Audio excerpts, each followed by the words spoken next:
All right, how are we doing today, folks? We are live once again. This time, we're going to sit here and we're going to watch the dev talk, the dev update for, I believe, the first part's for Diablo Immortal, which we don't care about the new class. The second part, though, is what we're here for. That is going to determine, or not determine, that is going to tell us what Season 1 of Diablo 4 is. Not only what the theme is, but when it's going to be released, what updates are coming with it, what quality of life updates, all that good stuff. So it is starting here in a few minutes. As always, I am EMGWictincei, and this is Entrancingly Mediocre Gaming. So hopefully you stick around. We'll watch this together, we'll react to it, see what's coming up, and then we'll jump into some Diablo 4 afterwards. What's up, Mikey? How you doing, man? You'll have to let me know how the volume is for their stream. I don't have it too loud right now, so we'll see how it is when they start talking here in a minute or two. I believe it starts in a minute something. Should be 2 p.m. Eastern, 11 p.m. or 11 a.m. Pacific.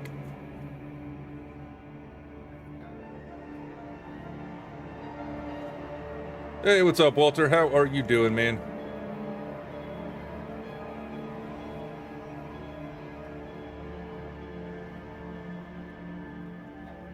Now, the question is, do you guys want to see their chat also, or do you just want to see the video? Because I can pull this down so you can see their chat over here on the side.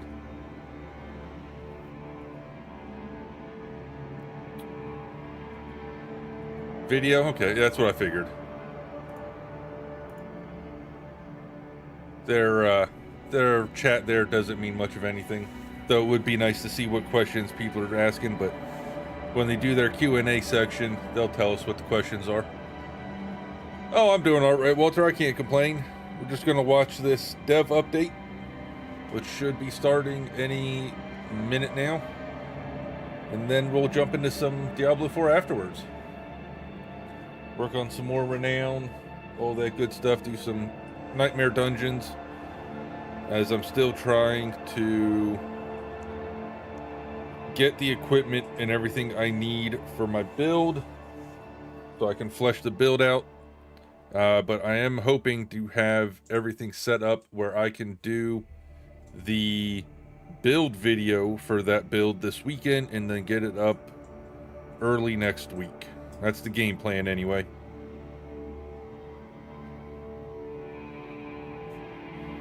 Alright, that's stream's looking good.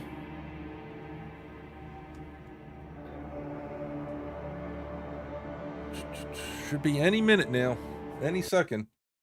Oh, music just stopped. Here we go. Hello.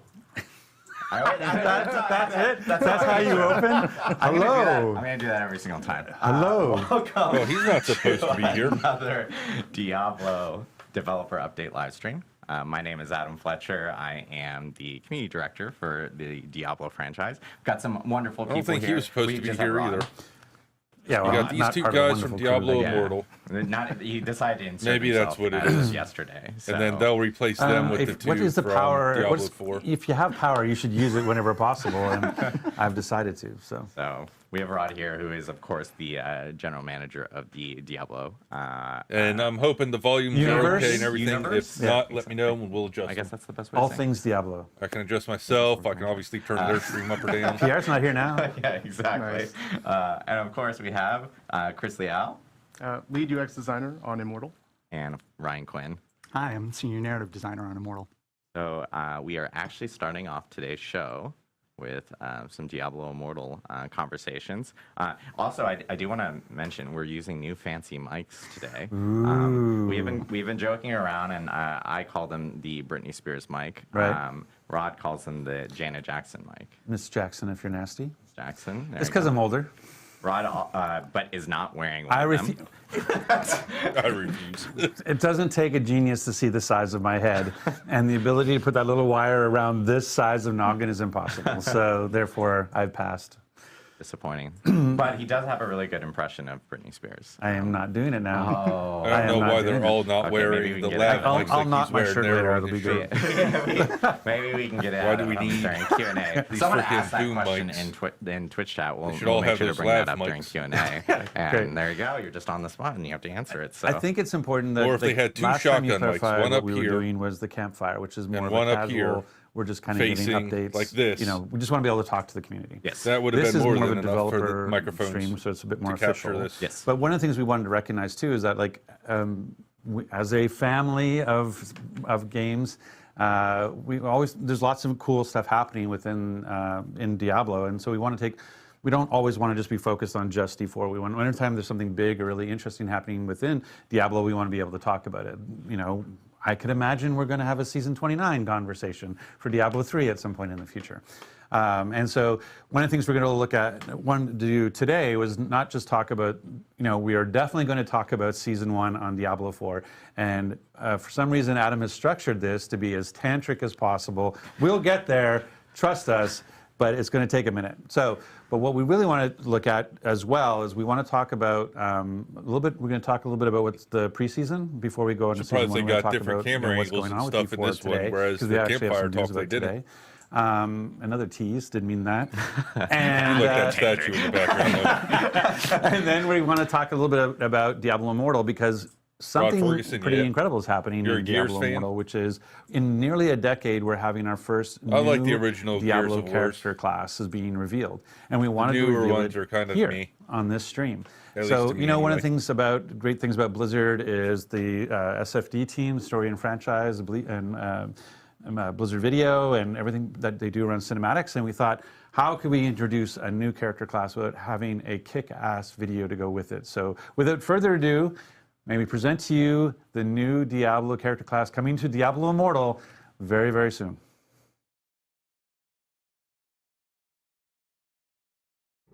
So is this a class we can look forward to coming to Darkness Diablo has 4? always been with us. And humanity is right to fear it. Damn.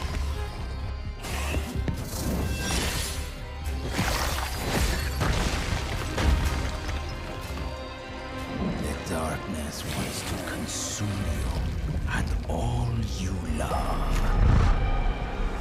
But my kind claim its power and wield it in defiance.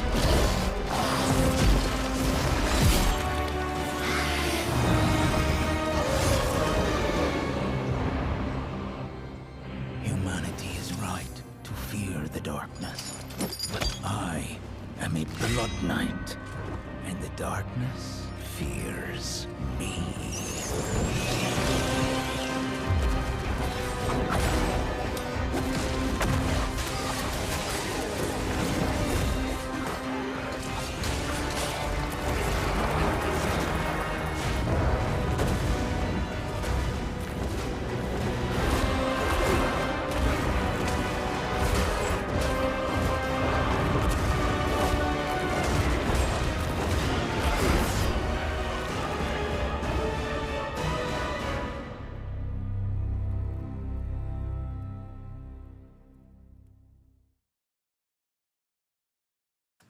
And there we If have Diablo it. Immortal the wasn't- new class coming to Diablo and Diablo Wasn't, Immortal. It's the Blood Knight. A mobile July game 13th. first, It's so like I install it and a play it little on over the a week computer, away. Exactly. but No, thank you. Sounds like there might have been some encoding issues. Exactly. Yeah, I know that some people are talking about there's a little bit of hitching on it and so forth. I will say that we actually do have that trailer that will be on a blog on DiabloImmortal.com immediately after the stream, so people can actually check it out. It will be on YouTube along with all the details that we're about to talk about. We just like to get ahead of ourselves. That's Sure. all. But obviously, first new class to the Diablo universe in nearly 10 years. I think there's a lot of questions in regards to like the story and so forth behind the Blood Knight. Ryan, give us a little bit of background regarding the Blood Knight itself. Yeah, sure. So I think historically, when we released DI, we released it with these sort of 6 very, very familiar, very stalwart classes that all of us love, that many of us have been playing for decades. And it's great to kind of indulge in that nostalgia. It's great to get that dopamine hit of playing a classic. But after 6 classes, it left us with the opportunity to do something that felt really new and different. To do a supernatural class that's kind of monstrous, that does things that our other dark classes like the Necromancer and the Demon Hunter don't do. And so we're really, really stoked about the opportunity to release the Blood Knight on everybody. Nice, nice. Yeah, I know, like, obviously everyone's kind of seeing the Blood Knight and they're thinking, like, is this, like, vampiric in some sort of way? Or, like, how does this fit in with the actual lore within Diablo? Right, so the fine details are Blood Knights and vampires are intertwined. On Sanctuary, vampires are kind of like living plagues. They go from hunting ground to hunting ground. They kill people, they bite people, and sometimes people who they've bitten, they suffer this monstrous transformation. They start to devolve into what we call thralls, kind of like lesser vampiric beings, long teeth, hunger for blood, all that stuff. And a Blood Knight is a person who, through means of an ancient ritual, has that curse of thraldom arrested inside them, frozen essentially in place. They get some advantages, but they get some drawbacks too. What do you mean the curse of turning into a thrall is a drawback? Well, their thraldom is essentially on pause. So basically what happens is a Blood Knight, also preternaturally strong and fast, can see in the dark, can smell blood from a mile away, doesn't age anymore, as you've seen in the concept art, very, very fancy. But on the flip side, you know, they have these blood red eyes, they have black veins in their face, makes people uncomfortable. and maybe, why. Yeah, I know, right?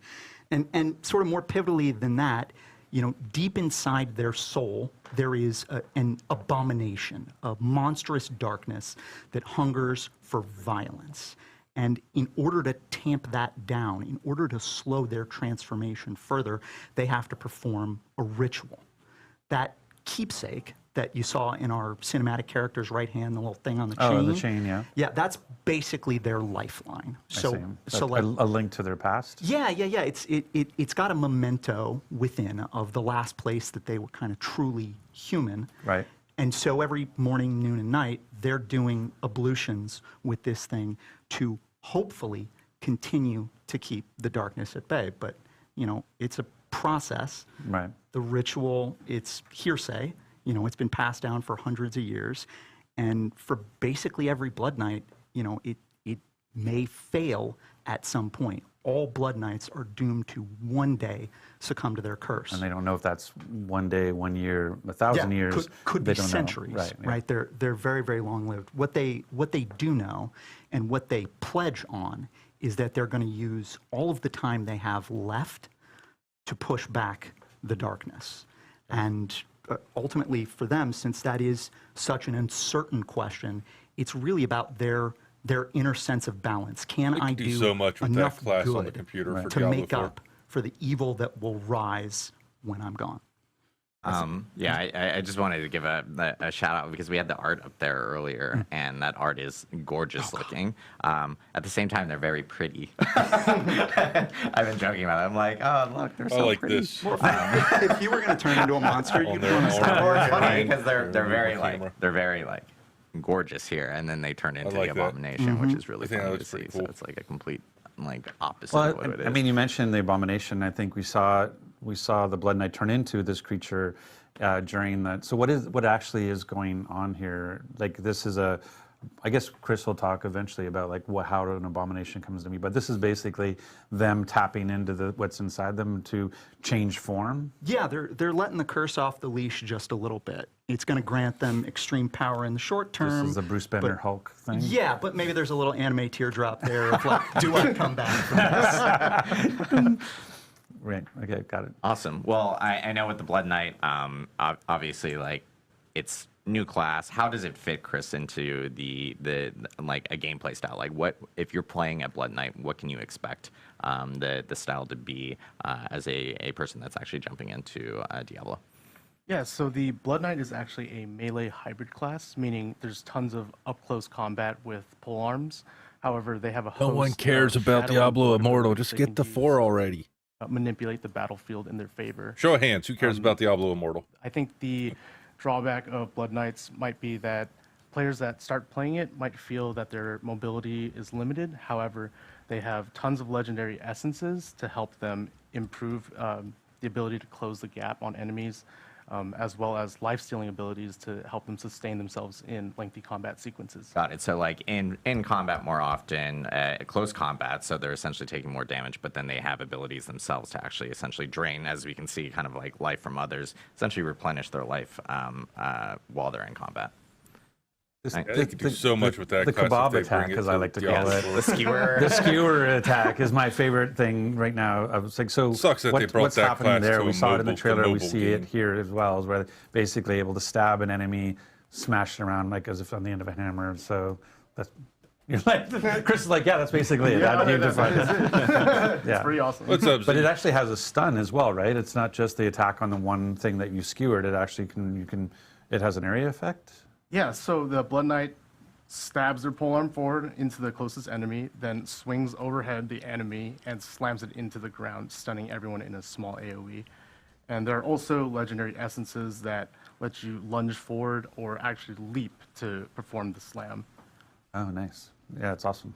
And then I know, like, of course, with every class in Immortal, they all have different ultimates depending on their primary attack skills and so forth. Like, what kind of 2 different ultimates can we expect with the Blood Knight? Yeah, I could talk a bit about the primary attacks. The first is Ravage. They're basically swinging their polearm around in a 3-hit combo. And right here is the ultimate, where they become a 5-hit combo with a stun at the end. And Dual wielding polearms. That's I like. And the other primary attack they have is called Shadow's Edge. It's quite a unique one. It's the first in Immortal where the in melee range, the Blood Knight will do a slash, and for enemies that are further away, they'll actually throw the Wonder dagger if Rod forward. Ferguson's And there so there are they don't legendary talk about essences anything that, they're not you know, supposed to. add damage over time or make the dagger ricochet. Nice. So you can essentially it's good room clear type of abilities is what I'm hearing. So if you got a ton of mobs in front of you, especially if the daggers are ricocheting and you mentioned piercing and so forth with the ultimate and everything, you can essentially clear out whole rooms with that. So it's awesome to hear. I know, as you mentioned beforehand, tons of legendary essences and everything that are associated to kind of modify skills. I know, and we're even seeing here, this is like the abomination that we were talking about So beforehand. why would I want to become the abomination? What do I get from that? Yeah, so I'll talk about the Abomination a bit. The way it works is it is a transformative skill that requires defeating enemies to fill the bar, much like your ultimate. Right. However, it happens much more often, and it then transforms your entire skill bar into a new primary attack, followed by 2 specific skills, a Blood Rush, where the Blood Knight actually dashes forward in a ball of blood, and then there's a 3-hit combo attack where if on the last hit they fly into the air and slam the ground, stunning everyone. A lot of stuns. Nice. Nice, that's awesome to see. I think the So it's like a druid turning into a werebearer with wolf. this update that's coming out on the 13th Basically, in the Blood is what I'm Knight itself, gathering. and there are like even other components and that are kind of going to be coming with this actual update. Do you guys have any like additional information on? Well, there's ways to play it, right? Like, Yeah. so the things that's really interesting. Like, I think having a new character class introduced on basically the anniversary of Diablo Immortal is really exciting. Like, it's a great way to celebrate 1 year that Immortal has been at. It's hard to believe it's already been a year. It's crazy. But so having a new character, but I've been like a whirlwind barbarian for a year now, and loving that. And so now I'm going to obviously. Well, one of the great things about Immortal is that you can class change. So I can take my Paragon 500 Barbarian. I know that's not high. Thank you very much. I can take my Paragon 500 Barbarian and turn it into a Blood Knight. Yes, Like, 'cause there's basically Yes. three ways. We have the player who's been playing for a year, like myself. We have the new player, and we have the test driver. Right, is the way to think about that. So maybe you can go through that. Yeah, totally. So if you're brand new to Immortal and have never played before, you can play the Blood Knight right out of the gate, create a new character completely free, and start with the main story complete with Completely free, custom 'cause we Blood got Knight enough of your VO money. lines for all of the main quests. When the game came out and, And for everyone players realized like they Rod, had who to pay have been real playing money for to a do while anything. and want to convert to this class, I'm happy to say that we've made some major improvements to class change. Strength and intelligence will now convert properly. I know, it's a huge request that a lot of people are asking for, yes. Yes, it's going to be great. And also, players will be able to, during the event, change to the Blood Knight on a one-day cooldown and also revert back infinitely. So if you decide you don't like playing the Blood Knight, you can revert the day of. Or if you want to try it again tomorrow, you can go ahead and change back to the Blood Knight. Nice. Awesome. And lastly, I want to talk about the Crimson Plane event. So for Immortal players that are familiar with Fractured Plane, there will be a special Crimson Plane event where there'll be So I think a lot maybe don't know what Fractured Plane. So maybe just what's the 5-second version of what is Fractured Plane? So Fractured Plane is basically a roguelite inside of Immortal where you're able to try out all of the skills and abilities and build towards 15 levels of defeating enemies just to try out different skills. You basically start with a fresh class, and so you're taking your character. Like I have a very specific build with very specific gear. But if I wanted to go play Fractured Planes, it says, "Oh, you're a barbarian. Here's some random skills. See how far you can get with this," and you build up your gear and stuff as you're playing through this roguelike experience. Yeah. Exactly. And so now for the Blood Knight introduction, you've created Crimson Planes, which is a version of the same experience to go and test drive all the different Blood Knight skills? Exactly. So you'll be able to try out different skills and legendary essences without actually committing to changing to the class. So just try it out, see if you like it, and if you do, there's always class change available. Nice. Nice. That's awesome to hear. So we have, and we have other things like I mentioned that are coming in this actual update. I know that for any new player that's coming in, of course, they can create a Blood Knight, how we mentioned beforehand, customize it, and it's completely free. And then, of course, any existing character can do class changes if they want, or they can create a new character if they would like to do it that way as well. But I know we have like a new legendary gem that's going to be coming in this actual update as well. And then we even have just other items associated with this specific patch that'll be hitting as well. Full set of legendaries for the Blood Knight too. Yeah, and we're actually going to be listing out every single legendary In the blog, yeah. that is available for the Blood Knight on our blog immediately after the stream. So you guys can check out the cinematic trailer that we showed off for the Blood Knight earlier on that blog, and of course read all the details about what's coming in this update that is hitting on the 13th of July. So soon. It's crazy. We do. We're super stoked. The cinematic is amazing, by the way. I just want to Why are highlight. you, for people who didn't get to see it in full frame rate, you're basically rubbing their noses in it now. Essentially, Go watch it again, please. See it in the Blizzard Cinematics team. Amazing team. That cinematic is great. Nothing like seeing blood splattered all over some stained glass. It's Diablo, so it makes perfect sense. It's great. But we are super stoked. So yeah, July 13th is when it's going to be coming out. And then, of course, 1 week. Again, check DiabloImmortal.com immediately after the stream. We'll have a blog up there for people to check out all the details. Congratulations, guys, on a Yep. year. It's been an amazing year for Immortal. And I think people who maybe tried it at launch and haven't gone back to take a look at it, basically every quarter we do major updates and really change the game. So the ability to craft set items, the ability to take your duplicate legendaries and turn that into a currency so that you can make your current legend stronger, and the way that you do dungeons now, If they have all those features in a mobile game, why are they not in there's Diablo just so 4? much else going on. So it's a free-to-play game. If you want to go check it out just to see all the changes, like I said, there's been Makes in no a year. sense. It's to me it's a completely different game in the sense of the different ways that you can approach the content, which is exciting. But Are they going to talk about Diablo 4? hearing the fact that you fully Shortly, recorded hopefully. all VO for the Blood Knight for the campaign. I'm getting tired of it'll be hearing exciting to about go this back new and start class that I with. can't It's play about unless I want to play 2,000 some lines in crappy mobile total. game. We've got a pair of really, really awesome voice actors, Abby Trott and Ben Prendergast.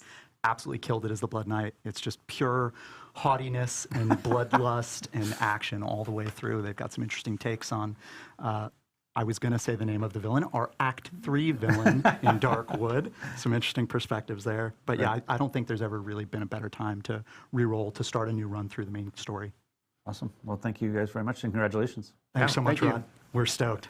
And Now we're leave. going to be Let's get into now the meat and switching over to potatoes of this. D4 content. We're actually going to take like a really short break because we got to swap people in. This room's only so big, and we also need mics off of people and everything. But we're going to be swapping in into our Diablo 4 segment. So we'll see you here in a minute or so. That's all you got. You got a minute or so.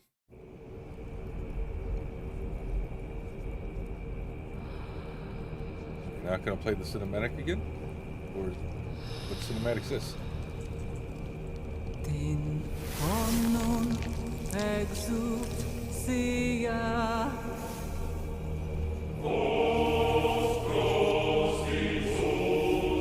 You already saw the cinematic. Anhura din exucia.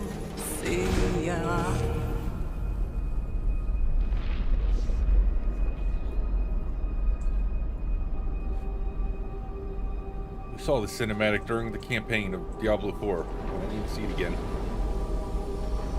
You're all out of what?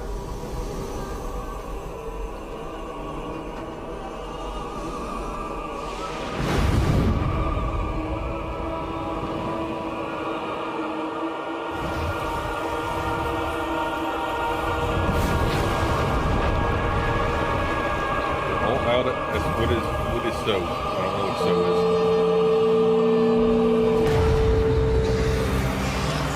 Oh, okay, I got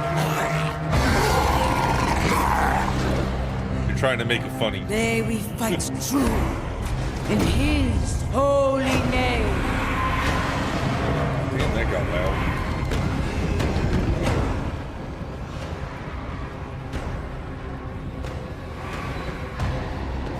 Blessed be the light.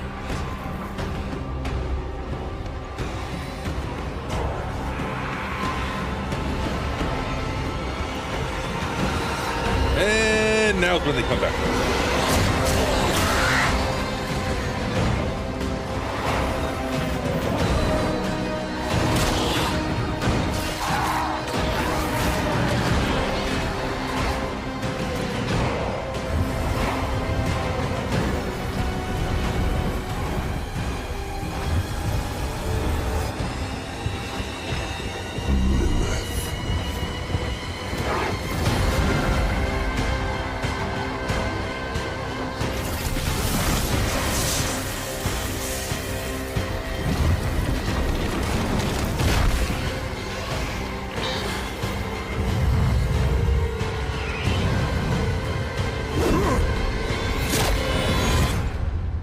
I have returned to hell for you.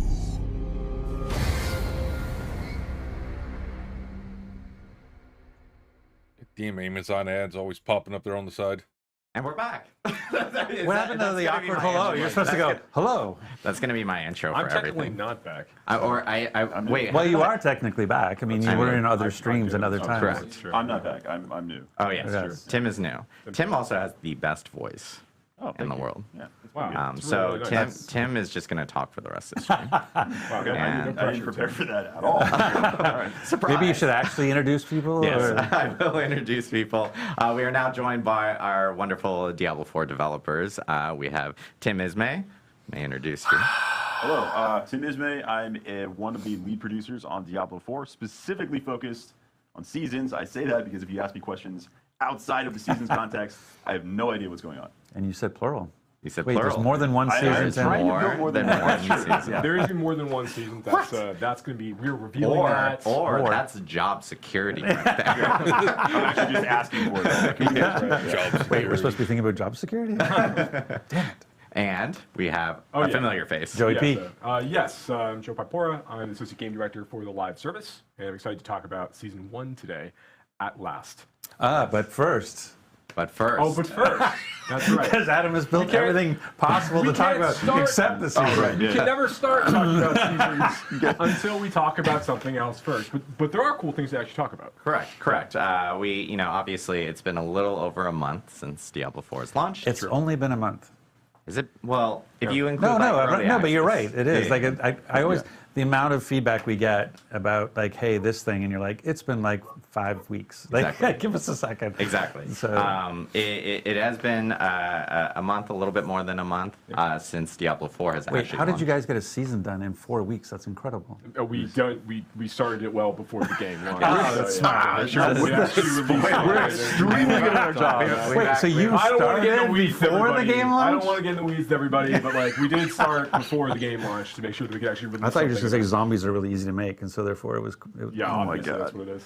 Okay. Also, people are saying that your mic is low, Mr. Joey P. My no. mic Yeah, is low? so I don't Okay, know if I'll we'll fix that. I promise. Live broadcast, everyone. I Live can broadcast. project everybody. Yeah, That's he what's can- going to He take. can start screaming. Just scream at everybody. And you haven't seen Sorry, I Joey P interrupted. So scream. you, Sorry. you're talking Sorry, about the 5 week. I was just shocked by the 5 week thing, but anyway. Correct. So yes, it's been 5 so weeks. obviously it's been 5 weeks since we launched. We've had numerous updates to the game, hot Hey, fixes, he's flipping us patches. all we off. actually had a campfire chat in between. He's flipping us all off down here. Where we talked about even a big update that was coming before season 1. 13-page. Yes, patch 13 notes. page. Which people are like, well, that must have been 14-point font, double spaced. And I'm like, maybe it was, but it still was very big. It was 11 pages and it went on the actual site. But we've addressed a lot of feedback and everything related to the game. We still have more feedback that we're actually going to be addressing. And I will say that later this afternoon there is going to be another patch, climb patch. Surprise, spoilers, this evening. or announcement. We will have patch 104. That's going to be hitting all platforms later this afternoon. There will be patch notes posted this afternoon. Very much not as chonky as 103, but it does address additional feedback and issues that people have been reporting over to us you in the got actual one? patch notes. So anyone- Come on, put you on the spot. Funny enough, did I actually have this printed out? So anyone I that's don't think you playing can say that this 1.04 is evening- coming this afternoon and not give an example of something we're fixing in 104. So it's I know that they starting are at actually 3 p.m. doing a Eastern. gameplay fix in regards to, or a gameplay adjustment 5 to p.m. Eastern. 5 to 8 Helltide Chest, Eastern. so that Helltide Chest will now actually drop unique items. Yeah, have the chance to drop unique items, but Yes. yes. Sorry. Have a chance, not like a guarantee. relax, Now that's quoted, and I'm just Well, like, that's good. So they're putting uniques that's- into the that's- Helltide eventually. So Okay, that sounds stupid might for be me as worth a GM. doing I didn't Helltides even. again. I thought they already could drop uniques with Helltide chests, so I was mistaken there. Yeah. It's so there are some content types that the rewards are not dropping unique items from it. So like Whisper bounty caches, for example, don't have a chance to drop unique items when you turn in for those. Didn't know that either. Yeah, but I think that there's opportunities for us to continue to try to expose this more as we talk about these things moving forward. But yeah, this is an opportunity now. We want to make sure that when players are trying to target farm for certain kinds of uniques for their builds they need to grab in order to bring those things online, that those Whisper caches really can be used as a way to or not Whisper caches, the tortured gifts you can get from the Helltides events. Those are really good opportunities to go and try to go for those. And that's this afternoon. So once 104 goes out, once your uniques can drop in. That's Helltide right. chests. That's right. That's this afternoon. Yep, and I will say we've been getting. you might have got them from the we've mentioned, enemies. I think many but times already in according to this them stream. now, We the have been chest getting a never lot of dropped them. feedback. A lot of feedback related The to tortured bugs, chest from the issues, or even just Helltides general apparently gameplay won't drop feedback. them And it's until something this that the evening team has been reading through and getting the through. patch is And live. those are things that obviously we're addressing as we get through all these different updates in the future and everything. We're building a big backlog. This is the thing. I was making the joke about they started before, seasons started before we launched, just to try to set expectations. We're moving as fast as we can, but we have to move also safely, because if we move too fast, we can kind of vibrate the game out of stability. And so we're trying to be as reactive as we can, but in a safe way, and knowing we have a large backlog of Season 1 was already well in flight, and Season 2 is also very much well in flight. And so we're trying to make those adjustments. So we hear the feedback, so please don't take the lack of instantaneous response as in we don't hear you. We hear you. We hear about, I want to lock my inventory. We hear you about all the different types of things that you're giving us feedback on, and we appreciate that feedback, and we're doing our best to address it as quickly and as safely as possible. So so just trying to manage expectations that sometimes it might feel, but again, it's only been 5 weeks. This is a game that we are going to, we're going to support for years to come. This is a foundation of, we said the launch was the beginning, not the end. And so we're going to be continuing to support this game through many seasons and through expansions and what have you. And so please just allow us some time to catch up and work through our backlog to get to those items that we know that you care about. And I do want to note that we're, as we were in preseason, we were obviously shooting out a lot of updates really quickly. And this is something we talked about a little bit on the Campfire chat, but we are going to get into a more systematic way of being able to update the game. So it's not just going to be like ad hoc, hey, guess what, a new client patch type of thing, unless there's an emergency. But yeah, people start to find some familiarity with how we actually update the game around seasons and client patches that may occur. Yeah, I think everyone was under the impression that Hell Tide Chess already dropped. So we'll have that actually communicated out, and people then know what to expect going forward when we do have different updates or different patches that actually do hit the game. I think it's really important that we have now talked about things we did in the preseason. We've made a number of changes on the balance side. We've responded to a lot of player feedback. We've got 1.04 coming out later on this afternoon. But Adam, what do the people want to hear about? Zombie!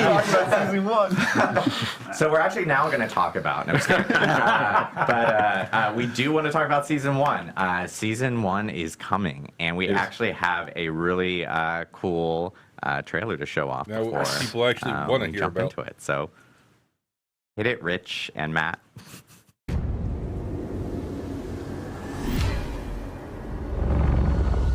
am writing to you because although a great evil is receding from Sanctuary, a new festering curse now spreads its corruption across the land.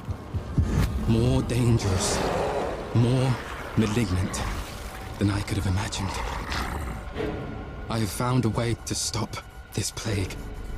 To rip the dark power of these monsters from their very core and turn it to our advantage in destroying them.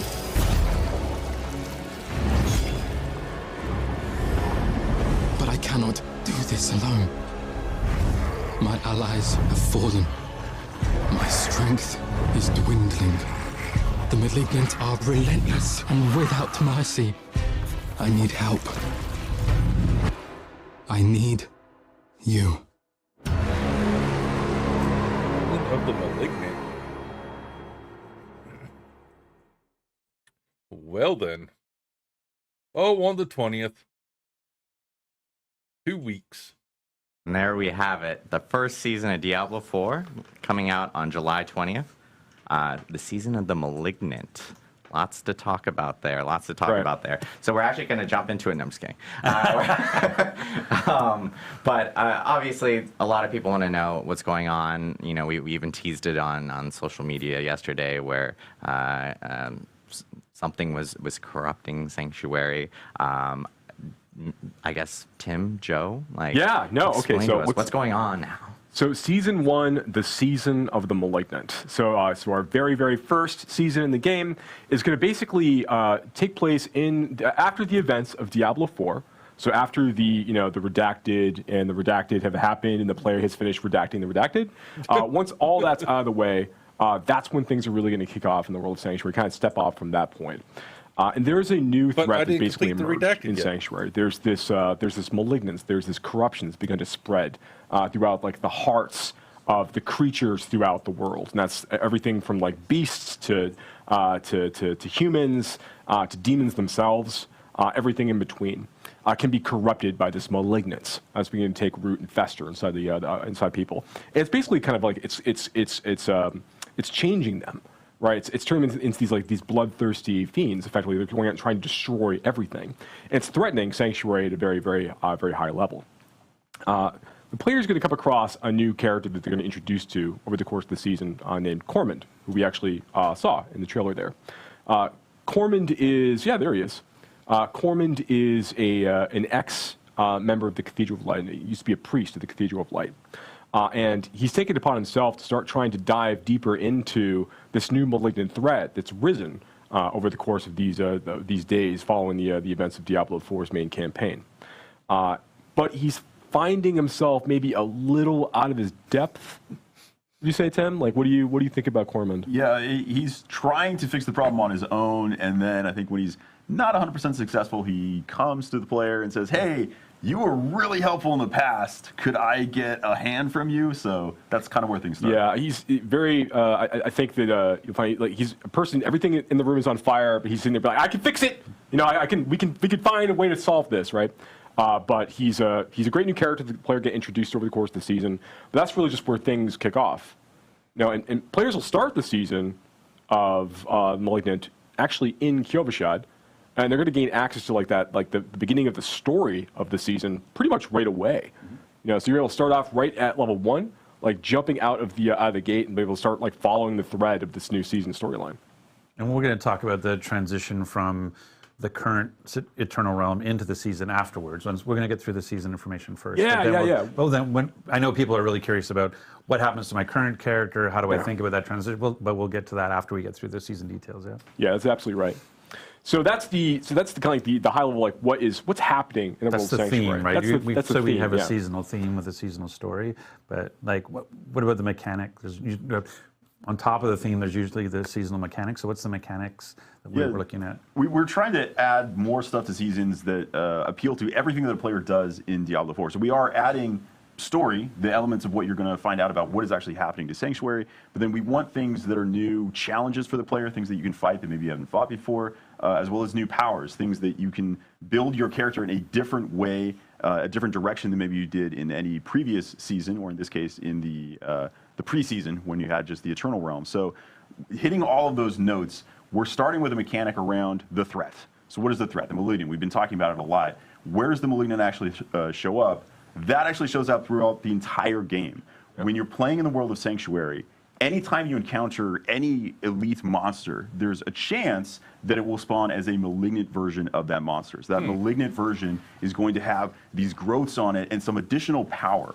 After you kill it, a heart will actually appear, the exposed malignant heart that was causing this. If you then interact with that heart by using a Cage of Binding, it now starts a ritual where it's pulling all the malignants in and a new, even more powerful version of that elite is spawned. Yep. Why would you want this? How does this help you? Well, if you can manage to beat that even more powerful version where you see these other minions are now helping it, these other malignant creatures, now it drops the caged heart. You've actually put all of that malignant power into this cage that is an item that you can use that is kind of like a gem.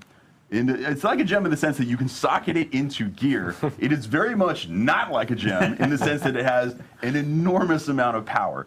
Think of a legendary item, the kind of power that's in there. It's like that, maybe even a little bit more than that. So you can take these malignant hearts, you can socket them into your jewelry, and that gives you these kind of stupid new broken builds that are hopefully balanced, but they are extremely powerful. So these are new options of how you can play the game. Yeah, so this is really, really cool, right? So one of the things we really want to do with each season, to Tim's point, is we want to make sure that we're providing new ways for players to engage with Diablo 4, new problems for them to solve, new ways for them to customize their characters and kind of do new cool stuff. Right. And that's what Malignant Hearts and the powers associated with Malignant Hearts really allow us to do. So one of these things, so yes, you can take a malignant heart that you've managed to collect from one of the consumed that you managed to kill, one of these super malignant creatures that you've killed this way, and you can socket them into your gear. We have 32 new, I'm not going to say like over 30, we have 32 new malignant powers. You know exactly how many powers. Technically, it's 32. So we have 32 new malignant powers going out this way. These are new legendary power-like abilities. You can see this one here, critical strikes, electrically charged creatures for a certain amount of damage. So these like there's a lot of really powerful things like this that you'll be able to kind of like interact with over the course of time. But each of the malignant hearts you're collecting are actually like a category. They're associated with a color. So if like blue hearts, for example, or like have a blue color to them. And they'll only go in infested sockets you'll find on rings and jewelry during the season of the malignant of a matching color. I see. So when you're hunting for when you're finding new amulets and rings or gambling at the opals vendor, whatever it is you want to do, you're kind of looking for specific socket colors. Or if you're getting a unique ring from the new Helltide chest rewards as you're playing from the one. That's right. If you happen to luck out and get Mother's Embrace because you need another Mother's Embrace, then like, yes, you can absolutely. One will never do. But what's interesting, like with so there's 3 different types of color sockets. Yes. There's 3 different types of colored sockets, but there's 4 different types of malignant hearts. Yes. Go on. Well, okay, I guess I will. So the last malignant heart type is called basically a wrathful. It's an extremely powerful malignant heart type. They're very, very rare to find. They will fit in any colored socket as you go. And you kind of want a combination of all of these. So even though the wrathfuls are pretty strong, you're really only looking to probably have like 1 or 2 of these based on what you might actually need for your build, over the course of time. So it's fun, like really want to be able to experiment with, again, creating these different problems for players to solve, different ways for players to engage with things, and really change up that experience by virtue of adding these new powers. They're going to unlock different builds potentially for classes, to Tim's point, and just basically be like a really fun, exciting new way for players to kind of inject new power into the experience. But you're looking for so can the jeweler, when the jeweler right now can add a socket to, a piece of jewelry, are they able to add colored sockets, or are those only So you can't found? choose the color, but anytime a ring would roll with a socket, when I hope that you can hear me over them now. it's always going to have a color associated with it. There's not like, you couldn't get like just a regular jewel socket. But even a jeweler created one? Like if I have a ring with no socket, when I do the jeweler, it'll be colored? It'll always be colored. Yeah, so it'll you always do be an the infested socket in this way. Got it. Yeah. But that's true for unique. So if I'm looking for I have a unique ring, like you talked about, but I want the blue version. I could find a unique with the red socket, and I could find it with a yellow socket. So I'm looking for blue. So there'll might be multiple versions of the uniques as well, right? That's correct. Yeah. So yeah, fun new stuff to look forward to, and that's just, we showed in the video earlier, like the player fighting a malignant creature. There's a chance for, as Tim pointed out, like there's a chance for all kinds of elites out there in the world to be malignant in nature, which makes them a little bit more powerful. But then when you kill them and you go and you actually use the Cage of Binding to capture their heart, then you fight that super consume, the consume version. It's like that's gonna be like buffing nearby monsters. It spawns a bigger combat in that scene. There's more to look forward to, and those get tougher and tougher. And you want to fight higher and higher level versions of those in higher world tiers to get even better versions of those hearts. Yeah, so you can get stronger versions of the hearts as you get further into the game, and you might be thinking like, okay, does that mean like the old, like the crappy hearts that I got earlier, are those useless?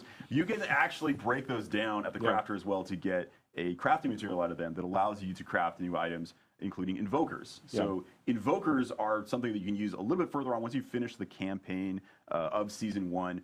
You will unlock the ability to go and use these at a specific place called a malignant tunnel. So if you are By the way, trying to... that's also the name of my colonoscopy. Okay. There we go. And it's a serious thing when you're over 50. You should know that. That's a good point. So if you have a malignant tunnel, you should get yourself checked out.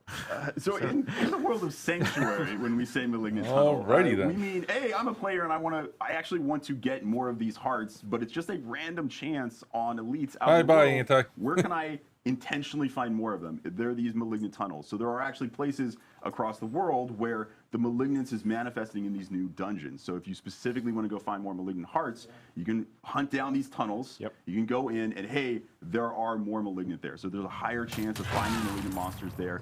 And if you want to guarantee it, man, I really need a very specific type of malignant heart. How do I make that even more likely? That's when you take your crafted invoker, you go all the way to the end of a malignant tunnel, and you can use it on a malignant outgrowth. When you use it on that outgrowth, it now spawns that specific type of malignant that's going to have the color associated with it of the heart you're trying to find. You kill that, and you're going to get the specific heart. So there's a little bit more targeted farming you can do as you approach the end game of Season 1. Actually, if go to the C video, it will be able to show you going into an evoker event where you can go in and sort of, which I've heard called the turkey baster from hell, basically, is what an invoker looks like. It does kind of, yes. That wasn't the art direction on it, but yeah, that's where we ended up. So yeah, at the end of these malignant tunnels, you're going to find that there are these masses of malignants that you're going to be able to go and interact with, and each of the tunnels has a few different ones that can potentially spawn different colors of malignant outgrowths that can spawn from those. So it gives you those opportunities to go and like really target farm, as Tim's pointed out, like certain kinds of malignant hearts as the player is progressing through the experience. Yeah. So when we show, like we were just showing it, Technical Yeah, show the issue. one you were just showing, because that was Okay. the Invoker event. So basically, there's a growth. You get to the end of the tunnel. You're able to basically, essentially, you're requesting a monster of a particular color. Yes, you're saying like, I want a blue heart, a chance to get a blue heart by trying to defeat the blue monster. Yes, That's right. And some of these, are, like particularly later on in the experience, like the most powerful hearts you can get are going to be delivered from things like these Invoker encounters that we go and interact with. So you can either get a white one or a blue basically, one. they use an Invoker on this. Because you got the two little one of the two pods. nodes. That's right. Yeah, the outgrowths. He's used the mass. blue Which one. which then creates a blue monster for you to fight. You have to take that down, which will then. So does this one go through the same mechanic where I have to kill it, try to capture heart to kill Yeah, the so harder thing? when this thing pops up after you kill this one, you don't actually have to capture it. You're fighting the powerful version of it like immediately. That's what I was asking. Yeah, so you don't have to do the 1-2. That's right. Got it. So that's nice. So it's kind of a little like the sigil crafting, where you basically, I've got a bunch of stuff I'm not using right now. I can craft it down so that I can focus what malignant hearts I want. Because maybe my build, I know I want a brutal heart, but I haven't running into any blue malignants out there in the world. So now I can go into a malignant tunnel, fight my way to the end, have an opportunity to use the Invoker to create a blue malignant to go after its heart. Yeah. That's right. That's right. Yeah. I just called it out. And I know. That's all I'm here to do is summarize. Well, at least It's they're like, making it a I way will that take you can everything you said, try to summarize farm into for two specific sentences. ones. And I know, like, obviously with the story and so forth, there are like new, like a new boss and so forth Yeah, there's associated new, with but we're it. not really talking We're about not the boss that too much today, redacted, but but yes, yes. It's worth calling out, yeah. Yeah, It yeah, is worth calling there's new boss monster for players to fight over the course of the season. There are new legendary items for players to collect this season. Correct. There's yes. there's our legendary powers, I should say, for players to collect. There's new unique items for players to collect. Now those new unique legendaries and the unique uniques. Thanks for that.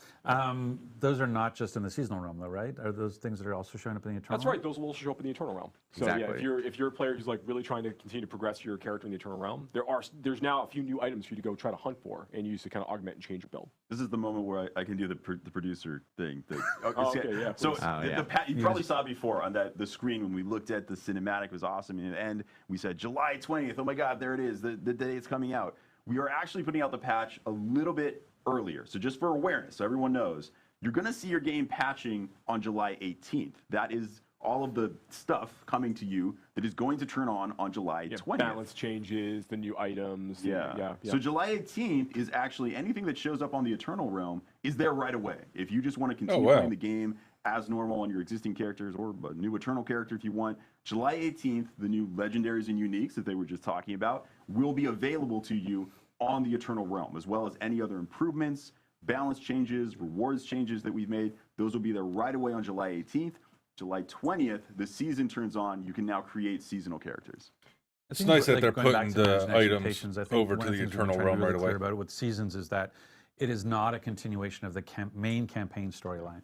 Like we've been trying to use phrases like it's a new quest line.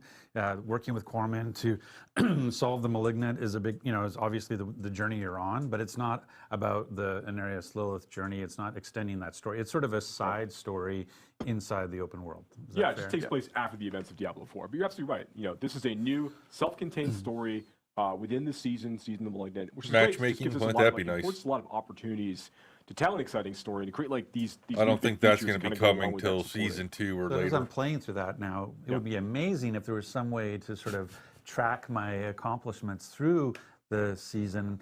I don't know, maybe some sort of journey perhaps you would want be to track, really... You want to track your seasonal journey through some kind of feature. I don't know if I could tee that up any higher for you. We went from golf to golf to t-ball really fast.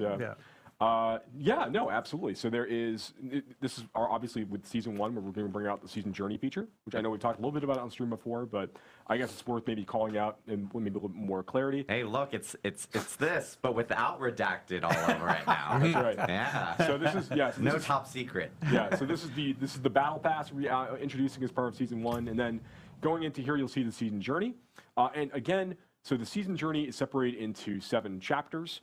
And like these major chapters. 7 each of of those 9 chapters objectives has a to earn number of rewards and objectives unlock the next inside, chapter. Each of them in order to allow you to progress that chapter. And you don't have to do all of them? You don't have to do all of them. You have to do a subset of them in order to advance to the next chapter. So I think it's really cool. So like objective to objective, you're going to be earning favor drops, which can be used to fuel your battle pass, which we'll talk about a little bit more in a minute. Yeah. But you're also, for your chapter completion moments, you're getting big drops of that favor that's going to be used like an experience point value for your battle pass. But you're also going to be getting some like item rewards, and importantly, you're going to be unlocking new legendary aspects, ones that you can't normally get through the Codex of Power, through like dungeon completion, and also many of our new legendary aspects we're adding in the season. If you're playing in the seasonal realm, you can collect that for your Codex of Power by going to the season journey. So it's a great way for you to introduce yourself to some of these new things as you're kind of playing through. Yeah, I love this. Like, one of the things that's hard about, for people who know Diablo 3 and its sort of journey. Hold on, wait. Do you love this? I love this. Oh, that actually feels really good to hear. I love this. The notion around, like, I like the fact that the subset aspect of it, because I know there are certain things.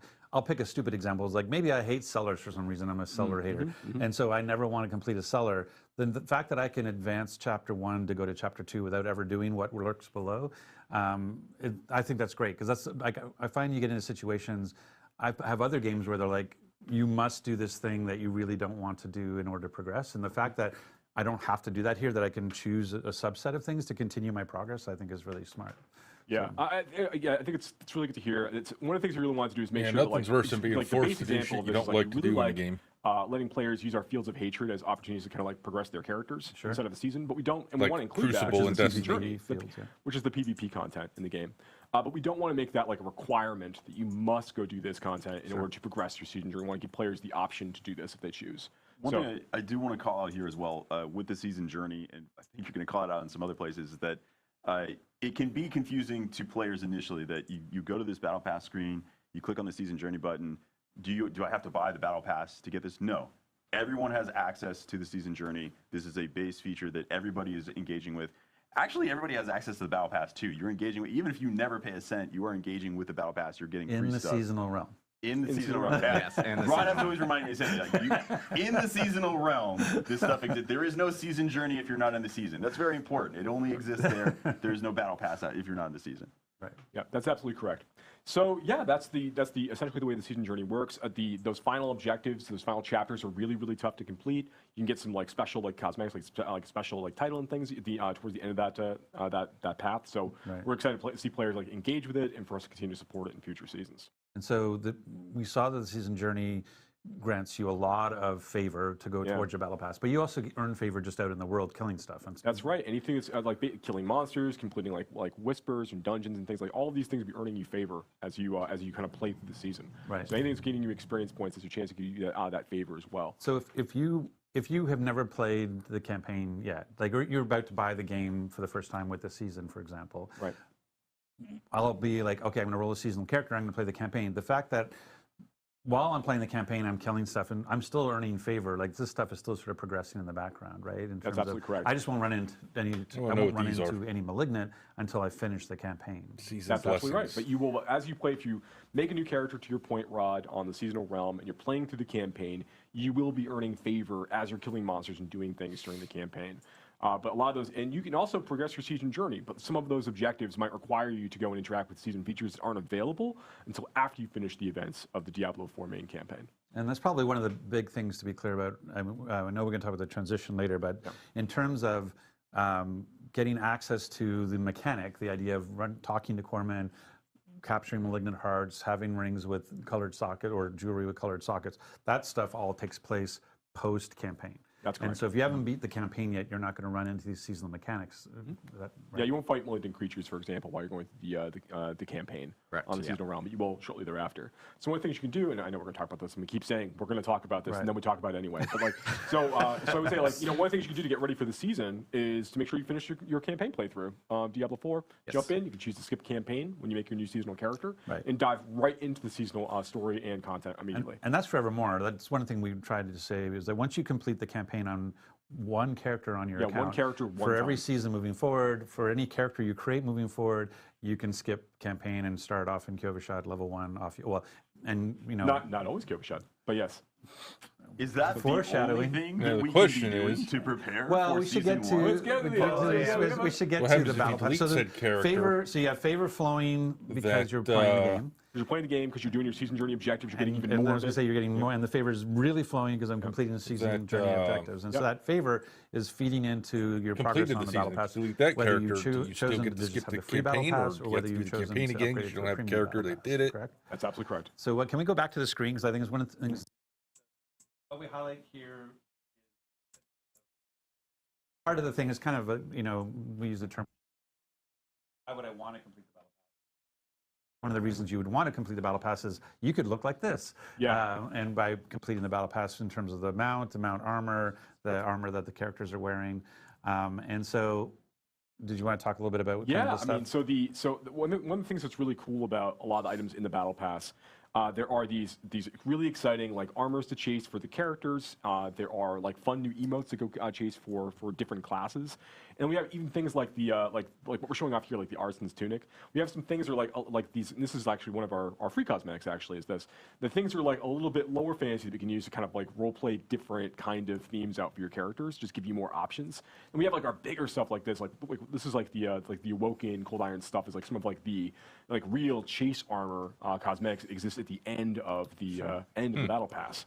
It's one of the things that, like, if you notice either the role-playing armor, like the Artisan tunic or the helmet, is that one of the big things about the battle pass is that unlike the shop, the battle pass, all of the cosmetics are class agnostic. So we have a preview for all 5 classes, so you can see what it looks like on a barbarian, what it looks like on a druid, what it looks like on a necromancer, and those sorts of things. And that's one of the nice things about the battle pass is everything you're earning on the battle pass, class agnostic. Yeah, for those transmogs. The exception is the transmog weapons. There are transmog weapons on there that are class specific, just because classes can only use certain specific. weapons. Yeah. So if your class can equip that weapon, then you have access to it. Just to reinforce, I think it was already expressed, but there are lots of free things on the battle pass. If you pay to upgrade it to the premium battle pass, what you're gaining access to are a bunch of additional cosmetic things. Yeah. So the only thing you're getting access to by paying is that additional cosmetic unlock. So there's really, really cool stuff. Some on That's the good early that they end, especially on re-emphasized the that. tail end of it, that's what you're buying into. But the free version, Keep going. I'm getting ready to transition. okay. So the free it's all version cosmetics and that's still it. has some very cool unlocks. No matter and what. anything related to, well, you wanted to talk more about blessings, right? Well, that's what they're saying with the free side. Like, so we were saying there's 27 free tiers in the battle pass, and part of those 27 free tiers are smoldering ashes that you can get based on the level you are in the game and that you've progressed with favor. And what do those smoldering ashes get you? So these smoldering ashes the player will collect in the battle pass are, as you called out, like they're on the free track of the battle pass. You need to be you have a character of a certain level in order to be able to actually use them. So they're kind of like they're rate limited that way. We'll take those and you'll be able to use those and apply them to the seasonal blessings system. Right. And here, okay, we can actually finally reveal all Boost these. experience So earned here are the places where, as the player's collecting killing, these ashes, they can amount of invest them gold here earned to from give vendor all of their sales, characters on the seasonal realm chance of kind rare like this- materials this, from this salvage, advantage will carry duration through. of all Whether that elixirs, is like bonus chance to of like powerful XP earned from malignant monster heart kills, like we drops. call out here, Heart or things drop- like boosting the hearts duration of drop all after elixirs that completing the you're campaign. using over the course of the season. Right, and you can looks like I'm assuming that I don't know if it's linear or not, but if I would assume it was linear, I can do it 4 times at 15%, so like 60% duration on elixirs. In terms of that particular the earn of prolonging. That's right. Yeah, we want to make this just be an extra little fun little thing for players to chase as they're going through the season to kind of help them like boost their characters up a little bit more quickly as they kind of get deeper and deeper into progression to the season and give them a few different advantages to play with while they're playing through. So That's if pretty I were to cool. max out with my smoldering ashes, they're like earn a prolonging is where I want to invest my smoldering ashes. I can basically take my 30-minute elixir and make it almost a 50-minute elixir. So getting that 5% XP boost. Maybe for me, it's the extra 200 thorns and the 200 armor. Okay, that's really cool. Yeah, and give you boosts like That's get nice. more opportunities to earn like the or That better would known help get heart with drops that farming, occur as you're playing. And these are available to Nightmare everyone dungeons. because, Yes. who's Yeah. in the seasonal realm because it's part of the free people track. through 'em. Yes. And they are limited based on, they're also limited based on level of the player, so that even if someone were to use tier skips, even though they might get to the tier that says free unlocked Smoldering an ash, Ashes, it might require- it doesn't actually unlock until you get to the level requirement. Yeah, for like for example, like the first ash that you unlock in the battle pass is I think it's tier 8 maybe. Tier 8, Yeah, yeah. and it has a level 40 character requirement as an example. Just to make it really, really clear, like you will be able to use this in time, but immediately like you need to continue to progress your character and like continue to level up, and then you'll be able to use that accordingly. Got it. Yeah. Okay, so I can kind of do my little summary thing. So basically, what we said, so we have a seasonal theme of the Malignant, which has the mechanic of capturing Malignant hearts and putting it into jewelry. We use that to complete our season's journey. Our season journey is rewarding us favor. Our favor, we're then putting into the battle pass to get really cool cosmetics and transmogs, but also based on our level and our tier in the battle pass, we'll get Smoldering Ashes. We can use those Smoldering Ashes to apply a Season's Blessing, which allows us to use those urns. And But now what happens after the camp during or after just the season that we've unlocked? That's correct. So the free person Does the Malignant Heart if you never want to pay a cent, go over to the Eternal Realm? you are still Because getting a lot of power out of the your season character journey goes and over the there, so you're free going to have aspect of the those free unlocks on hearts the in battle the pass. So this jewelry is and stuff kind of an already. increase in power for everybody.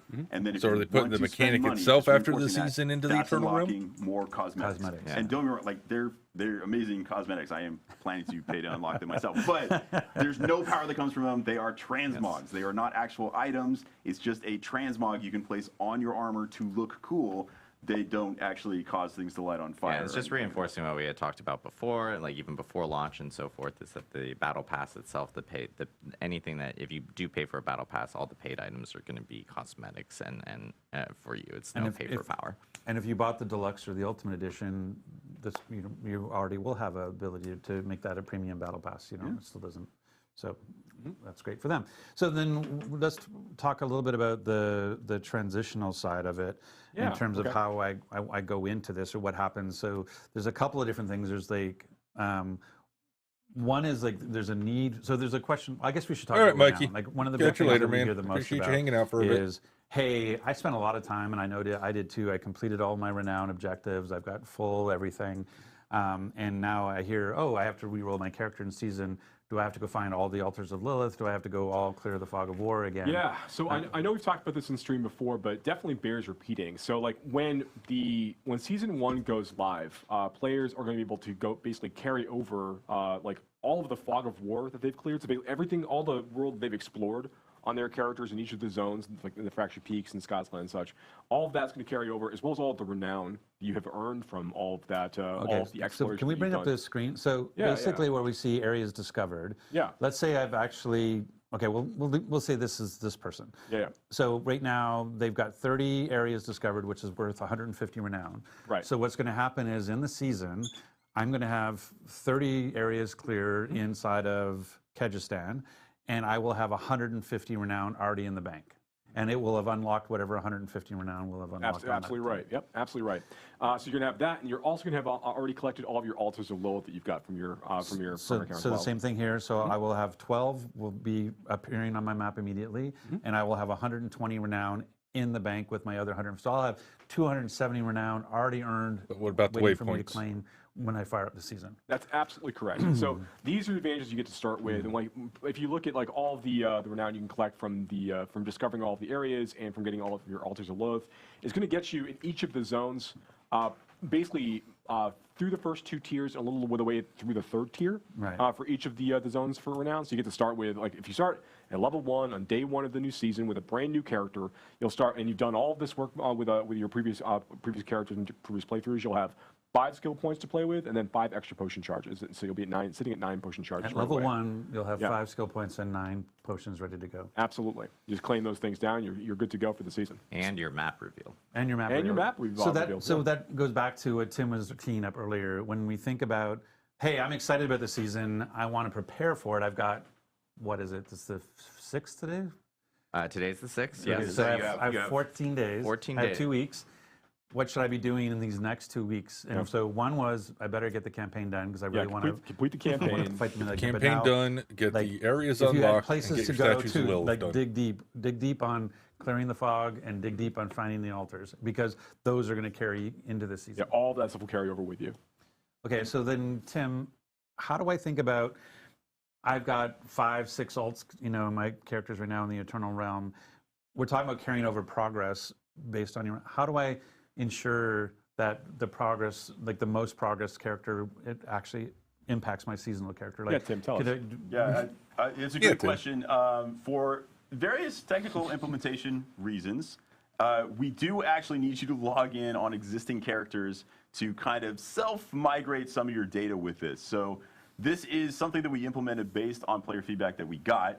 So we put it in as quickly as we could. It is in for Season 1, but what we need you to do, once Season 1 comes out, actually once the patch comes out, you don't even have to wait until July 20th. You can do this on July 18th, which is when the patch goes live. You should log in with characters that have the most progress. If you have a single character you played, or if you have one character that, hey, on this one character I unlocked all the altars and cleared all the Fog of War, awesome. You just have to log in with that person.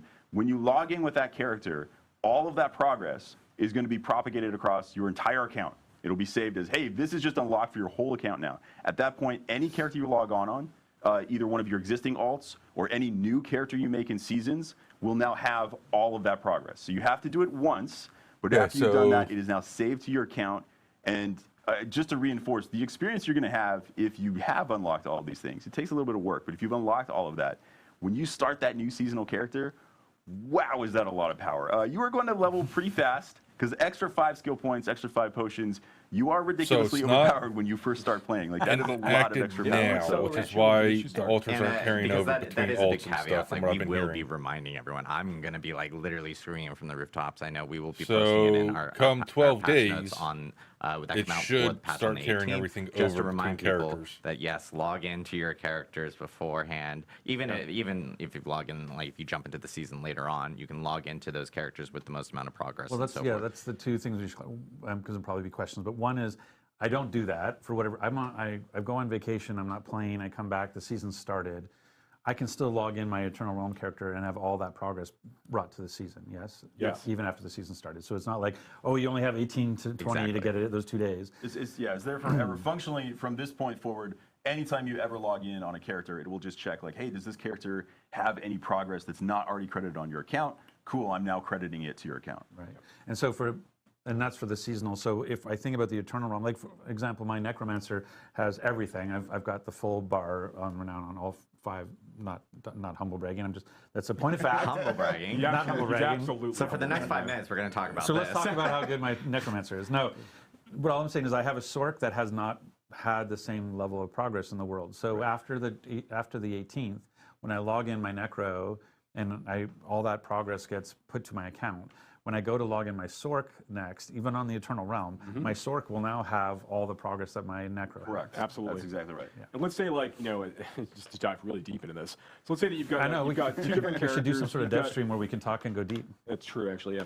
So let's say you've got like 2 characters you play. Like one has done everything in the Fractured Peaks, has uncovered everything in the Fractured Peaks, and has uncovered like all of the altars level both. You get another character who's gotten everything in Scott's Glen, who's unlocked like all the Fog of War, has found all the altars Lilith. If I log in on my Fractured Peaks character, and just by doing that, all of that credit will now be transferred to my Scott's Glen character. When I log into my Scott's Glen character, all of that credit will be applied to my Fractured Peaks characters.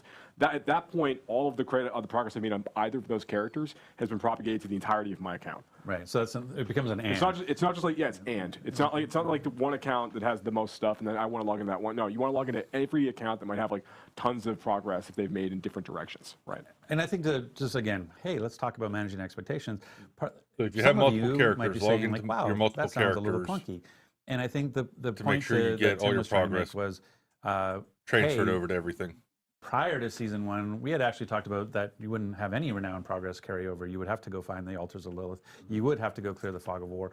Like the original plan when launching the game, or prior to launching the game, the original plan was that there was no transition of state from Eternal Realm to Seasonal Realm as part of this. And so hearing the player feedback as we talked about seasons and hearing the response that we got about what, I have to find all the altars again, what, I have to clear the map again, and wanting to make sure that we were listening to the players, we put in a system that allowed us to do that, but is not the most smoothest, most sophisticated because we were doing it under very tight time constraints as quickly as possible. Hey, did you want it done? Did you want it done? The answer is I'm yes. just saying. I'm just saying. Like that wasn't the design from the start was not to do this. Right. Log in a character on the 18th and make it pass. Yeah, That's what we had to do to make it happen for season 1. And this was based off of obviously player feedback that we got since launch. So this is us implementing it quickly to address the feedback that you guys have been giving. And then on top of that, I like a huge shout out to our engineers for getting this all implemented before we actually jump into the season. Much like the Nightmare Dungeon teleport, Exactly. like miracles can happen and very quickly. So a lot of these actually end up with us going to an engineer and asking how long it would take to do it, and the first answer is to do it right. First answer is they cry. Yeah. And then there's like, okay, well, what about to make it work right now? And always, if you told me you wanted to do this X months ago, I could have done it way easier because we implemented it completely differently. So yeah, we make it work, but sometimes the fact that you have to log in to get the progress propagated, we would have made it a smoother version if we knew months ago. All right, look, all right, like zoom in on me. Zoom in on me. Come closer. Let's do that. Okay, it's not going to happen. There it is. Okay, yeah, all right. It's a live game. We know we need to it's a live game. We know we are looking at trying to make improvements based on the feedback that we're getting from players. We're playing the game ourselves, so we're kind of seeing how everything is really feeling as it's all coming together with a giant audience of players playing and enjoying the game. We want to make sure that we are making the right changes as quickly as we can for the community. Some of those things are a lot harder than others. But like all the feedback, like Adam, you called out some things really early on at the program, like we're hearing feedback about this and this, and like inventory space. We talked about gems last time and things we want to do there. We're trying to move very quickly in a lot of these things. Some of them are a lot more challenging technically to do than others, but we are rapidly moving on as many changes as we can because we are fervently trying to make the very best version of Diablo 4 possible in the fastest time frame that we can to deliver to the player base because. We're players too. We also want the same things. So just know that we're working hard. We care deeply. We love our engineers and our designers and our producers and the staff's been helping with the hotfix and everything else. We are trying to make sure that we are delivering a really, really high quality experience to players on a regular basis. So just stick with us. Keep giving us that feedback. We're going to keep making adjustments as we go between seasons and other updates. I can attest that whenever Joe would like to make a change based on feedback he's seen, from reading it wherever he reads it, the first version is always, can we do this immediately? That is always the first request. Never like, hey, let's get this in eventually. When it makes sense and when it's comfortable. No, it's always, could we do this right now? Is it possible for us to do this right now? I want to move the Overton window where I just expect everything to be done in 6 seconds. But this is the thing about about doing it safely. Like I think one of the sort of the junior mistake some people can make is this idea of like time is only what it takes to implement, and it's not. It's time is also what it takes to test and make sure that it's robust and stable. And so that's one of the things that when you look at we have a follow the sun QA organization around the world, and that's what allows us to do, I don't know, we're up to 15, 16 hot fixes or more now. Yeah. And our big client patches is that ability of not only can we get we have some heroic engineers who can turn stuff around very quickly, but we also have some heroic QA teams around the world who are helping us make sure that when we make these changes, we're doing it in a safe way. So, but appreciate your patience on that. And so this is exciting. Season 1, Season of the Malignant. Yes. It's finally here. Yes. I'm waiting to reveal this for a long 2 weeks? time. In 2 weeks. And again, like Tim had mentioned. It's not technically here for you all, but soon, very soon. As Tim had mentioned, we will have a patch on the 18th for Diablo 4 that will contain all the changes that will be coming in with Season 1. Yep. If Tiffany Watt were here, who was on our campfire chat before, Yep. she categorized our 103 patch as chonky. Right. I will categorize in Tiffany Watt's words as super chonky for Season 1. It actually is our largest, or chonkster, as Tim called it. I think we were chonkers. So we're going to pull up the Wikipedia entry and actually go through it, the history of chonkers. But yeah, it is very big. So we will have notes up for that. And again, players can prepare for Season 1 by completing the campaign for sure. Doing the campaign, and making clear sure, fog of war. clear fog of war, discover the map, and of course, get all your altars. So lots to come for Diablo 4. And then again, we also have just more improvements that will be in that patch. What our balance changes to bug fixes to you name it. I can go on. There's even some reward changes coming for some Nightmare and Helltide related activities as well, some endgame activities, because I've been hearing some feedback regarding like, hey, it would be great if we can get like maybe better rewards with some of these activities, and so I know some of those changes are coming in that actual update as well. But I know we want to do Q&A. We do. Yeah. And this is a live stream, by the way. Yeah. So I know we get sometimes people are like, I don't know if this is live. No, this is totally live. So we're actually going to be bringing in, we're actually going to kick off Rod because we're done with him. No, I'm just kidding. Rod is actually just going to go and annoy you from the side. I know. It's the worst. Rod's going to jump over here. We're actually going to bring back in Chris and Ryan from the Immortal team. Who will be jumping in here. I think you're supposed to open that chair. I didn't do my job. Rod I didn't do my job. Rod had one job and failed to do it. I failed to open the chair. So we're going to bring these guys in. I know we have questions queued up from different people. Damn, that guy's skinny. In Twitch chat. So if you guys have Eat a questions, fucking of burger, course, man. feel free to drop in questions. Holy and everything. shit. Quite in. You need to switch clearly. Oh, I need to scooch too Scooch a because I little think bit I'm Yeah, I think we can scooch a little bit more. Live okay. television. We're scooching live. And we're scooching, live scooching, ladies and So gentlemen. here's the problem. We also the Like all production kinds of team hates cables me. beneath us and stuff. I want to give a shout out to our production group behind here because I literally go like, oh, we're only gonna have like 2 people, and then we continue to add people, and then Rod wanted to be in it yesterday. So now suddenly we're up to like 20 people, and this room can't hold this many people. So I apologize. They are angels, and they deal with me. But we do have some questions, and I will be kind of going back and forth in between both of them. But we do. Oh, perfect. We do have some questions up here. Someone's also calling me. Updates around which is awful respecking. at this Yes. time. Quick question. Any updates around, this is for D4 specifically, any updates around respecting characters? Yeah, so right now I think that there's a few different concerns we're hearing from the community. There's the general cost of respecting characters, and then there is at various stages of the game. And then there is the actual experience of respecting a character, particularly when you're deeper into the Paragon system. Like that takes a lot of effort. So we have longer-term plans on the user experience side, like on the menu side. Things we want to do to improve the flow of allowing players to respect their characters. These are things we're actively investigating. We have designs for things we're looking to add into seasons in the future, but we don't have a date that we're committing to today for that.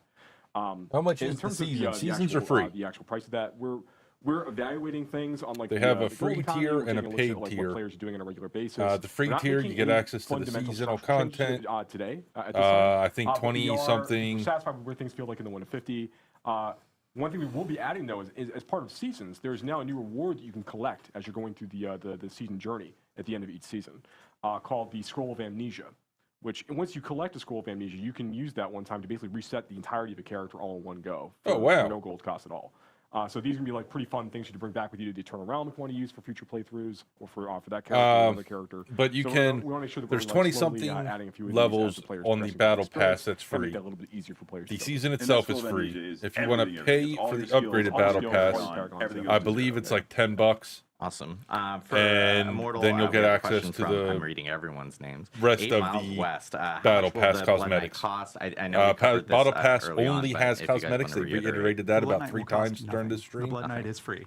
It's free. So if you're a new Immortal player, or you're a existing Immortal player, you can literally jump in, start playing the Blood Knight on day 1, which is on July 13th. So, and of course, you can play through the campaign, and we had mentioned that it has essentially custom VO and everything associated with it. That's right. For D4, I should be more prepared with these.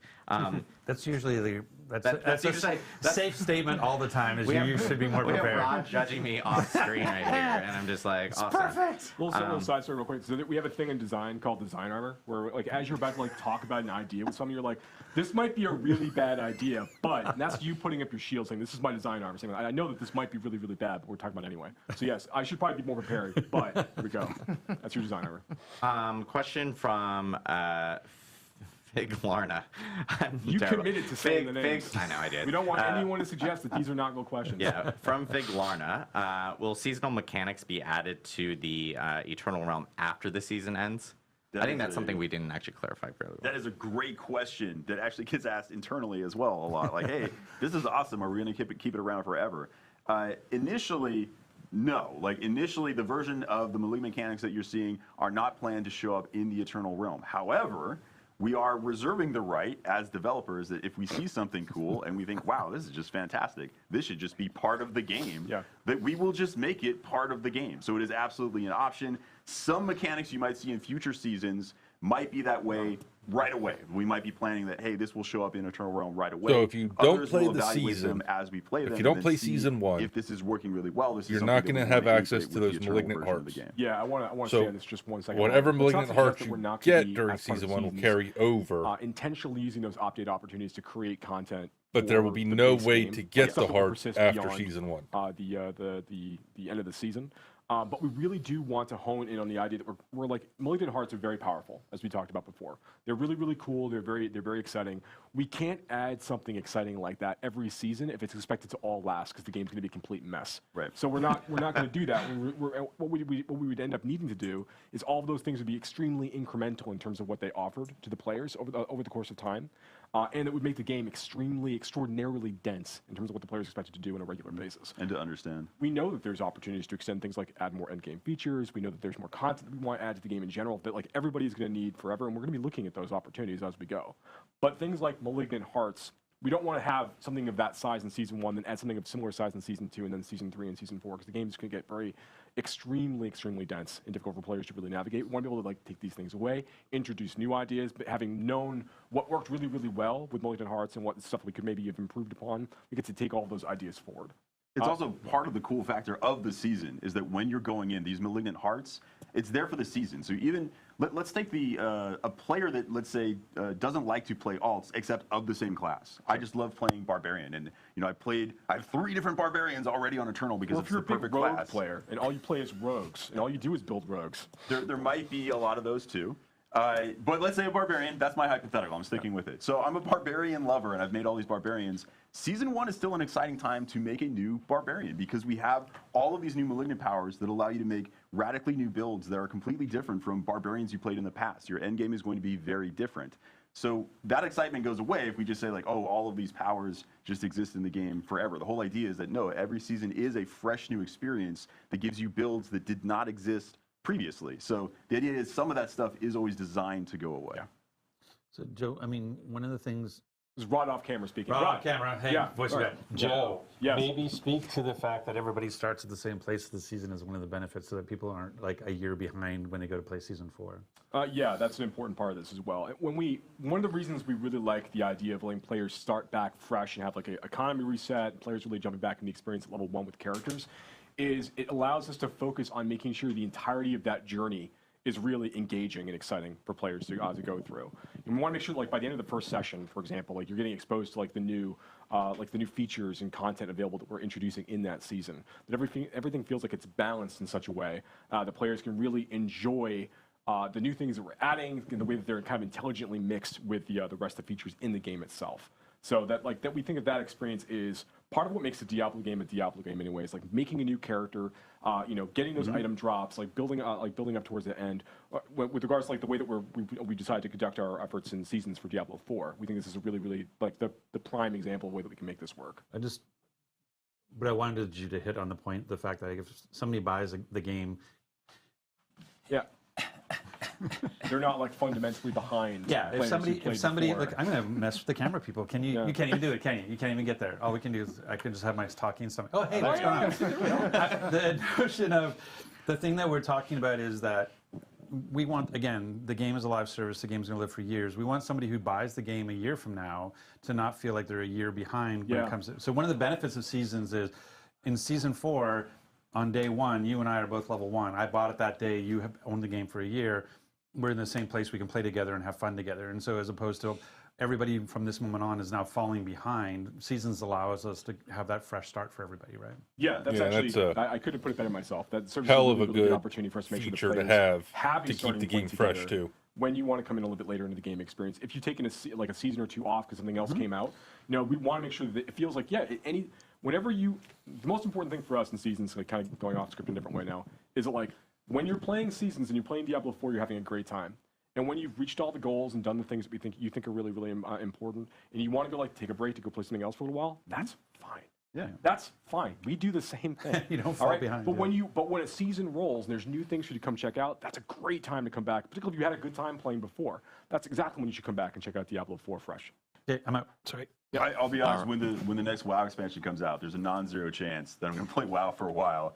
But it's great to know there's a point that I can come back to Diablo 4 and everybody's on an even footing. Yeah.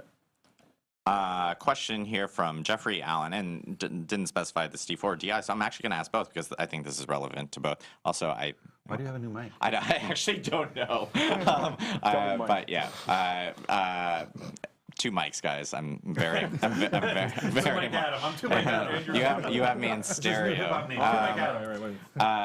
Can you say which cosmetics will be transferring between characters? So for instance, like for Diablo Immortal, we'll ask this specifically for Diablo Immortal, and then we'll talk about Diablo 4. But in regards to transferring cosmetics, like if you ended up buying a cosmetic in Diablo Immortal, does that actually also appear in the Blood Knight? So cosmetics purchased prior to the Blood Knight's release will not be retroactive. However, the what was the Mother's Lament set? Hatred's Heritage. Hatred's Heritage will be available for the Blood Knight. Oh, nice. Okay, cool. So going forward, there will be now new cosmetics available for the Blood Knight, just as they are for all the other classes in Immortal. And then I guess for D4, will cosmetics be transferring to seasons, and will they need to be reobtained? I know this was like a question that we get a lot from people in regards to transmogs, and if you salvage specific stuff, how does that work between characters from Eternal and Seasonal Realms? Yeah, I believe that's all transferring over with you when you go into the new season. And obviously, every cosmetic set that you're purchasing via the store and via the Battle Pass, that stuff also is going to be carrying over with you. Yeah, so if you ever unlock anything, your whole account has access to it forever, is the current functionality. Nice. I shouldn't say it that way. It sounds like we're going to change it. Yeah, don't use the word forever, ever. Yeah. Let's see. Nightmare, this is from Kincho Kimo. This is I believe it's going to be was $10. great, but why can't we just teleport right into dungeons rather than just? But I'm pretty sure the season battle pass. So this one I think is interesting because $10. Nightmare.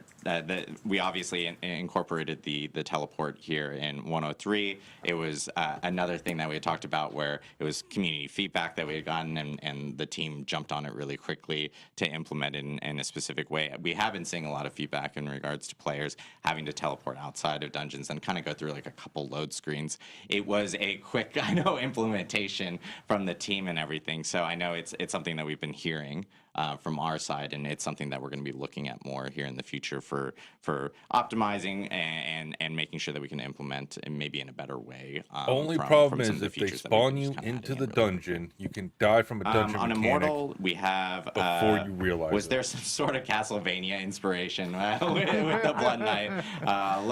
Looking very, very similar to some popular characters from that franchise. Very pretty vampire-ish people, but not vampires. I think we discovered Adam's kink, by the way. We can turn off Rod's mic now, so that's all we need to do. But yeah, was there any inspiration kind of thrown with the Blood Knight? I think when you're working with a tropic idea in fantasy like vampires, you take inspiration from all over. The spear thing puts us in mind of Vlad the Impaler. The aesthetic, you've already talked about some potential references, but I think for us is as much like what we take out as what we leave in. We don't want the Blood Knight to feel like a grab bag of all vampiricness. They are very specifically grotesque, blood, shadow, knightly weapons oriented, and so there were things like turning into mist, like turning into wolves, etc., that we immediately said, hey, these need to be off the table. And so in that regard, I think there's a lot of familiar that we're channeling, but there's also like a very dialed in identity for the class. Awesome. Everybody knows that it's necromancers that turn into mist. Let's see. In regards to Diablo 4, we have, will you guys be nerfing or buffing in the middle of seasons, or will you be making changes after the season starts? Yeah, it's a really good question. So, this is from Godic, by the way. So there you go. Okay, I just wanted this to. is a real person. Yeah. Yes, this is a good question. So we made a number of adjustments during the preseason period to make sure that we're bringing some builds back into where we expect them to be functionally and performance-wise. When we go into the seasonal release, we do want to create structured moments in time that we're going to be talking about, I think, more in future streams, when we expect like buffs and nerfs to happen. So we have like a regular set of like patches that are going to be occurring after the season is released, where we have like a better schedule, like in cadence when we're talking about these things. We really wonder want if to I should put my aspect question like big nerfs and big buffs into for their only, like, chat to see if extreme they outlier respond to it. cases, and things were like really damaging the end game experience for a number of players. So we want to try to keep that more constrained, and we also want to have just fewer general like off cycle balance updates and things. So we're kind of keeping things more into this weekly cadence, like we talked about. So yeah, things will be pretty stable throughout the course of the season, unless, yeah, if one of the malignant powers, I know I joked about them being broken, but if the zone lights on fire when you use a malignant power, yeah, we're going to patch that. But otherwise, we're going to try and keep things stable. I know we're running close on time because we were planning on this stream to be 90 minutes, and we're 1 minute away. So I'm going to lightning off a few questions. A big question within chat is obviously about stash space, which is something that we kind of just talked about a little bit earlier. I'll say real quickly though, like we definitely hear everybody about this. We are talking a lot about what we need to do with this. We've got good plans of things we can do to improve the situation. I know it's frustrating to hear me say like, what you were able to do this, like you could be able to do like nightmare dungeons this quickly, but like the reality is like we are moving really quickly on this, and we're gonna be trying to provide more space in the future. We're figuring out how like we're gonna get that accomplished. Yeah, and also one thing to note is I know we talked about during campfire chats about how gems and so forth were going to be part of the part of materials in the future. So I know when that hits, like that will obviously free up a lot of stash there's space lots for of different ways users to kind of like that. slice away at this problem. And that's like an example of what we're trying to do to start trying to mitigate this a bit. And then Jim, the Q guy, asked how much time between seasons. He still wants to level up his main. So in between seasons, obviously, we had talked about seasons lasting 3 months. It's a minimum of 12 weeks. Sometimes it might be a little longer, but you'll always have at least 12 weeks to complete your season. Correct. Yeah. So you guys will hear based on the calendar dates, right? But yeah. So you guys will hear like no matter what within or like once we hit that 3-month period, you'll start to hear news about the next season actually hitting. I think like that. what he's asking is the time and specifically then, between this one, seasons. I guess for Rod, are there any plans like when season 1 ends, when the new season 2 starts? classes coming to Diablo 4?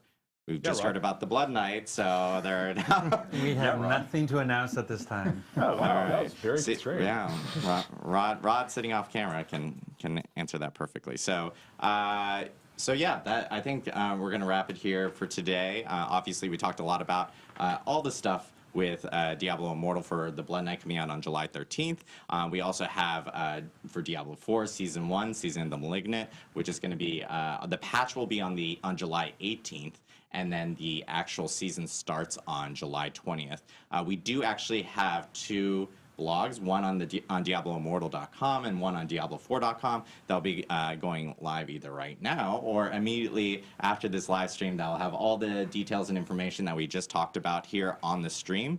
Yeah, lots of stuff coming up here for Diablo. Patch this afternoon. Oh yes, and there's a patch this afternoon. You'll be seeing. Oh, I forgot. That's why I have to do it immediately after the stream. I was trying to get out of it, guys. But we will have a patch. We'll have patch notes up on Diablo4.com. We have a patch article that will actually note, and we'll be updating people when that patch does hit. It is a client patch. It will require a download. It will be on all platforms.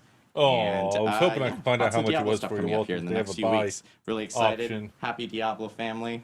Or an upgrade option. But Tons of stuff coming up. leads I know to we a will be broken rating link at the 2 moment. Diablo content creators immediately after this stream. One on Twitch, which is Barricade, and the other one on YouTube, which is Killswitch. So make sure to tune into those guys. And thank you guys so much. Thanks for tuning in to the Diablo Developer Update live stream. And from everyone here on the Diablo team, we hope you have a wonderful weekend. Thanks, everybody. All right. That was interesting. We'll get rid of that. Let me pull this over. So this is what he's talking about. Diablo4.com. So I was hoping I could find out how much it is by clicking upgrade, then upgrade. But it just leads to a broken link page. So unfortunately, I don't think it's going to tell us how much it is until closer to time. There's the cutscene that they were talking about that they showed earlier. The new quest line. New power. That's the Malignant Hearts. 30 new Malignant powers to wield. So there's, I think he said 32 total. A new boss battle. And new gear. Obviously, there's going to be gear. 6 new unique items. 7 new aspects. Wow. It's going to be crazy. Unlock rewards by progressing through chapters of the season journey and tiers of the free seasonal battle pass. Yeah, so if you don't want to pay, let me pull that back up. If you don't want to pay for the premium battle pass or the accelerated, it is free.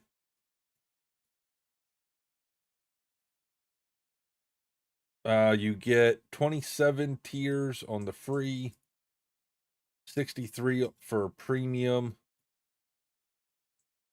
So there's a total of 90 tiers to unlock. So there's that. What else do we got here? Seasonal blessings. That was for the upgrades to like your elixirs and experience from killing and stuff like that. What's this? Scroll of Amnesia, which provides a free skill tree and Paragon board reset. That would be nice. If they could put that in to buy, that would solve the issue with having to reset everything. And then they won't have to worry about it. Show off that the only thing more frightening than the Malignants is you with the Eldritch Monster title. So that's the title we'll end up getting when you complete the season. Clothing, weapon transmogs. Yep, that's everything that you'll get from the battle pass. So there's a look at the armor you can get with the battle pass. Can I make this bigger? Control plus. That's about as big as I can make it. So you got what looks like your druid in the middle. Oh, let's say this is probably the barbarian.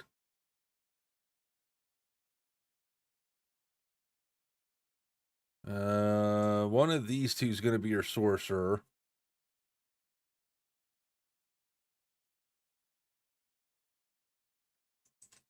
I have a feeling this is the necro, and then the other one, which is probably this, is going to be the rogue. Huh. Interesting. So what do we got here? Mustang mount. Yep. The armor for the horse. Weapon skins, mount trophies, emotes, platinum, and more. Explore a range of cosmetics to earn along the premium battle pass. Collect a weapon transmog for all 19 weapon types. 2 emotes for each class. 2 headstones. And 5 new mount trophies. So that's what you can look forward to for the premium battle pass tiers. On the Warpath emote. Show everyone you're ready for battle when you slam your banner down, signaling to the enemies that you're ready for a fight. Okay, so you get that for the accelerated battle pass.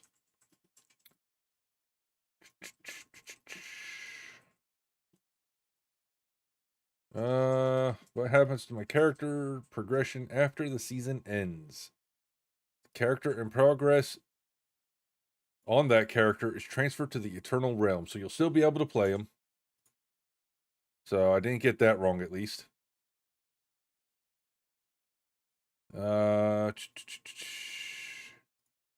There we go. Once the season starts, log into the game, create a new seasonal character, and enjoy. Yep, so the season itself is free. The free battle pass is obviously free. But if you want the extra tiers in the battle pass, that's what you need to pay for.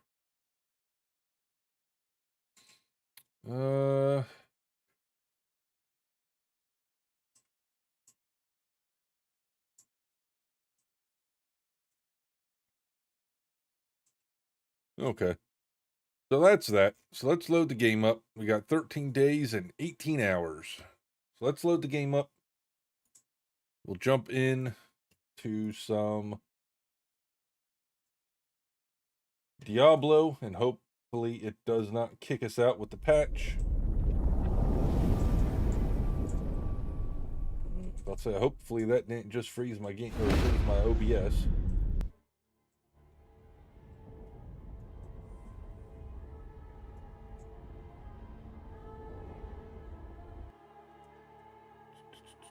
Okay, so this can go back to default. Nope. Alright, let's get into the game here.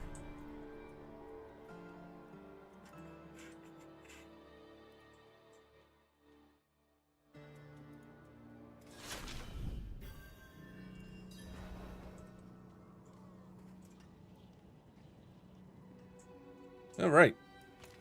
I am on tier 4, so that's where I want to be, so that's good.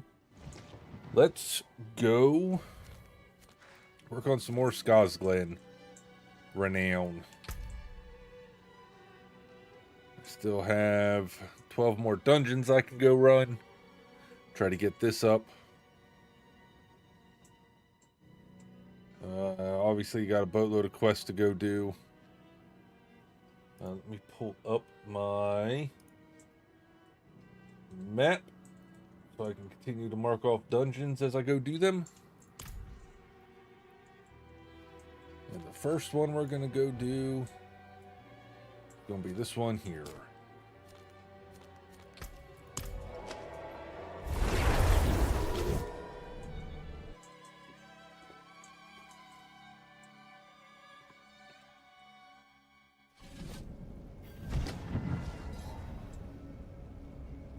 Right.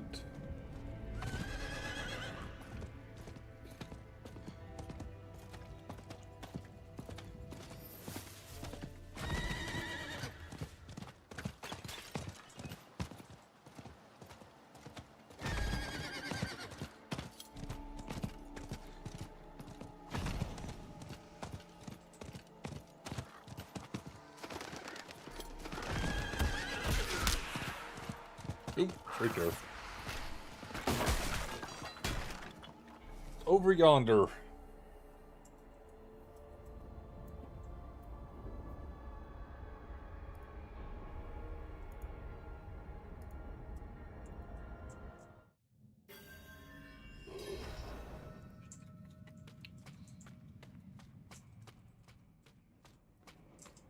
And now we go kill stuff.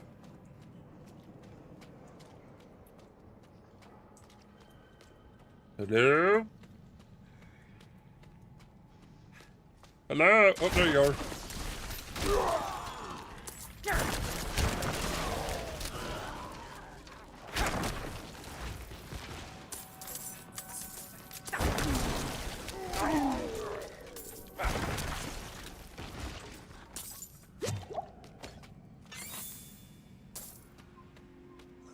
Treasure goblin!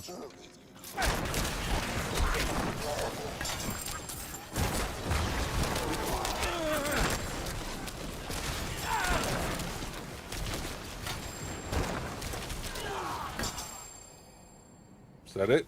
Anyone else going to come around the corner and die?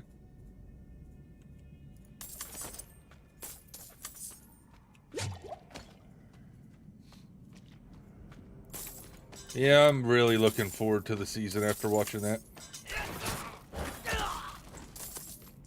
think it's going to bring a lot of interesting gameplay,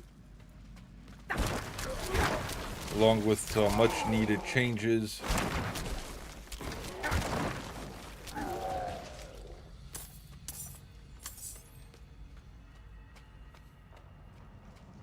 gonna go watch Shazam 2. I haven't even seen the first Shazam.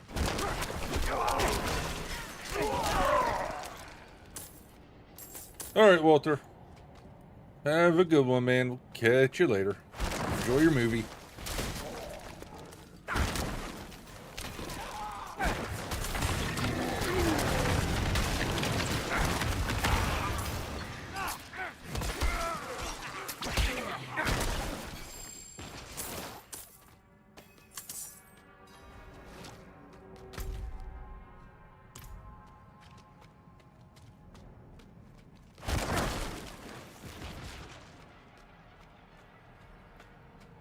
If I didn't need gear, I would not be clearing this frickin' dungeon out, that's for sure.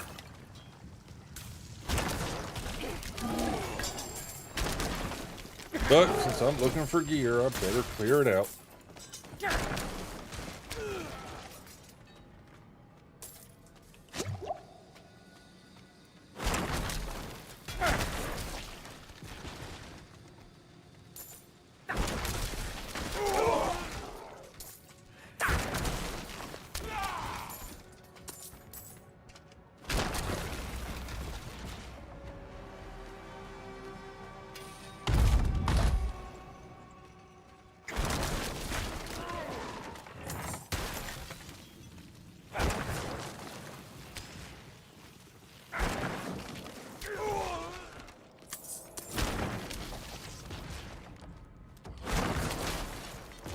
Excuse you, it's my chest. Oh, the butcher! Fresh meat.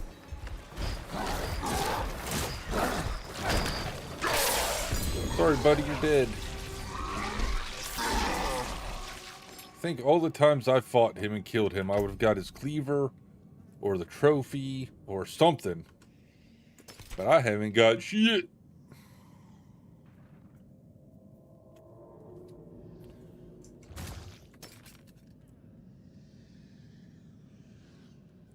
That butcher was like, I got this. Oh, fuck.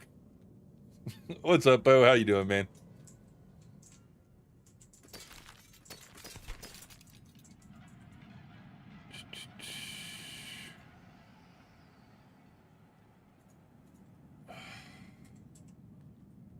It wouldn't be too bad if I actually had fucking ranks of corpse tendril on it.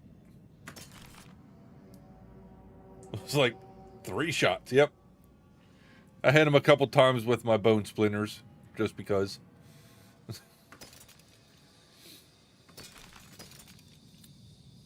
But he definitely did not drop me anything of value to me. Because why would he?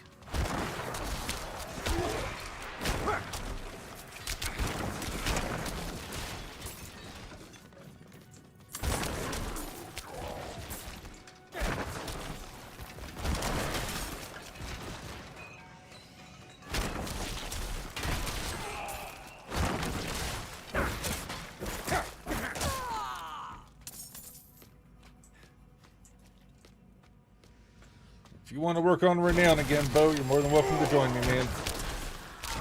That's all I'm doing right now. I'll eventually jump into some nightmare dungeons at some point, once I get more Renown done.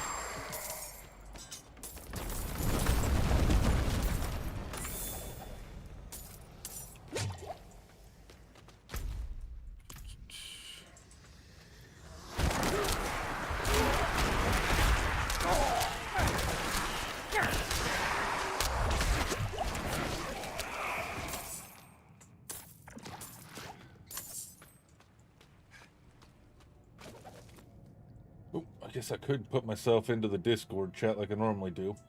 Voice chat. Totally forgot about that. Give you 5? Alright, no problem, man. I'll still be here. Follow the rat. Isn't that what they say? Where are we going, rat? I already killed everything down here. How are you supposed to lead me to good gear if I already killed everything?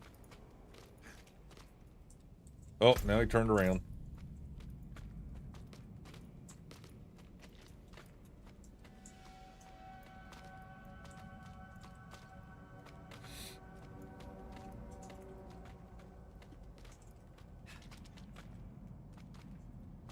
I wish someone would have asked a question about following the rats in that dev update.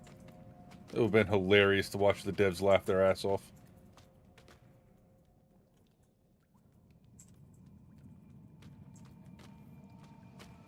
So I'm pretty sure they're on a looping path.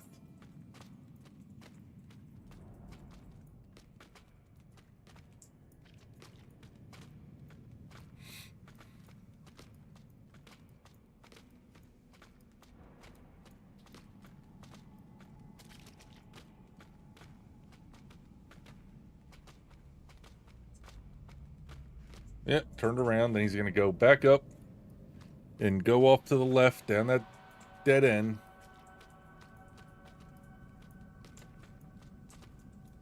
Oh my god, he went right this time. So it's not a looping path.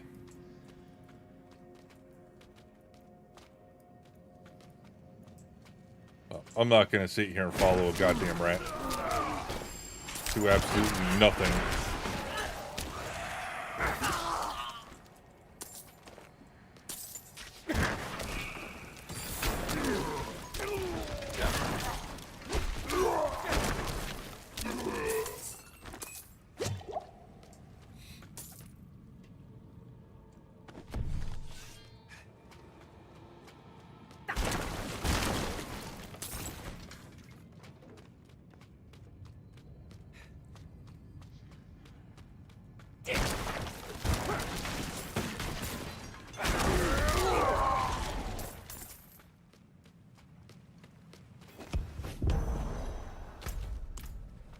Oh, a ghost bridge.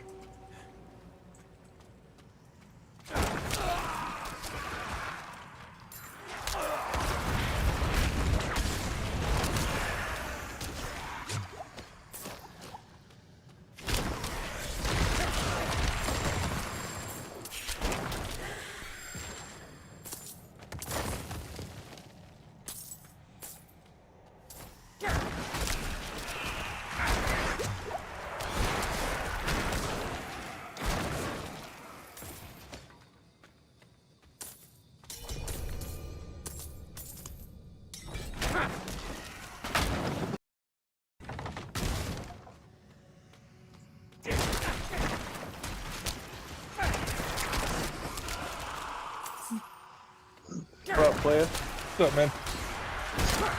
Just watch that stream, that's all. Yeah, it was interesting. Yeah, it's not great, but we definitely need anything we can get. So Yeah, I'm quite interested to see how the whole malignant heart thing pans out. yeah, that's what I'm pumped for. And each class is getting new uniques and all that. I think 6 new uniques, 7 new aspects. That'd be nice. Hopefully they're not crap uniques and they're actually worth fucking something. Yeah.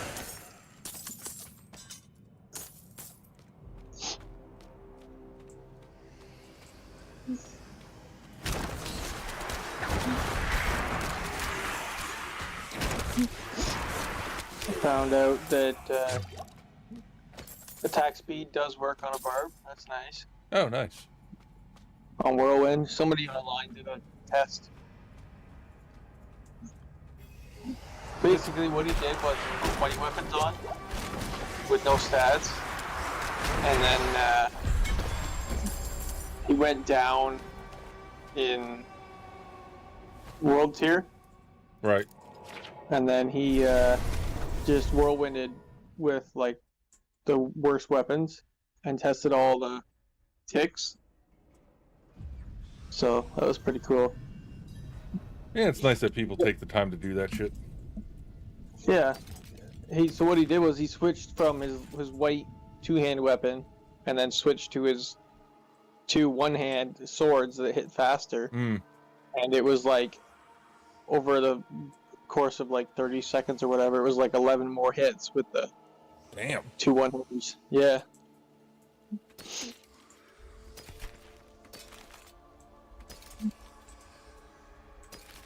So it's nice to know I can actually roll attack speed on my gloves now and not be worried. Yeah. Yeah, which one was it that I saw a video of and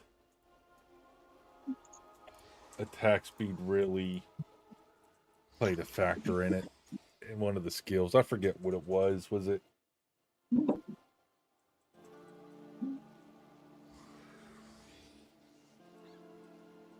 And it wasn't for the necro. I think it might have been like twisting blades or something like that. Yeah, rogue attack speed is pretty key. Yeah, where they were saying that you want attack speed because you're going to do so much more.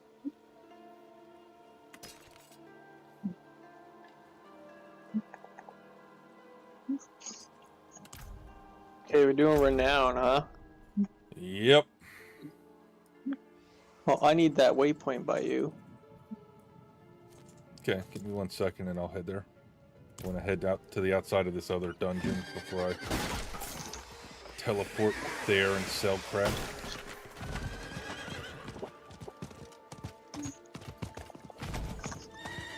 I hate that the shit doesn't transfer over in this realm. It doesn't make any sense. Well, the way it sounds is come the 18th when that update gets pushed out for the season. Yeah. Then it will. Yeah, because everything comes in effect on the Eternal Realm on the 18th, right? Yeah, yep. And then the season's on like the 20th or something? Yeah, the 20th, yep. Yeah, but I thought, I could have swore that, oops, I don't want to teleport there. I could have swore that, the shit already carried over from character to character on the Eternal Realm. Because when you get a Altar of Lilith, it says your progress carries over to every character on this realm. Yeah, that could just be bugged out though. Could be. All right, I'm here by this waypoint. Like they meant for it to be. Where are you? Over here. Yeah, I need a lot of waypoints. I'll work on that later. I don't even have the map discovered on this character yet. I've just been grinding dungeons. Oh Jesus! I'm gonna get that Renown done, but it I don't sucks. even know. Well, I don't even know if it's worth grinding out the altars and the waypoints if you have them on your other character, because in 12 days, you just log into your main and you have it all. This is true. Yeah. Only thing I would be worried about grinding out for Renown right now is on your main character. So that stuff carries over to the seasons. Yeah, I don't even have to worry. Yeah.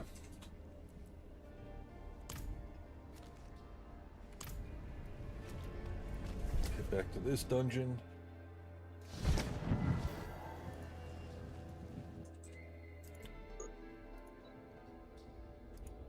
Oops. Yeah, I had a feeling they were going to pull some shit like this. That's why I didn't start a second character yet. Well, if I don't have to worry about Renown, I can run a dungeon while you do that.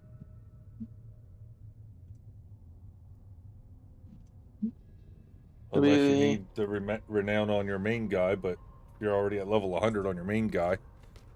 Chances Yeah, the of you Renown's needing already it are all slim done. to none. I got everything done on the rogue. Yeah, that's what I thought. Yeah, because I mean, in 12 days, you're going to get, that's all going to carry over, so there's really no point in doing it. No, there isn't.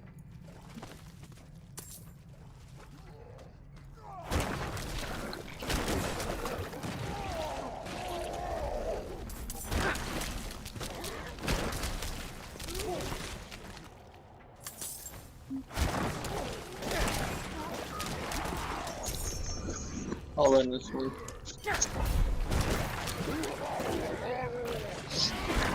Yeah, I'm pretty pumped for seasons. I like the new gems.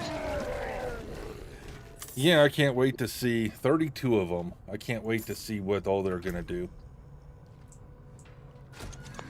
I mean, I'll give up fucking 750 armor for more damage and shit.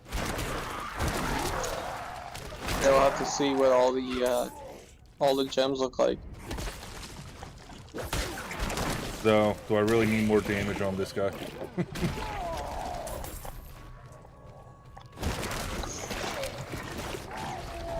I don't know, he hits pretty fucking hard.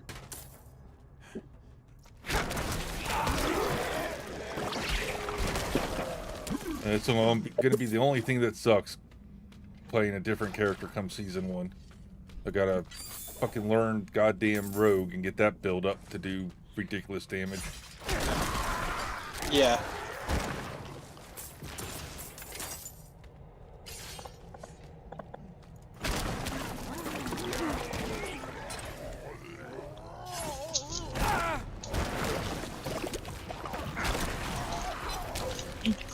I would have laughed if the first season was zombies when they said it's not going to be zombies. Zombies.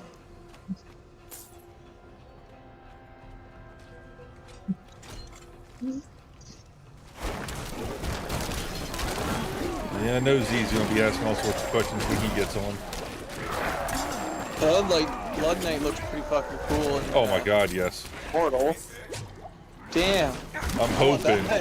I'm hoping, I was saying, I don't know how long you were in the stream for or not, but I was saying earlier that class and the playstyle of that class would be perfect for Diablo 4 on the computer, not a mobile game.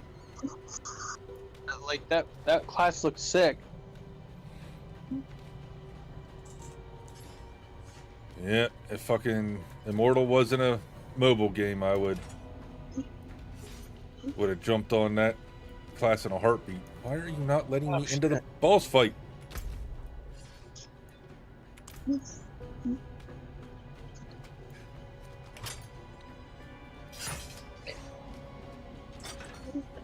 Oh, remember I was saying it had no problem with the suppressor bubbles?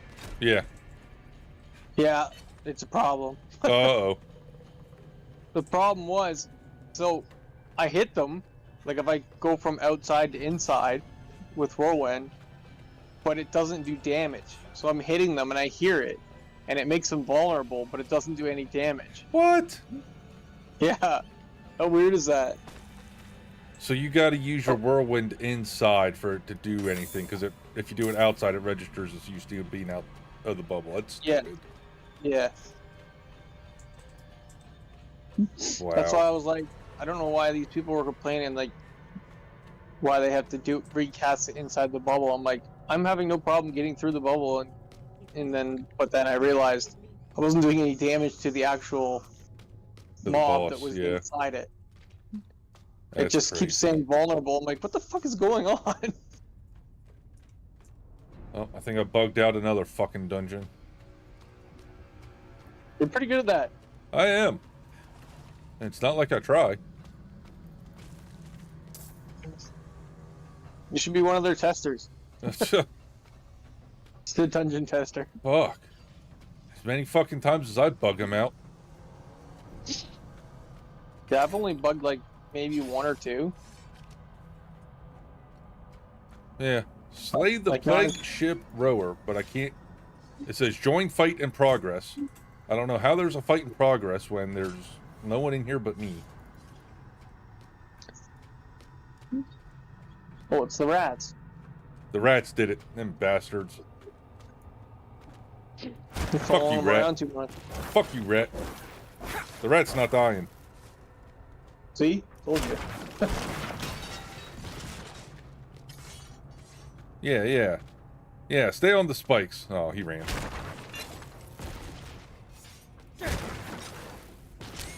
There we go. My mini nuke killed him. Mini nuke? Yeah, mini nuke for my bone spear. Oh, the little bomb? Yeah. Well, I don't know how I'm going to fix this. I guess I could teleport out and come back in. See if that fixes it.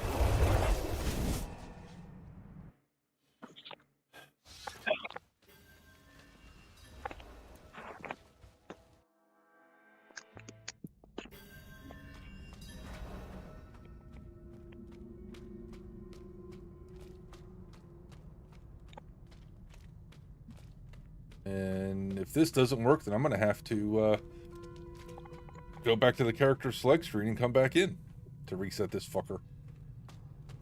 Or you go right out.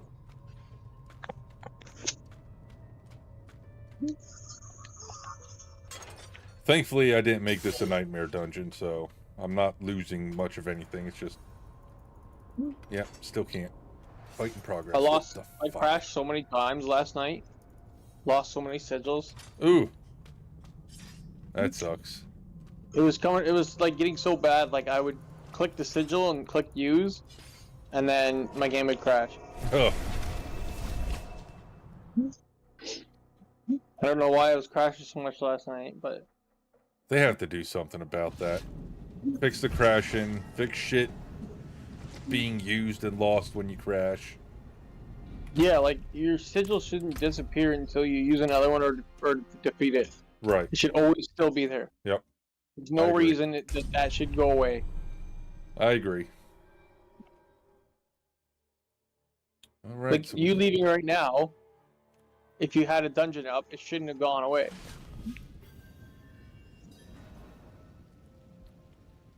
There's no reason it should go away. Right. Because what happens if I pop a sigil and, oh my god, emergency just came up. I gotta leave before I even go into the dungeon. Yeah. Alright, well, let's see if this fixed it.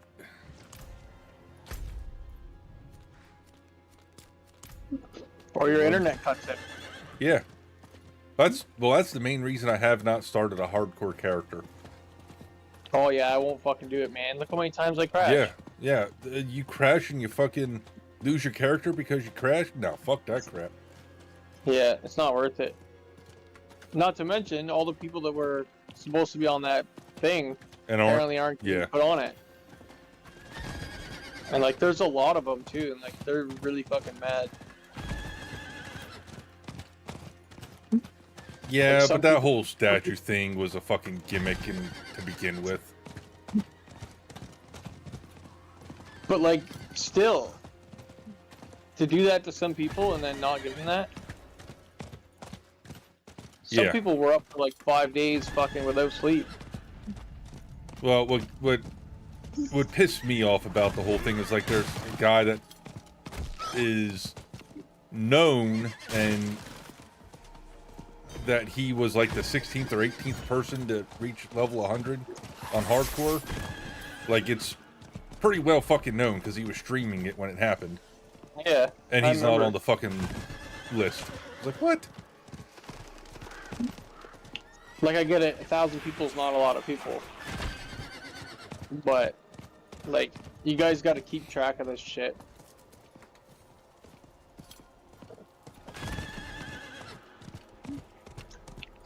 There should have been a team on top of that shit. Oh, yeah. You can't tell me that they don't have logs that they can go back through that the game sends them. Right? With date and time stamped of when they hit level 100. 100% they do.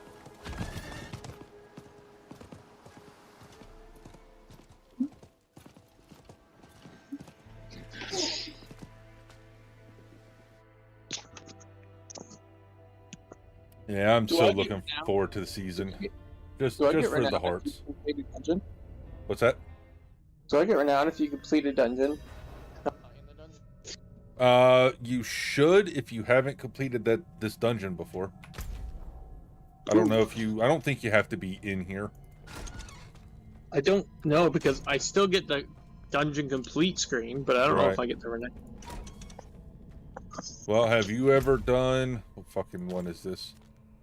Flooded Depths. It's the farthest north one you can get to.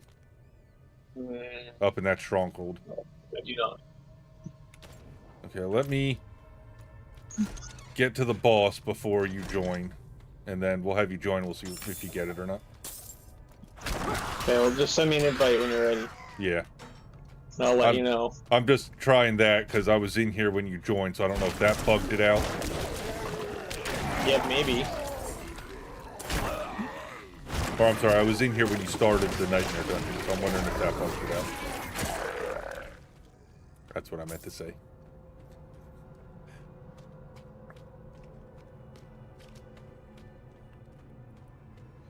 Yeah, I'm usually pretty good at finding all the fucking bugs, and it's not like I go looking for them. Well, obviously not. They're a pain in the ass when you find them.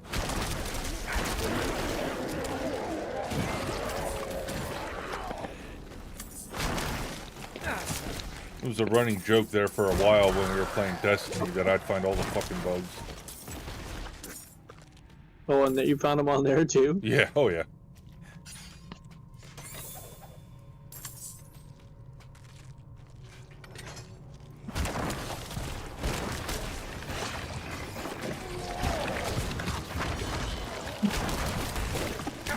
Alright. Well, I'm glad you pulled me up here, because I was going to kill you anyway.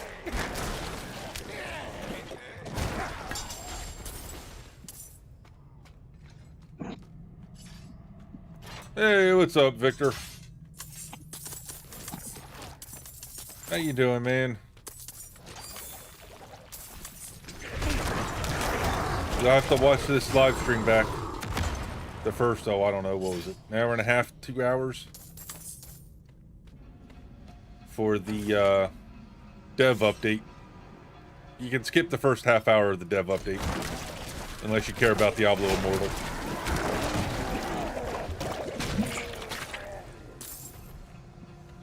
I'm hoping that they do bring that Blood Hunter class over, Blood Knight class over at some point.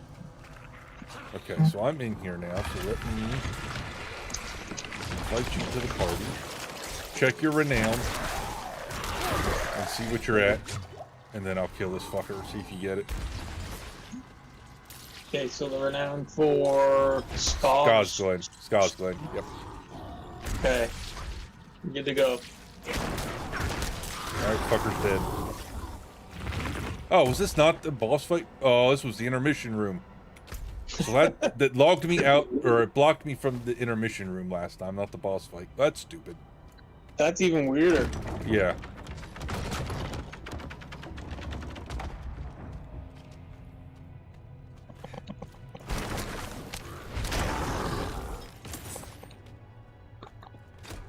Yeah, well, I'll make a copy while you do that.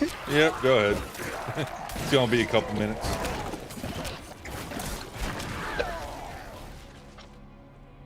Fuck, I finally got my proper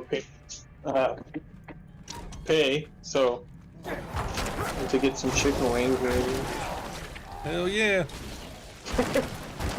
You don't eat so many chicken wings. Yeah, you can only eat so many chicken wings, and the right amount of chicken wings to eat is all of them. Well, fuck, man. They used to have all you can eat. I remember that. They don't have that anymore here. A lot of places used to have all you can eat. Now they don't fucking do that shit anymore. Oh, you guys don't have it there either? Nope. Yeah, see, it's gone. I don't know what the fuck happened. We used to have a lot of buffets and stuff around us. They all fucking shut down. Well, we still have a lot of buffets, but no all you can eat. I guess a buffet is still all you can eat. Yeah, technically, yep. But yeah, like it's not all you can eat like expensive food, like yeah, wings or like ribs or something like that. But yeah, we still have buffets. They're a little more expensive. We don't have. We used to have. I don't even know if it's still open. We used to have a all-you-can-eat pizza place No near way. us that we'd go to. The pizza was all right. It wasn't the best pizza, but it was all right. But it was all you can eat. Yeah, and it was like, what was it? It was like $10 or $12 for an adult for all-you-can-eat pizzas. Like, well, hell yeah. Damn cheap. Did they announce when season 1 is starting? Yes, they did. You got 2 weeks. It is starting on the 20th. So, starting the 18th, so 12 days, the update is going to roll out for the season. The season will go live the 20th, but on the 18th, there's going to be 6 new uniques and 7 new aspects that you can get in the Eternal Realm starting the 18th that are part of the season. A lot of buffets go out of business for 2 reasons: not making enough money and health code violations. Yeah, I'm pretty sure it was both those reasons that the ones by me went out of business.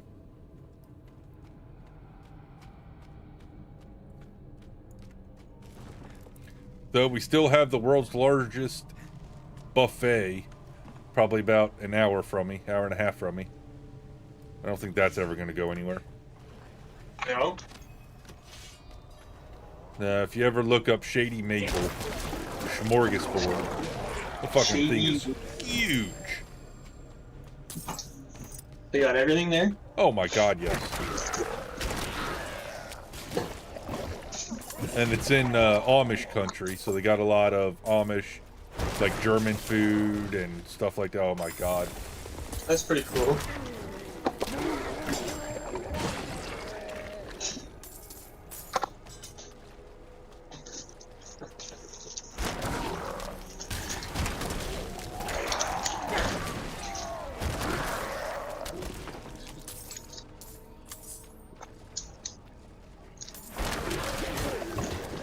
So come season 1, Victor, there's going to be a new gameplay mechanic, which is going to be interesting, to say the least. Basically new gems Yeah, pretty much. that add awesome things. Yeah, 32. So you're going to be able to collect what they're calling malignant hearts, and your amulet and your rings are going to have different gem slots. Now they're going to be colored gem slots, and then you can put the corresponding colored malignant heart into that socket. And the one that they showed on the dev update, it did 60, 68, 67, something like that, lightning damage. So I'm wondering how that stacks with all the damage buffs. I didn't even think of that during the stream. Like, if it multiplies? Yeah, I'm not sure. But, like, it could scale with your level as well, right? Because it had an item level. Right. So it could just be like one of those where you kill an elite and it gives you a barrier and it goes up with your level. Yeah, it'll definitely be interesting. Because that scales with your level too. Yep, yep. So I'm wondering if it just does something like that. Because that guy that was showing him off was only low level. Yeah, it was low level, yep. So I'm wondering if he just happened to have a low roll. We'll see. Yeah, I mean, it's a possibility. 2 weeks. Yep. Not as far away as people were thinking it would be.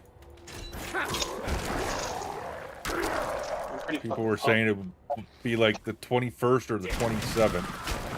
Thankfully, it was the closer one, not the further away one.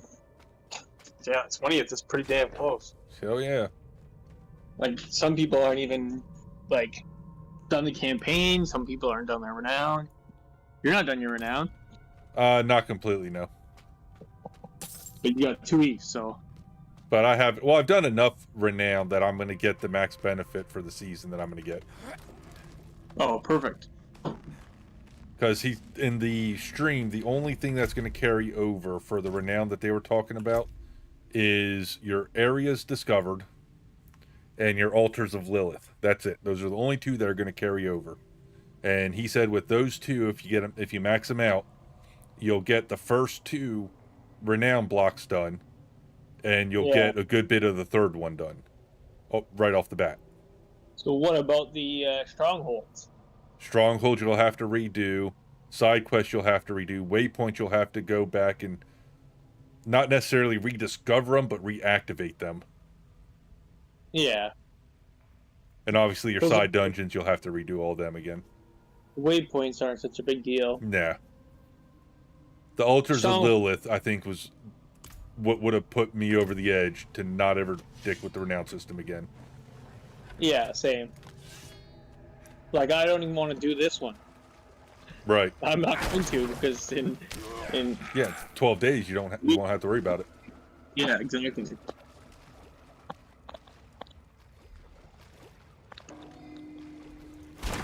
So whatever characters you've got, Victor, I think you only have the one. Well, no, you got 3. Whichever one you have the most stuff done on, so your druid, you want to log in that character before you start the season, so it will sync everything from that character onto your account, and then what will carry over will carry over. Did you do the dungeon? I'm still doing it. Oh, I got Renown somehow. Huh. I didn't even move. Yeah, I don't know. No, I'm still doing it.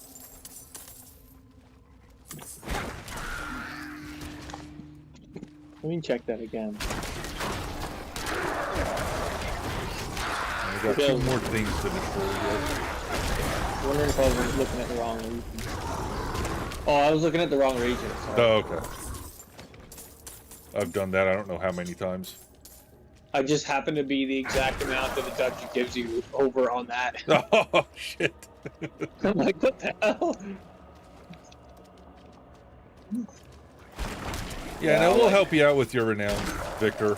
This way you start the season with the biggest boost you can start with. It'd be nice starting the season with 5 skill points and 9 potions and all that stuff. Be way better. The only part that sucks and is going to take a while is getting all the altars of Lilith. I'll send you a map, an interactive map that'll help you with those. Those will be something you need to do on your off time. I'd help you find them all, but it takes fucking hours.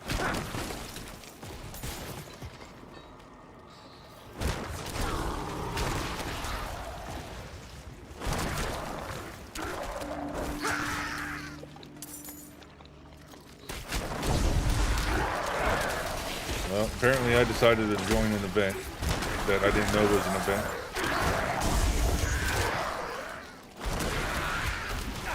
First time I ever saw this event. Destroy 5 bells.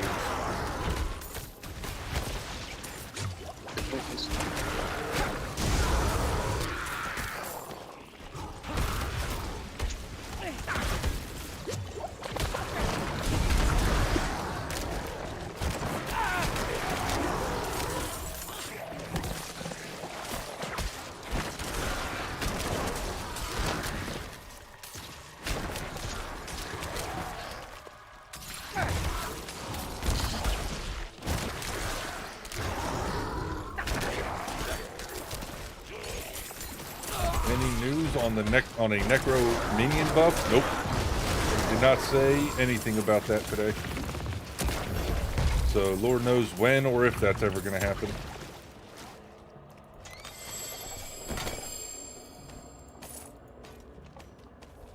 Amazon Prime's giving out Diablo 4 cosmetics. Yeah, I have drops enabled on my Twitch channel. For I think it was Barbarian that was this past week. Where's my drops at? Drops and rewards. You think a Nightmare Dungeon's gonna fuck up your quest?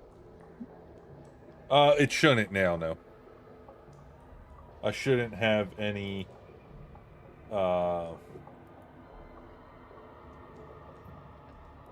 doors to go through. I just got destroyed 2 bells in this area yet.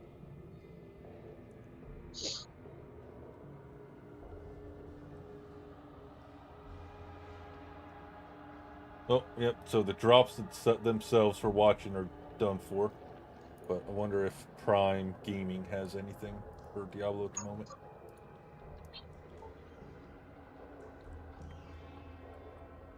Oh, they do. Ends in 27 days. Brackish Fetch Mount Armor Bundle. So you get Scales of the Dead Sea Horse Armor, Dead Sea Vessel Trophy, and Mariner Will Trophy. Huh. Sure, we'll collect it. Why the hell not? Pretty sure I already have that fucking link to their Amazon.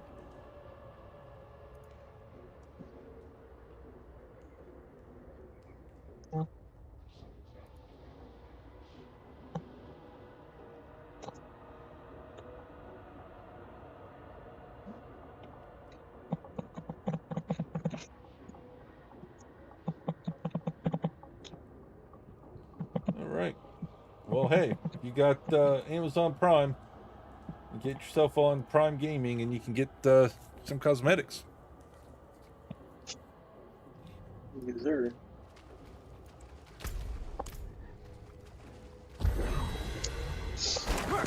Yep. The speed runs and more value.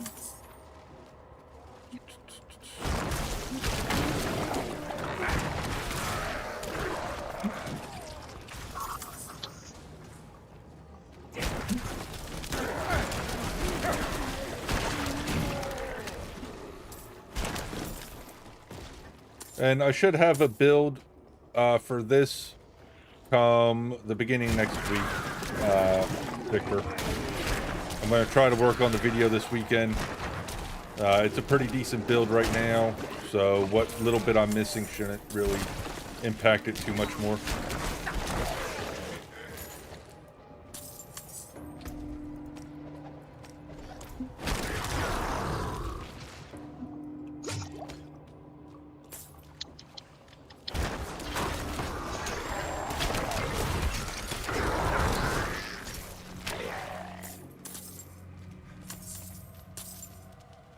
I'm going to have 2 people running this build come the start of the season. Victor, you said you're going to run it. Mikey said he's probably going to run it.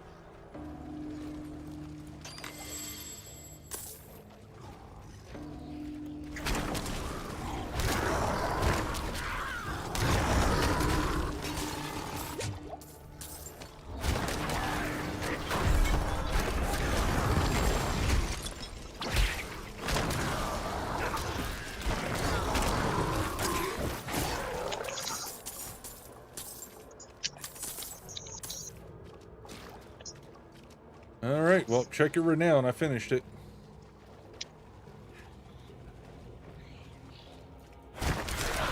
Yeah, I got it. Damn.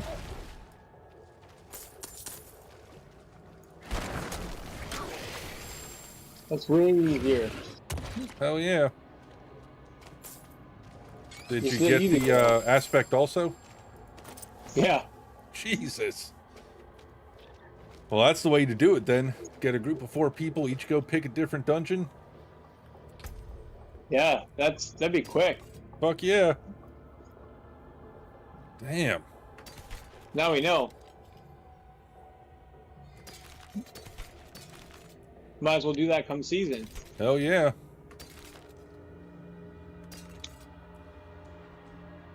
They were saying that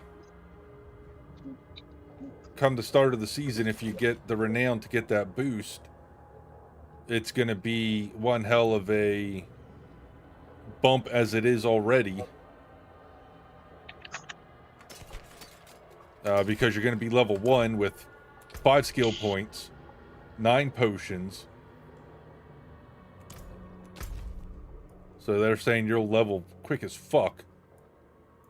Yeah. So we'll have to, when the season starts, we'll have to get everyone together, start a character, get up a few levels, and then start running fucking these dungeons and shit. One person goes to each one. Now you don't get the experience from each dungeon, but you get the Renown and all that crap. That's all that matters. Well, it don't matter because you're doing a dungeon the whole time. Right. Yep. You're gonna be doing a dungeon at the same time. It's not like you're losing experience. It's not like you can't go right. Right. You're not losing experience. Yeah, because it's just somebody else doing a dungeon. Right. Yep. Just a hell of a good way to get your fucking renown up, though. That's for sure. Yeah, I wish I knew that earlier. Hell yeah.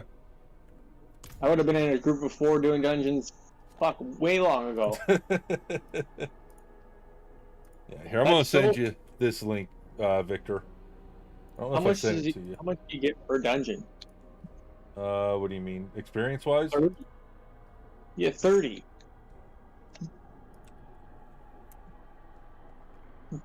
You can get 120 renown in like 10 minutes if you do it that way. Yep. That's sick. So that link I just sent you, Victor, is the one I was using to mark off the altars of Lilith when I would get them, so I can make sure I got them all, along with the waypoints. And now I'm using it for the dungeons, so I can mark off the dungeons when I'm done with them, to try to get all the renown I can from that area.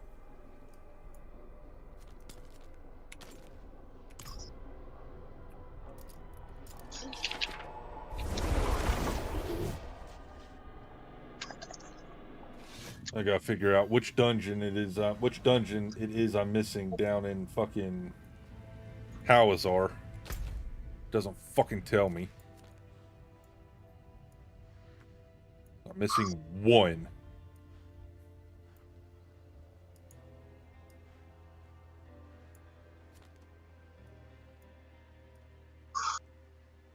And since I didn't start marking them off when I was doing Hawazar, I have no clue which one it is I'm missing.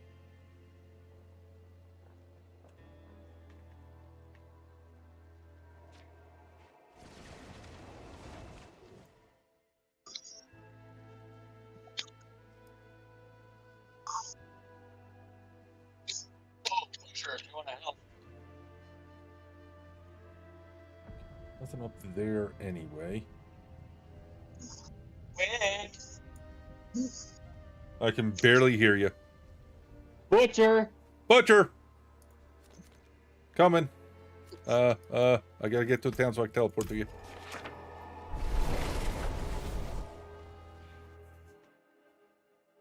As many times as I killed that bastard, you think I would have got his fucking cleaver or the trophy by now.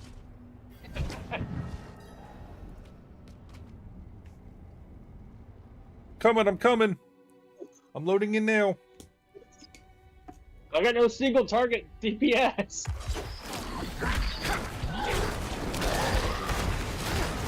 Okay, he's dead.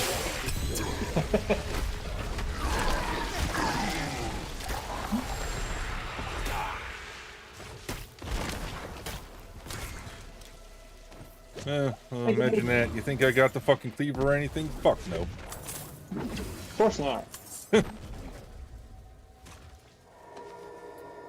Okay. Have fun with your dungeon. I'm out. Bye. Do you want the experience at the end? I mean, I probably should, but I don't know if that'll fuck up the dungeon I'll be running or not.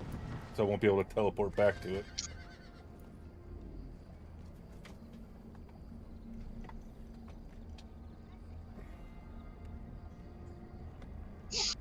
Okay, never mind. Alright. So go do this dungeon.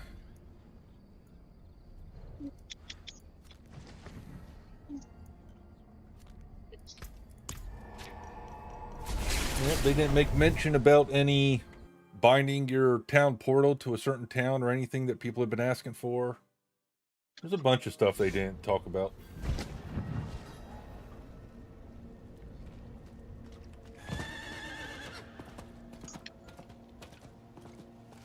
They said they're looking at putting other stuff into the material section.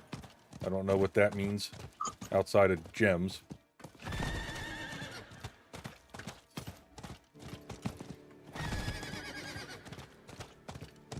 Hopefully aspects. It would be nice. Thinking of posting that up on Reddit and see what feedback I get from people about it.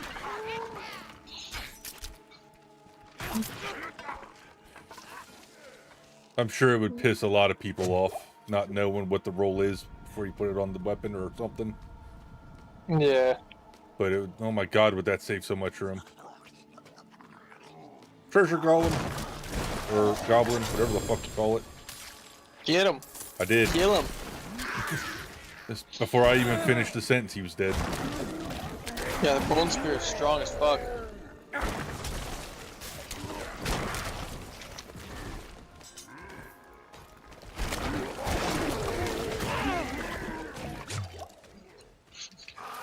I don't know why they nerfed Whirlwind Barb. Yeah. When you can you can one tap the butcher. Yeah. Yeah, they nerf you, but they fucking leave the goddamn Necro alone. Makes no sense. It's because Rob told him no. That's why. Probably. He's probably running the same shit. Oh, I guarantee you. He knows what's good.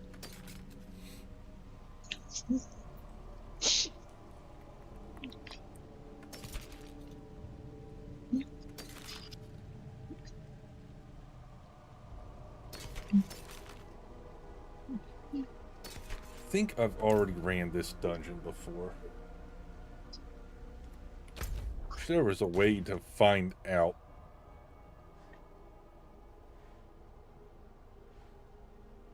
Not all the dungeons give an aspect, do they? No. Yeah, I didn't think so. God damn it. Sunken Ruins. I'm pretty sure that's one that could be a nightmare, ain't it? Yeah. Yeah, then I've ran this one before. I don't need to do it again. Oh my god, Dark Ravine completed. Completed.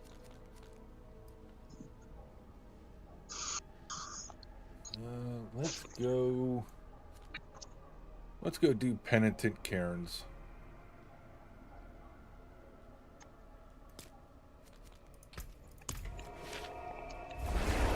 So they're making uniques drop from Hell Tides. Yeah, that's nice. Yeah, that's gonna be make Hell Tides useful again to actually go farm if you're looking for a unique. I'll slow down. You're looking for legendary though. Yeah.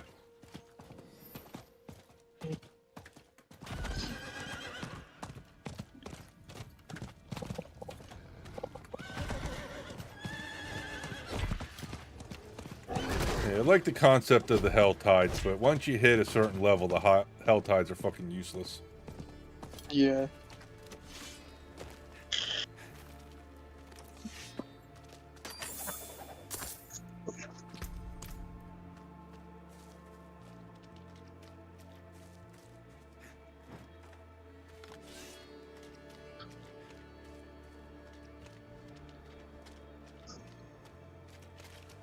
Load into here, travel back to town, sell crap.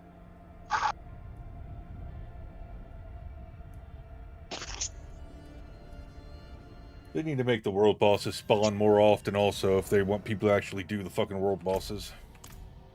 I also think they need to be stronger. Like in as in like I don't know, like a little bit stronger and not as big because they're so fucking big, you barely see yourself. Yeah. Like, what's wrong with having a boss like a little bit bigger than the size of the butcher, and have your screen like normal? Because people don't want to kill small little enemies like that. They want to kill giant things. Guarantee you that's their logic behind it. It probably is. I hate world bosses because it's how small you are. See, that doesn't bother me. What pisses me off is the crap you get most of the time. They're supposed to be like this fucking end-all be-all fucking world boss, and it fucking drops garbage. Yeah.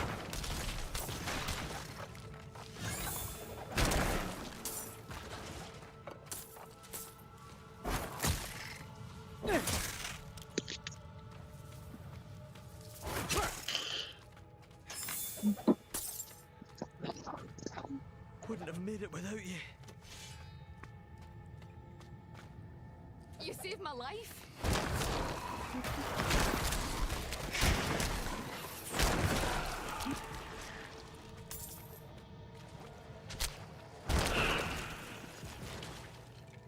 I need to get my critical strike chance up higher.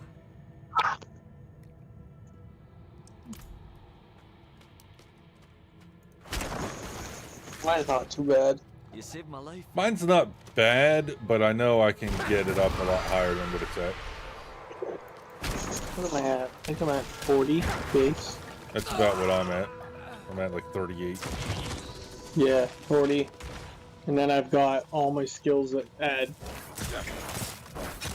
chance to like stun and bleeding and all the other shit. It's not terrible. I crit pretty much every monster.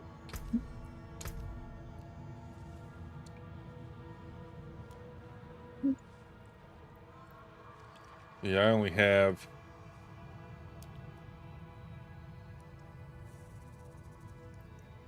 I could have swore I had crit chance to other shit too, but apparently not. Apparently I just got straight crit chance. I got +9 to immobilized enemies, 9 to stun, 9 to slowed.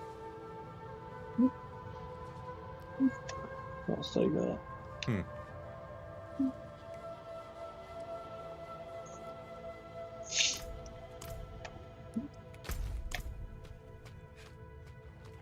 That's something I'm looking for on my jewelry, so I can try to get some better jewelry than what I have. The Yeah, rings I found a have, nice ring today. rings I have aren't bad. It's just for what I'm looking for, they're not the best. They're great for damage, but for everything else, they're pretty crap.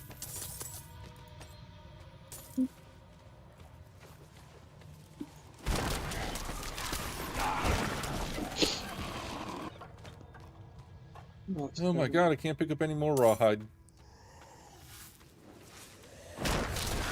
Welcome to the annoying fucking mess on your screen. Yeah. Everywhere you go. It's so annoying.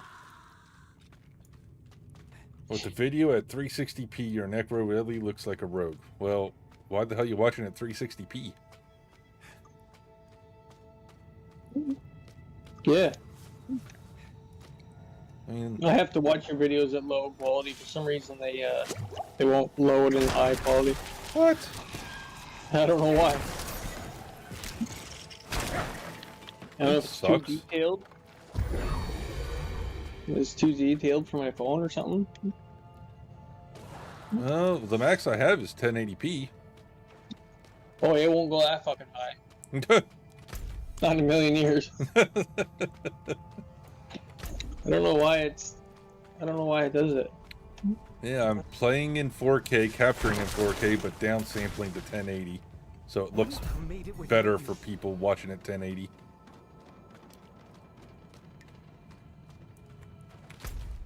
Wonder if that's the issue that Leslie's been having when she says she can't pull me up and shit.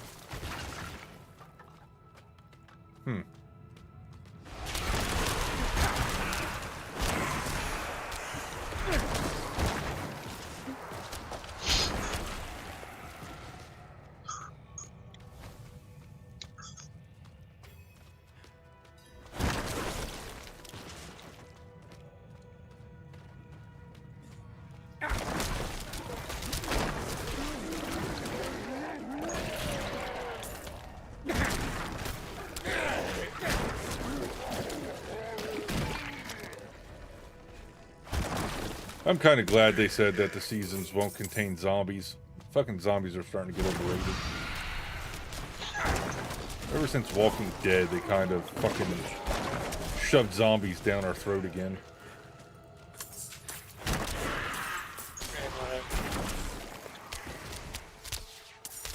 But if zombies aren't, I don't know. I guess they're in. Yeah, they're in #1. They're in Diablo 2. They're in Diablo 2. Technically, they're in this too, 'cause you got the Shamblers and shit like that. I think they're called undead in Diablo 2.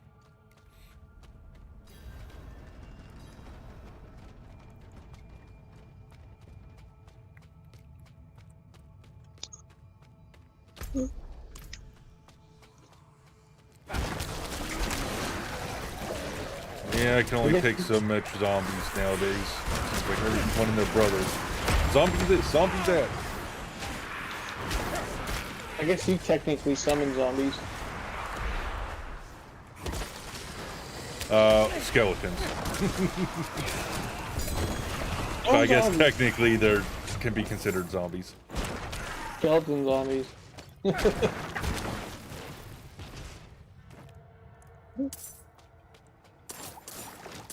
You hate the spiders and snake enemies the most? See, the spider enemies don't bother me. The snake ones can get rather annoying. Spiders are awesome. So easy to kill. Fuck yeah. Snakes? They suck. The only thing I can't stand about the snakes are those goddamn eyeballs the oracles throw out. Yeah.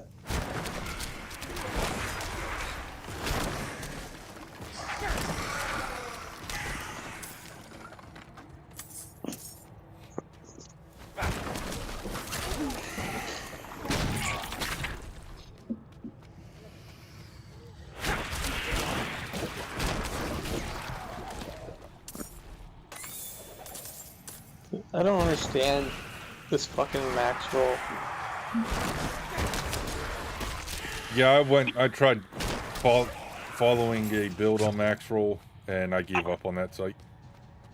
Because it says the best gloves are Thor's, but yet in the picture that he's running, it's just regular legendaries with an aspect. Like, what the fuck?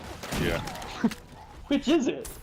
Like I don't like really like running the unique ones, but I don't understand why it says best in slot is those. I don't know.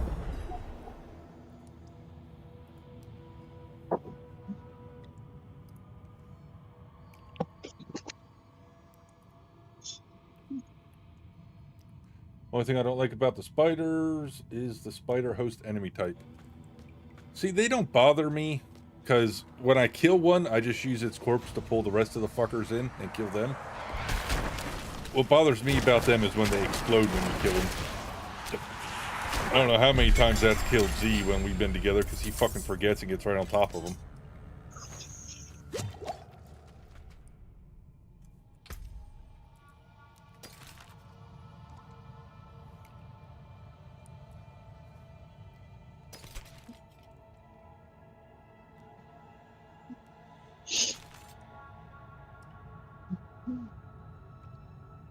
It must be nice to pull them together like that and one-shot everything.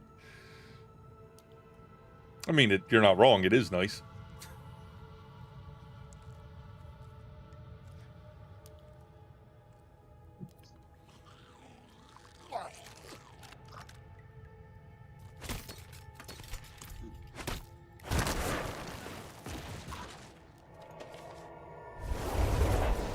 So that one's done.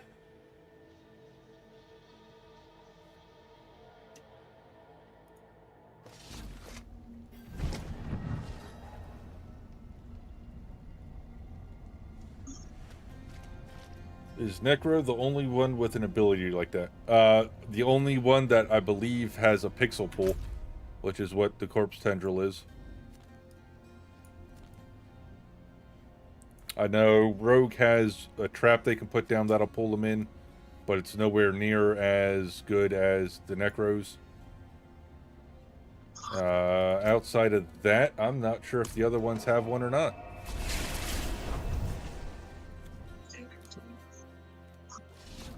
But the pixel pull's nice because it'll pull everything into one fucking pixel. Yeah. It's a lot tighter of a circle, but it doesn't damage. So it's I don't know which one I like better. Pulls them in tight like that, but what? I don't know which one I like better. No, before that you said it's nice because it pulls them all tight like that, but you said something else then. Oh, I don't remember. It's nice that it pulls them in like that tight, because then you can just you're guaranteed to one-shot them, right? Yeah. But it's also nice that they do, like, if you run that trap build on a rogue, you can set it up so it's instant again. I don't know if you can with a Necro, like have it come up instantly. No, unless you... I mean, you can, but it takes a lot of finagling to get cooldowns and all that stuff to trigger and all that crap. Okay, so you can do it then. Technically, you can, yes. So that's like the rogue. It takes quite a bit to get it to be instant, but you can do it. Yes. Yep.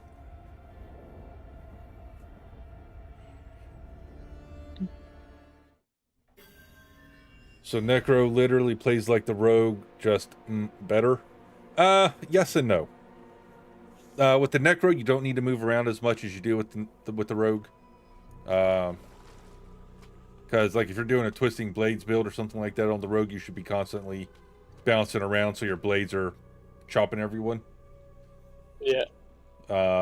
Whereas the Necro, I can just sit in the middle of a room and just fire my bone spear in any old direction I feel like it and kill everything. Which is where this aspect where my damage increases while I'm standing still comes in clutch.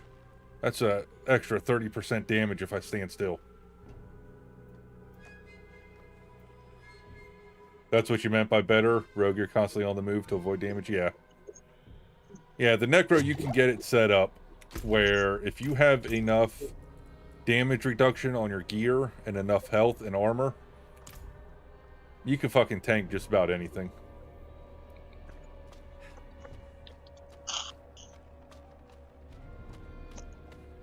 Necro, you can just stand there? Yeah, that's what I like about the Necro.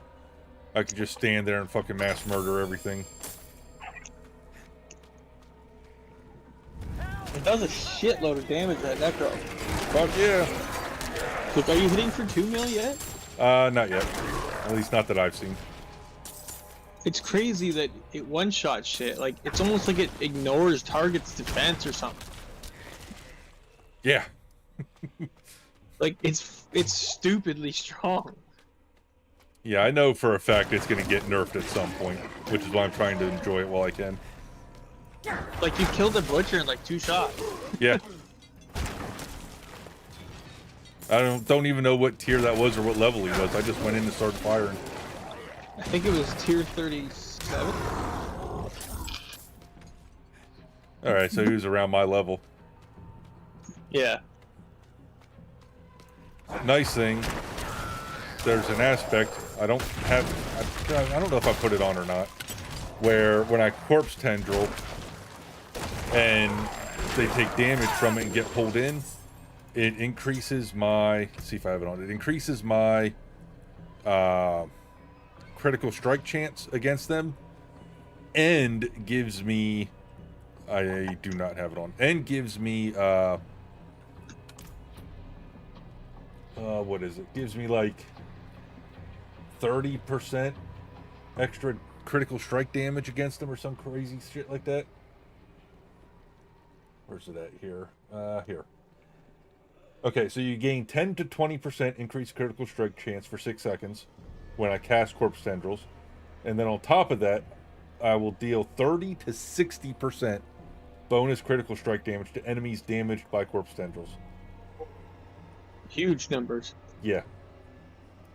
So when I finally find another aspect for that, that's a decent roll, it's getting put on again. Yeah.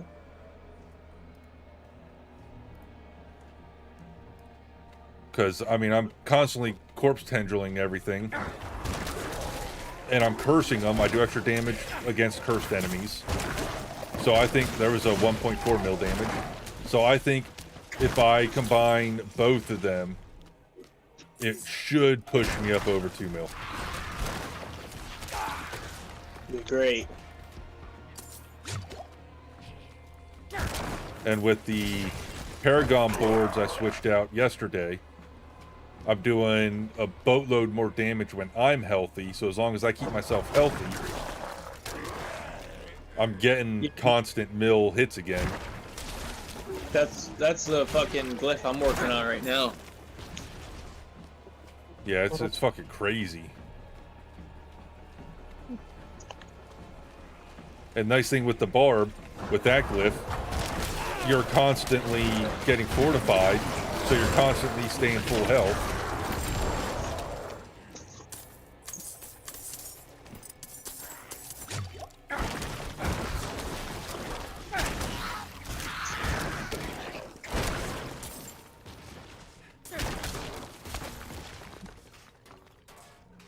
Man, I feel like they were lazy with the classes, or that they nerfed the whole reason of playing characters. Druid play like a slower version of Barb, and Necro is just a better rogue, and then there's mages breaking the game with buckets. So in reality, you only have two choices, be a ranged character or a smashy character. Yeah. The problem is, during the beta, people were bitching that the characters were too overpowered. Like the Necro Minions, which is why the Necro Minions got a nerf. People were bitching about the Barbarians, which is why Barbarians got nerfed to hell and back. So, was them bitching about that shit warranted? I didn't play the beta, I couldn't tell you. But I can tell you right now, in this current version of the game, Necromanians are so underpowered that unless you're max level and can max everything out, they're useless. So you need to do some sort of ranged build for the Necro, like Bone Spear or Blood Lance. For the Rogue, from what I've seen, the only two viable end game builds are either Penetrating Shot or Twisting Blades. So you're either ranged or you're up close. Barbarian, it's all about Whirlwind Barbs at the moment. Druid, there's a couple builds on the Druid that I've seen that are interesting. One is a Werewolf Lightning build that fucking wrecks shit. Then you have the Werebear Pulverize. You got the Werewolf Nade build, Tornado build. The Sorcerer, about the only viable one on Sorcerer is Ice at the moment, from what I've seen. So it's like a mixed bag of what the hell you can play that's gonna do halfway decent versus trying some random shit out to see if it works, like they said they were gonna do for the game. So hopefully they do put in a way that you can easily switch out builds and respec, so people can then try different builds and not all rely on, oh, well, if you're a Necro, you need to go Bone Spear or you're fucked.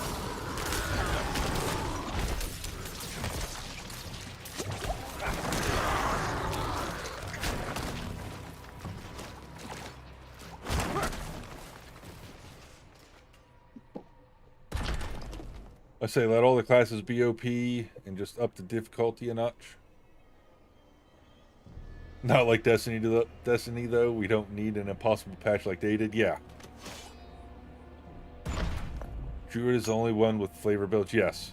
Yeah, right now Druid is the only one that has a few different builds that are different from each other that you can play around with. Necro has some, but unless you have certain uniques or certain aspects, they're useless. Like the Blood Lance. Blood Lance is really powerful if you have the right aspects and shit for it. If you don't have the right aspects for it, don't even bother putting the build together because you're not going to do shit with it.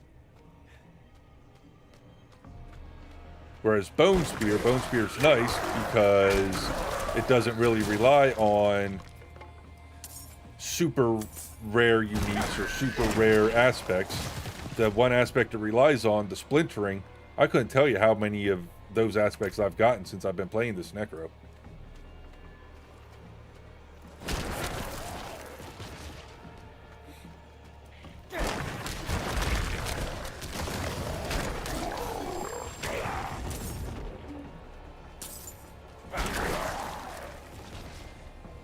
If they would put a way in to quickly respec, they're damn well better believe I'd be playing around with different builds for this Necro.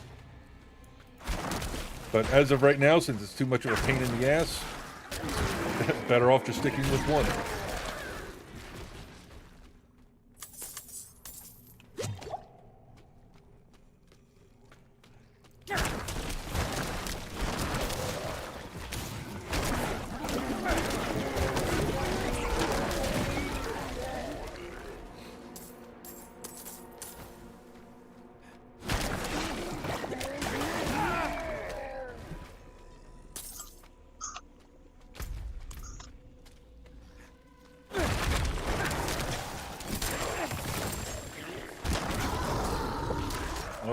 don't know if that was a 2 million shot or not. I wasn't paying attention. It was a dark orange number, though, so I'm assuming that was overpowering everything.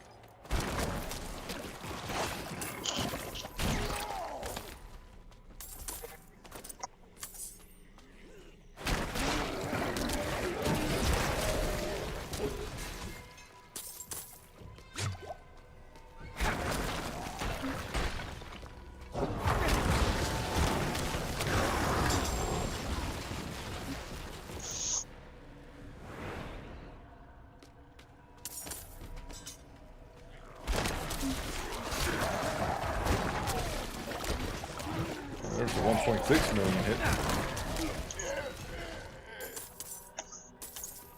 Pretty high.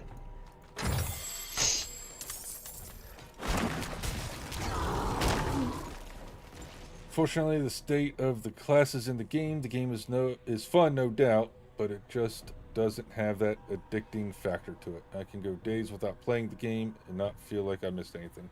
Yeah, that's always been the one nice thing about Diablo, though, is if you take a break from it to go play something else and you come back, you don't feel like you missed much. Yeah. Which is nice, but again, it's also a hindrance because if you feel like you didn't miss much, well, then what's to keep you playing?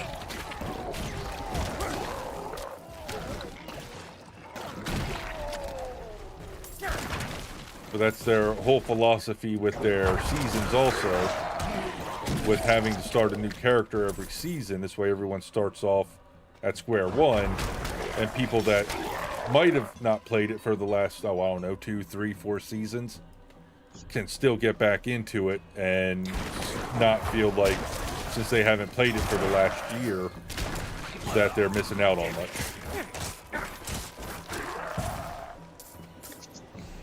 I almost do 100,000 just with my basic skill for one hit. That's a lot.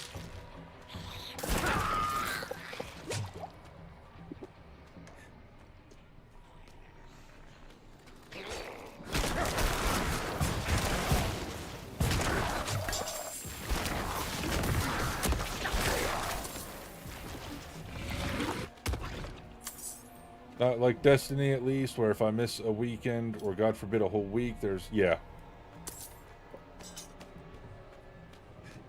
Yeah, in Destiny, if you miss too much, you're kind of fucked.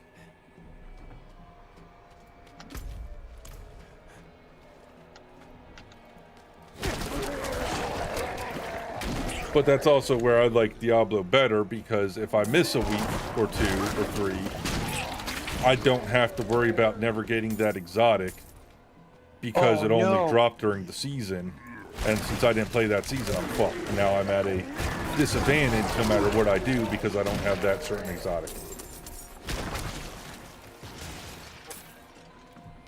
I mean, that alone pisses me off more than anything about Destiny. That since I didn't play the game since day one, when I go into PvP, I'm fucked because I don't have these weapons that are meta, because I didn't play from day one to get them. I accidentally reset my whole skill tree.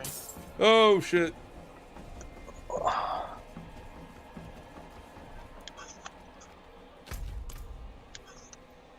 went to just refund one, and I misclicked it, and I refunded the whole board. Yeah, it sucks. They need to have a confirmation or something.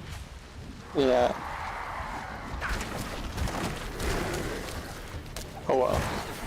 So the Sea Hag Balsam is just died by 3.5 bone tears.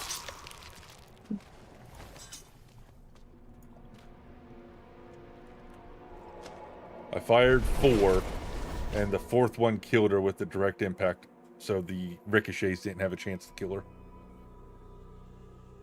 It's a lot of damage. Yeah. You've been playing a lot of Mortal Kombat and Killing Floor and Battlefield the past week? Diablo sucks solo? Yeah, it can. Diablo can suck solo, yep.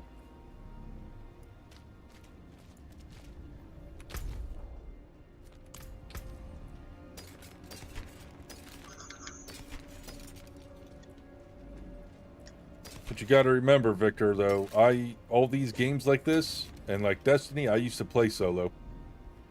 Because I didn't have people to play with until I started streaming and started building up the community. So I know all about it sucking trying to play some of this shit solo. There's one reason why I gave up on Destiny in the first place. That game was nowhere near solo friendly. Well struck.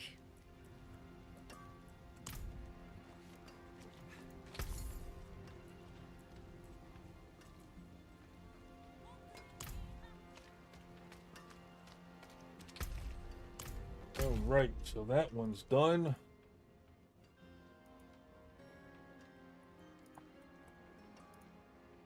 There's my next one.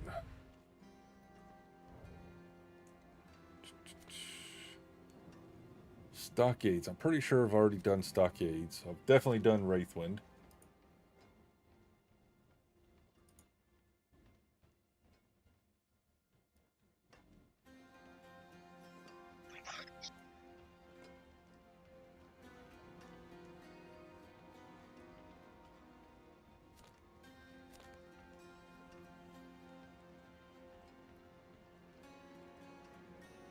Did do that one. That one's already marked off on the map. What's this one? Domhaney Tunnels. Okie dokie. Try playing with a group you found on Discord, but no one has mics, and everyone that's within World 3 are just looking to do capstone. Yeah. Yeah, it's a problem with trying to find shit like that on Discord groups and stuff. Because most everyone doing that is trying to get the World Tier 4 ASAP.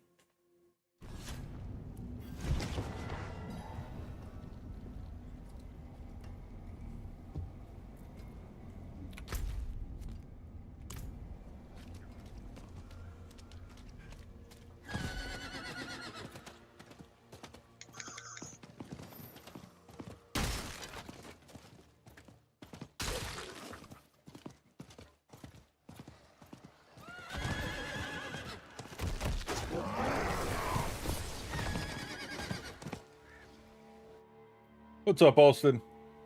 Diablo 4 solo is okay if you have a ton of time to sink into it. If you don't, then I definitely would recommend a group. I am a level 100 Necro and solo about 99% of my play. Uber Lilith was one exception. Yeah, if you have the time to put into it, you can make Diablo viable as solo. It's just a matter of getting it done.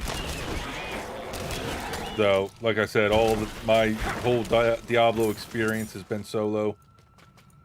I think Diablo 2 I played with a group here and there for some boss fights, and that was it.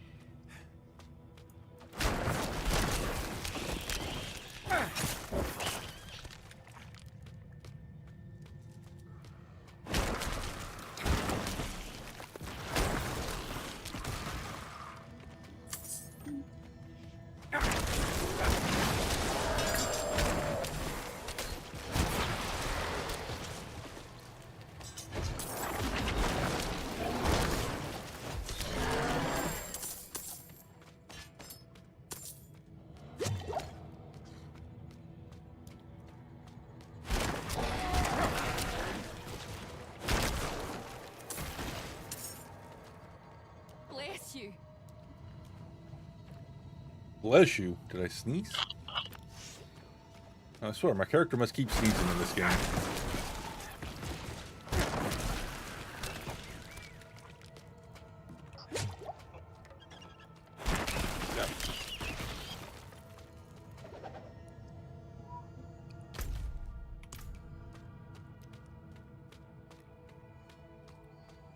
Imagine going against a fucking Butcher in Diablo 1 solo. Oh, that was fun.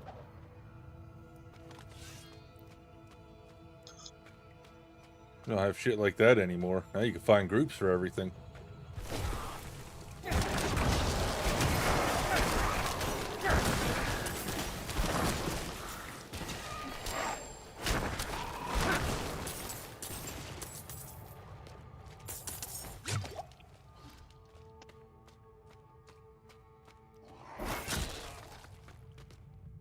couldn't have made it without you.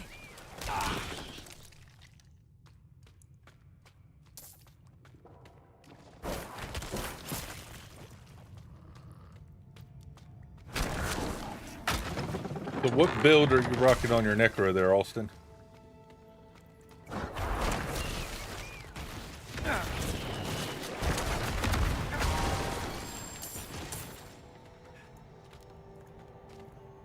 Bless you.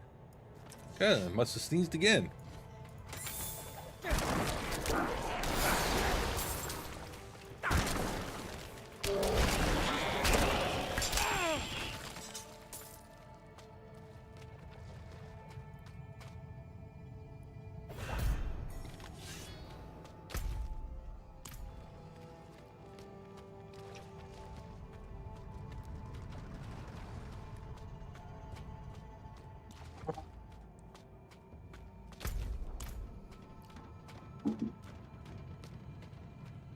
They really need to bring back the map overlay again. Yeah. They're like, oh, it's gonna cover up our artwork. I don't give a fuck. Here's the overlay.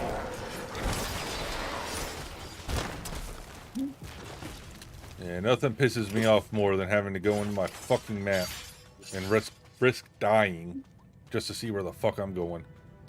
So annoying.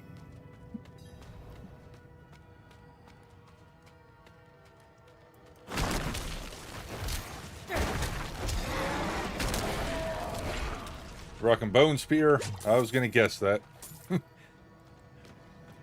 you go. It goes to prove to you that pretty much Bone Spear is the only viable build right now.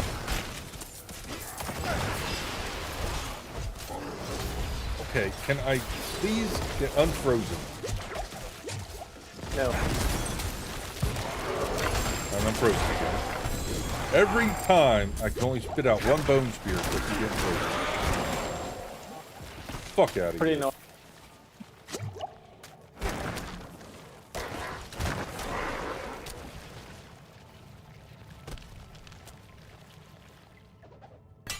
annoying. Big surprise. Yeah, I had a feeling that's what he was going to say he was rocking there, Victor.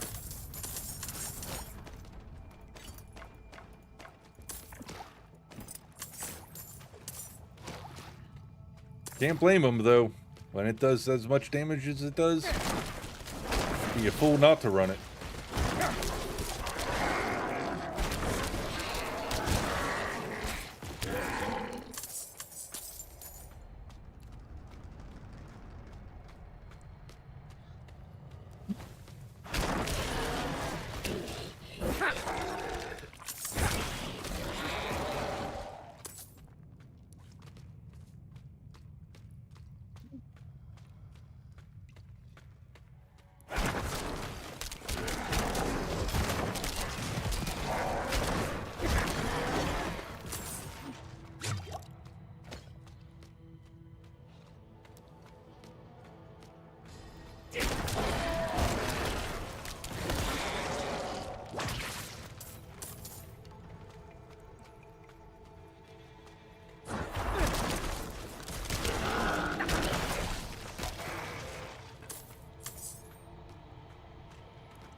Oh, so you're running a hybrid thorn / bone spear.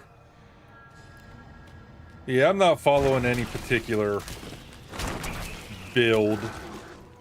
I've used some as reference, but I've been trying to piece together things that I would enjoy versus what they're saying that you should use.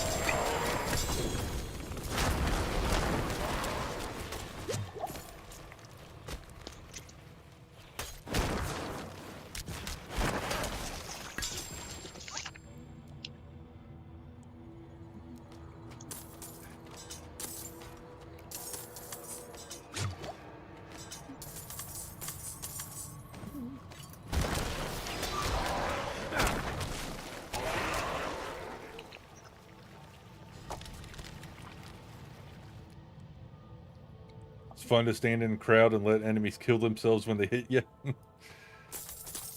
Yeah, when I first started the Necro, I was doing putting together a Thorn build, but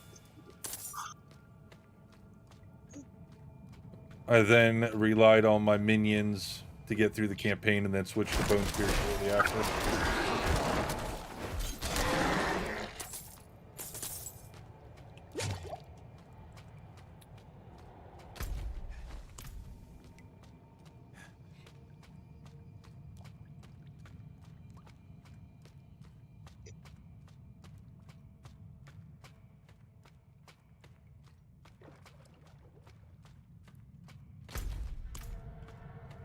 You'd think they would put the map overlay in sometime soon with all the people on Reddit bitching about it and on their forums. Yeah, they brought it up today.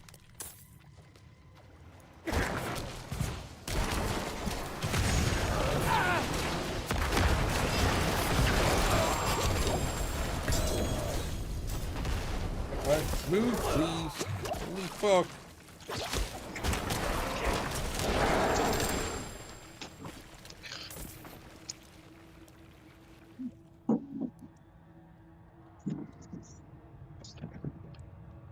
You were inspired by the Barb who has a YouTube video of PvP with like 20,000 thorns and people can't kill him. Yeah, see, that's nuts.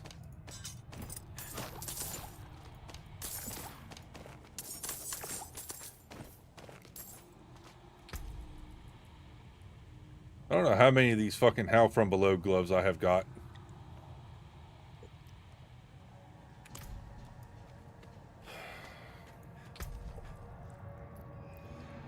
But unless you're doing a corpse explosion build, they are garbage.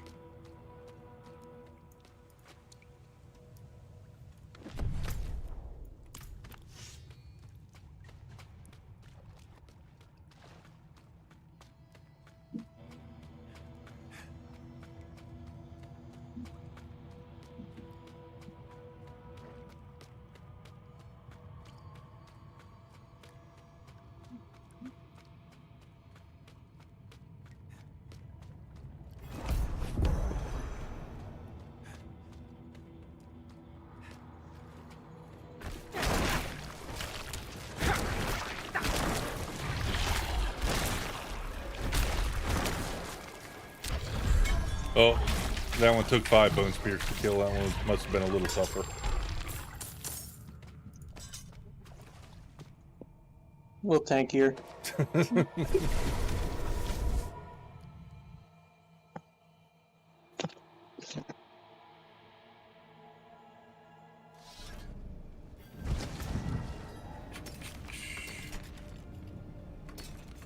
Be nice to get some shit I can actually use for a change game.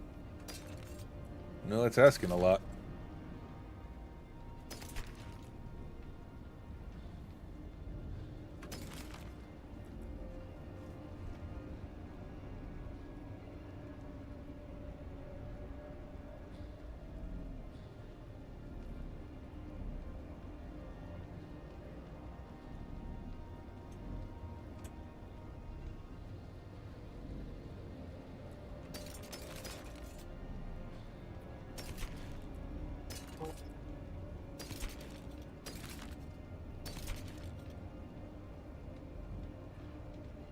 Yeah, I've yet to find another sword that's anywhere close to the damage that the sword I currently have does. Yeah.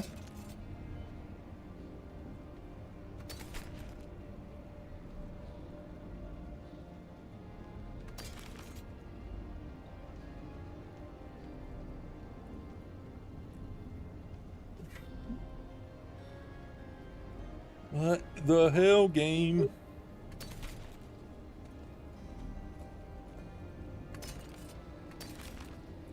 Is there another class that can use shields other than the Necro? I don't know.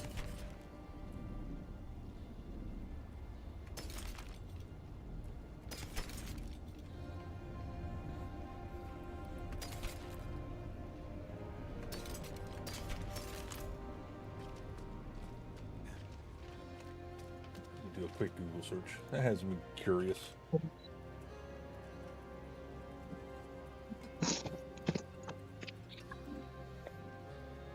Nope, Necro is the only class that can use a shield. That's stupid.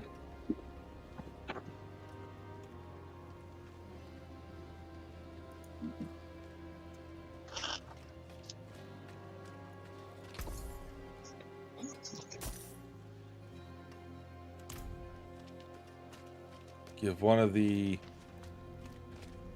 supposedly weakest classes a fucking shield and that's it.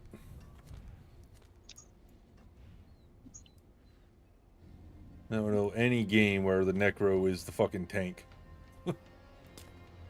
Right?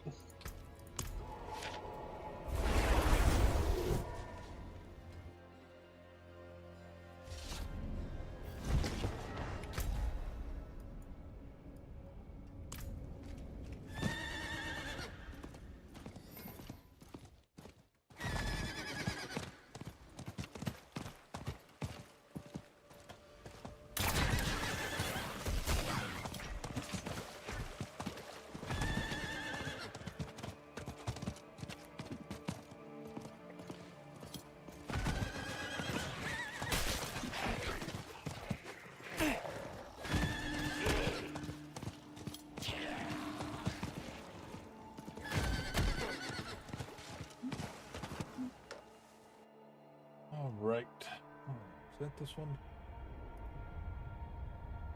No. That one. So what was the one I just did? Did I already mark it off? Oh, I did not.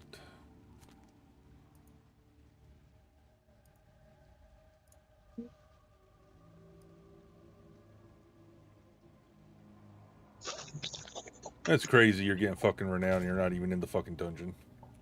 I know, it's awesome. Trying to figure out different builds here.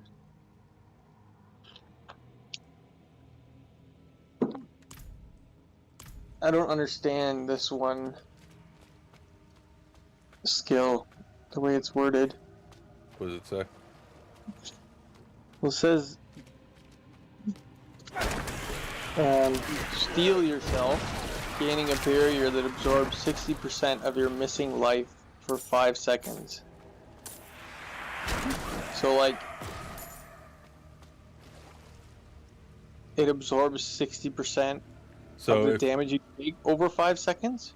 No, if you're missing, say you're missing 100 health, the shield will then absorb 60 health. What if you use it at max life? Then it's not going to do anything for you. So the skill does nothing. When you're at max health, no. So I was looking at it, I'm like, this doesn't make any sense to me. Like, why would they make this? There's some builds out there. I'm not necessarily for Barbarian that I know of, but like the Druid has a build where you want to be below 25% health, and then your Earthen Bulwark will create a barrier of your max health and also do damage. So people are starting to do builds with the Druid where they spec into that, so they purposely let their health drop, and then they get so much damage reduction, and their Earthen Bulwark shield takes like 85% less damage, so their shield never goes away. So it's one of those type things.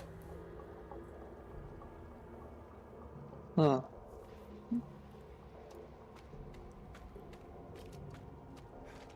So if you can find something like that, then that would be a good skill for that type of build. Yeah.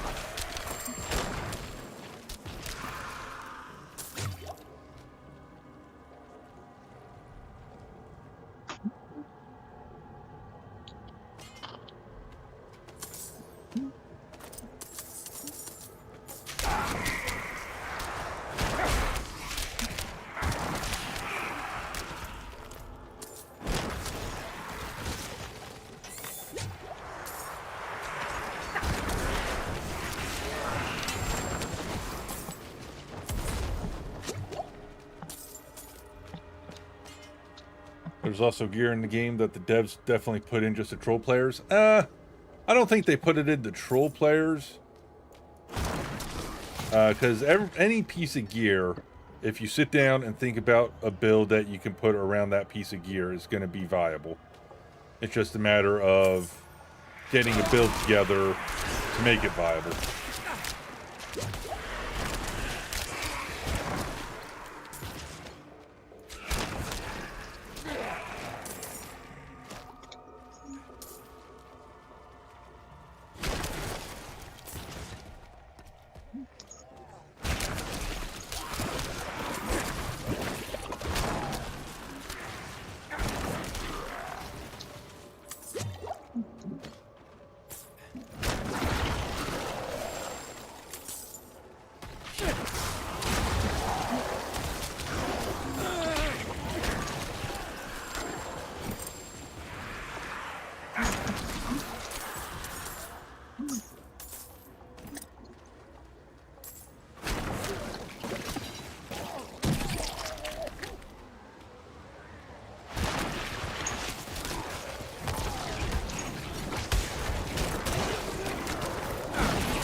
I want to play a sorcerer just because people are saying they're fucking crap.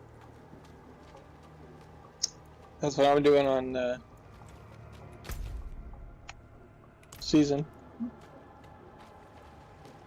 Yeah, if I didn't put a pool up for the community to pick what I'm playing as, I definitely probably would have won sorcerer. Yeah, it looks fun. I don't know. Yeah, it just takes a little bit of getting the build together, but once you get the build together, they're pretty good. Yeah.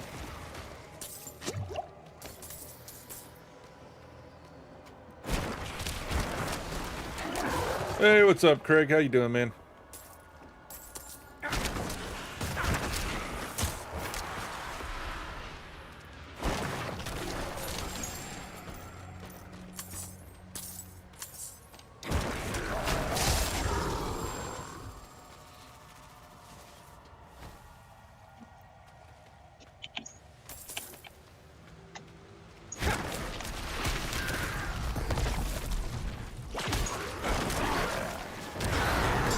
Jesus. Fucking just grouped about 15 fucks together. And one bone spear took them all out. Fuck yeah. All I saw was 900,000 spam multiple times.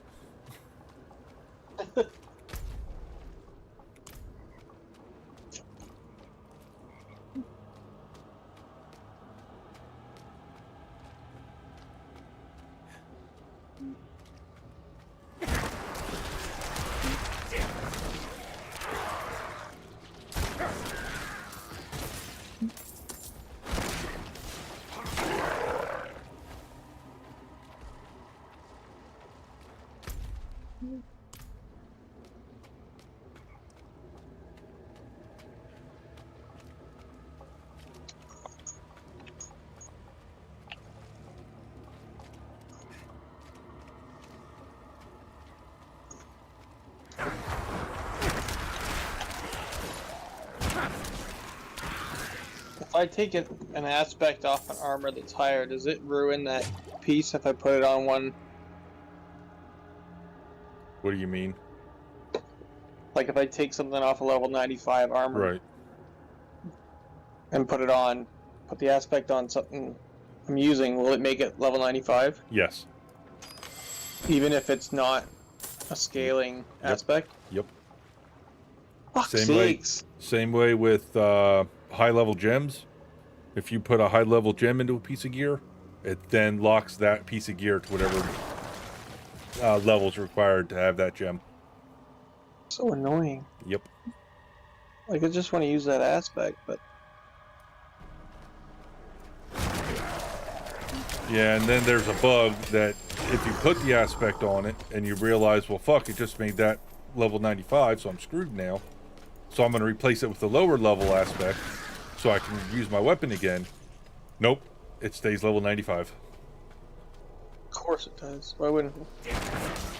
So that's a bug. They're working on getting that fixed.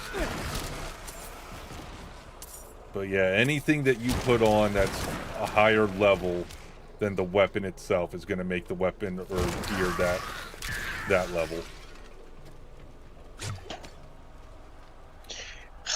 Punishing yourself trying to get the scout with randoms. Oh, lovely. Yeah, I couldn't see doing that mission, Craig, with a bunch of randoms. Fuck that. It's hard enough us trying to do it yesterday.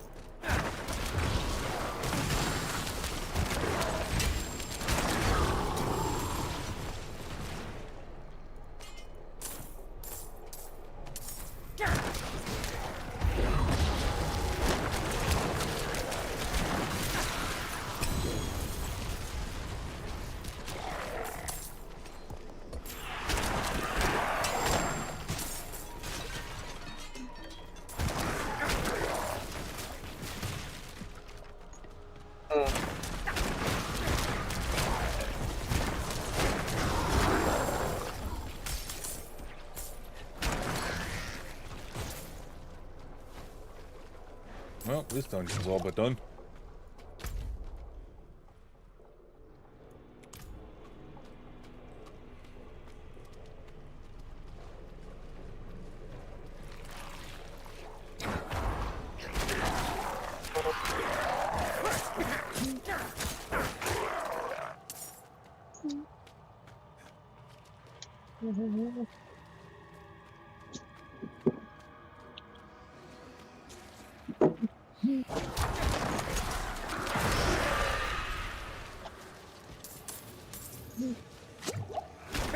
Yeah, I'm gonna have to find a fucking rogue build come the start of the season and then tweak it to my liking.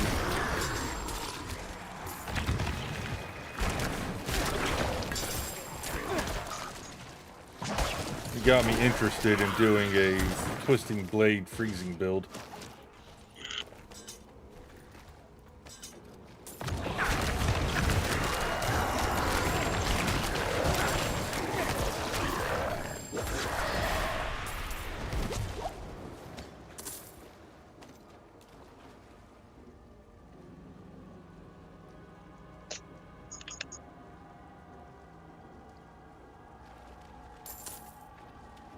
Oh, yeah. There was a time where we almost had him killed, but I couldn't stay alive because everything was fucking killing me, so I was no use. And then we all just got wiped. No, I wanted to pick that shit up, god damn it. 3 bone spears killed that one.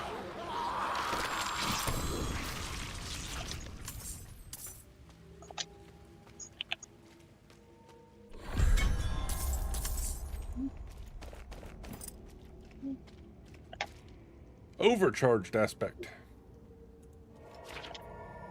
Sounds like that's a overpower one that will never get used.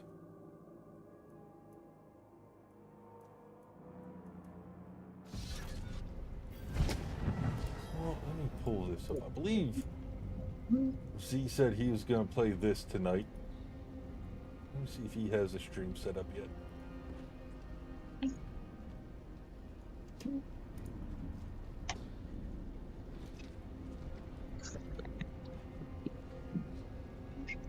Nope, no stream set up yet.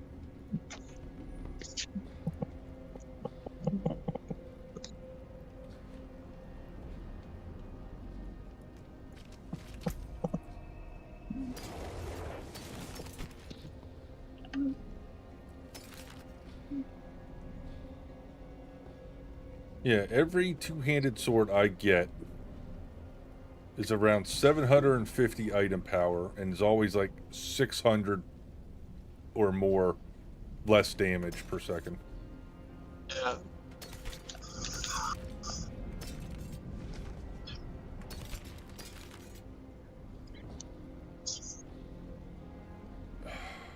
That gives me dex that I need.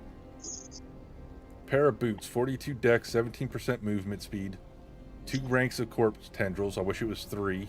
So when I rank it up, it'll go up to 3. And then a 6% shrine buff duration, which will get rerolled.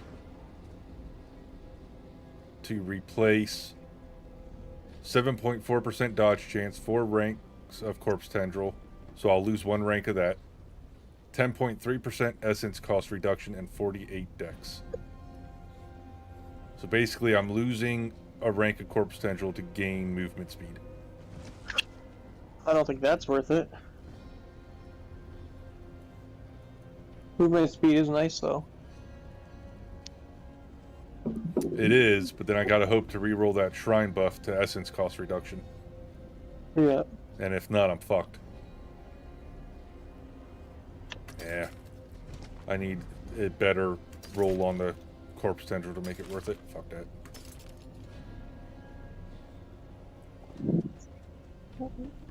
Yeah, here's another two-handed sword. 1100 damage less. The fuck?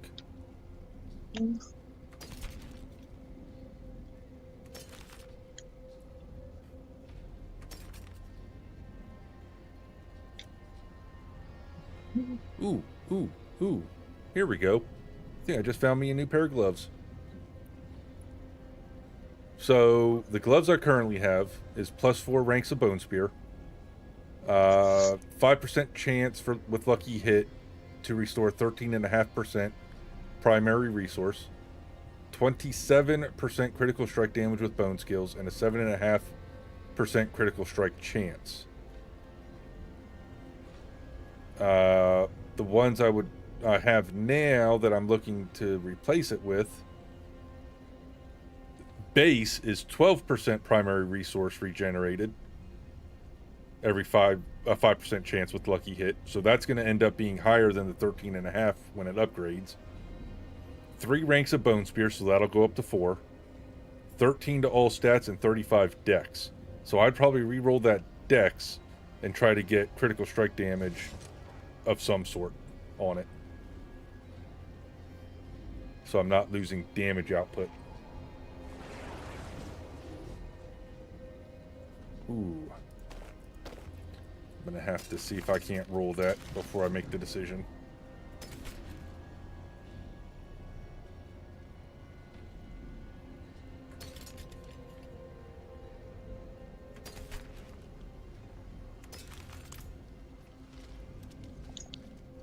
You just vape some trees and go again?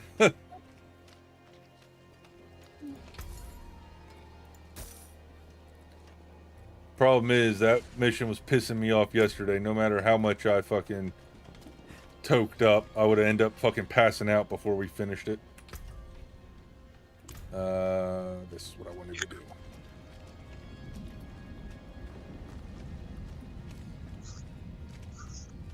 Magic is neither good nor evil. How may I help you? Magic is neither good nor evil. Kind of like guns.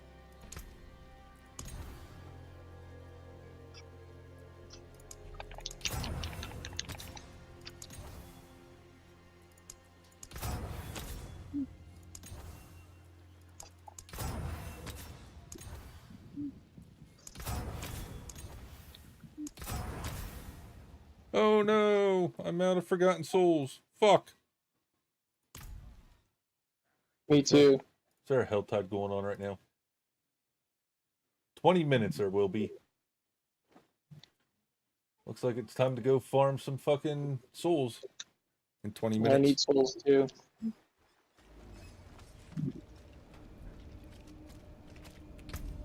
It's the only use of fucking Helltides at the moment.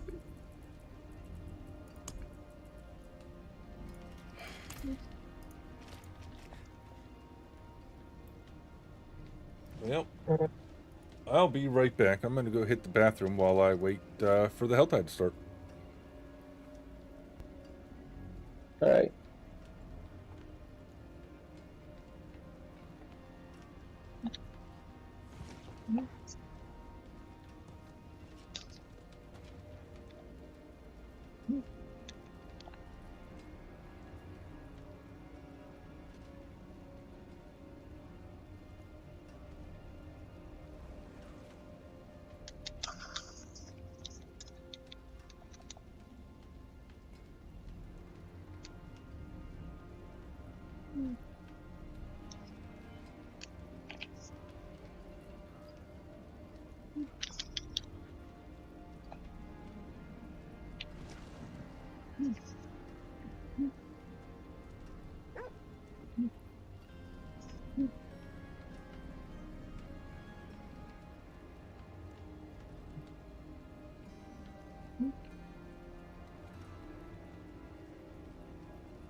All right, I'm back.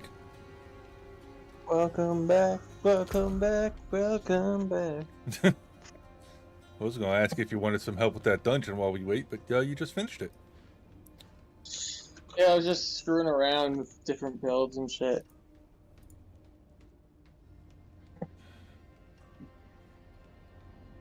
Well, I guess I will go run.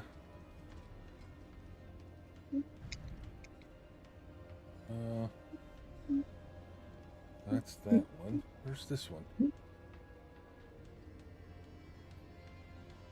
That's in there. I don't have that unlocked. Well, we can't have that now. We'll unlock that. We'll go run that dungeon.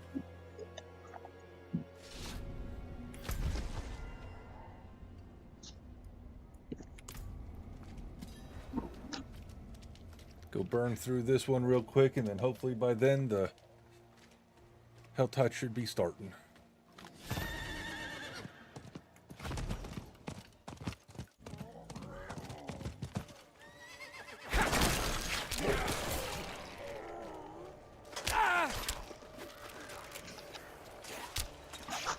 Lubin's Rest.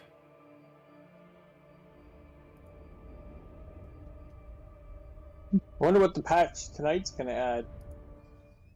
I don't know. It's patches going on now. He kind of didn't say much about it. Nope. They said patch notes will be out there.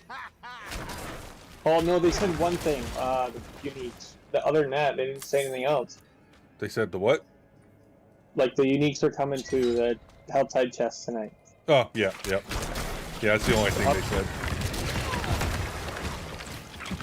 Kind of just came out of nowhere.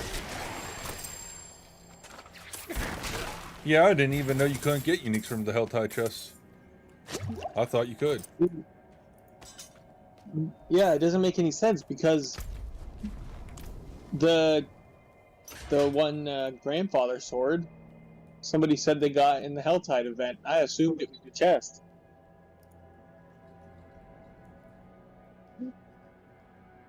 Let me see if the patch notes are released yet. Diablo 4 1.0.4 patch note.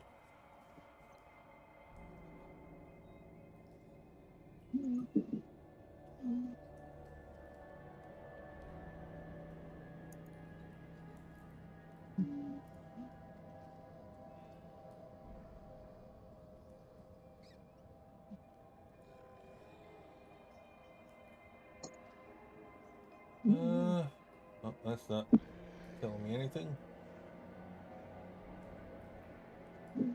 There we go, patch notes. That's 6 days ago, though. So they don't have them up on the website yet.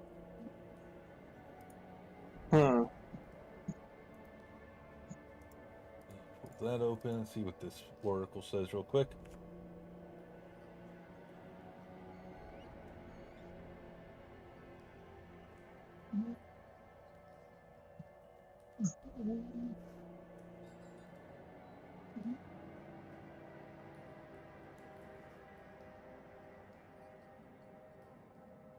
Yeah, it doesn't say. Other than it being a smaller update and the uniques in the Helltide, that's all we know so far. I have to keep my eye on that and see if it updates with the patch notes. I wonder what it is. I don't know, but it's what do we got here? Another 2 hours and 14 minutes until the patch is over with. Until the update's done.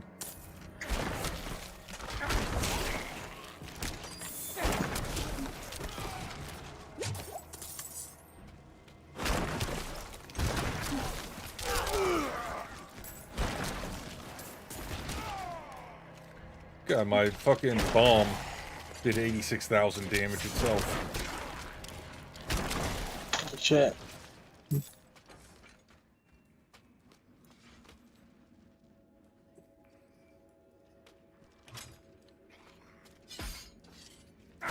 Oh, you know what I just realized? It's gonna suck for this Helltide. What? It's starting on the top of the hour, so we'll only be able to get 2 mystery chests, or 3 depending on where it's at. Because the chests won't reset.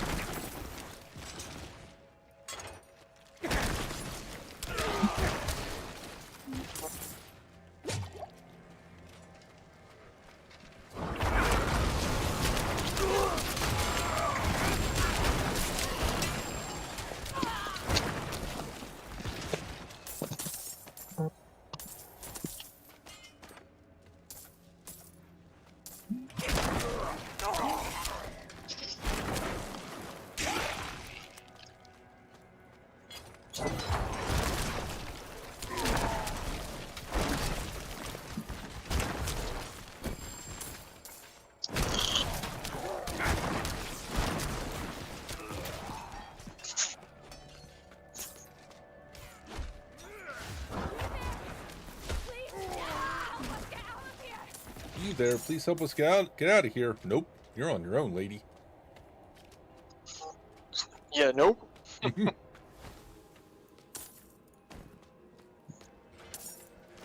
Until they make them more worth it. I ain't doing those ones. Fuck that. No.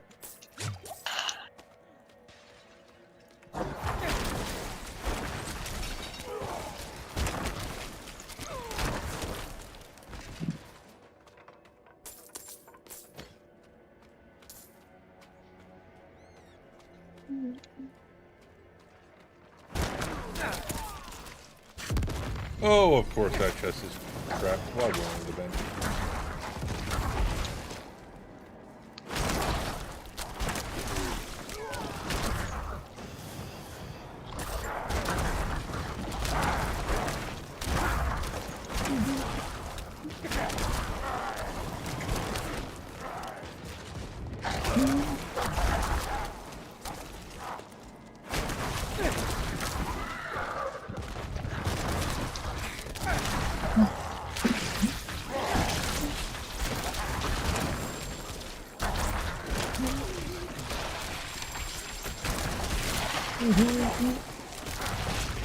There's so much shit on my screen right now, I can't see anything.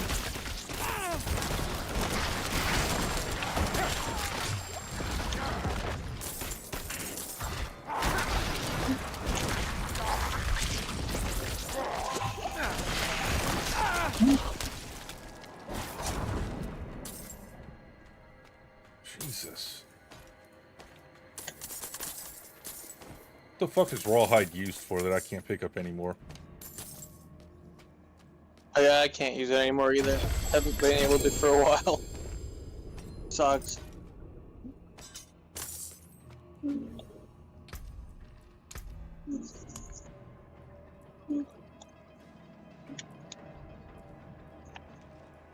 Improving armor. Well, you could turn the regular rawhide into superior leather, I believe. To what with? So, at the, I think it's at the Alchemist. There's like a material exchange. So you can turn lower materials into higher quality materials. But it's not worth the conversion rate depending on what you're trying to do with it. That much I remember. But what are you gonna do with the leather? Oh, you use it. You use different types to upgrade different tiers of armor. So, like the regular rawhide, I believe you use to upgrade probably white and blue armor, or just white armor, and then the next step up, the other, whatever leather I just said, is for the blue or yellow, that type shit. Yeah. I believe. They still have 2,000 superior leather. Yeah. So there's like no point. Nope. I mean, unless you're just sick of seeing shit fall on the ground, I guess you could craft it all in superior. Yeah, but the amount of money that you're gonna have to go through to do that. Oh, it'd be a stupid amount. Yeah.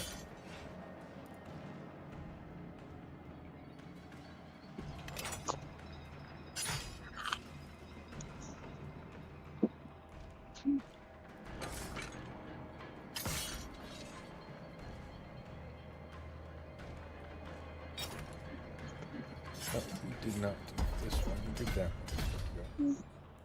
And what glyph are we putting in here?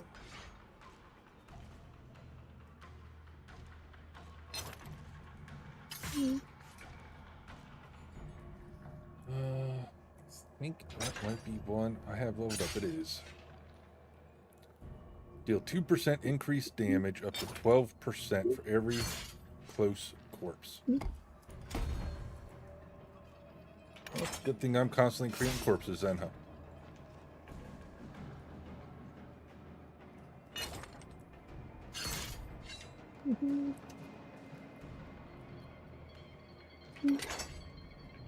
I got 8 minutes to finish this dungeon off yet.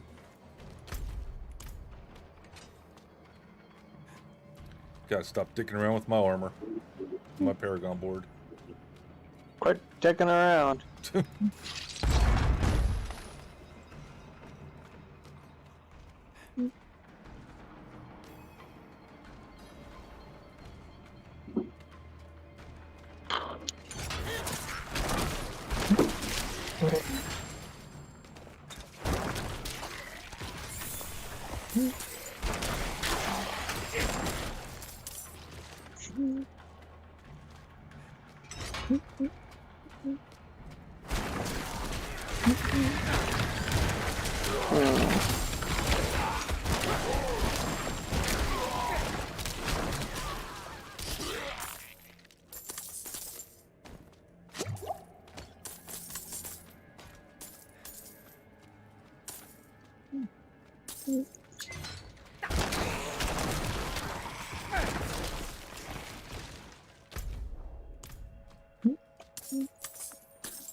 Oh no.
What's up, space guy? Who's better? I don't know either of those two people that you just said.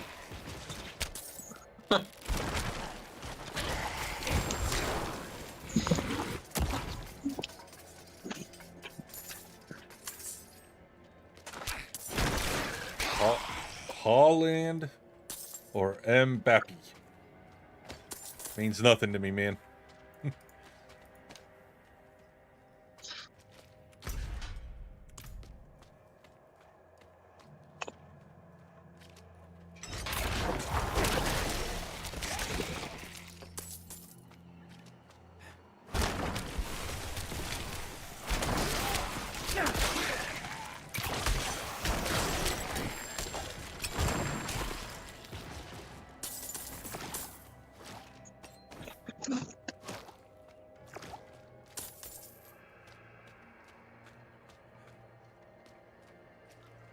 4 minutes. One more sentinel. Where the fuck? Probably over there.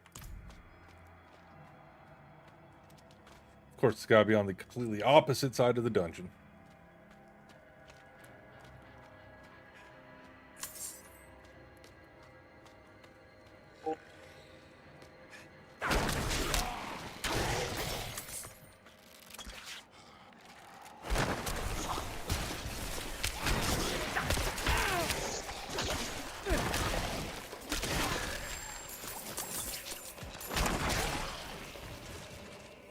Alright. Now, we go kill the boss. And then get ready for the Helltide to start.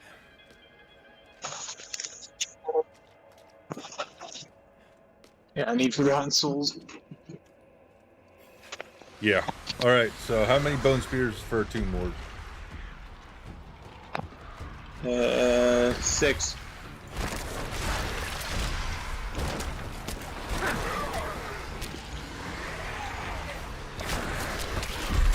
Four. Not bad.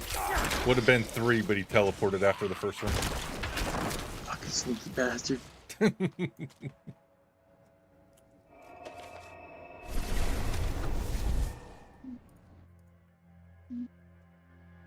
so I just did that one. We got 2 minutes till this starts. 2 minutes. 2 minutes.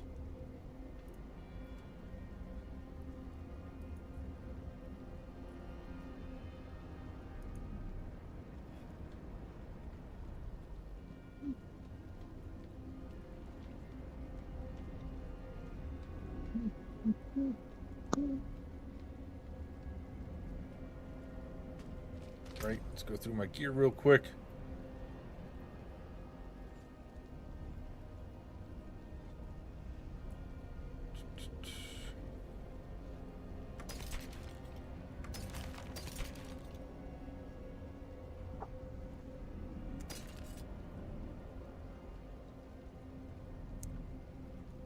I should have looked to see how much upgrading a weapon increases its damage.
Oop, there's the Helltide.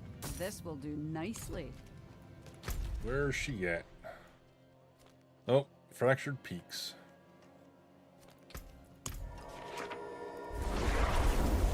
I'm gonna go this way. No, you need to go that way. I'll see you around there. Just gonna go kill shit.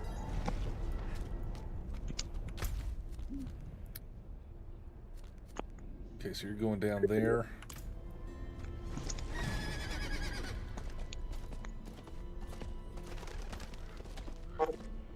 I think you get souls for completing events in the Helltide, don't you? Also? I have not gotten any that I've seen. So it's just collecting the resource nodes. Well, there's the screaming. Fuck! It crashed. Oh there's no! The screaming ore things. Right. There's the chests. Give you them. And the bosses that randomly pop up. They give you them too. Okay. So there's those 3.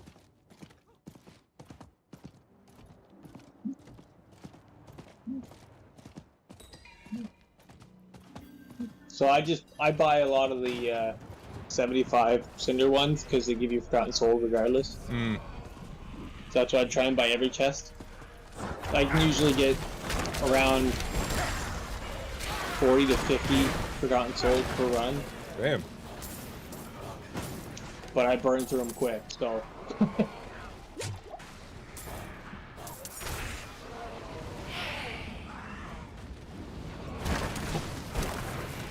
Especially if you crash, then you're not getting as many as you should be getting.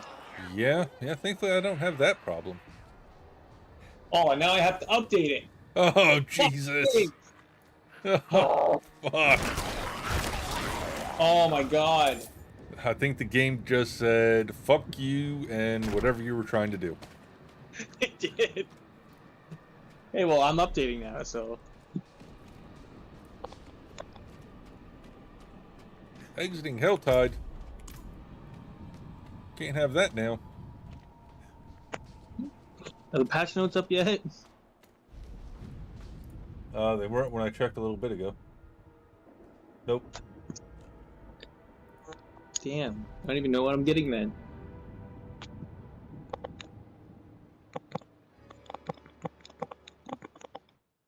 I think you're getting the optional, non-optional update to be able to play the game.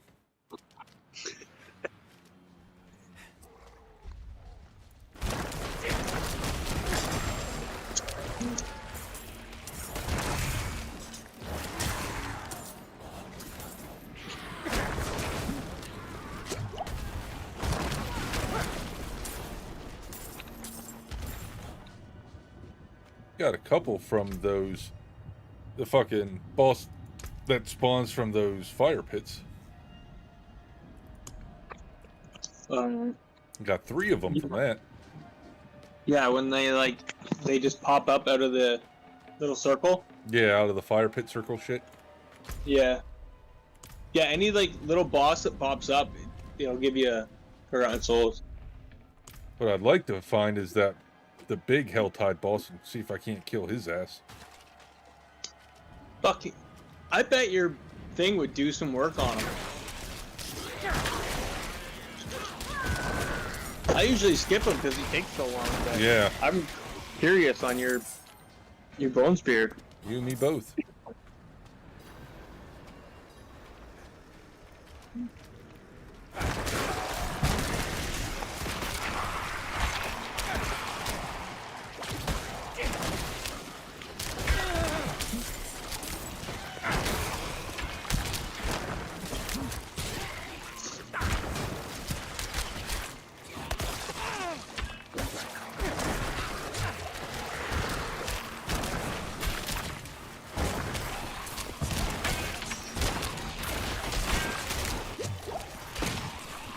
I'm not getting.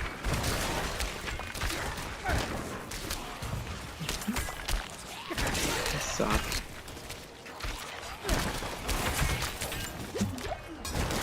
Man, it sucks you're on the older console too, so it takes fucking forever for it to download shit.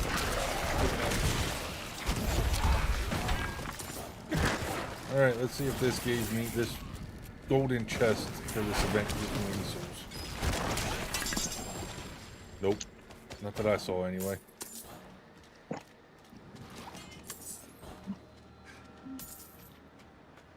don't mind doing the events in the Helltide because it gets so many fucking cinders out of it.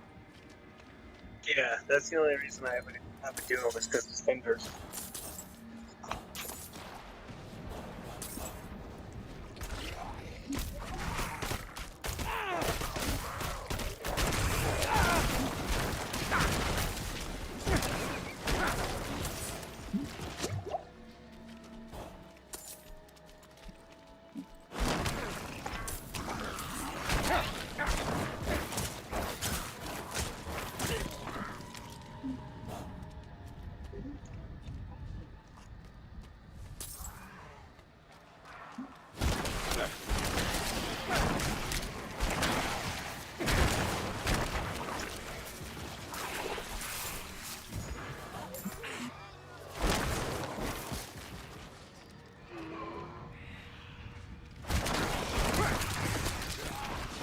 just wonder if the uniques are live now, or if we have to wait till the end of the patch for that to go live.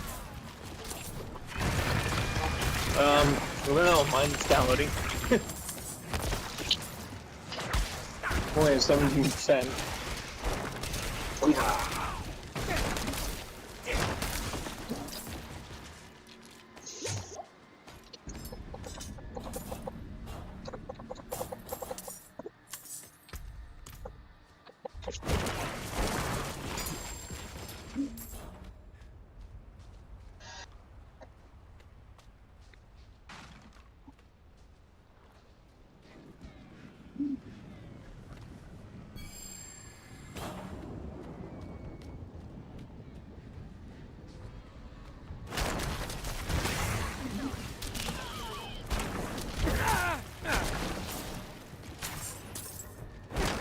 Be nice if they were able to put on helltides.com where these forgotten soul resource nodes were at. Oh, true. I wonder if there is.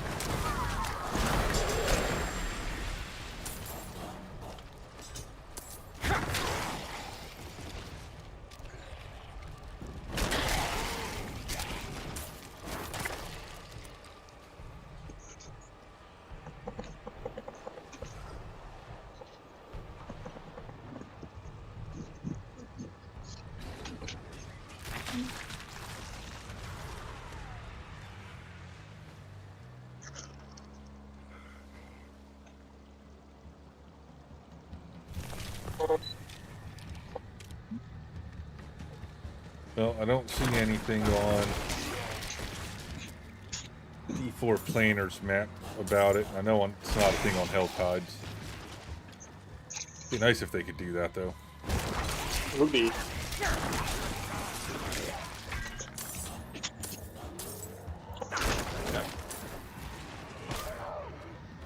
Get Forgotten Souls so fast if they did. Oh my god, yes. You can imagine how many you could get. I've only found one resource node and one boss.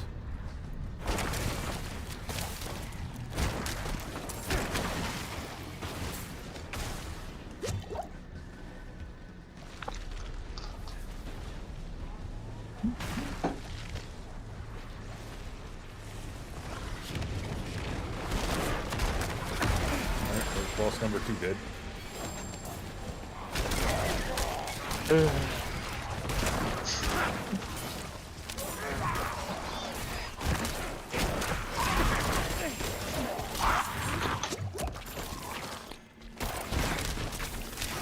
only at 30%. Jesus. Hell, by the time you get back in here, this will be over with. Yeah, that's what I was saying. Probably gonna be over when I get back.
goes out.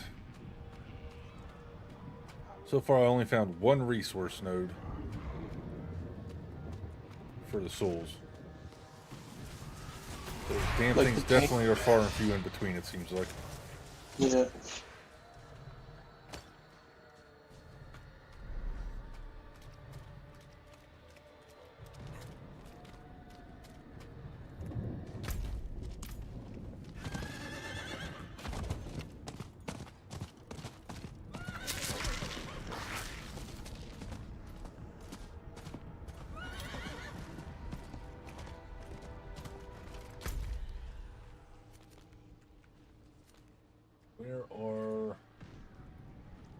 Here's the mystery chest here.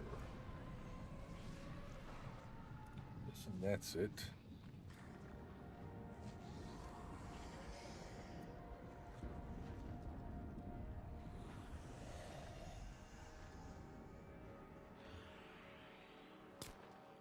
Somewhere over there.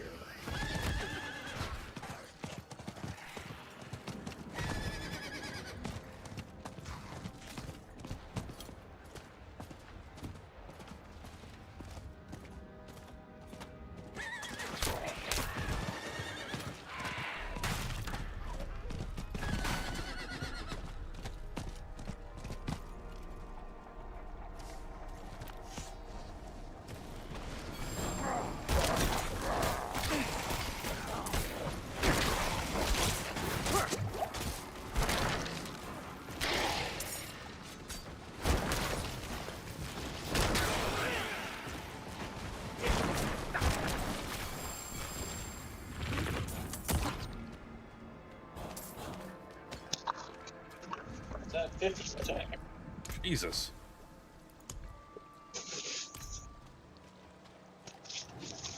It's flying.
Yeah, see now, like since the game crashed for you and you gotta do all this shit, they should have a thing where if you are in the Helltide and you get kicked out, like if your game crashes and you don't get back in before the Helltide's over with, they give you like, I don't know, 10 Forgotten Souls.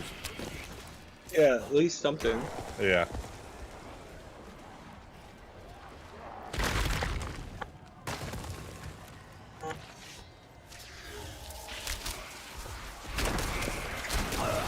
Because that would, if it was something small like that, it would deter people from just, you know, force closing the game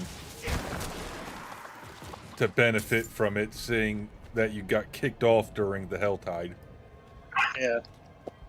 But it also say, hey, sorry you got kicked off during the Helltide, here's a little something.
Started with 0, and I'm up to 21 so far. I'm still at 0.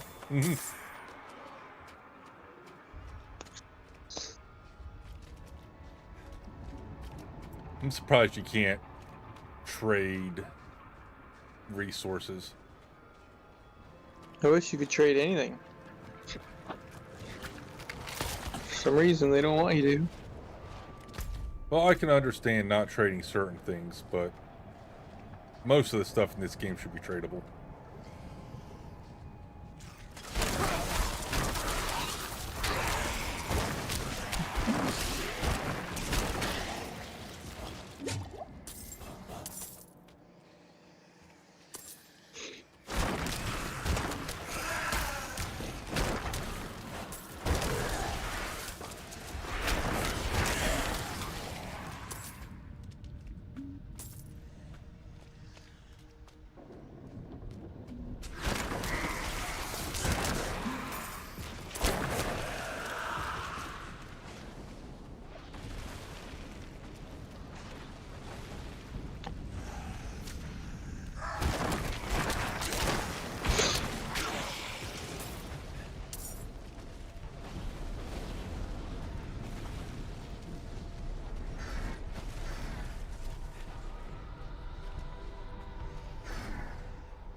$75%.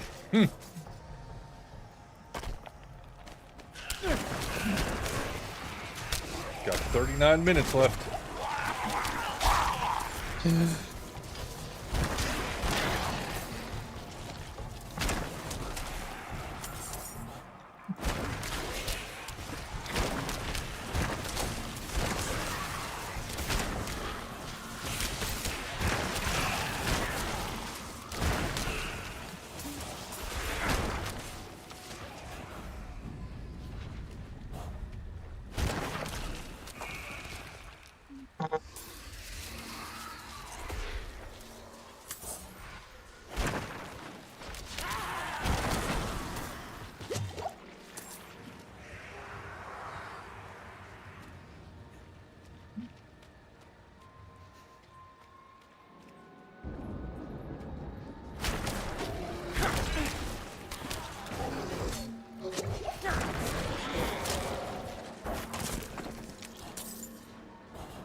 Yeah, other mystery chest is over here.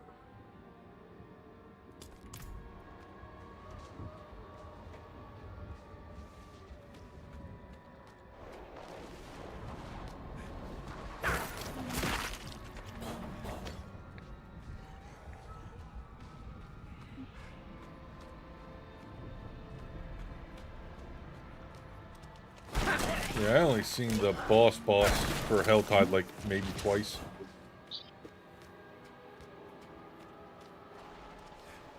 So I don't even know how to fucking find his ass without just randomly running into him. I think he has locations.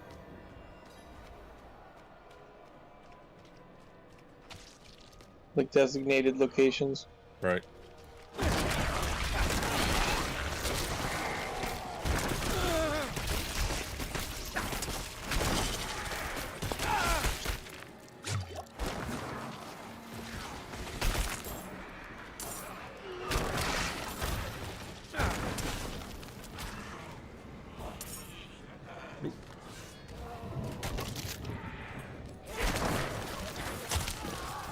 Don't want the ring chest right now. I want the mystery chest first.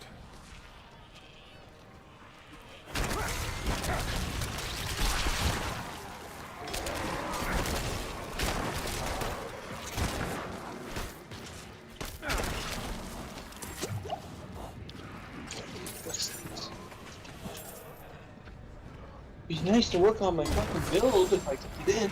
Mm-hmm. Nope, not allowed. Nope.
Doesn't help in the Helltide, you can't really see that far either. When you're looking for resource nodes. What's that? Said it doesn't help in the Helltide, you can't really see much in front of you either. Yeah. When you're looking for nodes.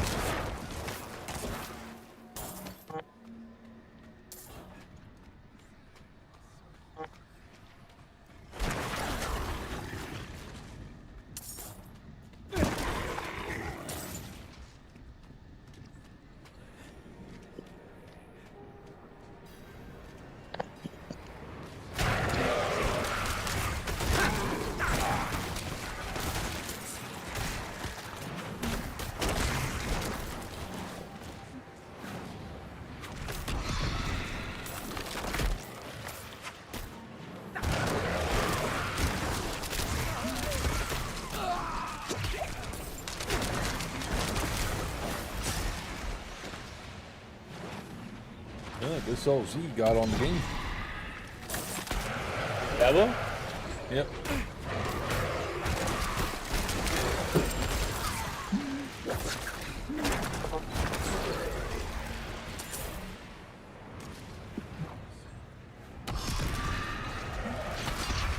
Excuse you, fucker.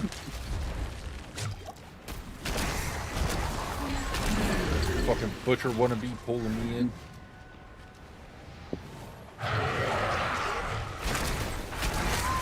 Oh, there we go. It's done. Well, now it just needs to copy it over. Well, that was the copy and it took a while. Oh, okay.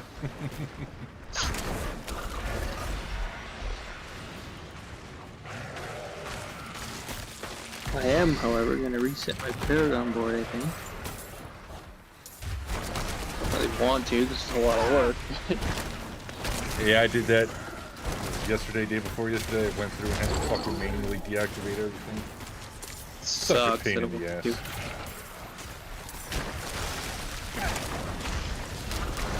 How did you not get this one effigy done yet, dude? Holy fuck.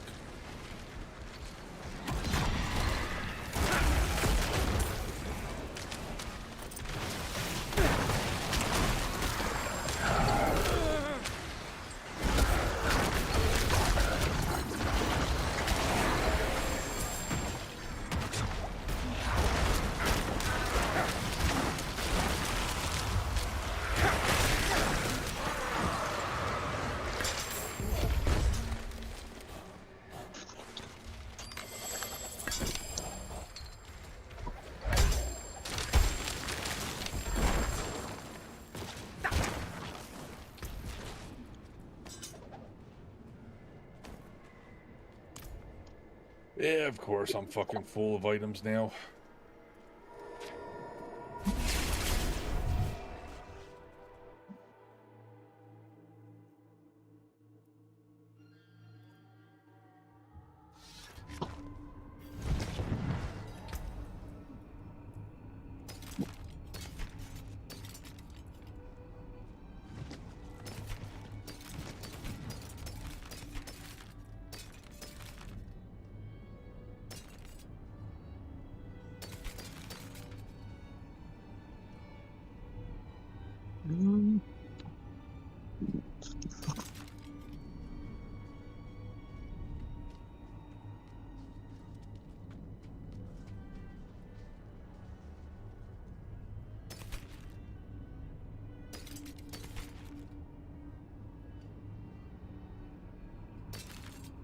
Yo. What's up, man? Yeah. It says I can't join you because you guys are on a different version of the game. So I had an update. You guys might have an update. Oh yeah, I didn't back out yet for the update. Yeah, well I can't join you yet. Yeah, you should be able to join Bo once he gets back in. He just did his update. I'll jump out once the hell tide's over. Oh, it says I can request to join Bo now. Ah, there we go. Nice.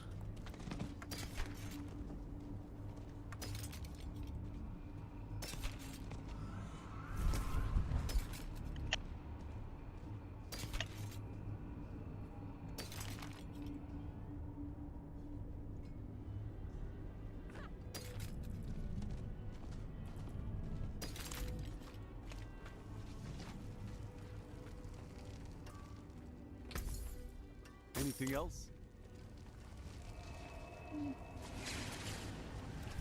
Seems like the first season is going to be interesting in this game.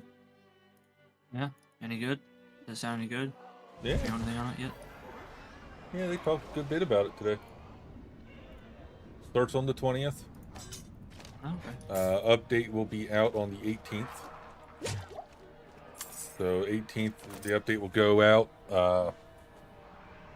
All the changes and the new aspects and uniques will be able to be found on the 18th in the Eternal Realm.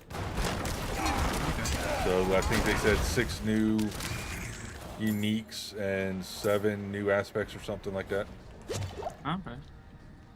The season itself, they're introducing a new mechanic for the season, which is basically new gems, if you will, for your jewelry that will do different shit. But you gotta kill malignant enemies in order to get the stuff to do that stuff. So you get a malignant heart, caged heart, and that's what you end up putting into said items. Make them better? Yeah. Huh. There's, I think, 32 of them, and they all do different shit. It's going to be interesting. But they're not looking at putting that mechanic into the game for the Eternal Realm after the season, so the only way you can get these hearts is during the season. Makes sense.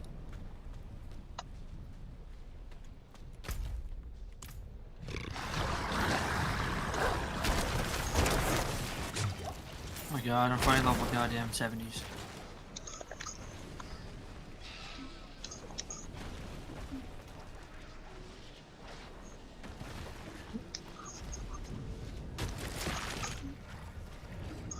I hopped on here. I don't know if I'll be on very long. Not really feeling playing much, but I'm here for a little bit anyway. Alright.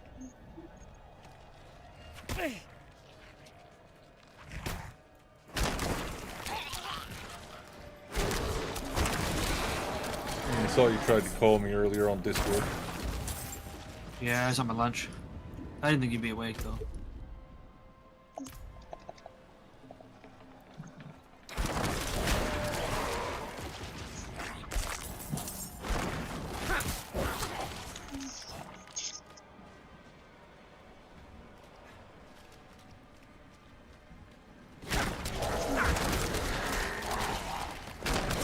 An hour, you're just gonna sit in the truck. So I was there for a while. I was like, fuck, Jesus. there's nobody around. I was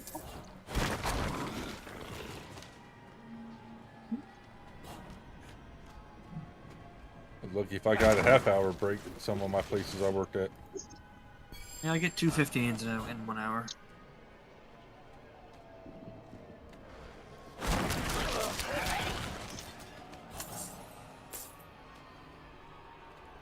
Fifteen-minute breaks are a joke half the time. I mean, it's still when you work with kids all day. Little break, it's nice. Yeah, but by the time you go sit down, it's about time to get back up and clock in again. Nah, I usually take a break and get something to eat. Sit on my scroll my phone a little bit. Oh, it's kind of good.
There's got to be a better way to get these fucking souls than hoping to get them in a fucking helltide. So annoying.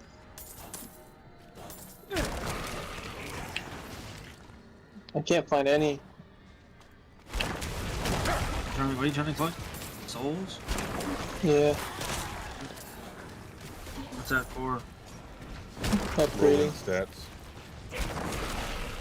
Oh.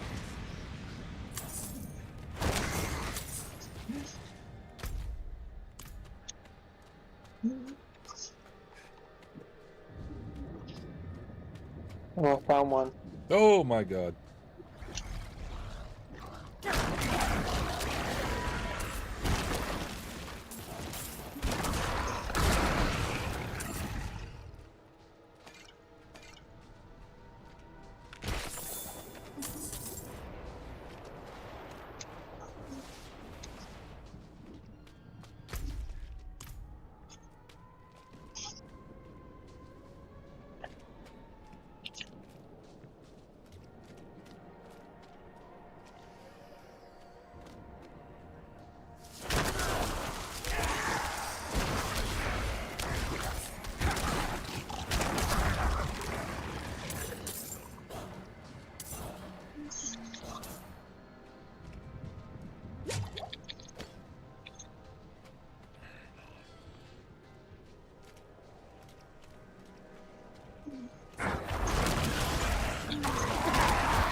Yeah. How does a tortured soul not give out fucking forgotten souls?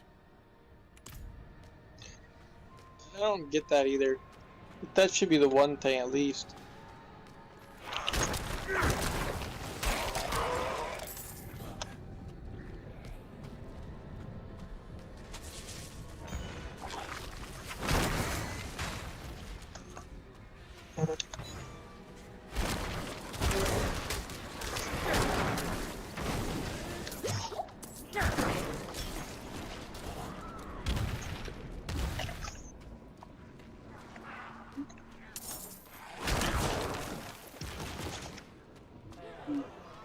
Well, at least I found one screaming vein.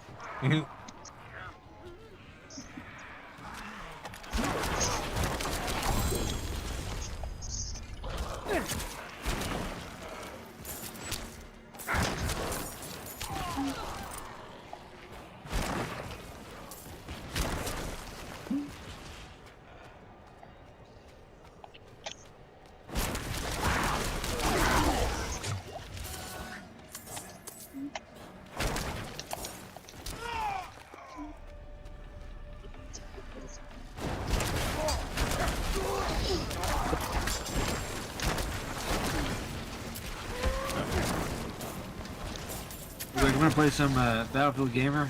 You want to stay in here or do you want us to leave? Go to a different one. Does not matter to me. I just don't want to bug you. You're playing this. I'd say probably jump to a different one. Alright. Just this way we're not interfering with everyone. Matter to me. Alright. I will see you in a bit. Yep.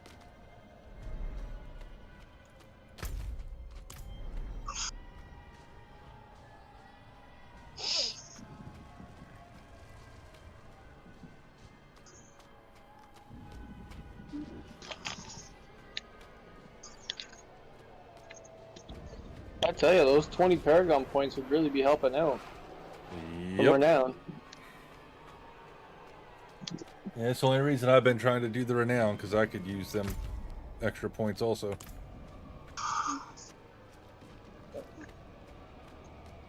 But, like, I don't want to do them. I mean, I guess I could do them once everybody's gone. Just pick away at them tonight or something. Yeah. Even though I'm still gonna get them, I want them now.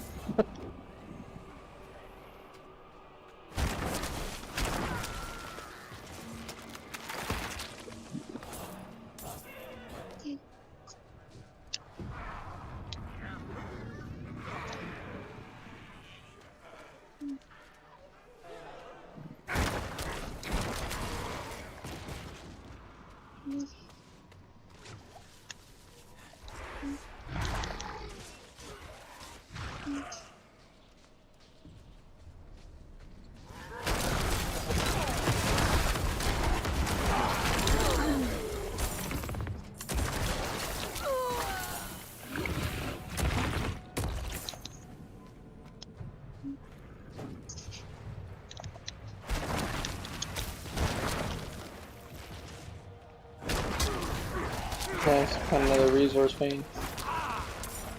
Yeah, I've only found 2 of them so far.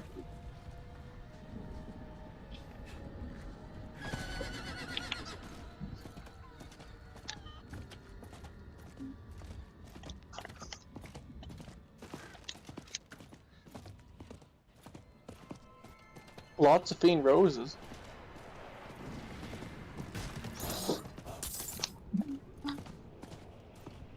No problem finding them. Yeah, I found a couple of them too.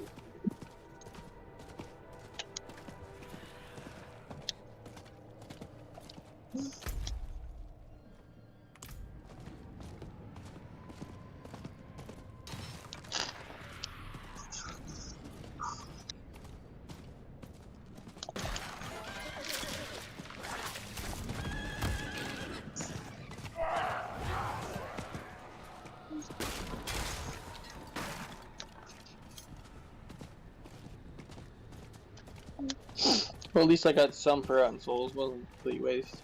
Yeah. Yeah, I'm surprised you made it back in time, to be honest with you. The last 50% of that went way quicker.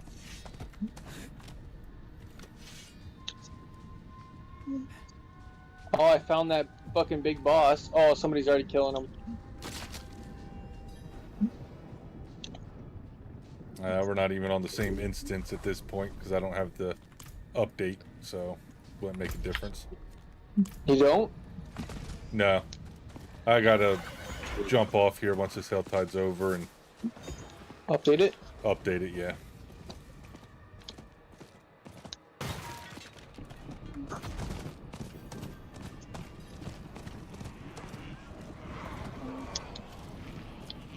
Oh, well, I was gonna ask if I should be nice and revive this guy, but he just responded himself. See ya.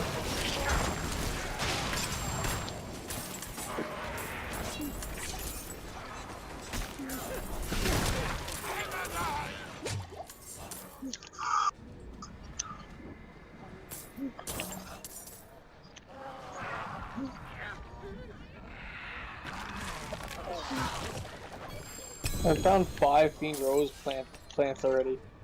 Jesus. Why can't these fucking streaming things be that plentiful?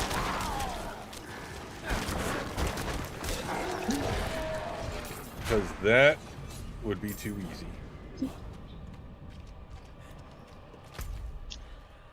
Don't give the people what they want.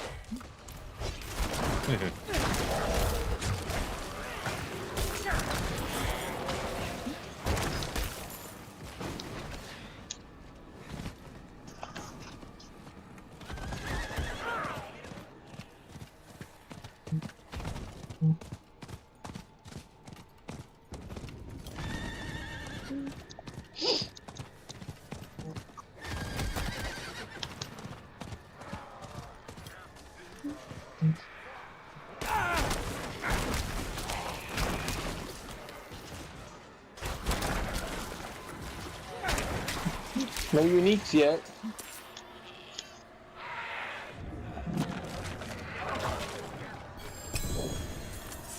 Wonder what the drop rate is. Yeah, I'd be surprised if the drop rate on those for a Hell Tide wasn't like 1% or something like that. Yeah. I'm gonna guess like 10. Yeah, that's way too high. You think? Yeah. Uniques are shit though. Yeah, but in their eyes, they're not. That's why they're still trying to push them.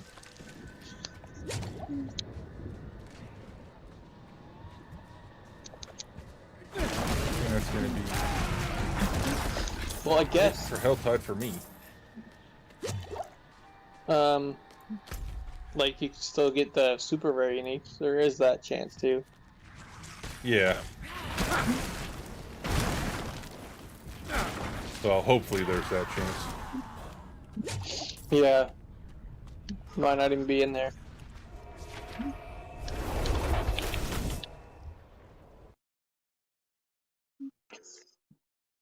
You already done the Helltide? Yeah, I opened up the 2 mystery chests, 2 other chests, and I've got tired. I'm tired of looking for those goddamn things. It's pretty fucking annoying looking for them. Yeah, I got 48 out of that Helltide, so I'm happy. Yeah, see, that's usually what I get, around 40, 50. It's not bad. I won't be getting it this round, but I'll get a few.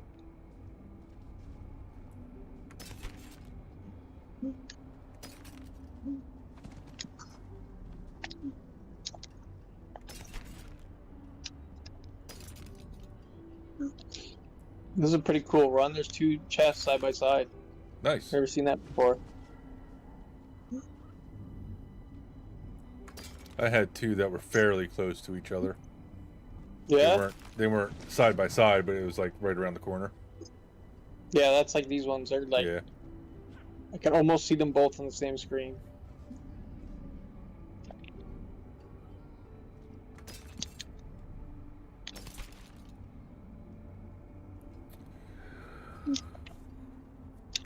Well.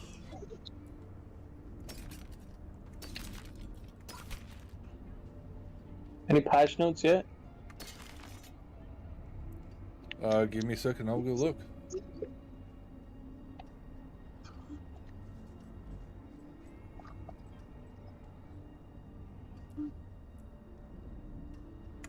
That's all garbage. Let me sell this and I'll update the page while I'm trying to see if there's an update for the game I can get.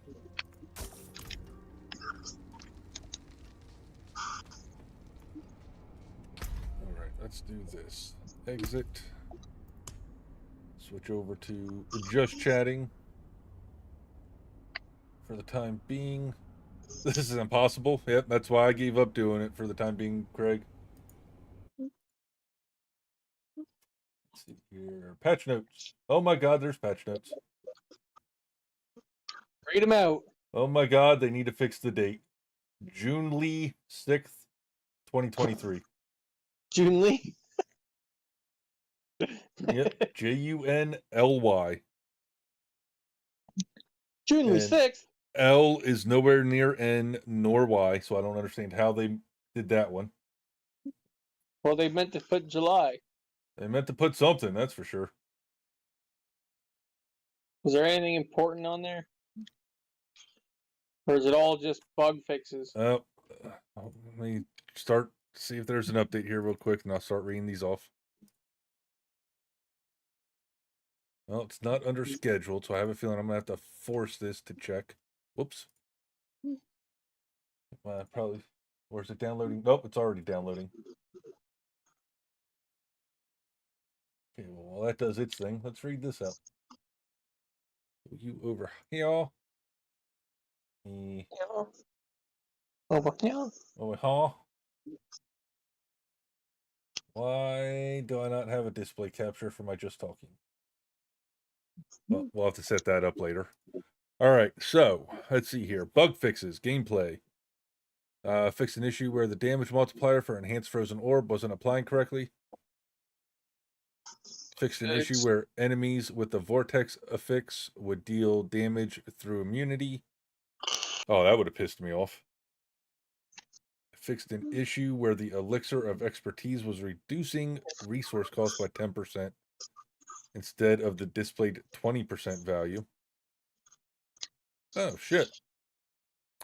Fix an issue where the damage bonus from the Paragon Subdue glyph would be applied to any target instead of only vulnerable. Fix an issue where the Barbarian's Whirlwind ability would briefly stop channeling when a cooldown skill was cast while using it. Fix an issue where the guaranteed overpower buff from the Barbarian's Earth Striker's aspect would be consumed upon gaining any other buff. Fixed an issue where the player character would freeze when using the Rogue's Shadow Step skill if used outside the range of your intended target. Fixed an issue where the player could not rotate when casting a channeled skill if using a one-handed weapon with no offhand item equipped. That's awful specific. Fixed an issue where the cursed scrolls in Fields of Hatred had a lower cooldown than the displayed 5-minute cooldown. People actually use those cursed scrolls? I guess. Fixed an issue where aspects that deal flat damage imprinted through the Codex of Power scaled with player level instead of item power. So they nerfed that. Yeah, so that no longer scales with your level now. Huh. So you that have sucks. to find one. Well, if you get a high item power item, it should still give you a good roll. It's just, it's no longer level based. Yeah. Fixed an issue where the Necromancer's Shadow Mages weren't applying extra shadow damage to the Shadow Blight key passive. Fixed an issue where cheat death effects would not trigger if you died while mounted. Huh. Quests and dungeons. Fix an issue where a traversal wouldn't appear during the Blind Eye quest blocking progression.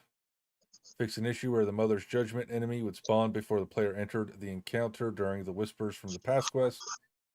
Fix multiple issues where quest progress would be blocked if the player used a town portal during specific sequences. Fixed various other issues that prevented progression for multiple quests. I wonder if that last one fixed the bubble not showing up in Nightfalls when someone teleported away before it popped up. Yeah, I wonder. Or like when the mobs didn't show up for you. Yeah. Wonder if it's either of those got fixed. Forgotten Depths Dungeon had one fewer prisoner to release than intended. Fix an issue where teleporting to Wedge and Hanny during the Witch of the Wastes quest would force the player to drop the vial of Quicksilver, despite the town being an allowed area for the quest. Okay, so that wasn't intended. I thought that was an intended mechanic to make you have to walk back with it.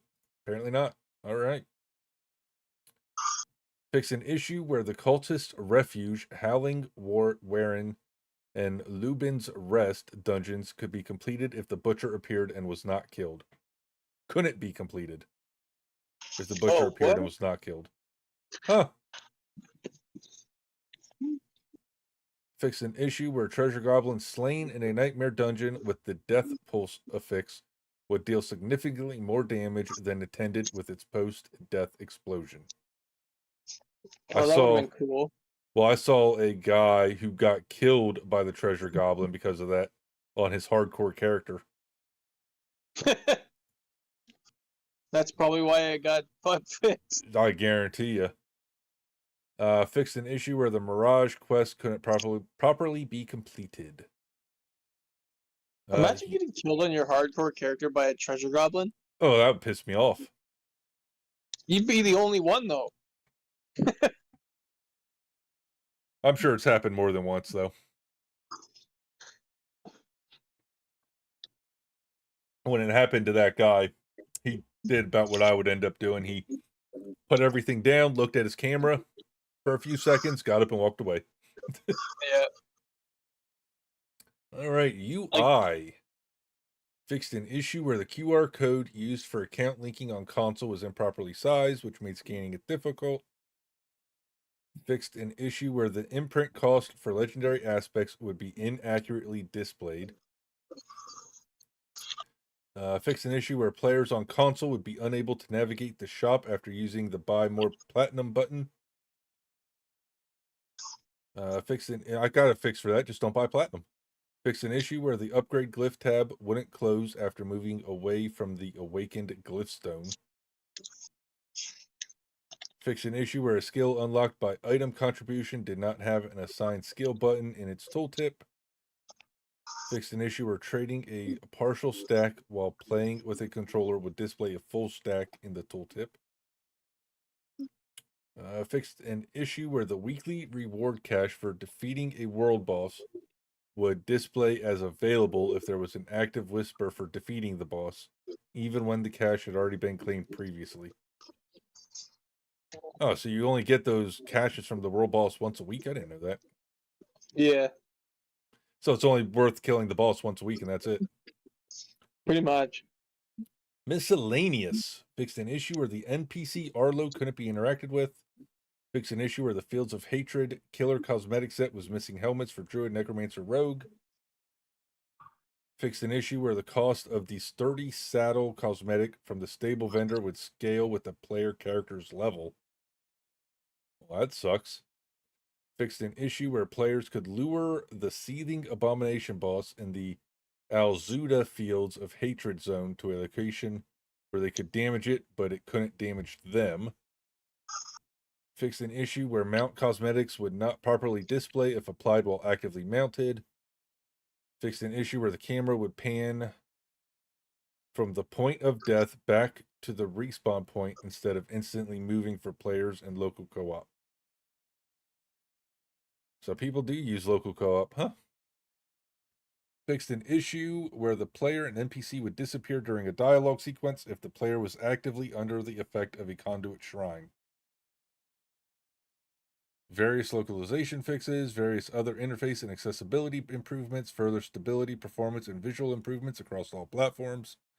Fixed an issue where transmogs on offhand items for sorcerers would reset upon performing any inventory action. Gameplay adjustments, there's only 3. Helltide chests can now drop unique items. We knew that one. The bosses Venard, Broll, and whatever the hell that one is, have had their health pools and damage output reduced. I'm guessing those are world bosses? What did it say?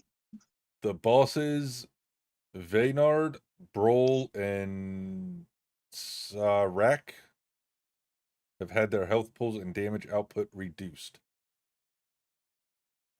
Don't know Let me look. which ones they are. I think they might be world bosses.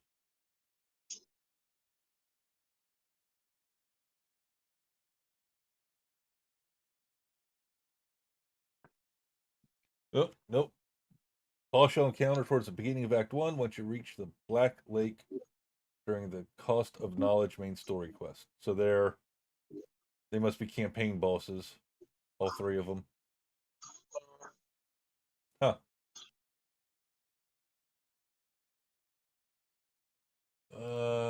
Let's see. The cap for crafting materials has been increased from $999 to $9,999. That's the end of it. Wow. So it looks like just a bunch of bug fixes. I wish they would put in like the various other interface and accessibility improvements. Well, what'd you do? Yeah. Further stability, performance, and visual improvements across all platforms. Well, what'd you do? What did you do? Those are not world bosses. Yeah, I looked up Vaynard, and it's Act 1 boss. So I'm guessing Broll and the other one are campaign bosses also. You can pick up more leather now? Nope. The basic leather was already set to 9,999. I'm already maxed out. But those are the patch notes, and my update's already done downloading and installing, so let's get back into the game.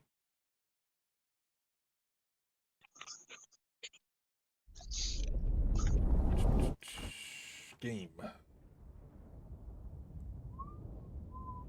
Yeah, the leather was already set to 9,999.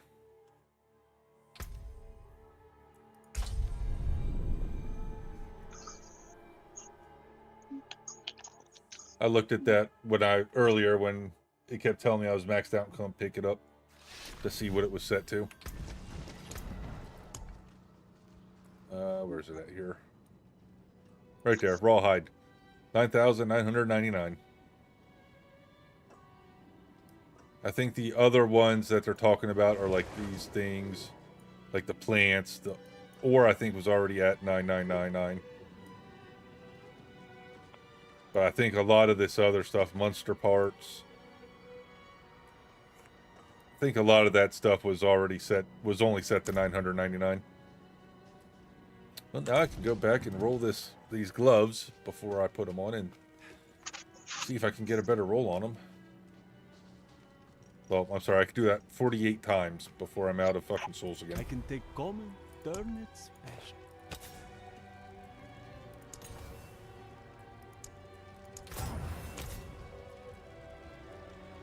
I definitely need critical strike damage with either core skill or bone skill would be nice.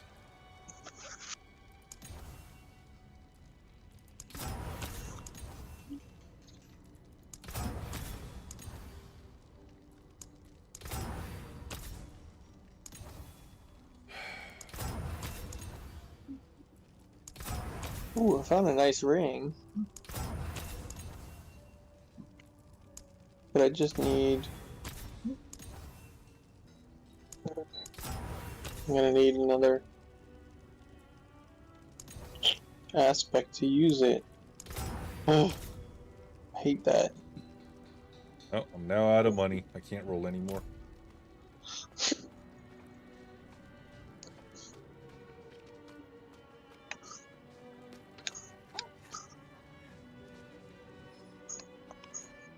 Well, we'll stick these gloves in the chest.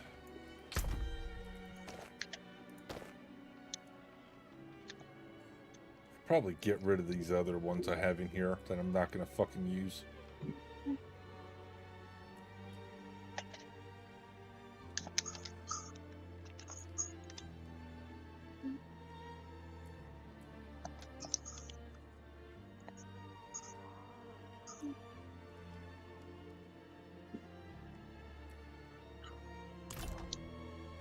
All right. I guess back to Renown. Yeah.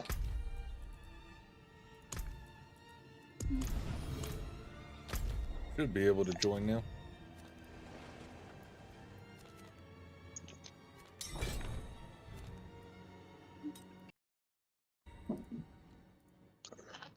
Alright, so we need to do that one. Is here.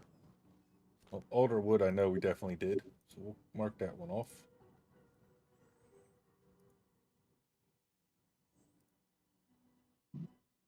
Let's go do this one.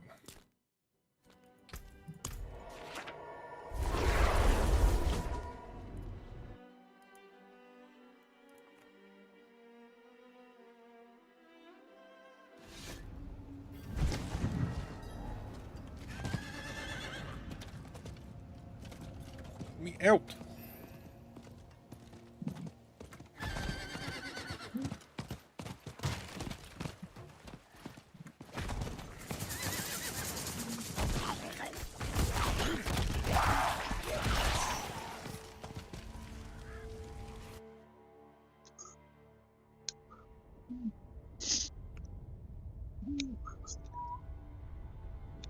Can't even see what this aspect is that I'm getting ready to go get. Whirlwind's critical strike chance is increased by 3% for each second it is channeled up to 9. Come on. Yeah.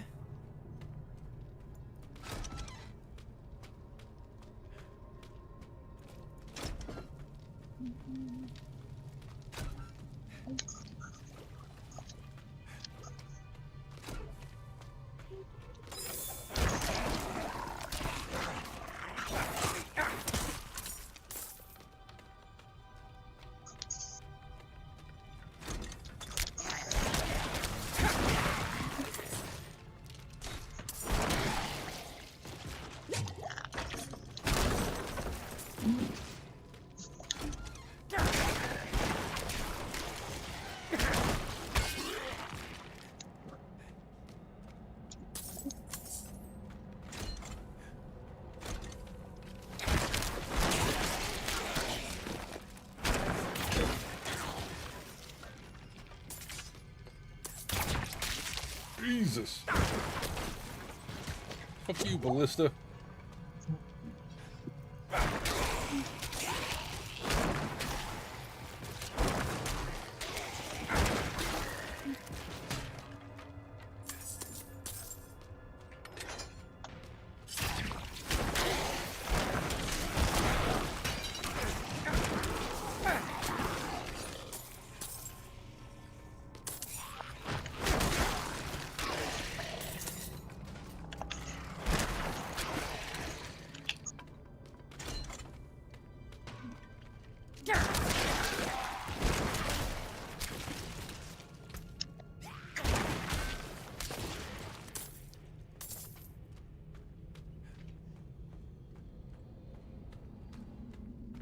We definitely need to turn off the right-clicking on party members shit on the main screen. Getting tired of having my mouse on the left side of my screen, and I go to right-click to cast my bone spear, and it fucking brings up the party menu.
Goddamn shaman resurrected someone just to die by my bone spear ricochet.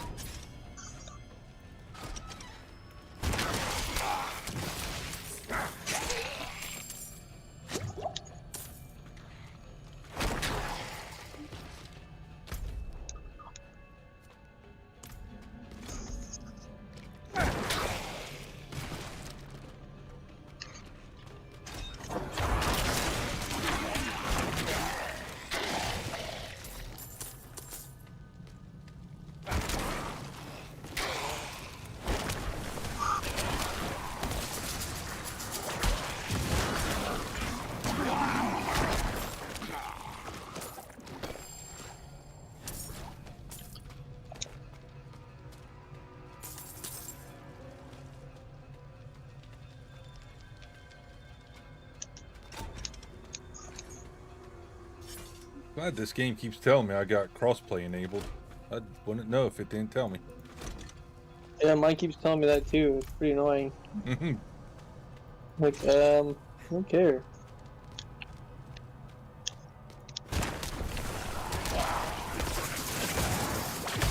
I wish it wasn't so hard to kill my damage.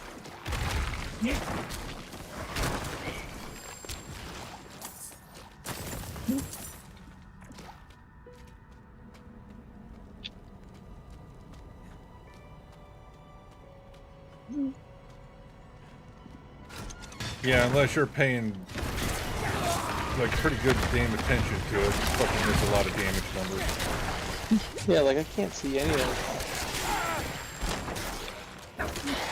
I need like a boss to just sit there and spin.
Guy came in, asked that question, and never fucking told me who the hell those two things were he said.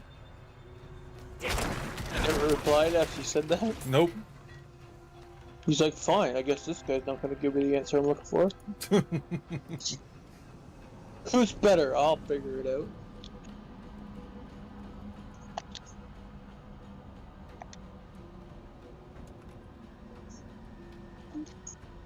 I got 45 Forgotten Souls from that run. Damn. Alright, so they're soccer players apparently. Because I watch soccer. Right? Huge soccer guys.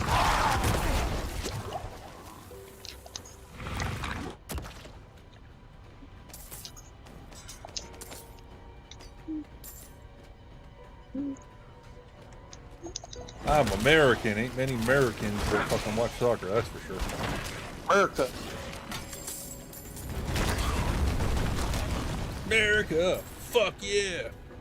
Fuck yeah! Alright.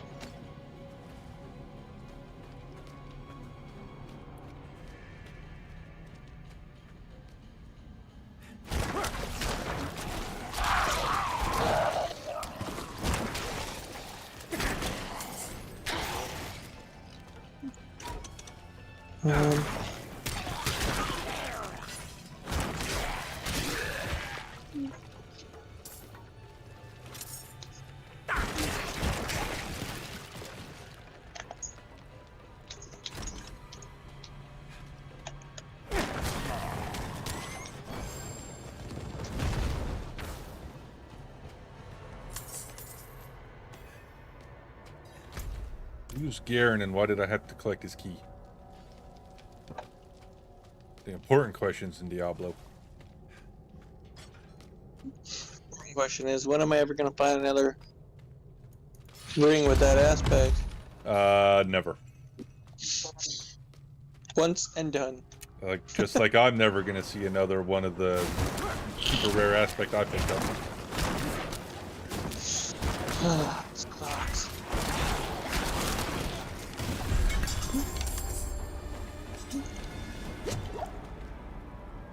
Well, there you go. Now you got a barbarian aspect for free. Sweet.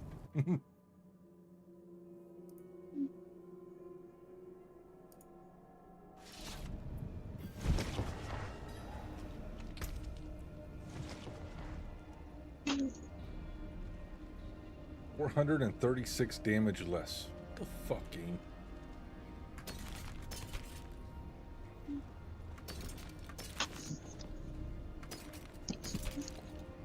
Yeah, I'm guessing I could pretty much give up hoping to get a better sword at this rate. That bad? Yeah, I haven't seen any sword yet come close to this one. Close enough that would warrant me to upgrade it to see if the damage would be higher.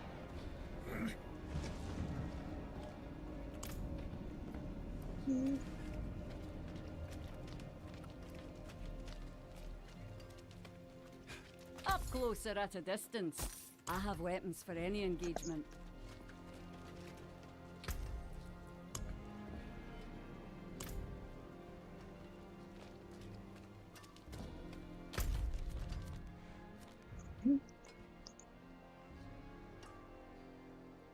I already ran that one because that's already marked off on the map here. Pharaoh's Den, I know I've ran because that's a fucking whatchamacallit, a nightmare dungeon.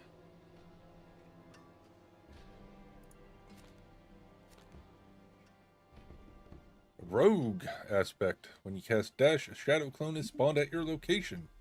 That also casts dash, dealing 25% of the base damage. Doesn't sound like that one's that good.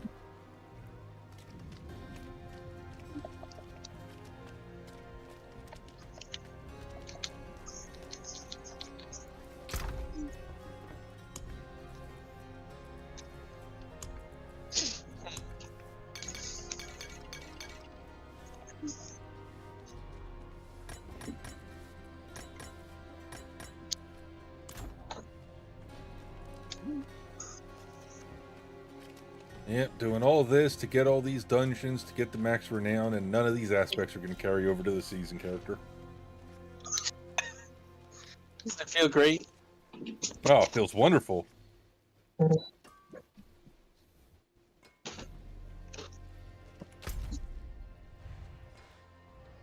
Does it make me want to poke my eyeballs out or anything? Not at all. Oh, no. That's fine.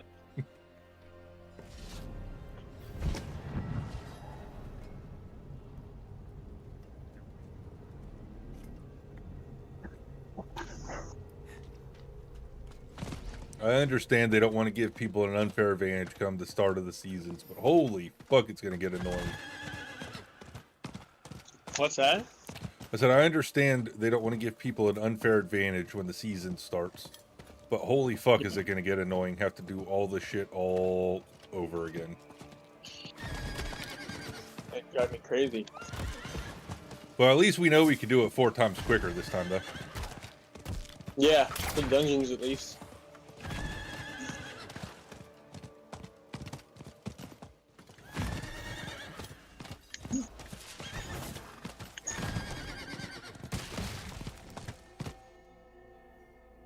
But it's alright. Once the character comes over to the Eternal Realm here, they'll be able to make use of all these aspects and shit.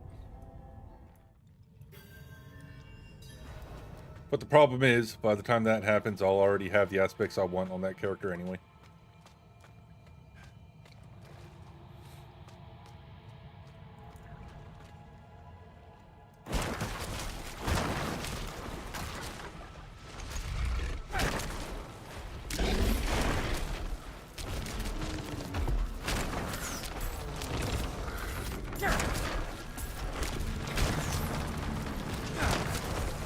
How are there trees alive trying to kill me inside of a fucking cave?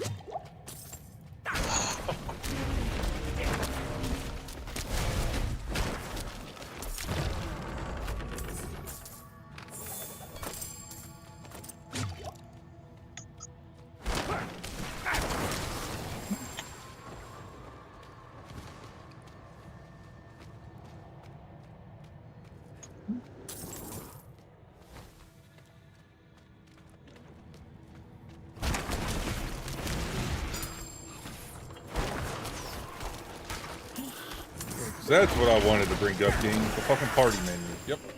100%. Mid-fight. Yeah, thankfully I can tank a hit or two.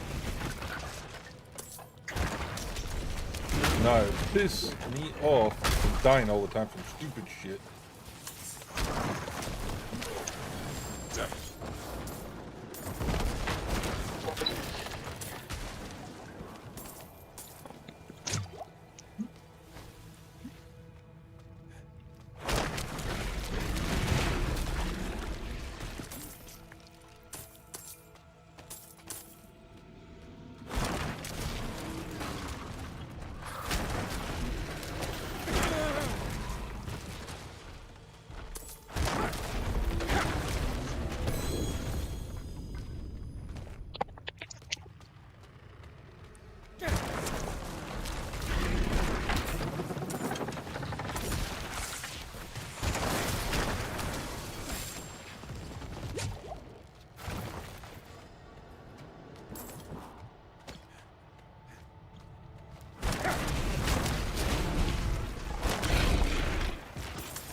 Somebody on the Diablo 4 community. Go ahead. Somebody on the Diablo 4 community on Facebook posted July 6th. Nice. So with this update, they must have increased the ones that were at 9,999 higher also, because I now have 10,029 rawhide. Hold on, let me check. Let me see this. Okay. Hold on, darling.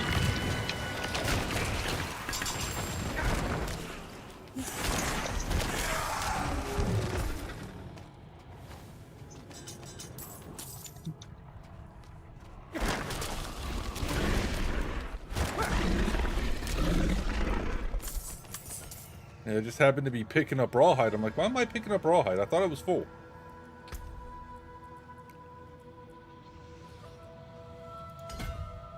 Okay.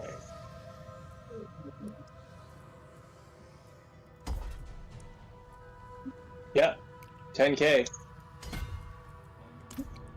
I guess Sweet. they must have raised it for all of them, not just the 999s up to 10,000.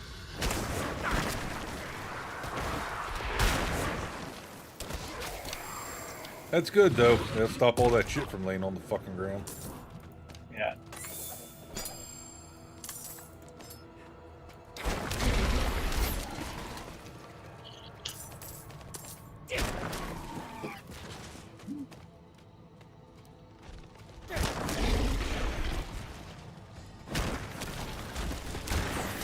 Where did you fuckers come from? I cleared this path already.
No, help yourself get out of here.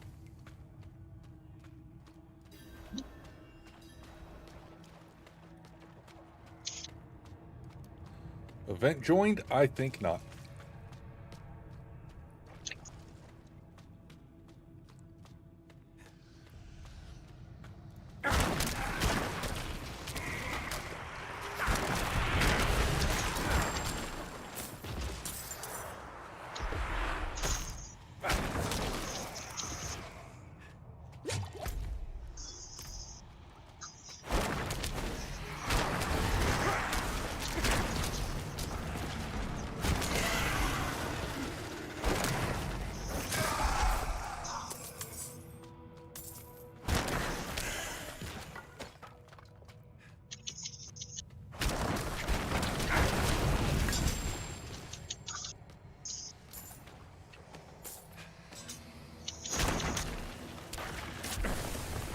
Yeah, why wouldn't it be cursed? Okay. I fucking touched the chest inside this fucking dungeon and it's cursed. Of course it is.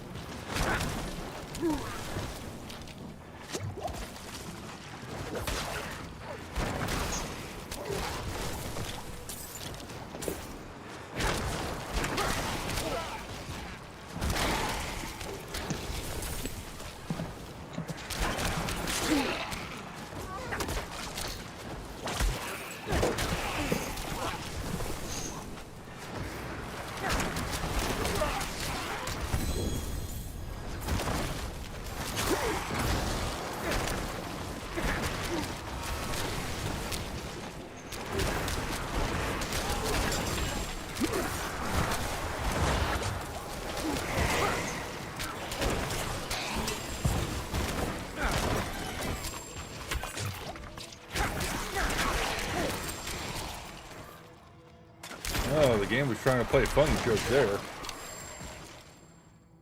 Game thought it would be a funny idea to have one of those fucking skeleton ballistas have a suppressor bubble. Oh. Isn't that funny? That's what I said when I saw it.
Yeah, there's one way that they can nerf Bone Spear without having to nerf Vulnerable itself. The freaking Bone Spear is considered physical damage. All they have to do is change that.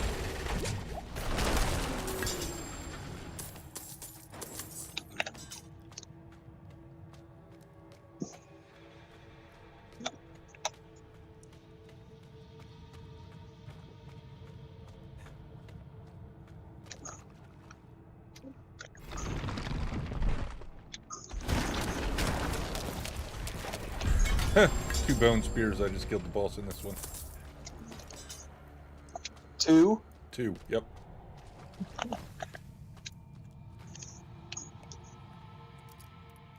That Yes, Bone sir, Spear's you heard crazy. me right. The Bone Spear's nuts. Oh, it's crazy, man. And it's not even the most damage it can do yet, either. I'm still unlocking shit in the Paragon tree for it.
So there's a stat that Necromancer can roll on some gear.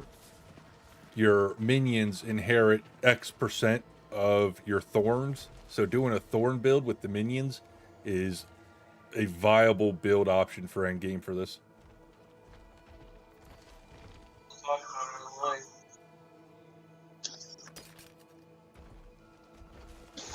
I've seen a couple people talking about it. Yeah. Oh my god, it can get nuts. I'm not a big fan of thorns because I don't like enemies getting that close and hitting me. But for minions, oh my god, it'd be fucking awesome.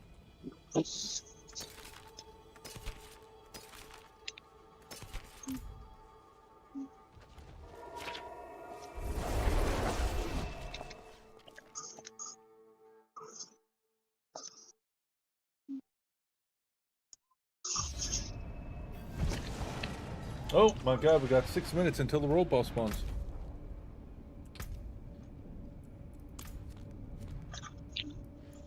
I wish there was a way.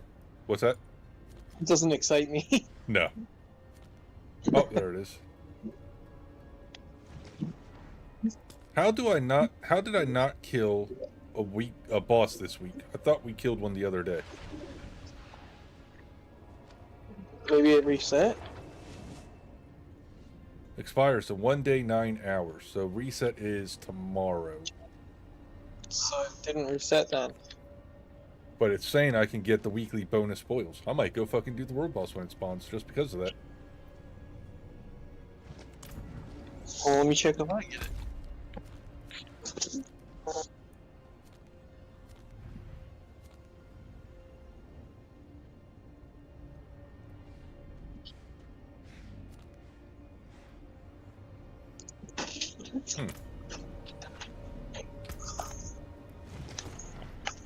Where is it?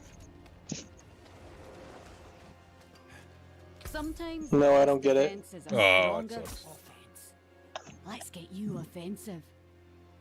Show your teeth. I'm sure there'll be enough people there that I won't have to kill it alone. It'll probably die fast. As long as I can keep my essence up, it will.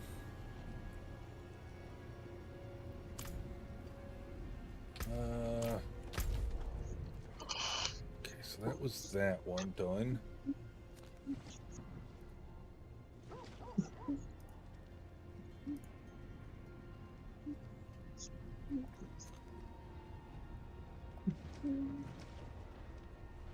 Could have swore I already did that one too.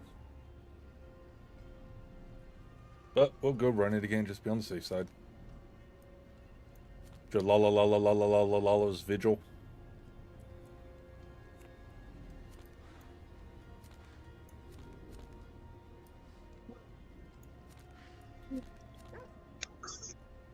Oh, 3 minutes. I better make my way that way now. There's no my luck. No my luck. I'd wait, and then I'd get there, and he'd be dead. Get one stash per boss for a total of 3 in a week. Okay, so this is probably one I just haven't fought yet.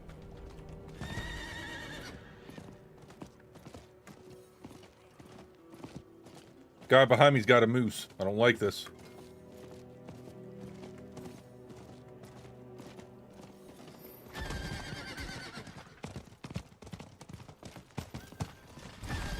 Everyone's getting cool horses and cool armor, and here I am still using the goddamn pre-order shit. So I haven't got anything other than the same horse about 10 times.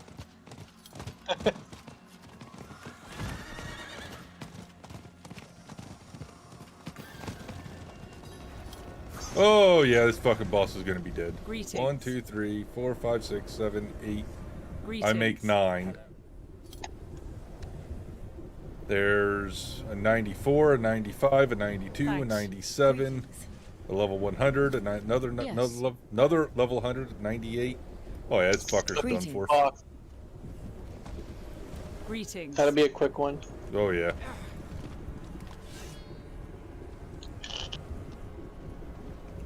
How much time till it comes up? 2 minutes.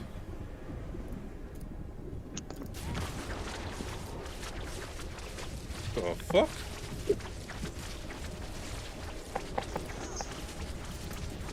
Oh, sorcerer.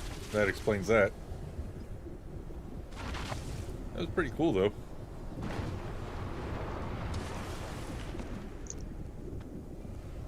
Impressive. Did you know You blood marked players count as elites? I did not. It's a tool. It's a tool It's a tip? tool tip. Well, that would be why I didn't know that, because I can't read them. I thought that was pretty neat. I was wondering how that worked for PvP. I guess Yeah. that's how it works. Yeah.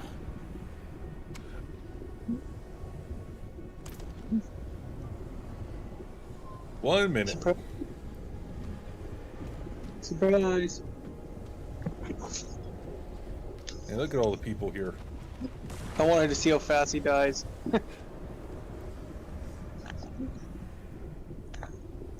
Oh yeah, this guy's fucked. Hello. It looks like there I is apologize.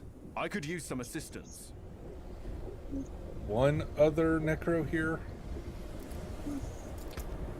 He's a rogue.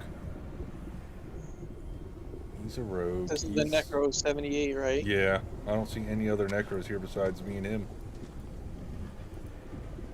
What's this guy? Rabid Beast. I think he's No. What's this guy here? He's You Sorcerer. are courting pain. And What's the 100? Oh, he's a sorcerer? sorcerer, yeah. If One it's on the the ice horse over one, then- there, 78, that's a sorcerer. Yeah, it's just me and that level 78 dude. The only necromancer here. Huh. Here he comes. And here it goes.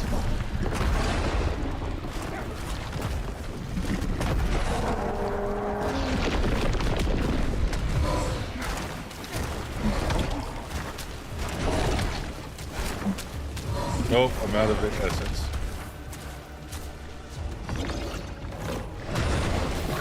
He's dying pretty quick. My game's lagging. Yeah, so is mine. Someone here has bad fucking connection. Is that what's going on? Yeah.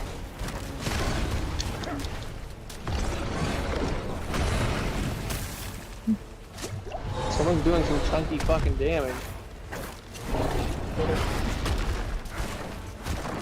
Might be you. Probably is. I'm casting my Bone Spear over and over again. Didn't even last a minute. 56 seconds. you are courting It'd be a lot quicker if it wasn't lagging. death. Yeah, oh my god, yeah, it would have been. Get back to what I was doing.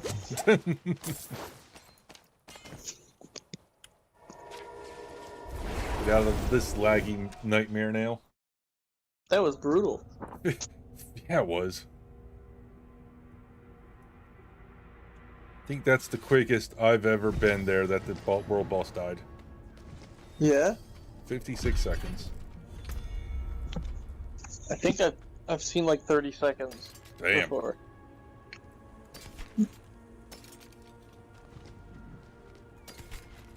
There's All right. some fucking crazy people out there. What did I get out of this? Oh, look, the same goddamn fucking aspect that was on the ring he dropped just dropped out of the cache. Because of course it did. Yeah?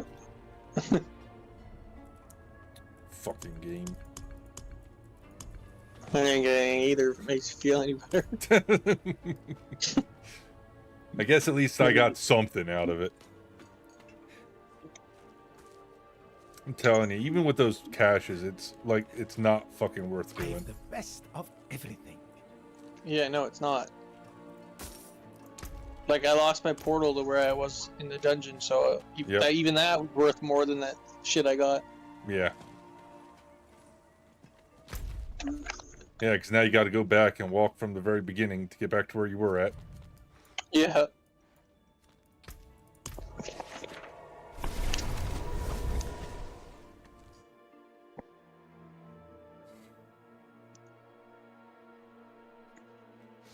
Yeah, with the world boss only spawning once every 6 hours, they need to do something about the shit it drops.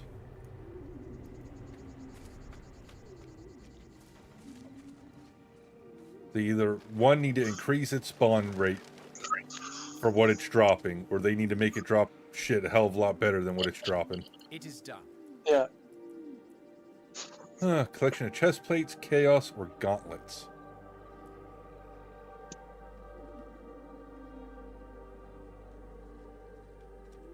I like some chaos. Let's do chaos. You never know what you're gonna get. Oh no, one of the disembodied heads here started laughing when I picked it.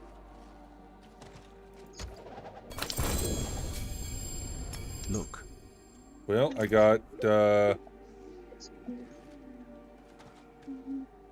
bunch of collectible stuff and 3 yellows and 1 legendary.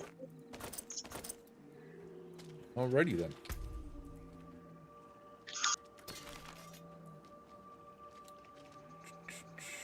You think any of this is beneficial for me? Because fuck no it ain't.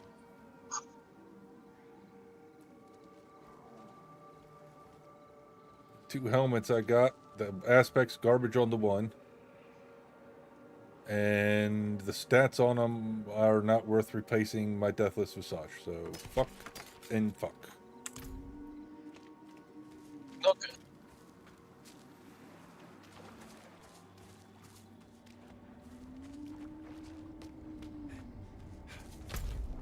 Must be why the fucker was laughing when I picked it.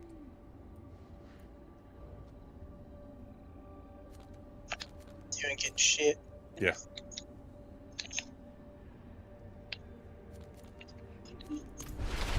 What? You actually want something that you're looking for so you can finish off your build? Nah, fuck you. Eh.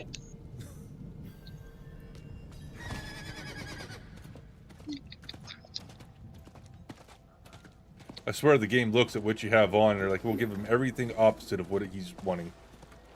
Yeah, pretty much. That's what it feels like.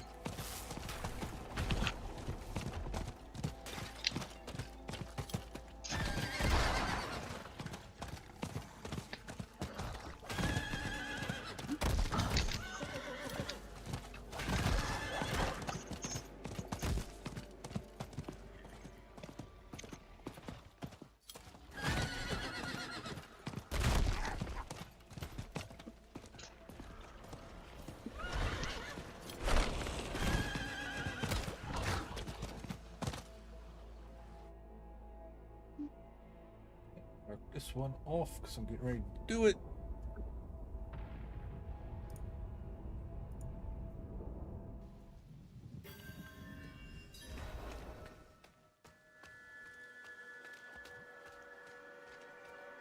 I think I've already done this one before, but we're running it anyway, just to be on the safe side.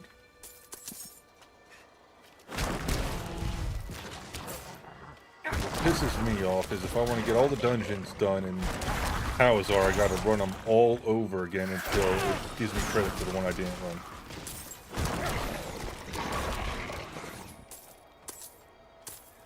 So you don't know which one? Nope, I have no clue.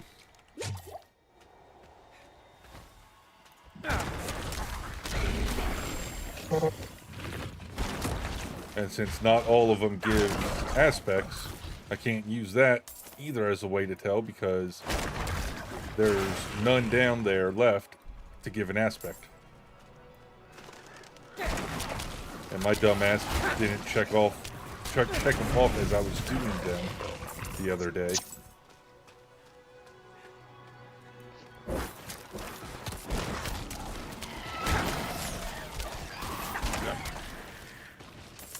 So I definitely learned from my mistake, and I'm checking these ones off at least.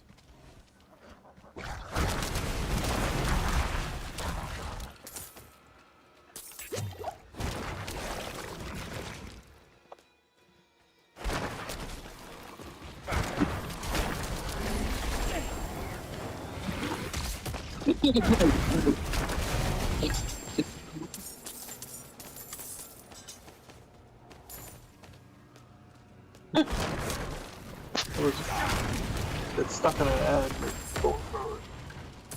You got what? Looking at a different type of build. Apparently, you can get 60 mil crit Jesus. with the Hoda build.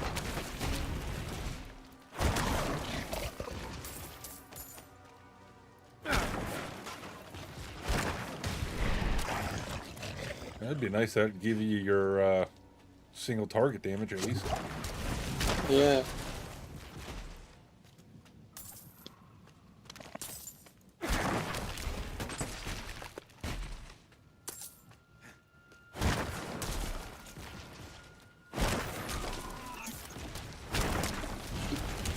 Hmm.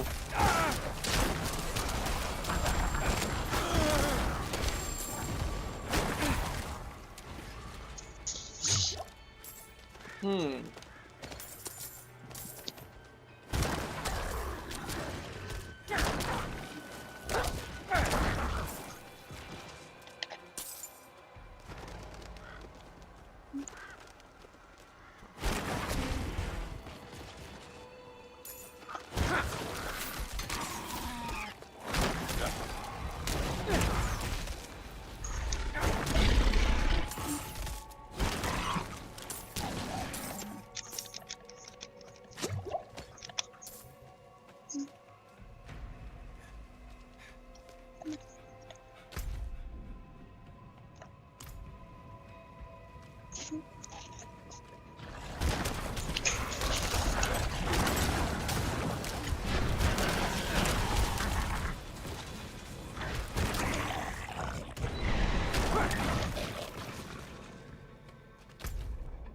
So how did I get the intermission room already when I still need to kill one more corrupted charger?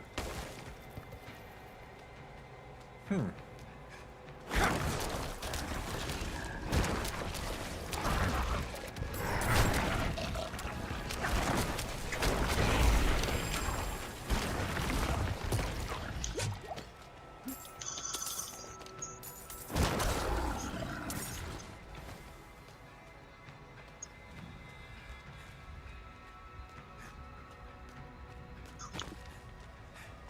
Oh, it updated. Guess it was either past the intermission room or the thing just decided to update.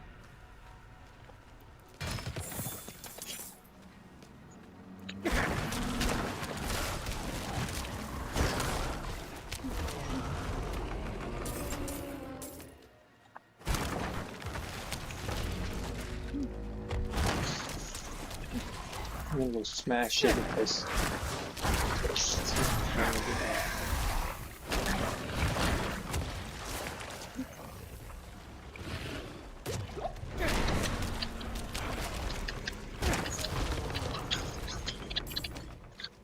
Jalal has left these woods. The forest is filled with endless howling. Woe to us all. Since this belt against the creatures of the night.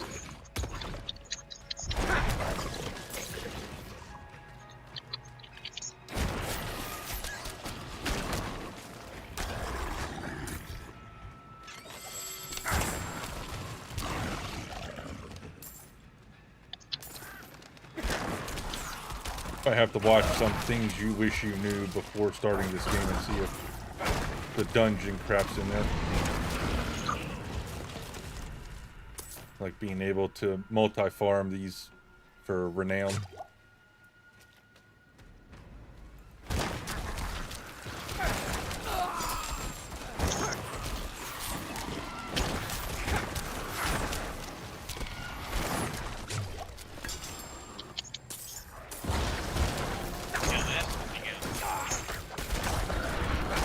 I have to try and build this.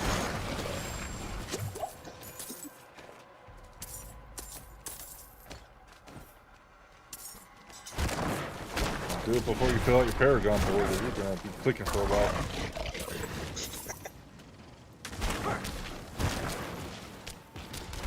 The one thing that they're doing for the end of the season's nice.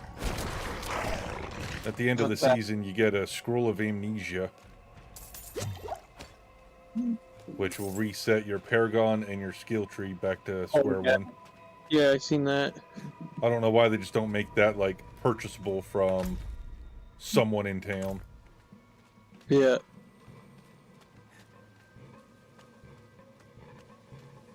If it's 8 million to reset your Paragon board from level 100, to make the scroll 100 or 8 million gold. I don't give a shit. I'll pay it. Just not have to click everything.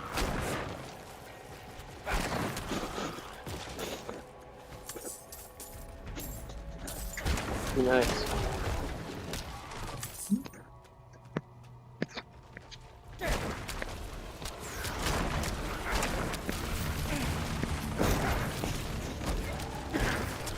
Feel bad for you guys on console. That's, you got like double the clicks I have in order to get rid of a full Paragon board. It's a pain in the ass.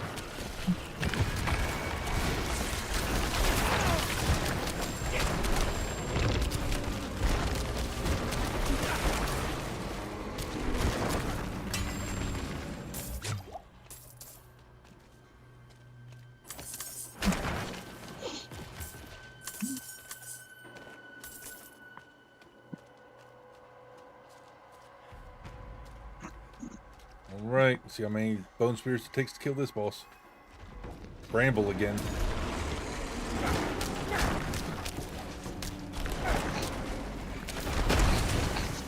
don't know what the fuck is going on with Maxwell, but I'm pretty sure it's shit. There it is. That's what I was looking for. 8 bone spears to kill him that time. What the fuck? That's how bad the fucking RNG is on fucking damage numbers.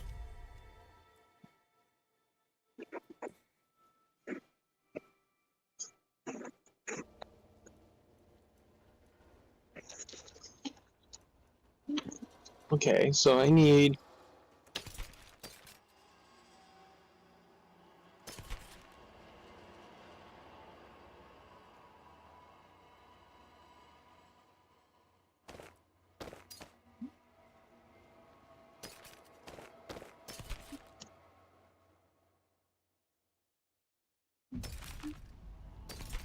So it looks like it's pretty much the same fucking build. Except one kill.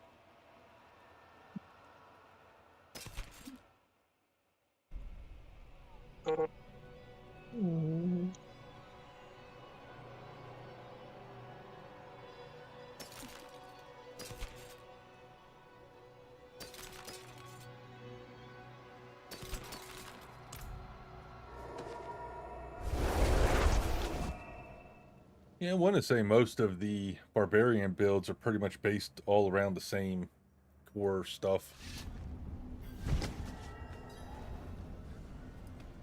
Because they nerfed fucking barbarians so much that there's not much that's viable for them at the moment.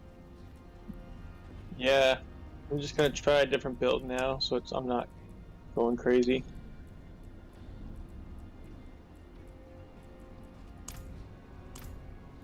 See how it works.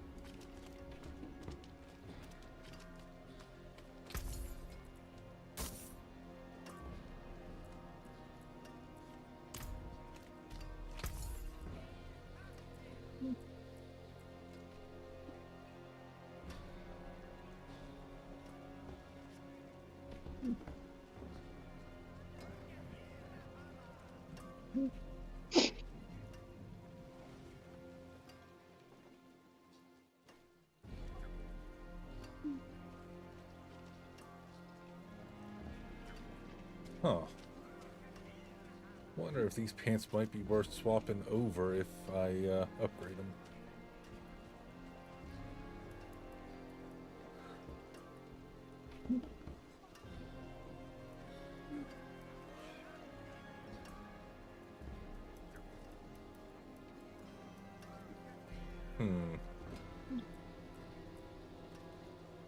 I'm not gonna take the chance because they're fucking how much to buy them here? Almost 700,000. Then I got to roll a stat on top of it. Nah, fuck that. No spank you. No spanks.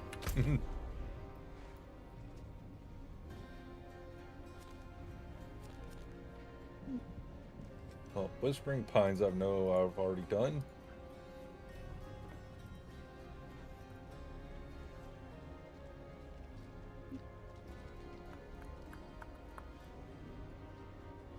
Those two I have not done. That one I have not done. That one I have not done.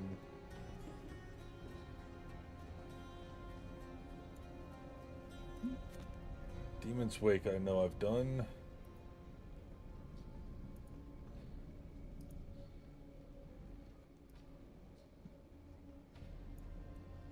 Alright, so it should just be these last 4 up here.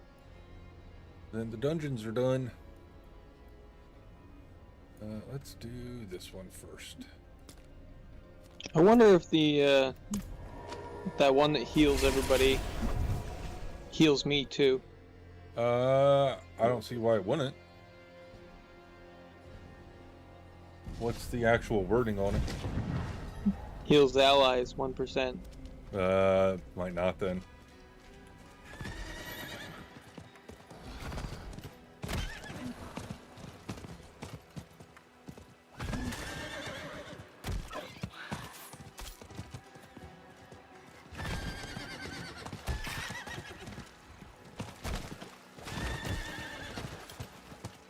My God, game.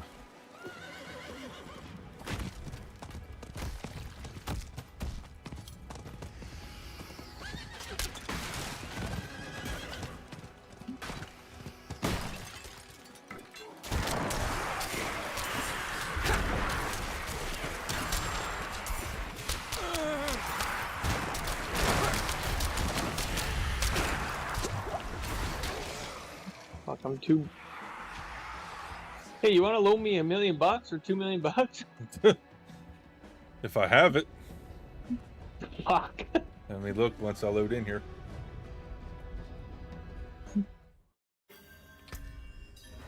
I got 3.5. I can give you some. Well, just until you go back into the dungeon and then get you some. Because I can't do my skills. Oh, that sucks. I left myself screwed. Alright, let me teleport to town. What town are you Ked Bardu, I think. Yeah, Ked Bardu. in? Yeah, there you are.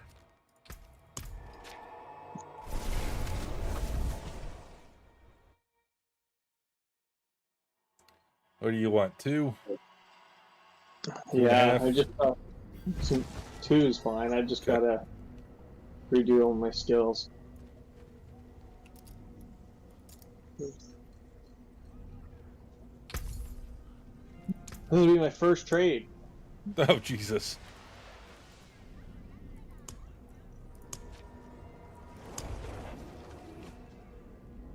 When I was running Z through the campaign, everything I got, I just gave straight to him when we got back to town so he can get some money and some resources from everything.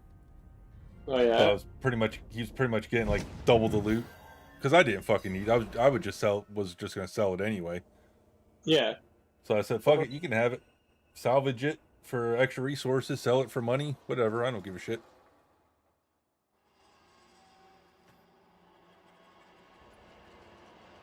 All right. Well, I will be right back, folks. I'm going to go grab a drink real quick.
All right, I'm back.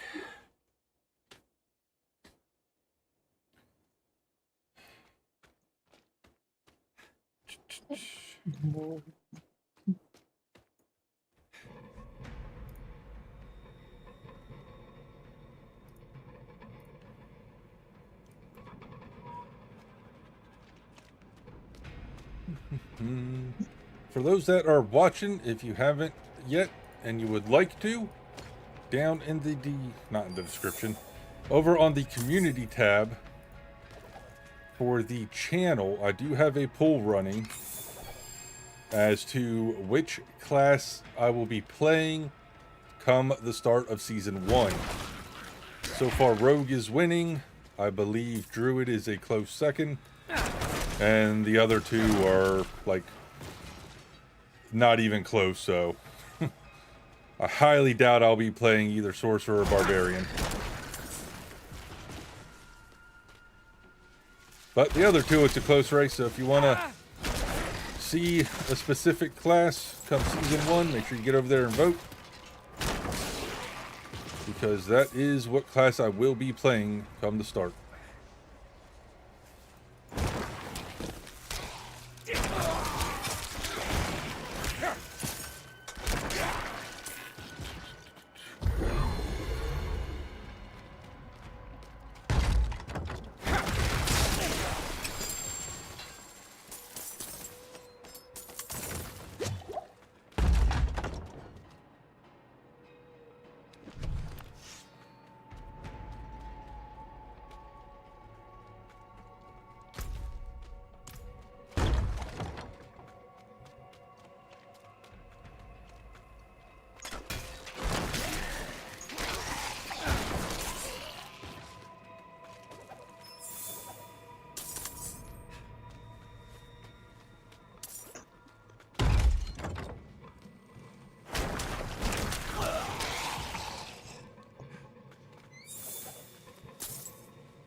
Vote on the poll. Oh. No, not yet. Oh, shit. Well, depending on which one you want, we'll either make Druid tied, or I think it'll tie, or Rogue will pull out ahead again.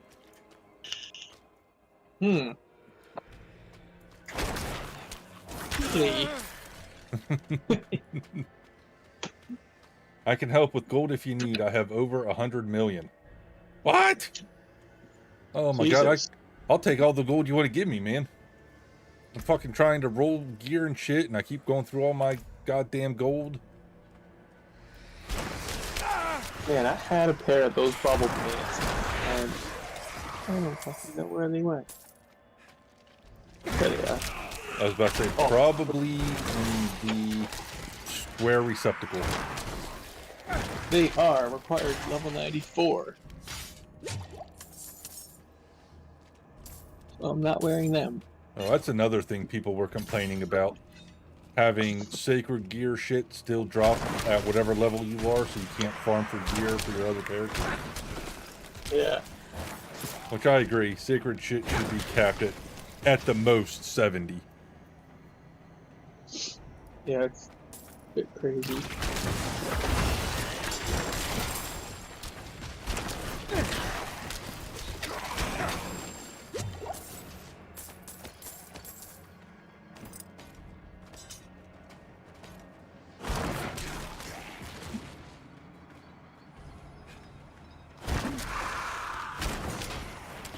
It's the one thing that I can't seem to come by easy in this game. It's fucking gold. Always seems to take forever.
Guess I'll find some gloves at the old Oval South. Try and get myself nothing here. Run Nightmare Dungeons and sell everything over and over. In like 4 hours, you'd have like 15 to 20 mil easy. Yeah, that's what I do, but I get fucking the shits of running dungeons, so I always end up going and doing some other shit.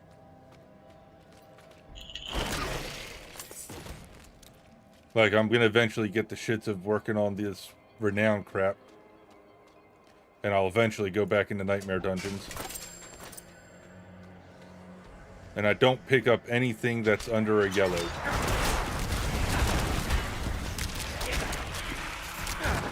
So even in Nightmare Dungeons, if it's blue, it doesn't get picked up.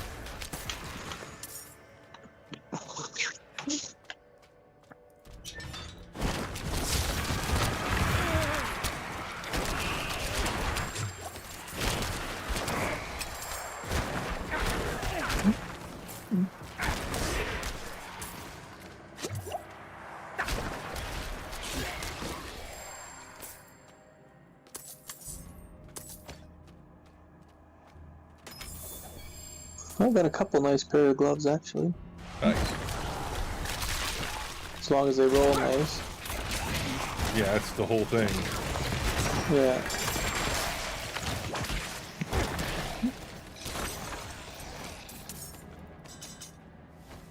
Yeah, nothing less than yellow. I just finished all my Renown such grind. Yeah. Yeah, this is taking it out of me today. I'm starting to get super tired. Just from running these super easy dungeons over and over again. It is starting to take its toll. Of course, I say super easy dungeons, and I'm pretty sure I could still clear off a 40-something and with ease.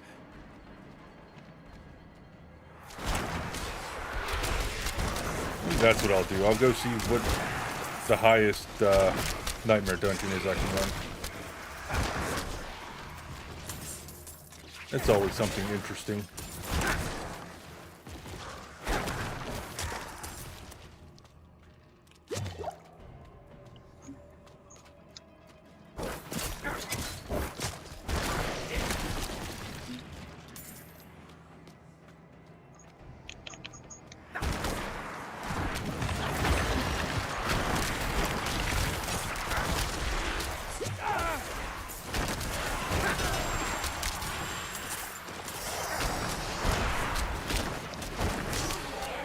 God, Banshee, hold still.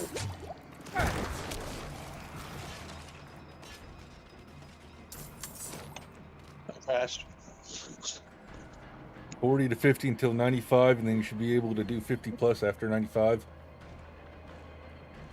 Yeah, we'll see. I know last time I ran, the highest one I've ran is a 40, but that was also a good number of levels ago.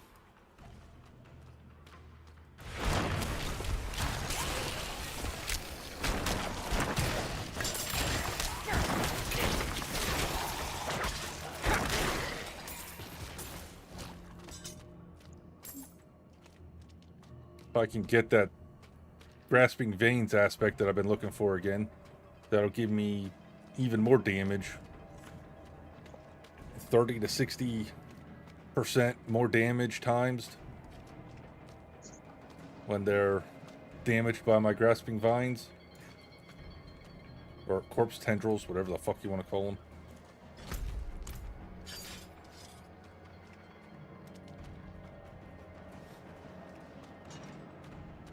Logging back in. You're logging back in? Yeah, I crashed. Oh, Jesus.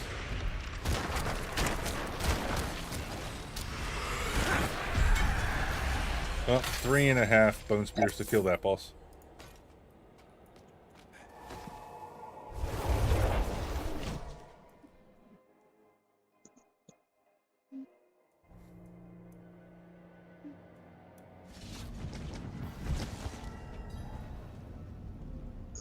Nope, you just now left my party. Just after it said you were logging back in. Huh.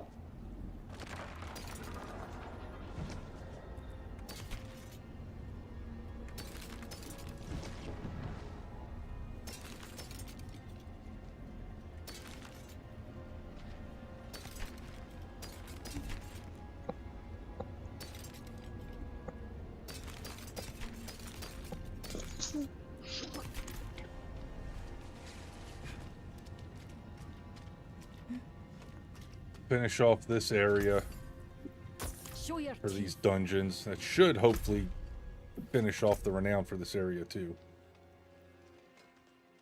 I need, what's that, 105, and I got 3 more dungeons, so that's, oh, no, or not, that's 90.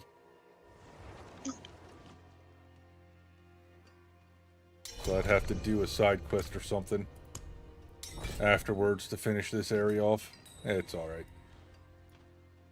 Okay, so over here.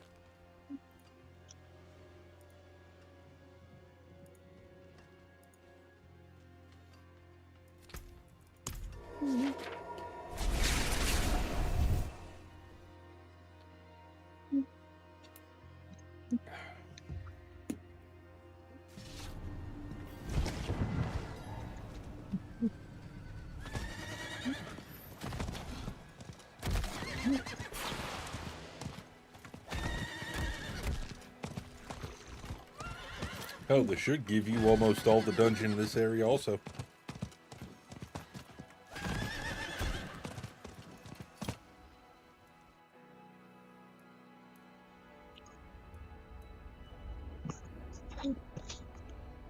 Sweet.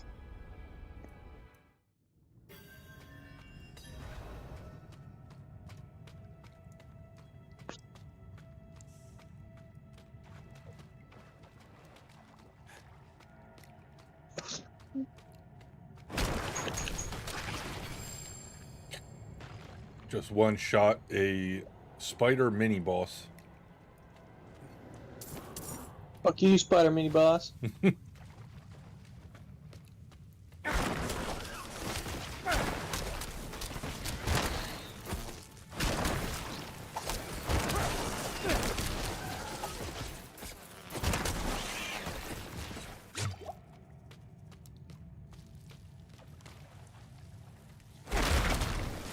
Yeah, just one shot another spider mini boss.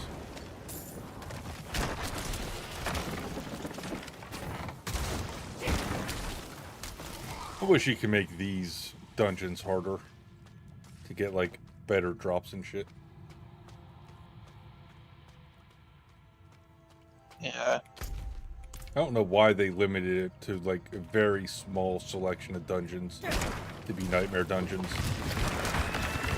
I don't think either, to be honest. Make a whole lot of sense, does it? No. It's like, you got all these fucking dungeons, but you're only going to let us do 12 of them? Some shit like that, 15, whatever it is. It's like, come on now.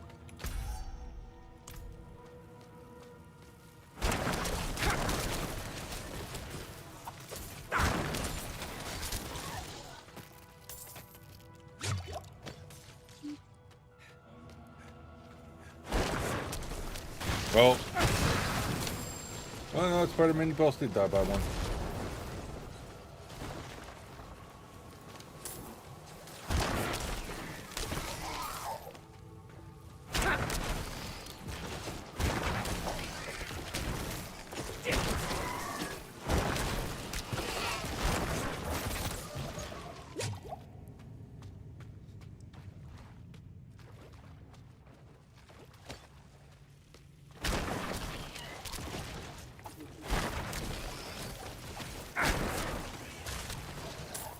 Goddamn bees.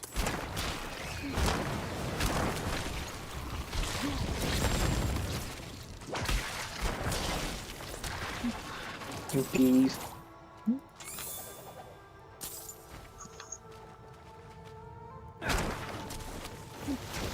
I'm gonna join you because I don't have anything.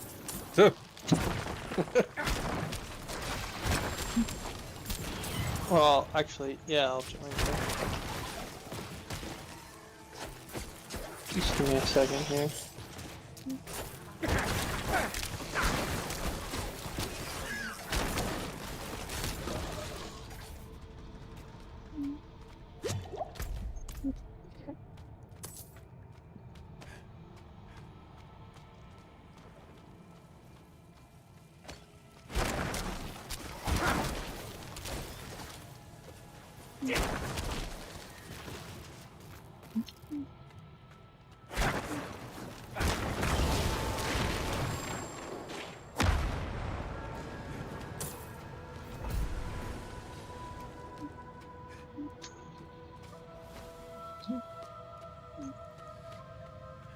I'll join him.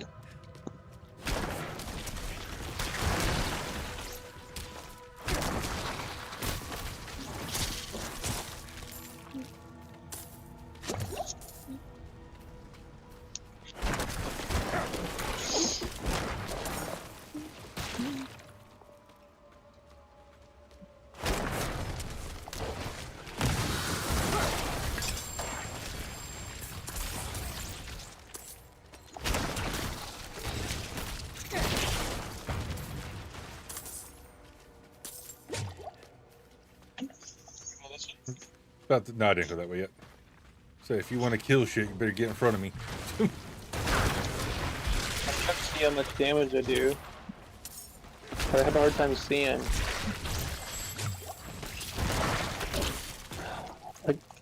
I don't know if it's my fucking TV that's making it hard to see. Oh man, it's a possibility. Where's 1.5 million?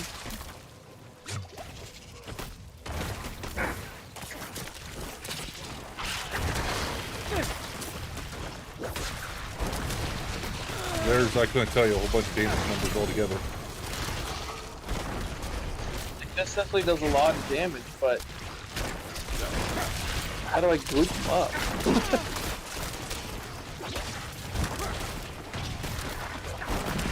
There's 1.6. Yeah, 1.6 there.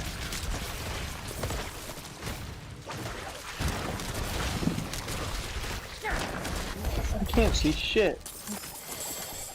Nope, way too many damage numbers and way too much shit on the ground for me to see anything. I wish I could set it to like only to show me fucking critical damage and shit like that. You know what I mean? Like Yeah, pick it'd be what nice. you want. To Yeah. Like, I don't need to know that everything I'm hitting is becoming vulnerable. Let me turn the vulnerable text off. You can do that? No, that's what I'm saying. Let me turn it off. Oh, yeah, I was so excited when you said that. I'm like, you can? I wish.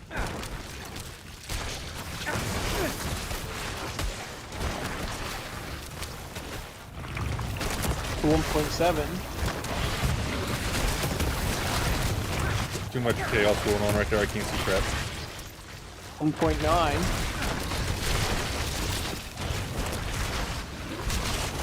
I want to see if I can kill a boss now. It was so slow before. Yeah, see if you got that single target damage going on now. Yeah.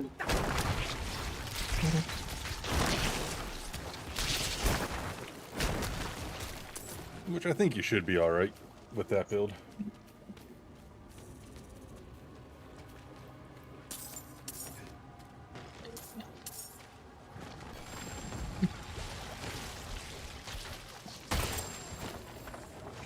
What the fuck was that lag spike? Holy shit. Hey, let me see if I can kill this guy. Oh, I one-shot him! Jesus. Holy shit! Okay, so it's a little stronger. Yeah, it's a little bit more powerful. Now I just have to perfect it. Yeah, Whirlwind's nice for clearing dungeons quick, but not for dealing with the bosses at the end. Yeah, like, I feel like I can get fairly good speed out of clearing dungeons with this build, but clearly not as fast as Whirlwind, but like, I feel like I can pick up the pace a bit once I figure out how to play it properly.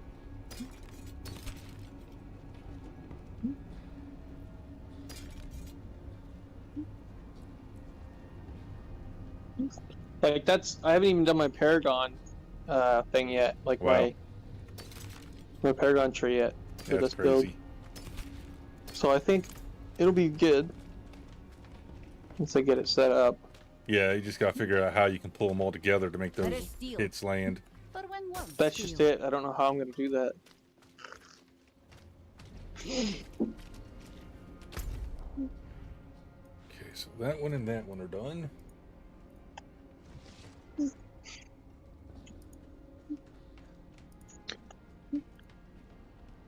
we got this one and the one below to do yet. And then that's all the dungeons in this area.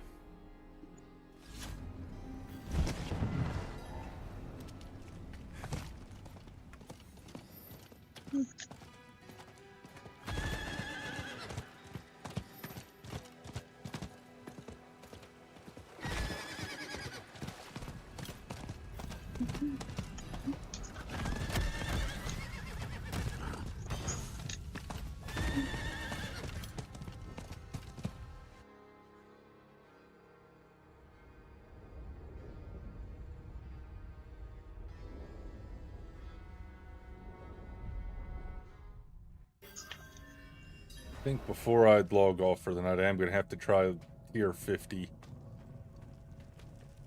Nightmare solo and see if I can't do it. Oh, I'm sure you can.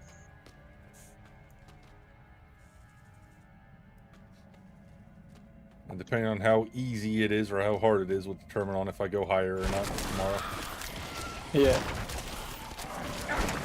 That's the one nice thing I like about these games and the Nightmare Dungeon system and stuff. I can challenge myself to see how high I can take the character with the build. Yeah, it's nice.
Gotta think of which dungeon would be the best one to try that on too. Guess we'll have to find out whichever one I get. I don't even know what one would be best for you.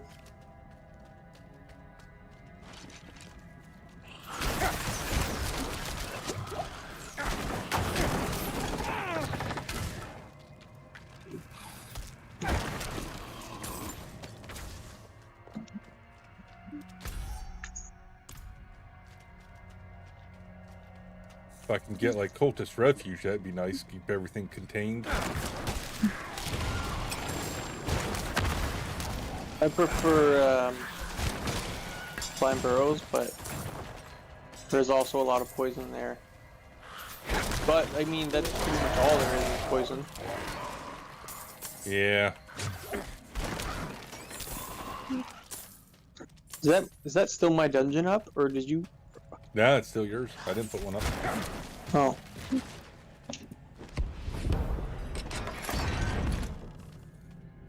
Nope, I got another dungeon to run after this before I even consider doing a fucking nightmare.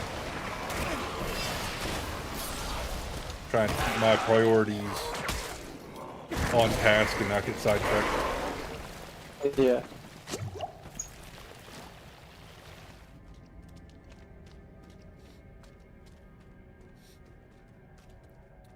So I'll do this dungeon, I'll do the other dungeon, then I'll run a side mission to get the last 15 experience, and then that'll have Scotland done. Then I just need 2 more areas, and then I'll have them all done.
Yeah, I still think it's funny that I can make a corpse out of destroying a fucking bookshelf or something. Yeah, no shit. I'm gonna come to you.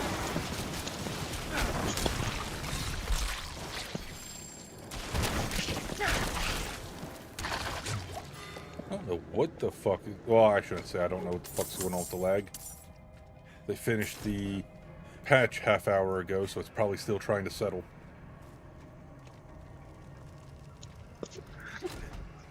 Wait, let me kill that guy. Oh, my God. Damn.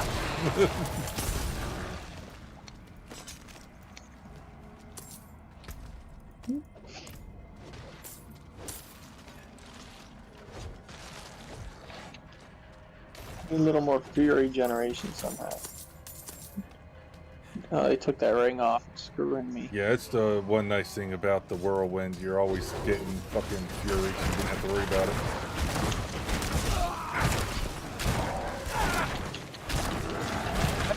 What's going on? I can't move. Oh, it's the spiders fucking me off. Yeah, I was gonna say it's probably a web or something. This fucking dungeon's got a bunch of fucking spiders in it.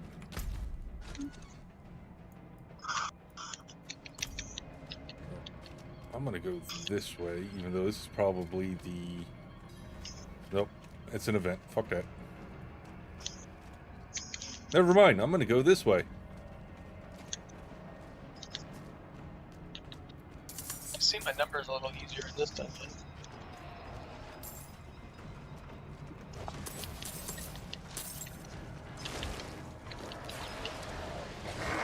you like me to pull everything in for you so you can... Yeah, keep pulling stuff in. See what your numbers are? Oh, everything's dead over here. Oh, well, there's still one more fuck we need to go kill. Probably We off probably this way. need you back there.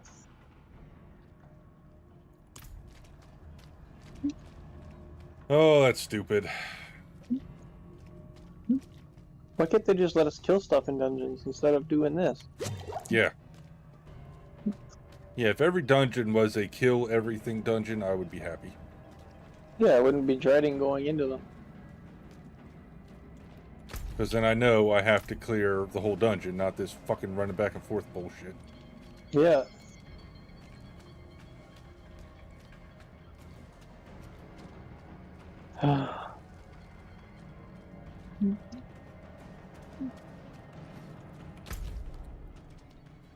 Yeah, off that way. This way here takes you back out to the entrance, so don't go down that way. This way over here is undiscovered yet. Oh. Nothing. What? Nothing. How's that possible? Because that's the intermission room.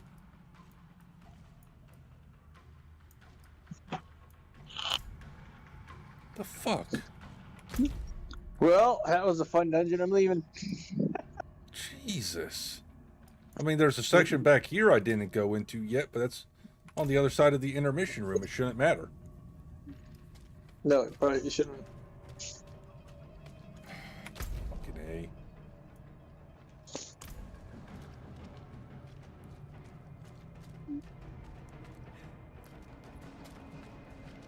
Fuck you, game. Fuck you.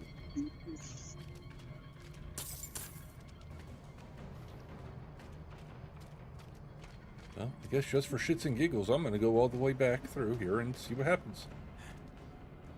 Just for fits and jiggles. Yeah, it definitely was the intermission room, because there's the fucking stone tablet.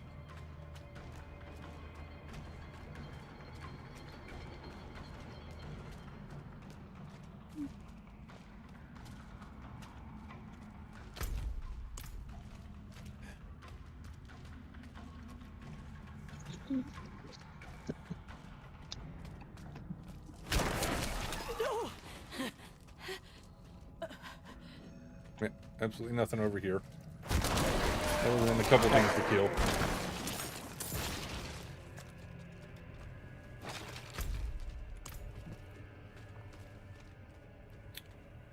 Well...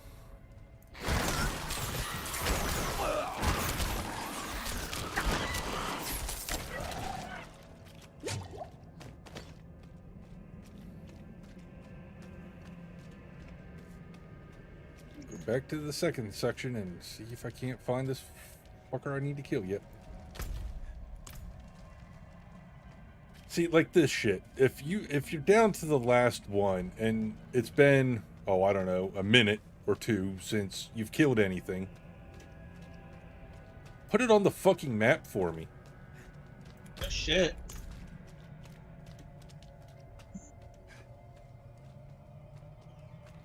Because apparently you don't need to worry about killing everything because it'll get pulled forward. Doesn't fucking work half the time.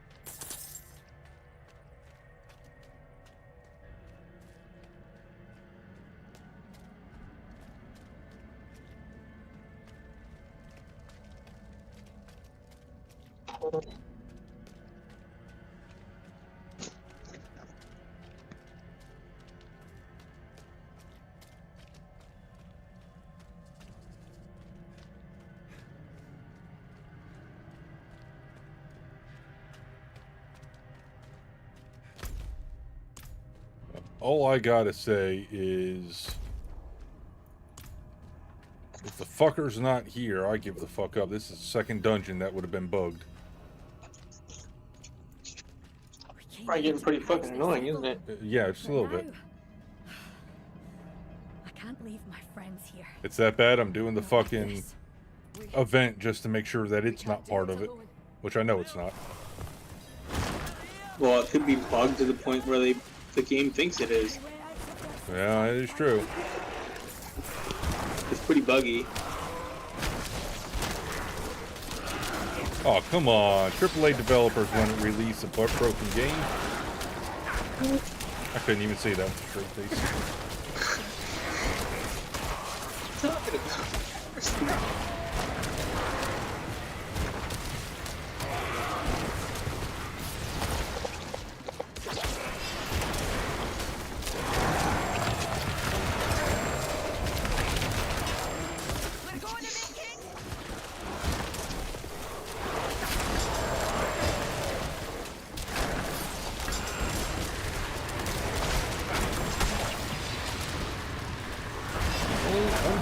Fucker.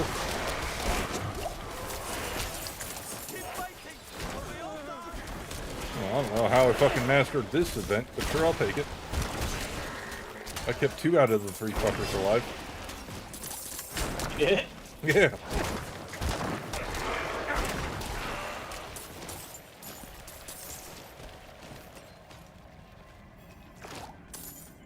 Take this, my friend. It's not much, but I hope it helps. You deserve this. Never seen anyone fight like you.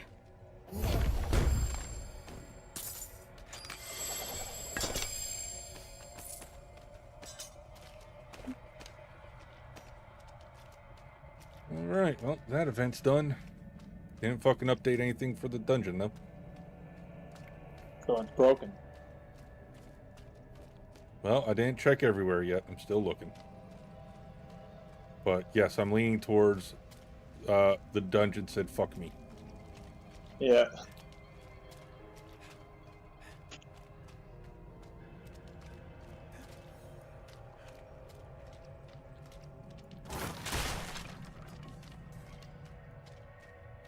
Yep.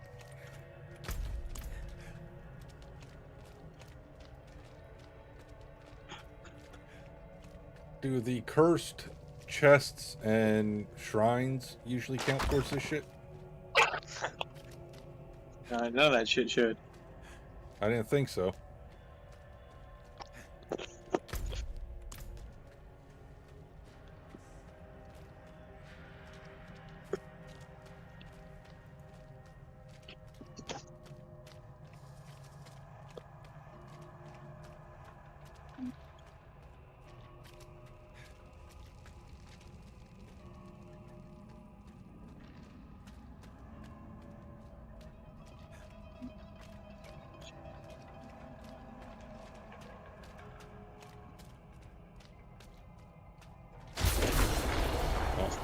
That shrine wasn't even first, so that didn't matter.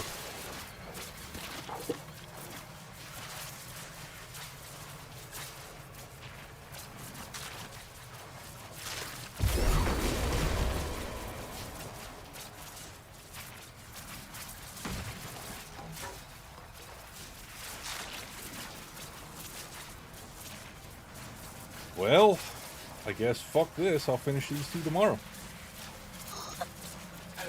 That's that. It can only take so much for this shit not working. We'll fucking go back to town, sell everything, and then we'll try to find a tier 50 sigil.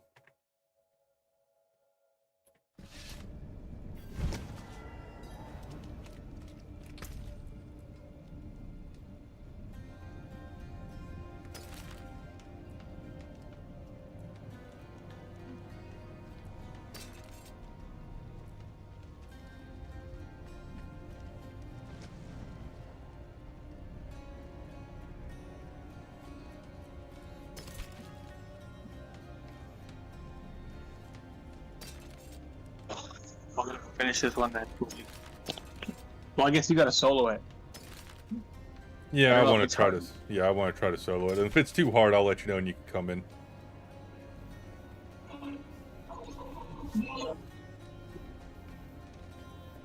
But I definitely want to try to solo it first. Oh, for sure.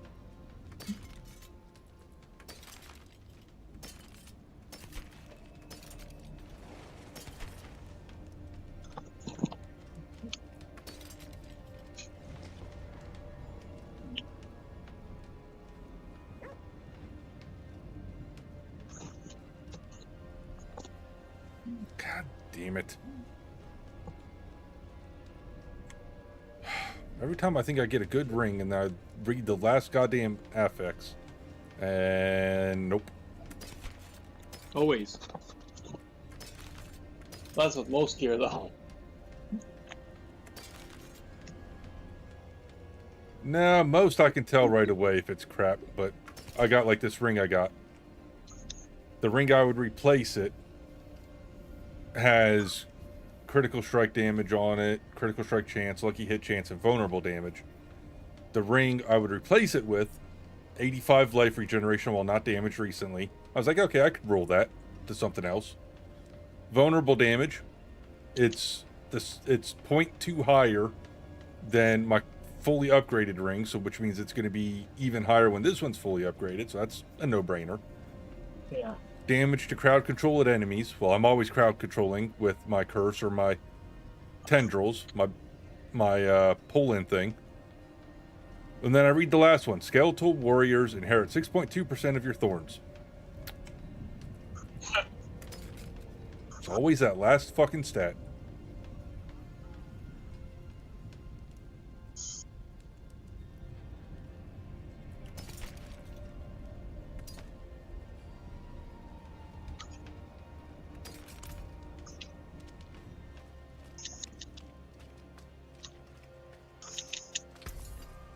Well struck.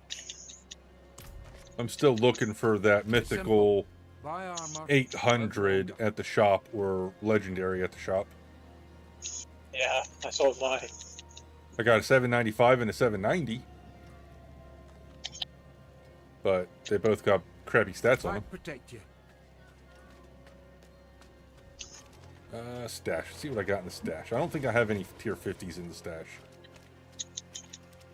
But what I could do is pull out all my goddamn sigils and fucking salvage them.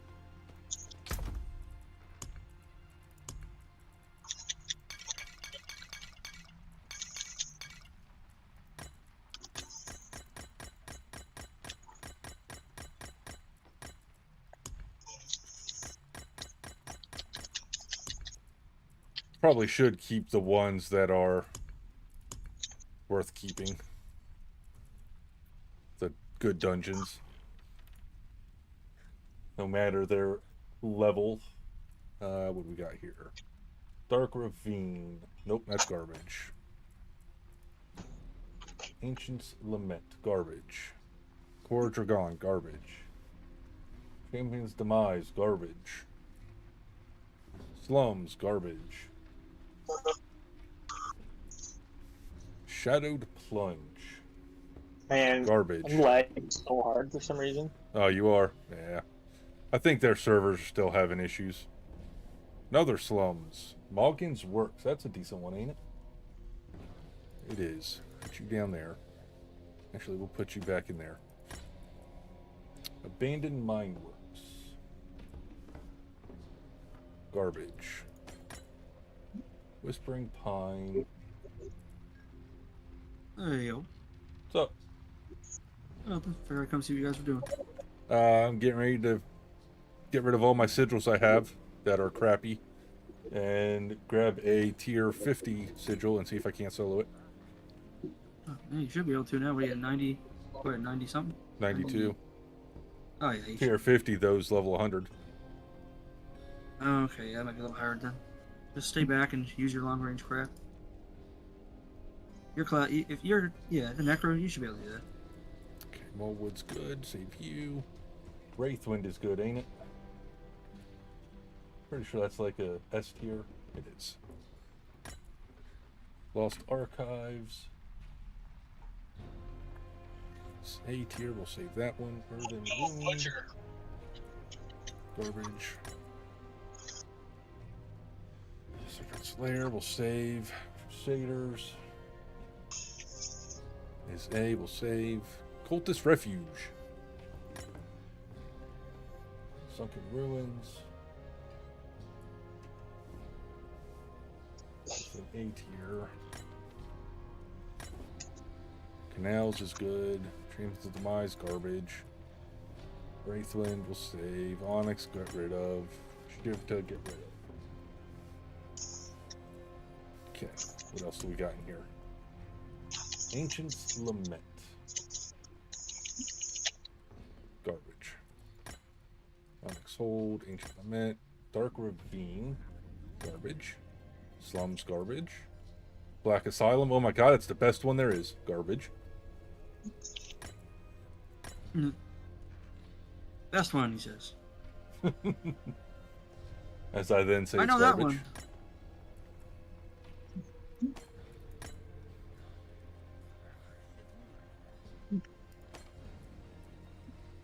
Earthen Wound is B tier. We'll get rid of it.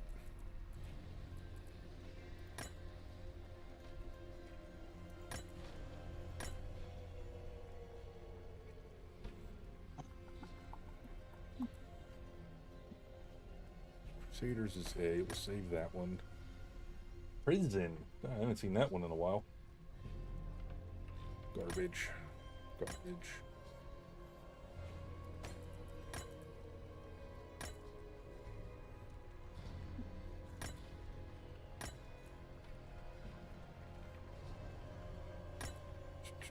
Wraithwind is good. And garbage. Alright. So my consumables is all but filled with sigils. I got one spot. So that should be a good bit of powder I get. Say 10,000 powder to use for when you run out, and then you've never ran out, so I still haven't had to use it. It's because I keep crafting them. What if I can give you that dust? No. There is magic in all things. Let me show you. 3.2 mil. Right, tier 50. Now see, like this, I wish I could fucking craft a tier 50. Not a tier 41 to 50. Let me craft just a tier 50. Yeah, Dungeon could be random, I don't give a fuck. But let me pick the actual tier. I don't know why it's like that.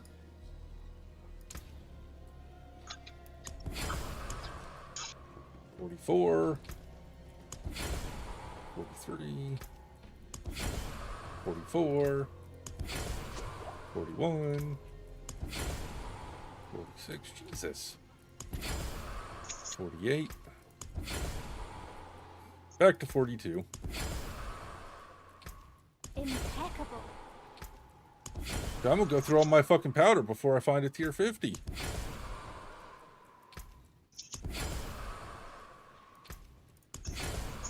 Those craps ain't cheap. No, they ain't. Fuck it, we're gonna do a 51 to 60, see if I can't get a 51. Of course, it gives me a fucking 59. Fuck you, game. Oh, they try and roll you a 50? Well, there's a 52, but that's Ancient's Lament. I mean, if you want, you can.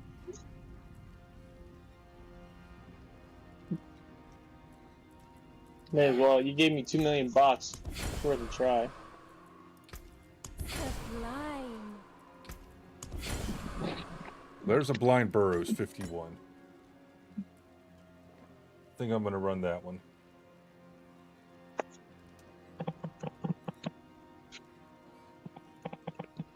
So let me salvage these. And then I'll go run this. Are you done with that nightmare that's on the board?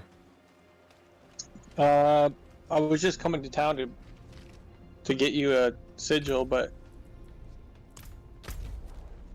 if you're gonna run that 51, then I'll go finish this dungeon. Yeah, go ahead and finish that one. I'll wait till you're done. I got the 51, so it's close enough. I don't think one level is going to make a difference. Probably not. 51 would be what, 101? 105 enemy level. Yeah, I should be alright. It's 18 higher than me. This thing pretty fucking hard, this skill.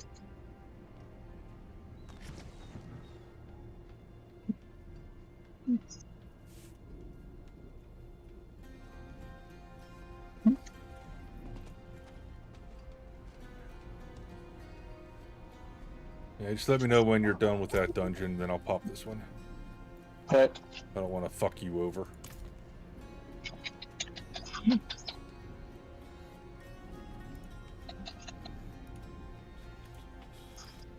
So how was Battlefield?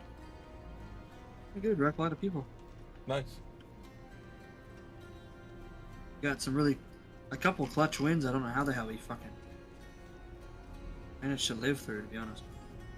That's crazy. It's always nice when shit like that happens. It was like multiple times, yeah, like 7 score in the enemy team, 30 score in the enemy team. Managed to win.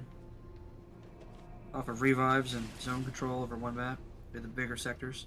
I don't know fucking how the hell we won. Quite a few of those.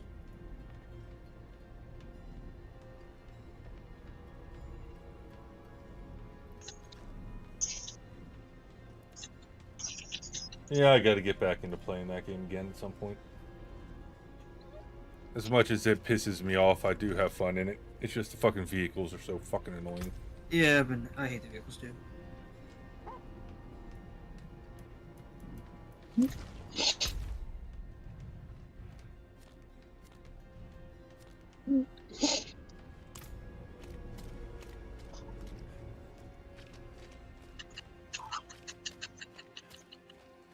If you have Amazon Prime, you can get on Prime Gaming and get some cosmetics for your horse for the month. Oh, okay. I'll have to do that. I like cosmetics.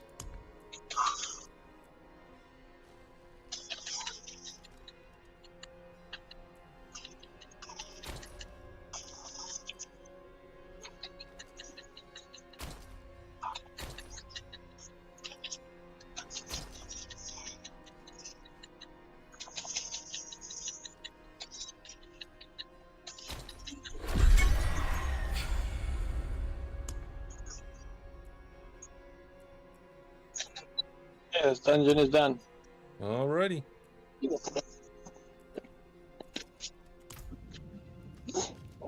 Now it's my turn to do that dungeon. Are you doing the same one? Blind Burrow, yeah. Oh. Are you done at the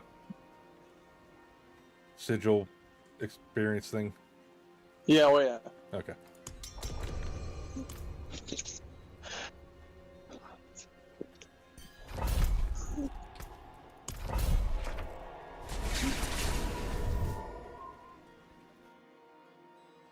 Tier 51.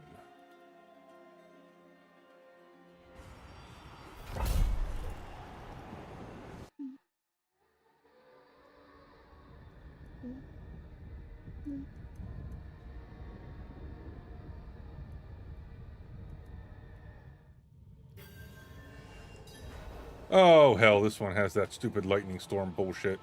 Oh, well.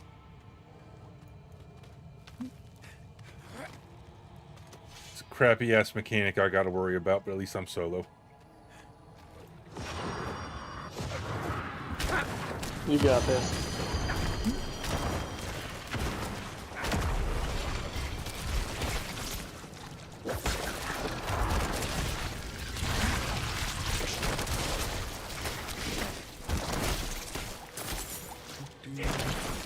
You little spiders.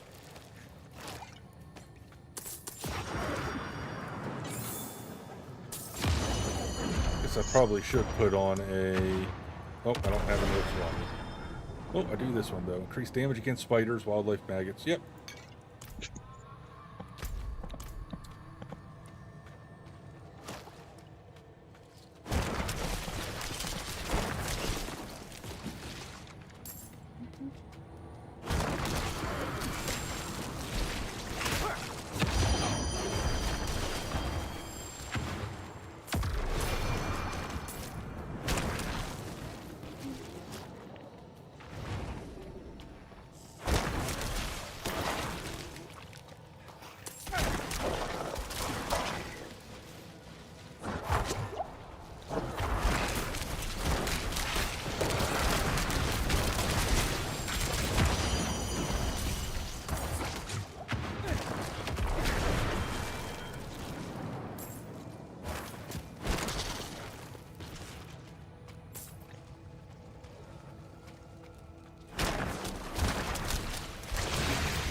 poison.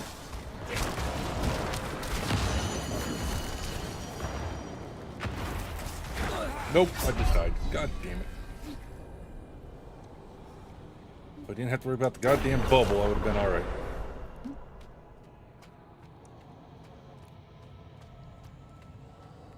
There's one revive down, 3 more left.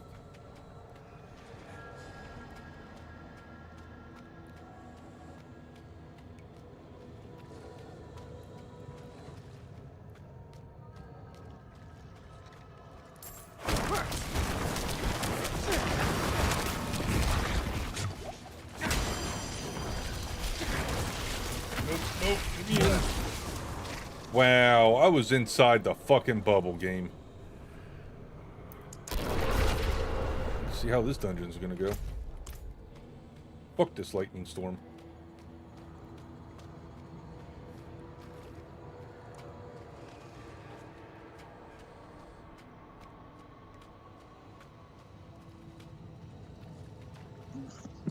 Getting your ass kicked, are you? That's the stupid lightning storm. Yeah. I was inside the bubble and it still killed me last time.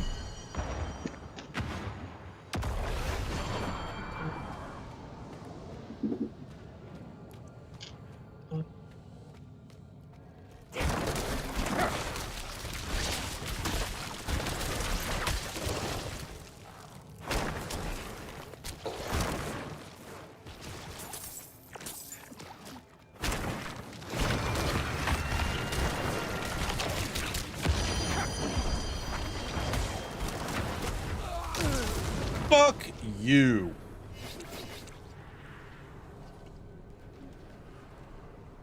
I was inside the bubble, and one of the fucking enemies pulled me out of the bubble, and the lightning storm killed me. That's a shitty way to go. Oh, it pissed me off. We got 1 revive left now because of that.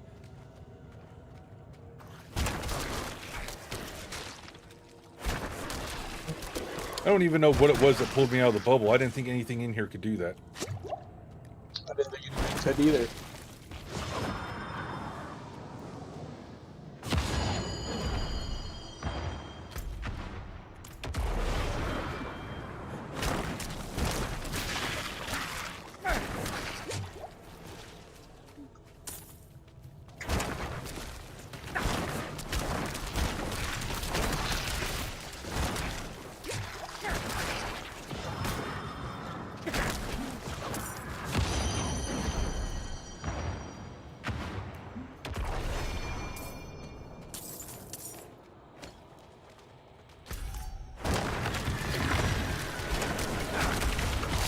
Fucking did it again. It's one fucking maggot.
Amazing how easy this is when I'm not getting fucking killed by stupid bullshit. Yeah, like you're probably killing them all pretty fucking fast. For the most part, yeah.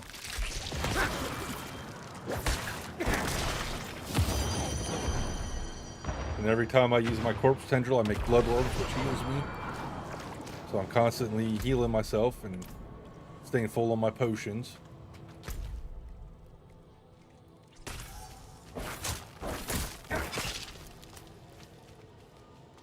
Tell you what, though, I'm not making the stupid mistake of opening chests or hitting shrines or anything. No. That's for sure.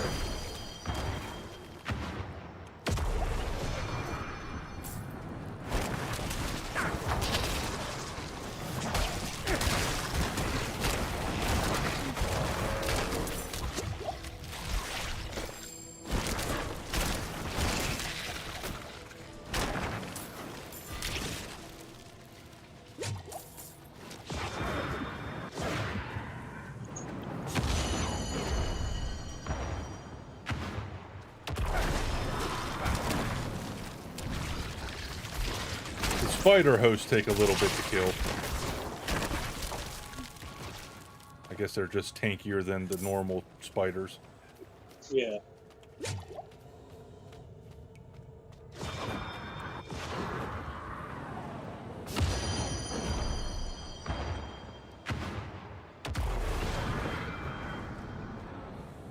Protection shrine there I want to get so bad, but I'm not fucking risking it.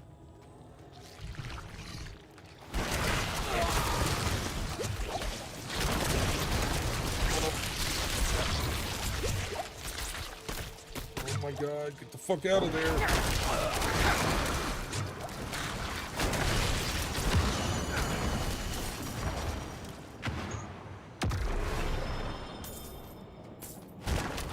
That one was close.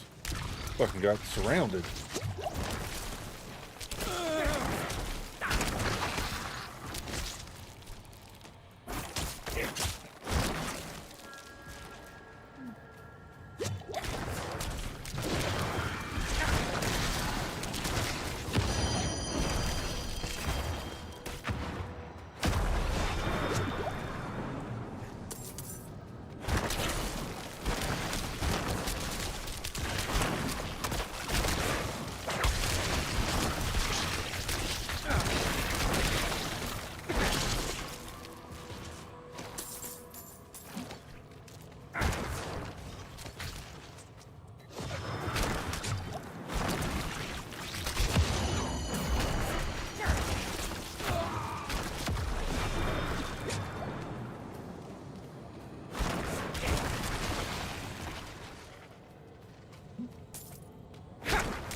Oh, there's a fucking suppressor up there. It's gonna hurt. You're doomed! I'll just pop my bone storm before I go up in there. Give me some damage protection at least.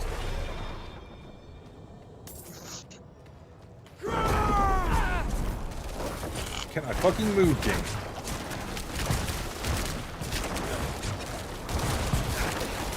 Oh, he's dead. Now run.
fucking surrounded me again, man.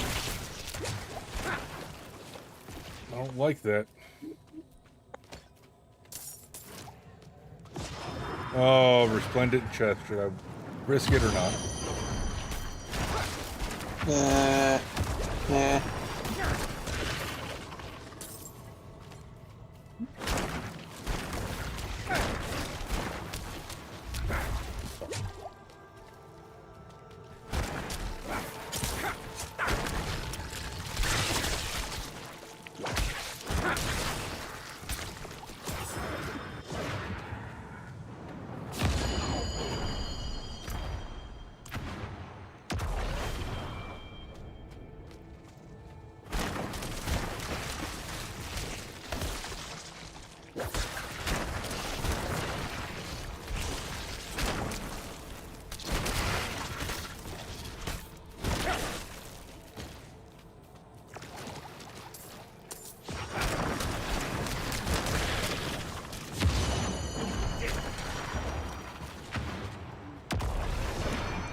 I'm heading out of here and going to bed, Chief.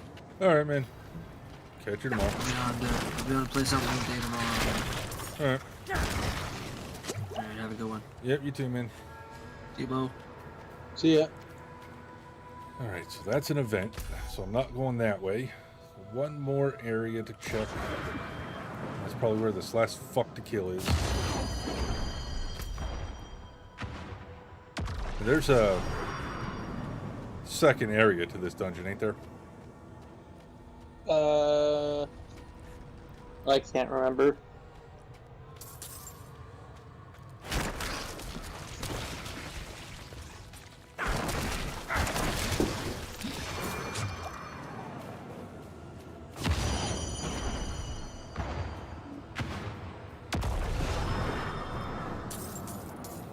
I'm gonna have to pull the video of this and fucking look at all the bullshit ways the game killed me.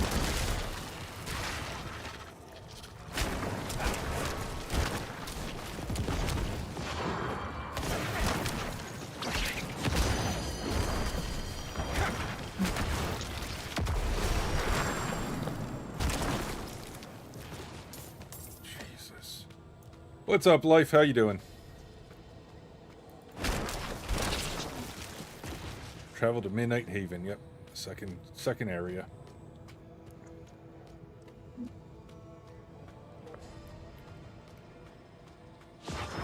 Guess this intermission room will really tell me if I can fucking solo this or not, depending on what it is.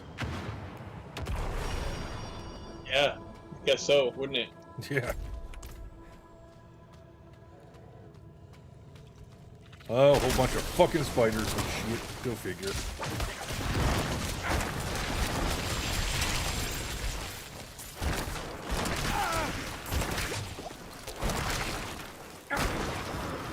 Oh hell, that room was a cakewalk.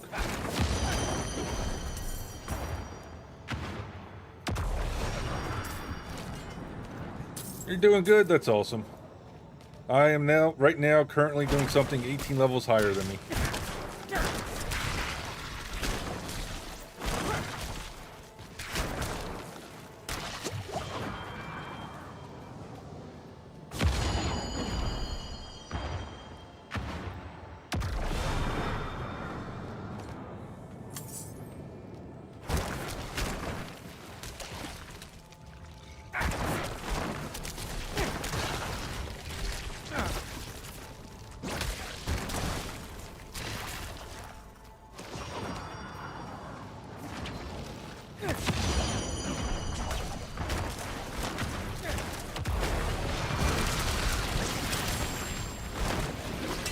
Hey, I just got a Paragon point. Well, that's good. Think that one Paragon point's gonna help me make this easier? No. God, it's almost like you can see the future. I have a feeling. You mean +5 to a stat's not gonna help me right now? Oh, no. How about 8% damage to elites? That'll do a little bit, actually. definitely not gonna make it worse. Wouldn't that be some shit? 8 damage to elite, but everything else does 20% more damage to you. Yeah. Alright, here we go. Fucking Brood Guard. Fuck you and your poison.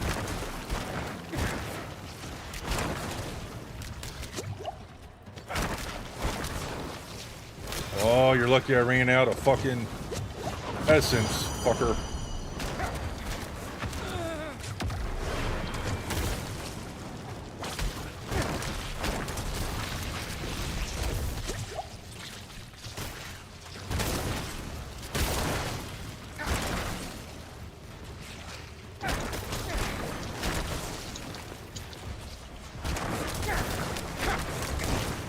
No, get out of the poison before I die.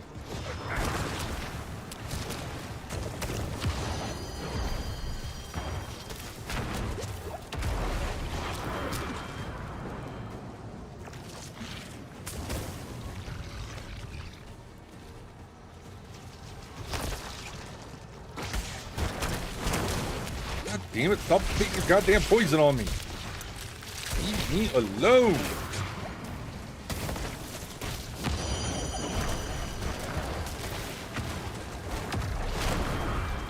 Oh my god, she's spitting out like 5 things of poison all on top of me.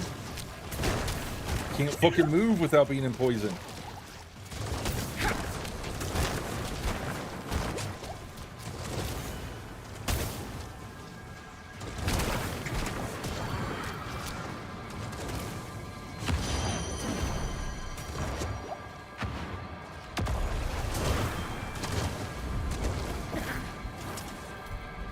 Oh, I'm out of potions.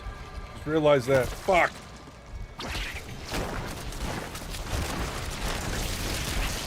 Oh, no. Fuck. You better not fucking heal all the way back up, bitch.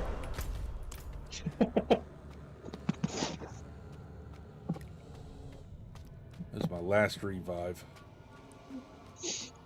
She's gonna heal all the way back up. Fuck! You weren't supposed to tell me that. They always do. Maybe I'll get some better rolls on my fucking damage this time.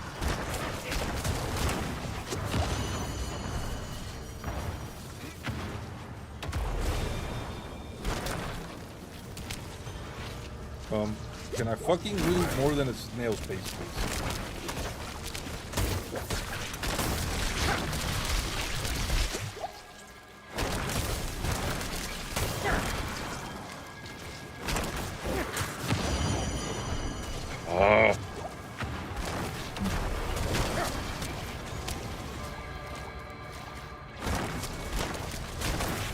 Fuck you, bitch.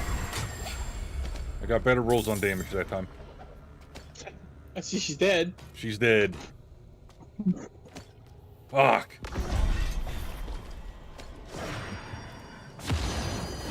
Wouldn't have been bad if I didn't have to deal with the stupid bullshit lightning storm. I probably should have looked at that before I decided to do it. Yeah, I probably could have found an easier roll. Yeah. But hey, 18 levels over me, I can't complain.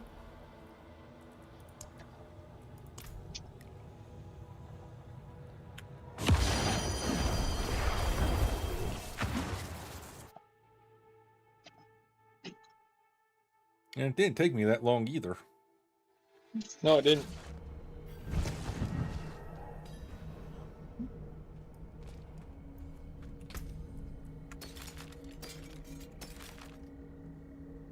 Do we want to try a harder one?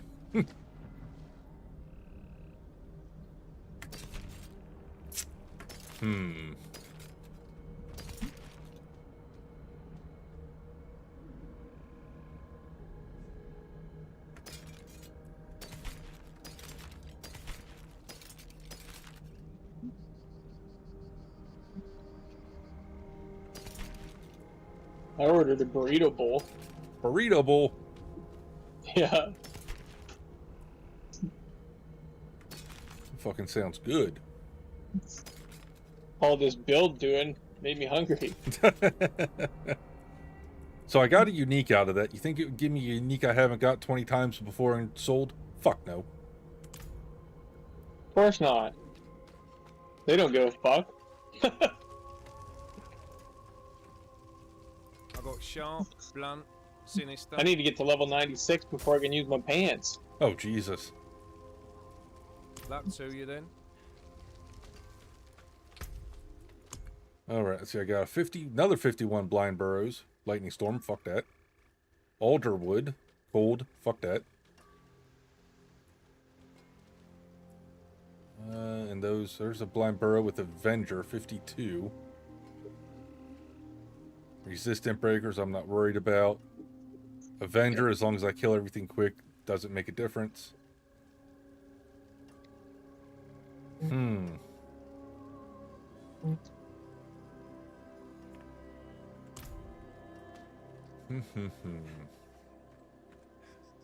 Nah, we'll try a harder one tomorrow. I think I'm pooped out after that one, and that stupid lightning storm. Yeah. Level 51's up there. Yeah, oh my god, yeah.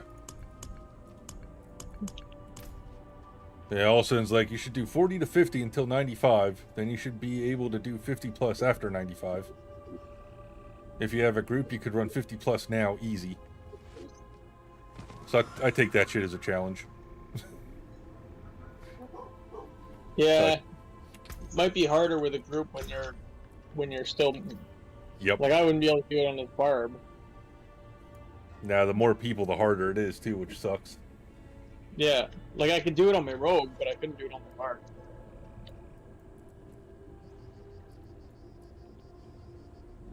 But the barb's getting there. Fuck, I get over to this one node.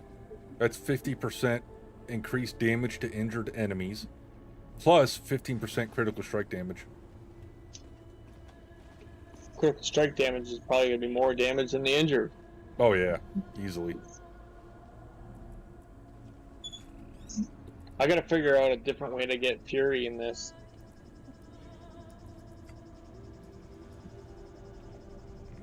Oh hell, I could go down and get that. It's 15% critical strike damage right there.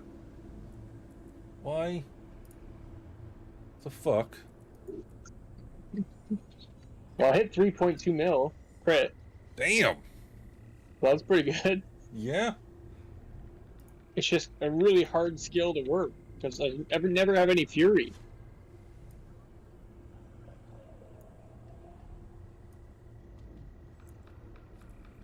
Yeah, I forget how the Whirlwind Barb does it, but there's the combination of aspects and shit, they never run out of Fury. So there has to be a way with Hammer of the Ancients to do it. Well, Whirlwind hits everybody, right? Like, right. And the Hammer of the Ancients, you hit once down, and then that's just it. Whatever you hit has to proc all your Fury. And if you're hitting one person, then what does your Hammer of the Ancient do? Any like crowd control stuff or anything like that on hit? I don't believe. I think it just no, it doesn't. Do you have any skills or anything to do crowd control? Just bleed, but it's not crowd control. No, it's not a crowd control. Because I was going to say you can get a decent roll on the Umbral aspect. That would give you a good chunk of resource right there. Like Fury for crowd controlling? Yeah. I guess I could run those boots, but... the boots don't do enough. I think I do stun. I think I stun. If you stun with that, or with any of your other ones, put on the Umbral aspect, even if it's the base one from the Codex of Power, it's still more primary resource you're getting when you crowd control an enemy. If you can get a max roll of 4, oh my god. Isn't it ring only though? Yes, yep. See, my 2 ring slots are already using resource ones. Which ones do you have on?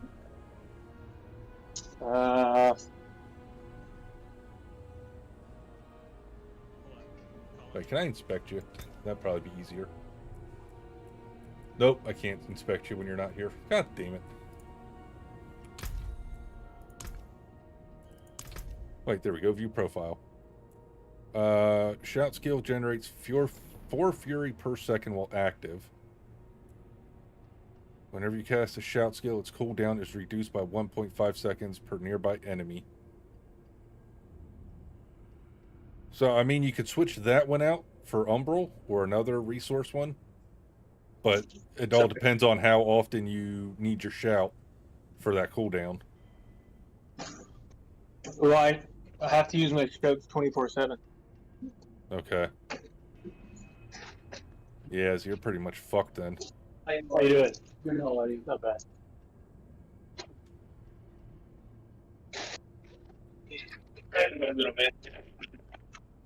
Yeah, I use shouts the whole time, right?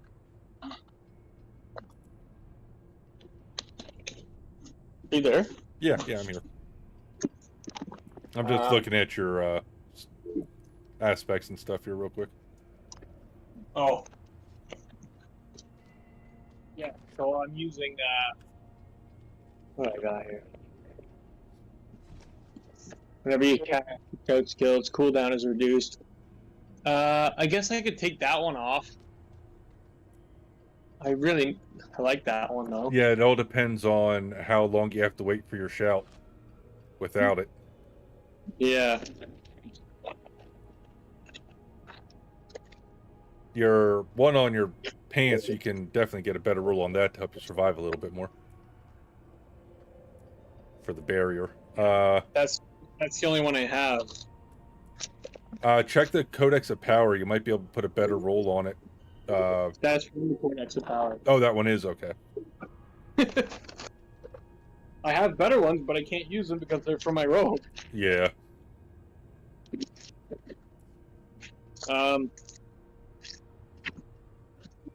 Like, I'm looking for the Teramity pants, right? Like, I have a set, but I can't use them either. Because they're level 96. Yeah, the only thing that would benefit you, and it might not even be a benefit because you're not hitting that often with this build, is a ring that has like, or something on it that has like, oh, where's it at? I know I have it on here. Yeah, here, lucky hit, up to a 5% chance to restore 10.5 to 21% primary resource. Yeah, I want to try and roll that on my gloves. Yeah. Yeah, something like that would definitely help. But the thing is, I hit so slow with this build. Right. It's not like whirlwind, right? Right, that's why I don't know if it's going to make much of a difference. Because you already have essence cost reduction on your amulet, don't you? No, fury cost reduction. Okay, yeah, so you do. Yep. Like, I could run... what's it called? Umbral? Like, I have a chest plate. I have a chest plate that reduces my cooldowns. Well, yeah, reduces cooldowns, and then I can put the Umbral, is it called? Umbral, yep. On that spot where my ring has a cooldown. And try that. What I would do first is I would get that chest piece on you and a ring with Umbral on it that's giving you damage like that one is, that you currently have on, and just swap the ring out first, see how it does. If you notice the Fury's not generating enough, put the chest plate on, see how it does. This way, if you don't like it, you can just swap back right away and not stress out too much. Yeah. Yeah, maybe I'll try that. Yeah, because I'd be interested, without that aspect, to see how often you can get your shout back. Like if you can use it before or shortly after it's over with. Yeah.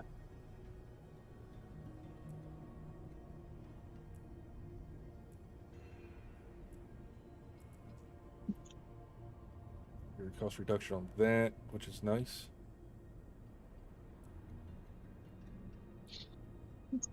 Is Well, I'll your try that.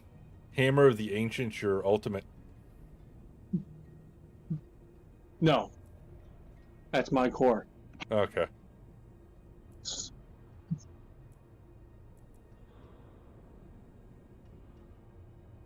God, I still think it's nuts that a fucking barbarian can have 4 fucking weapons. Yeah, it's confusing as fuck too. Yeah, it's fucking crazy.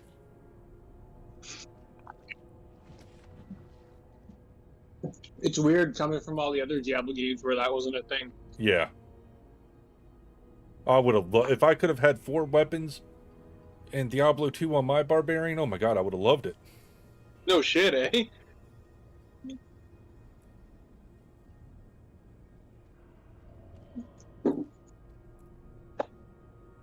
Yeah, so you got a couple pieces with Fury cost reduction, which is nice, but you don't have anything other than that ring for skill cooldown unless you put that chest piece on.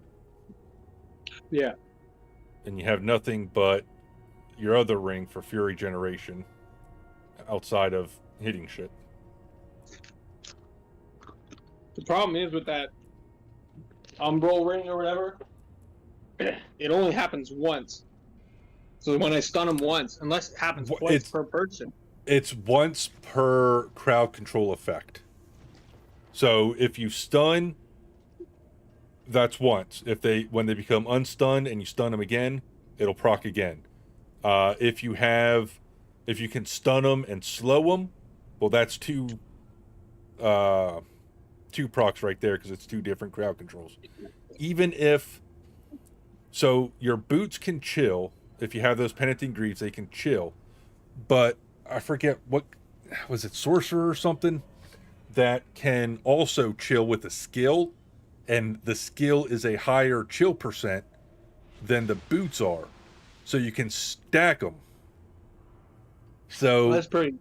You use the boots, run around, get your resource regen that way. Then they can chill them again for a second round of resource generation because it's a different chill effect. I wonder if I ran those boots and that ring. Well, I can tell you from my use of those boots on the Bone Spear build for the Necro, those boots were not giving me nowhere near enough resource generation for my Bone Spear, which is why I took them off because they were useless. And that's why you were using them for resource gen. Right. Yep.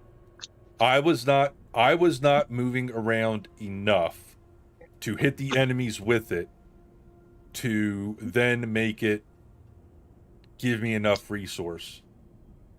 Oh yeah. But if you're running around as a barbarian, you should be okay. It will help, but I don't know how much it's going to help. Because everyone and their brother was saying, oh yeah, if you're doing the Bone Spear build, you need those boots. They're like a must-have. I got them and they're fucking shit. That's because you're standing back. Right.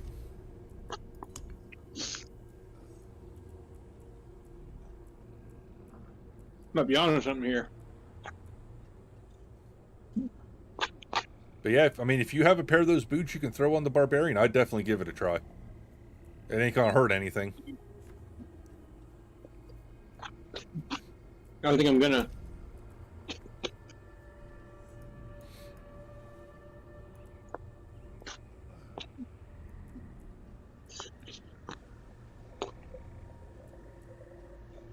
Yeah, let's try it. Yeah, what's the worst that happens? Just switch it back off. Exactly. Alright, let's try that. If my cooldown sucks, I'll put the chest on.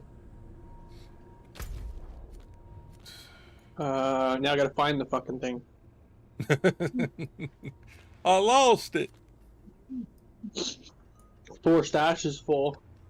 Around here somewhere. Yeah, it's crazy. They definitely gotta do something with these goddamn stashes and crap. Alright, well, let's go try doing this fucking dungeon again. The one that bugged out earlier. Try to get these 2 dungeons done. I want to get this area done before I get off for the night. Yeah, I ain't got much more time before I'm gonna be bouncing.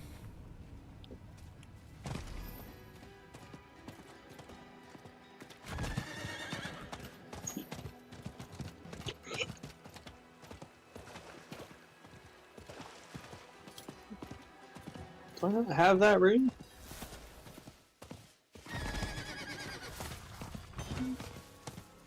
Check if you have the aspect itself, if you don't have it on a ring. You might have pulled it off already. Because that, thankfully, that's one that if you get a max roll, you can pull off and not have to hold on to the item.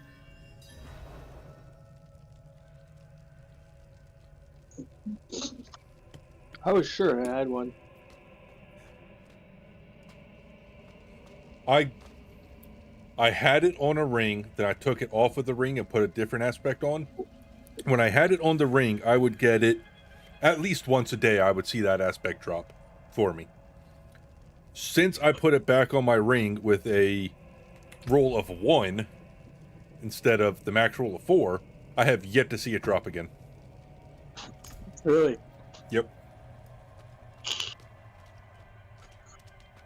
That's why I swear the game looks at what you have, and they're like, nope, we're not going to give you shit that you want.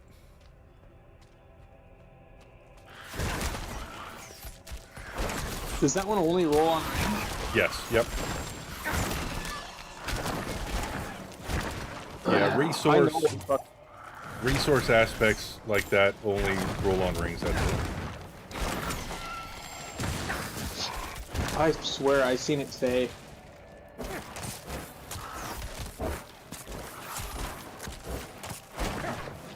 Oh my god, fucking porcupine, hold still!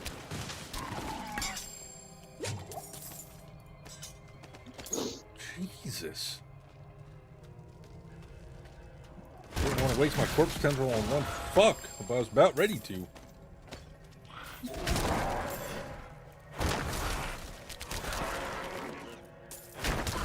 Oh, well, apparently I didn't see it today. I'm just losing my mind. Well, join the club. My mind's been lost for a while now. Aha! I did have to see it today. It's in my aspects I fucking salvaged. But that sucks, because now I have to put it on my ring. Yep. Or put it on a ring. I would not replace that aspect just to try it. But then if I put it on a shitty ring, I'm screwed. Right, but if you put it on that ring and it's crap, then you're just fucking yourself again. Because you won't have the ring for the cooldown for the shouts. But I also have the armor. I could just always run the armor. With Cape Ontario. I mean, you could, but I don't know. I'm sure the aspect's probably better than the one on the armor.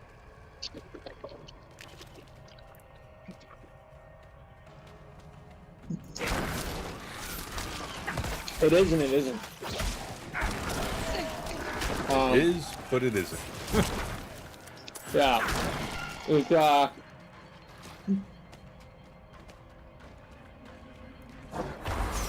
It's lucky hit. 40% chance to reduce cooldowns of all my non-ultimate skills by 1.5 seconds. Oh, that's not bad. So about every 2 hits, 3 hits, you'd be getting it. Yeah. Well, I don't know. But the problem is, the other one, it reduces it based on the amount of enemies that are around you. Yeah. So you don't have to hit anything, you just gotta be by enemies. Yeah.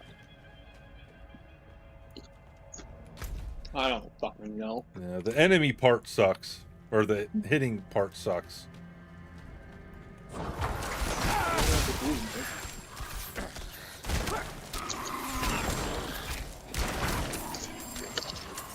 Well, what I could do, check the Codex of Power, put a shitty one on a shitty ring, if I have it. Can you even get it from the Codex of Power? Which one? The, resource? Umbral? Regen? Yeah. Yep. So if I have a shitty one, I can put it on a shitty ring. Yeah, just try it. Yep. And then you'll know if it's worth switching or not. Because all you're doing is checking to see if the resource is going to be better or not. It's not like you're checking to see if damage is going to be better or anything. Yeah. Okay, so I have a ring here. I'll Yeah, use that. the Codex of Power, the, oh, where's it at here? Aspect of the Umbral. Yeah, it came from Champion's Demise, so you got it. And then boots. I'll throw the boots on. Whenever I put those. Boots. Okay, boots on. Now, don't put the chest piece on with this. Try the ring first. Yeah. For the aspect. Just so you can get a baseline, if you will, on which one's doing what for you.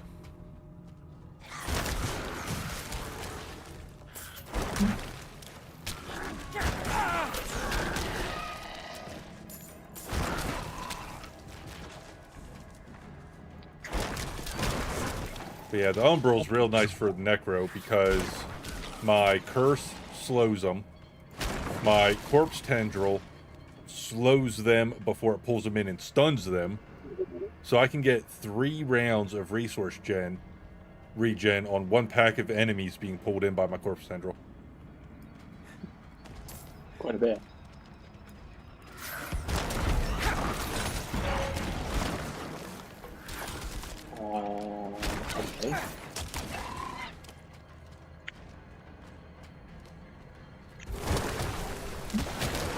Okay.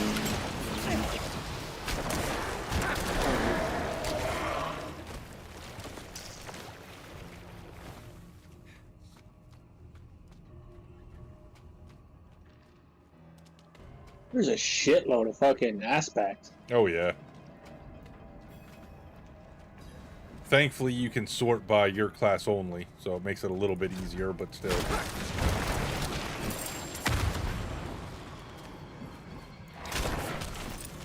Yeah, but it's not my class only, that's the thing. No, but you can click on my class only, and it'll still show the neutral ones. Mine doesn't. It should. Yeah, I click on show my class only, go to resource, and I got aspect of the Umbral right there. What the fuck? Why don't I have it? What is going on here? Did you do Champion's Demise on this character yet? Yes. Yeah, then you should have it. I know I have it. I just seen it like when I was looking earlier. Now it's not here.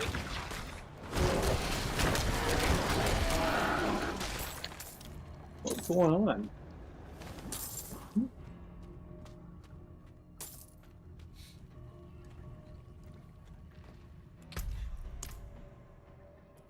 It's gonna have like a fire logo. Fire logo? Yeah. So it's not the wings, it's not the axe, it's not the shield, it's gonna be the fire for resource regen. If that helps you find it any easier. It's only showing me axes. Are you under offense only? Oh, I didn't know you could do that. Yeah. What? Okay, that explains it. Yep. Your shout skills generate 2 Fury Protective while active. Well,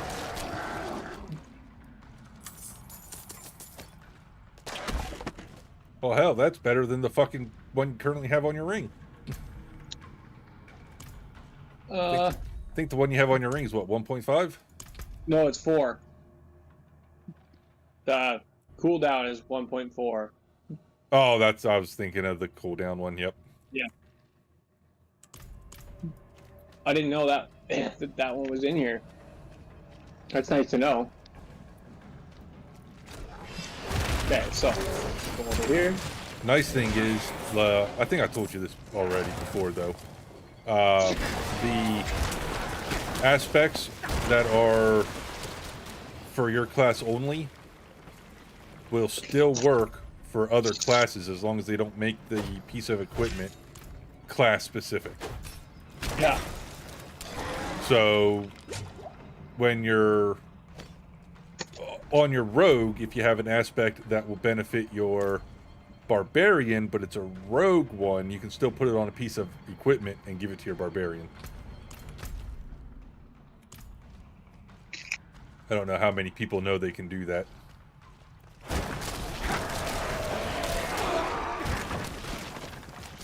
Okay. Now that I've got that set up.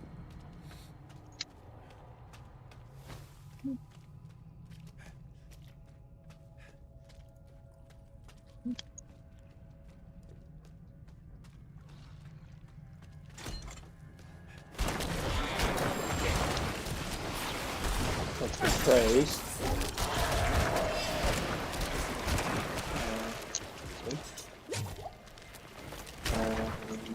Let's see.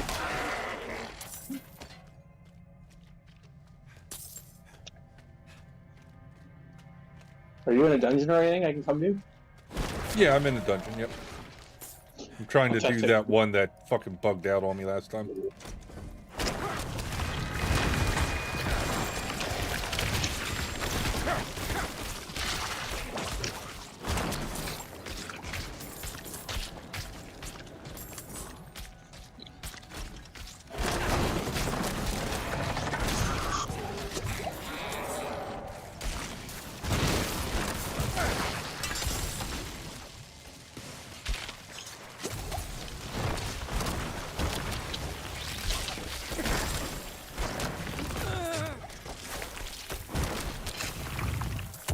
Ow.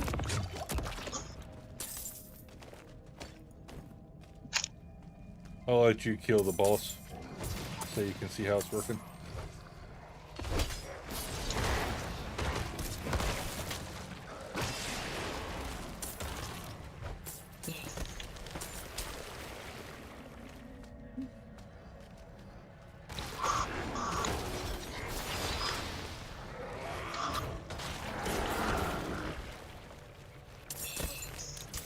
Fucking thing looks like it would do a hell of a lot of damage.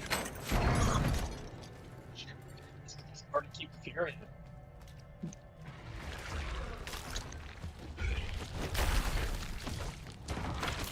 Without quitting or something.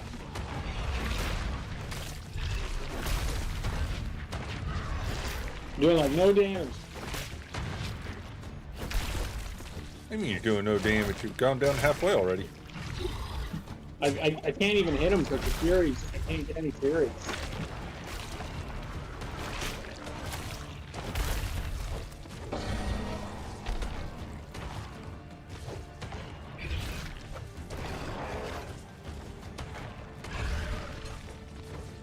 Yeah, if you could get that Fury to regen, that'd be a nasty build. Yeah, I can't even attack. Like, I have to pretty much get my Fury all the way to full by like just regular attack. Hmm. And then I can use it once, and then that's it. Wow. That's how it was with my Bone Spear when I switched over for a while. I could only cast like 2 or 3 Bone Spears before I was out.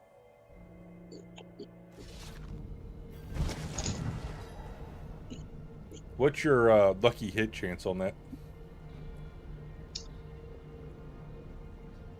It is once I get loaded in next week.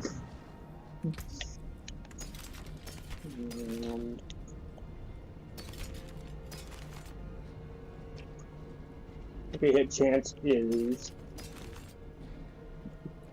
58%. Okay, so every 2 hits, you would have a 5% chance to get resource back if you had that affix on the gloves. So I don't know if that's even worth it. Well, the gloves are a 5% chance, right? Up to a 5% chance to restore, yeah. But that also goes off of your lucky hit chance for the skill you're using. Oh, I didn't have my right gloves on that whole time. Uh-oh. I had my whirlwind gloves on. I'll be going into another dungeon here in a minute if you want to test it again. Yeah. This will be shot, my Yeah, friend. I think I should. This is the last one. Sarada's Lair.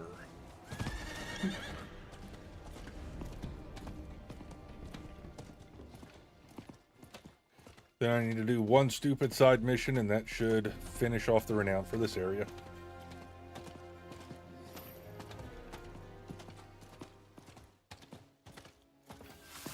Oh my god, I gotta go all the way down the fucking hill before I can make my horse run?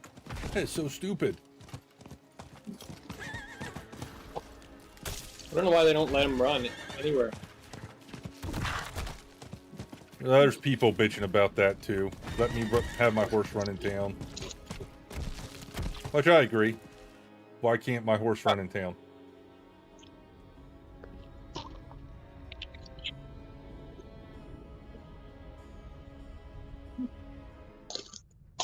Alright, I'm in the dungeon.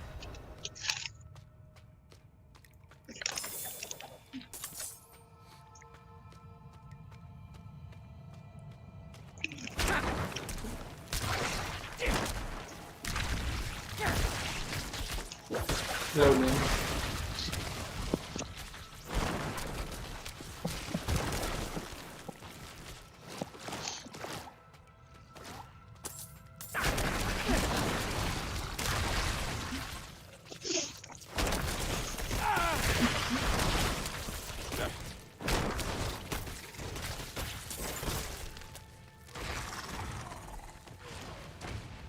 Yeah, I'll let you do your thing. I'll sit back.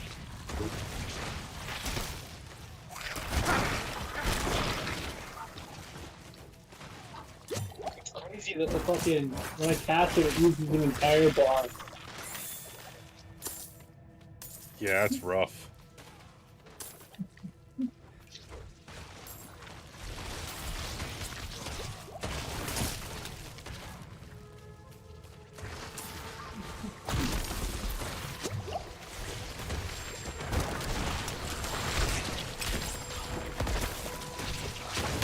Need to do like a, maybe roll some more maximum furies or. That or more fury cost reduction. Yeah, that too.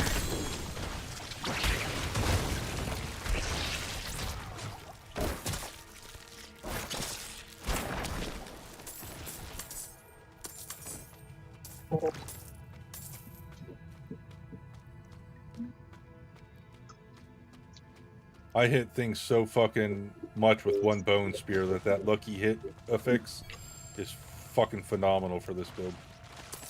Oh, I got channeling shrine. This thing's so much better. This is great. Yeah, it's nice when you have unlimited resource, ain't it? Oh yeah. Oh, that's so much nicer.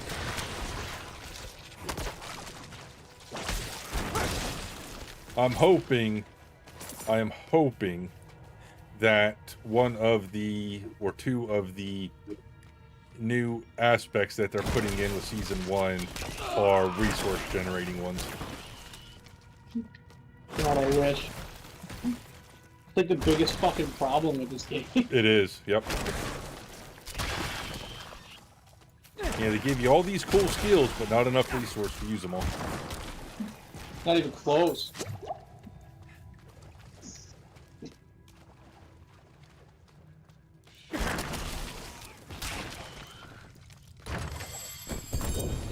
Oh my god, I just got a unique helmet. What is it?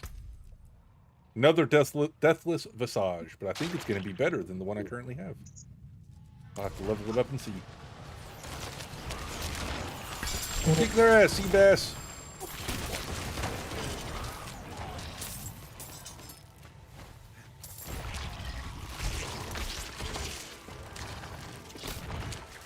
I said kick their ass. I didn't say throw arrows at them. What do you think you are, a fucking rogue? That's all I know how to do.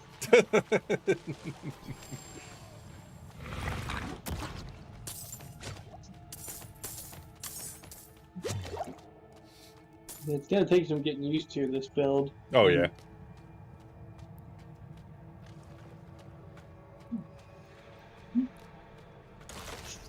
It's nice being able to one-shot things like that, especially for bosses, but if you don't have the resources to constantly do it, that's what sucks.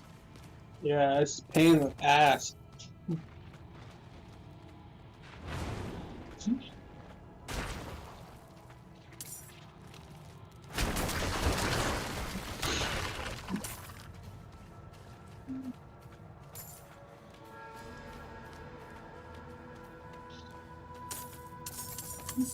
I'm also going to look into the Renown board because I haven't really changed it since the Roman build. So I haven't changed it at all. But it looked kind of similar, but I'm wondering if there's a board that adds... There might be. Fury regen. There might be. Because I have a board that gives me essence on kill. So there, you would think that there's one like that for the barbarian. I'll look into it tonight. Alright, where the fuck? I think it's over here.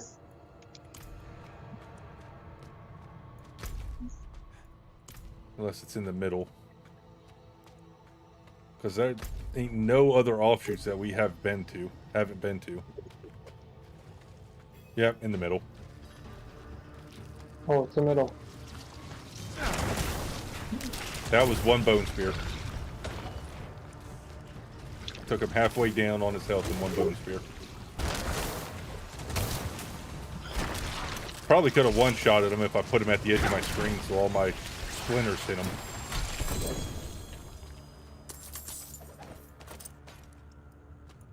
It's pretty powerful. There we go. I was about to say, where the fuck's the thing? I'm not leaving. Oh, I guess I've been running this with just a +1 resource for crowd control. For Umbral. Yep. I have a +3 one too. Yeah, but you don't want to waste that good of a roll testing it out. Well, that's just it. Like, I can't really know if it works unless I... True, but then if it does work out, you're fucked until you get a different roll, another roll on it. Which that's not one of the super rare ones. At least it's not supposed to be.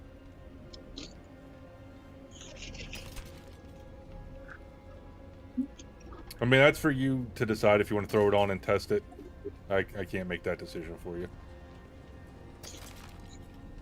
Well... All depends on your risk tolerance, I guess. Yeah. I might have an identical ring. That's the thing. Because, like... Yeah, the shitty ring that I put on actually might be better than the one I took off. Jesus. Because it was the only rare ring I had in my stash, and I was like, I only keep rare things I want to re-roll. Right. And it's actually a nice ring. Like, it's crit strike chance, crit strike damage, vulnerable damage, and resource generation, which is literally what I'm looking for. Yeah. So it might be key to just run that. Might be. Instead of putting the other one back on, which was, I think, bleed damage or something.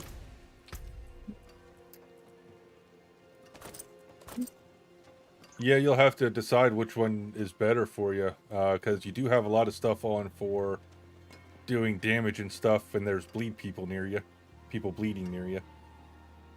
Yeah, because pretty much all my skills will make shit bleed. Yeah. Everything I hit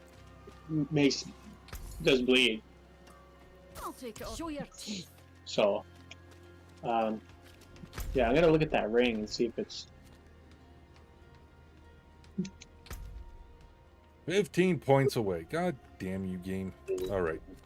I guess we'll go do this one. What ails thee? Ails thee. I don't have any ale. That's what ails thee.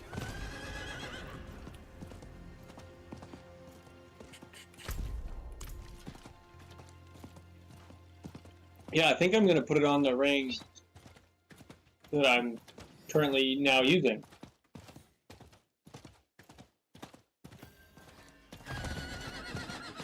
Yeah, because even that resource regen on the ring itself could be beneficial. Yeah.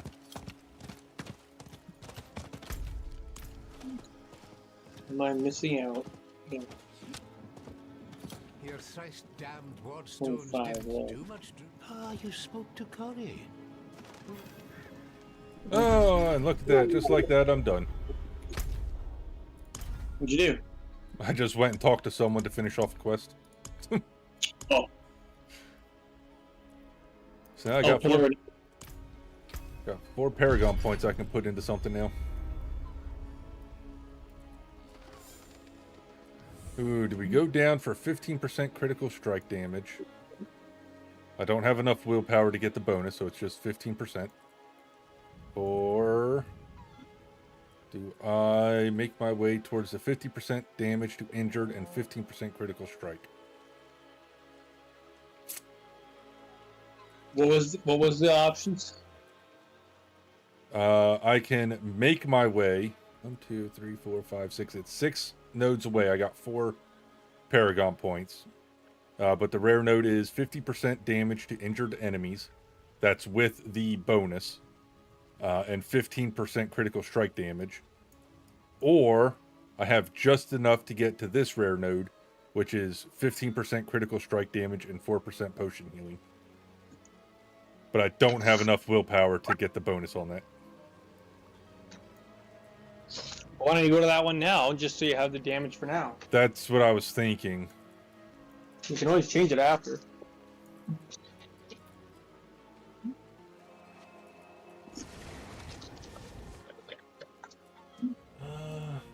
Do I need that one? I don't think I do.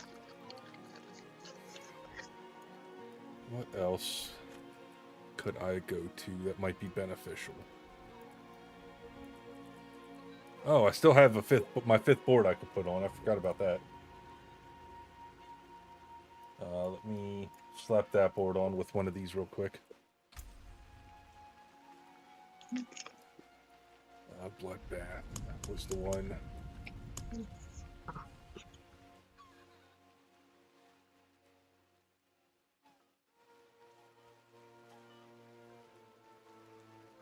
See, there's got to be a better board I can put on than Bloodbath. Because none of the nodes are going to be that beneficial. I don't stay fortified that long. So 10% damage while fortified, while it would be nice, is not going to be that much of a game changer. No. That one's all minions. So that's not going to do anything. That one's all golems. That's not going to do anything.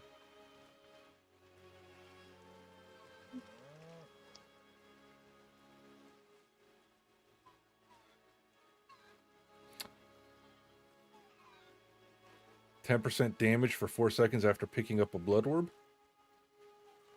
That could be beneficial.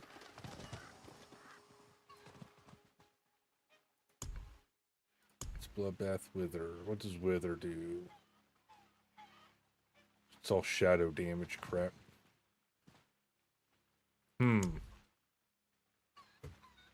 So it's either damage while fortified or damage from blood orbs, which I get fortified from the blood orbs anyway.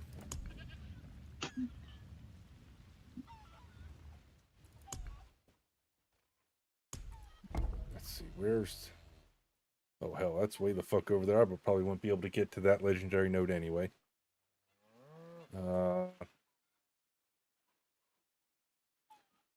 Oof.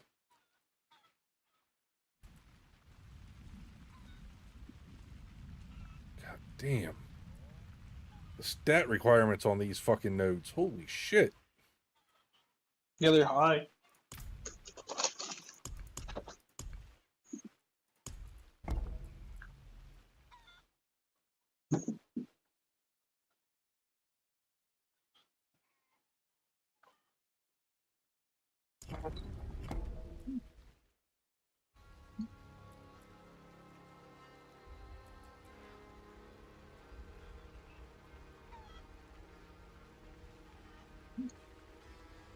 Trying to think of what, because you're only fortified when you pick up or when you get fortified enough to have 100% of your health covered, right?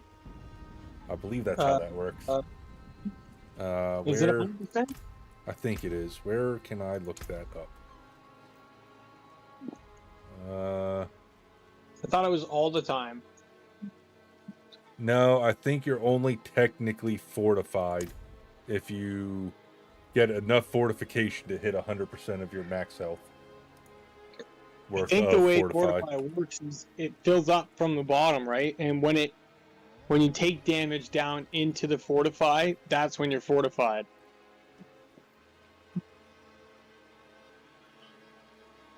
You know what I mean? Like, if you have 50% Fortify of your health, you're not fortified until you get below 50% of your health.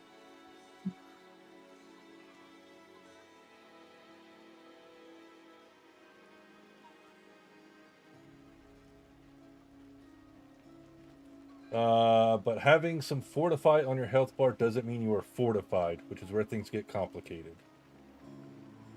You only become fortified when your health drops below the amount of fortify you currently have. Yeah, Once you see? are fortified, you take 10% less damage from all sources. Yeah, so if you had 50% Fortify, you're only fortified when you get below 50%. Right. So it's not 100%.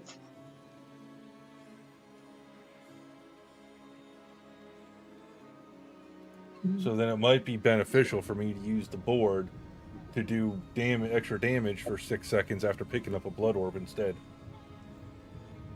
Since I have to keep myself fully healed for the healthy damage bonus.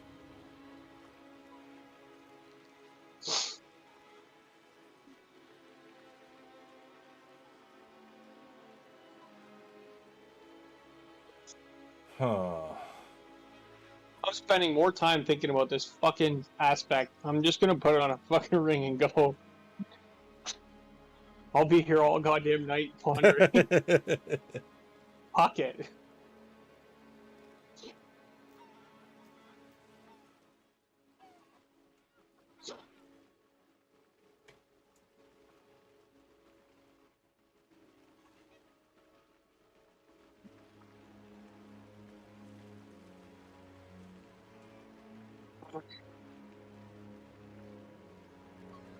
Okay, yeah, so I think my play is to not use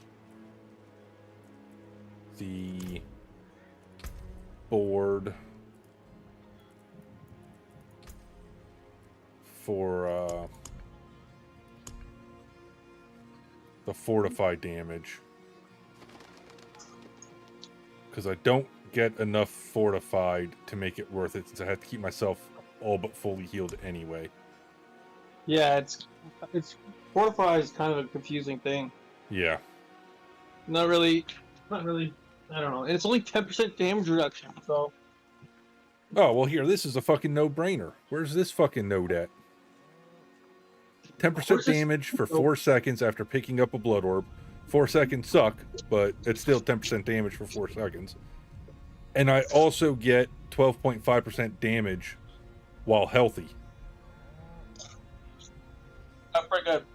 Yeah. That one's like a fucking no-brainer. Where's that one at? Yeah, that's a good one. Over there. So let's rotate this board to there. The only thing that sucks is I will never have enough stats to unlock the bonus on this, which would give me an extra 10% damage for 4 seconds after picking up a blood orb. So that doesn't matter. That 12.5% damage while I'm healthy, though, that's going to be a fucking game changer. but I won't be able to get the glyph on this board. Fuck.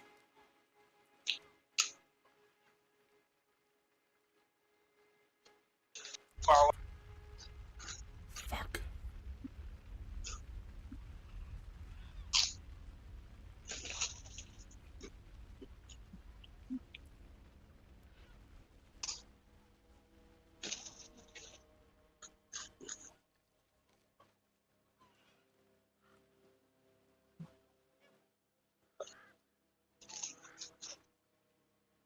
Did I grab that stuff? Because I could probably get... Yeah, I did. I could probably get rid of that in order to reach that glyph socket. Do I really need 8% maximum life and plus 100 armor if I'm killing everything super quick? Not if you're not getting in their face.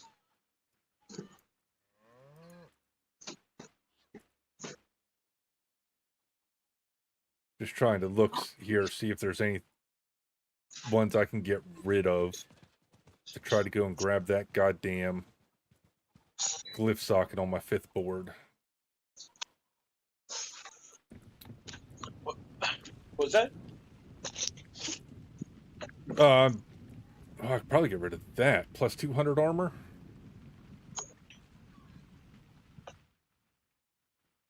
Yeah, I don't need that. I'm just looking at nodes I can get rid of so I can make my way to this glyph socket on this other board I'm about ready to put on. Oh. Because it's like in the middle of the board, and this will be my 5th board. So there ain't no way in hell I'm going to have enough to fucking go get it.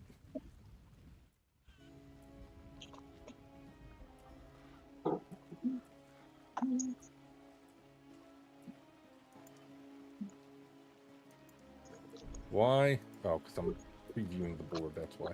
We'll attach it. And thank you. Jesus, game. I don't need 50 armor. I do need those, though. Fuck. How am I gonna do this? How am I gonna do this?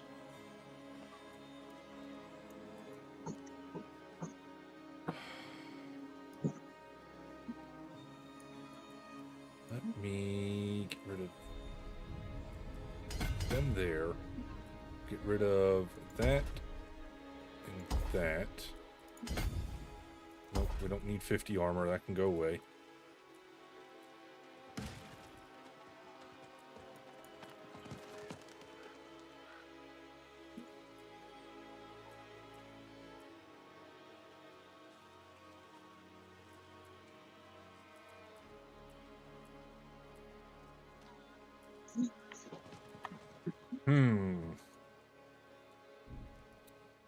Well, that only saved me 2 or 1 fucking node. Oh well.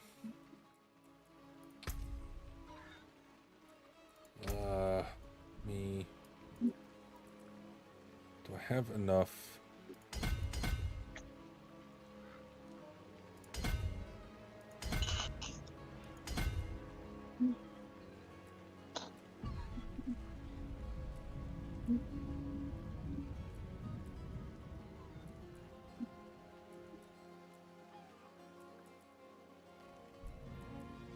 Which one was it? This one?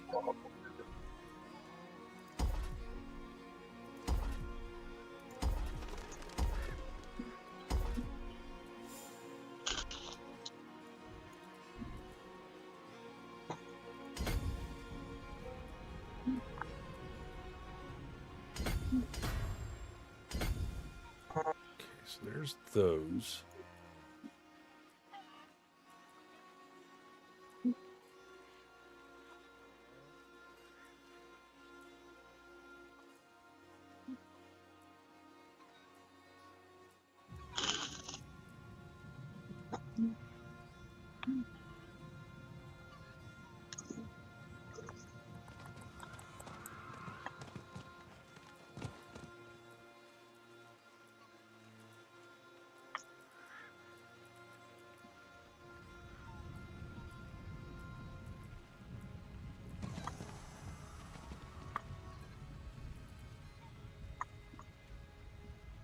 I don't know how I'm gonna fucking do this. Pull this off.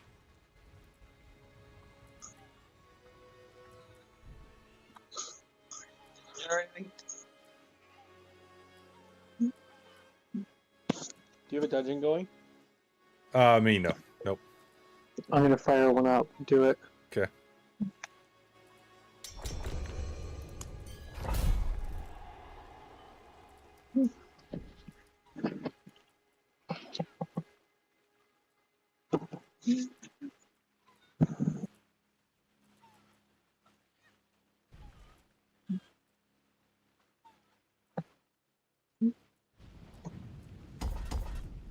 Undo those.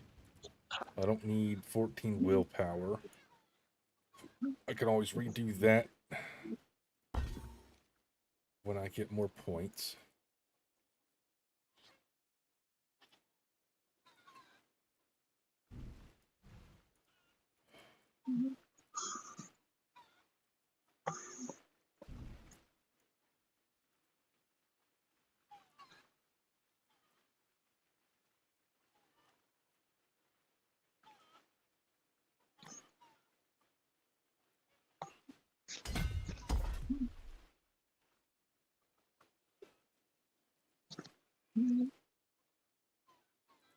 I'm gonna do some respecking. Yeah, that's currently what I'm doing. This goddamn... I don't need that. This goddamn Paragon board.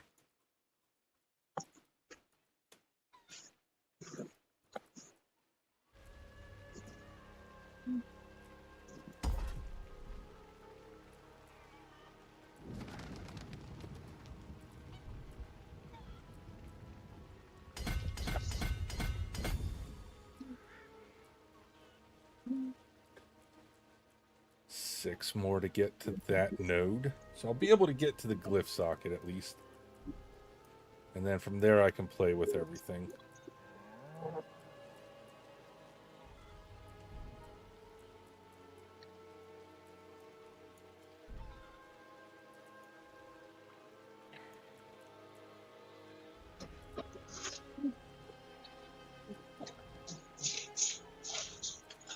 Might have found a way to do it. You might have found a way to do it.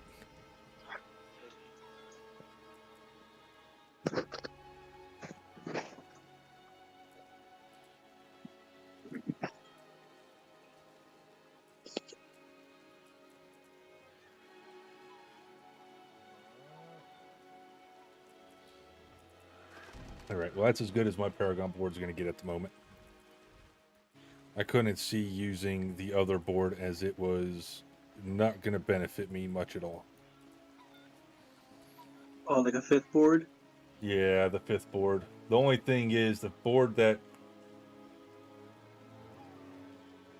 I'm looking at here would have been quicker to get to the glyph socket, but the rare nodes are not, would not have benefited me much at all.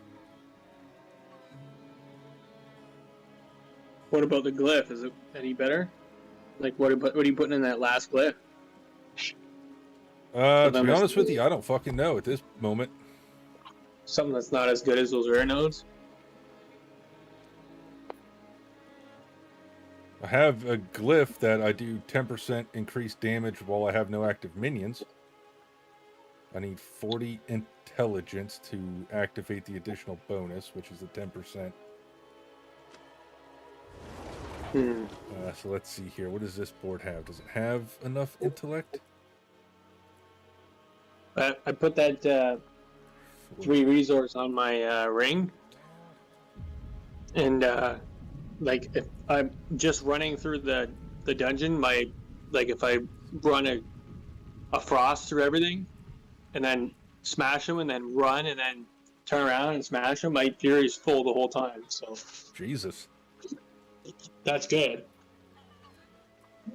But I have to constantly be chilling them all.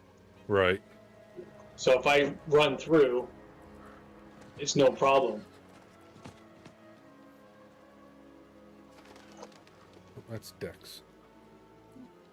So 5, 10, 15, 20, 25, 30, 35. So this board doesn't even have enough for me to activate this other glyph.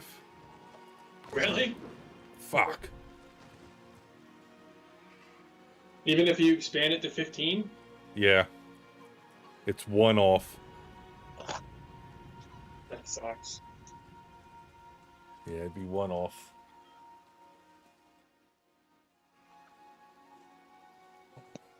Five, 10, 15, 20, 25, 30, 35.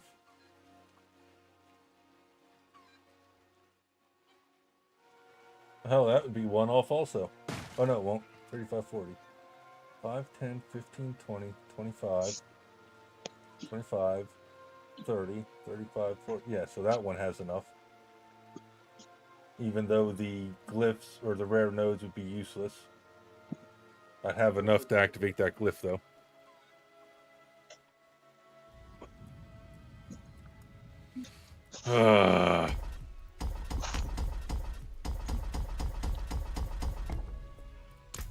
Gosh darn, this sucks. Gosh darn it. Alright, so... Is that not the right one? That's not the right one. God damn it. There it is. Alright, so there's the glyph socket. Rotate. Yeah, so the 2 rare nodes that I can activate, because they're only 3 nodes away from the glyph socket, is plus 4% healing received, plus 10 intelligence. The other one is 10% damage while fortified, and then plus 10 intelligence. So neither one of those are really going to make a difference. Not a world of difference, no. No. That was the only reason I didn't want to use this board. But if I'm not going to use them anyway, I'm not going to waste the nodes to get there. I can use them elsewhere. Yeah. I just use this 5th board as a glyph board and have it over with.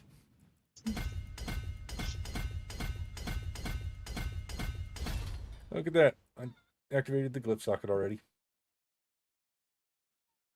Now, is that the best one I can put on here? Gary's a lot better with the with that ring on now. Good.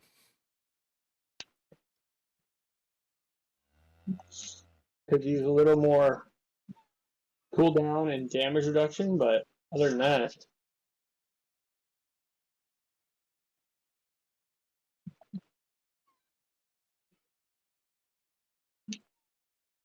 I'd also like a little more crit chance. Yeah, crit chance is always nice. It wasn't so bad when I had the whirlwind, but it's a little trickier with one-shotting.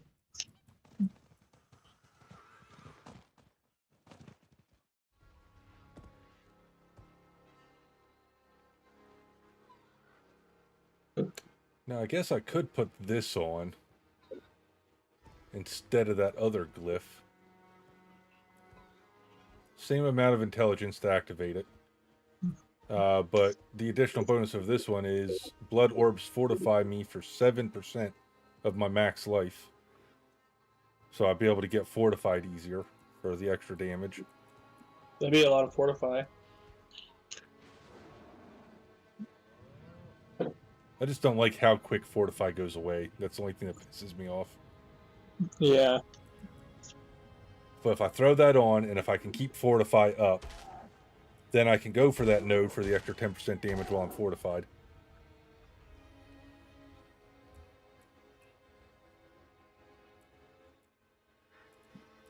Or I put the other one on just to get a straight 10% times increased damage while I have no minions.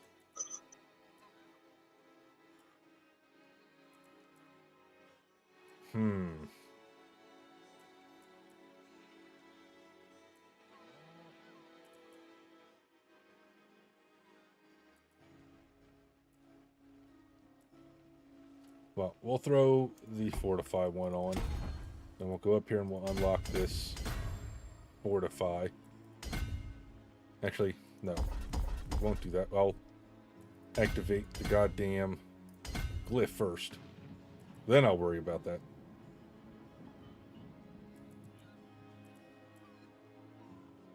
Wonder if that 10... I gotta stop talking to myself. Okay, so I got 10. Oh my god, it does count. So the plus 10 from that rare node to intelligence still counts for the 10 it needs for the glyph. Yeah. I didn't think it would. I thought the rare nodes didn't count. That's pretty cool. Oh, they help a lot. Yeah. Okay. So that gives me 25 out of 40. Now I just need more damage reduction somehow. All right. How will I get more damage reduction? Chest and pants. I'm gonna run the cooldown chest, I think. It's gonna have to be pants.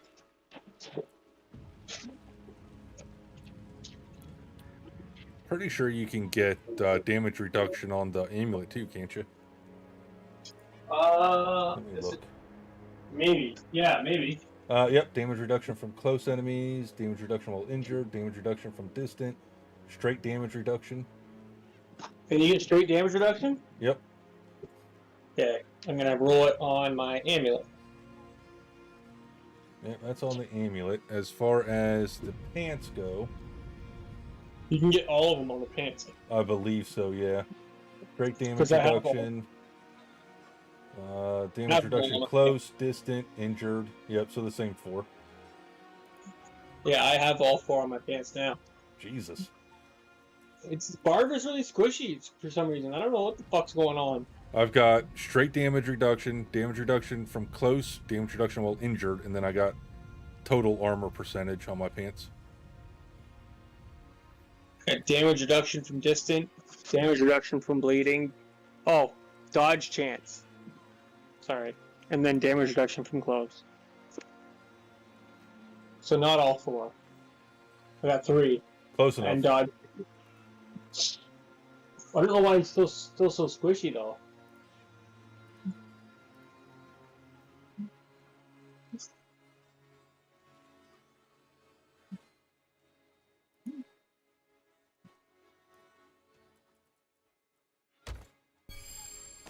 Yeah, you'd think that any class wouldn't be squishy, it'd be the barbarian. Yeah, you'd think.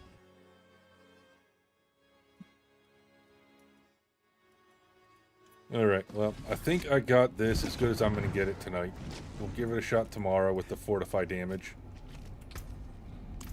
Because I just realized that the one node before the rare node I went to is damage while fortified, and it's getting a bonus, so that's an extra 12.5 damage while I'm fortified from that rare node, or that magic node.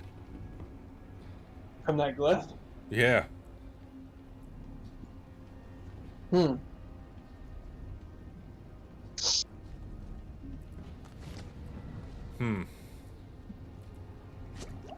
I might have to activate the other 2 5% damage while fortified next to this rare node.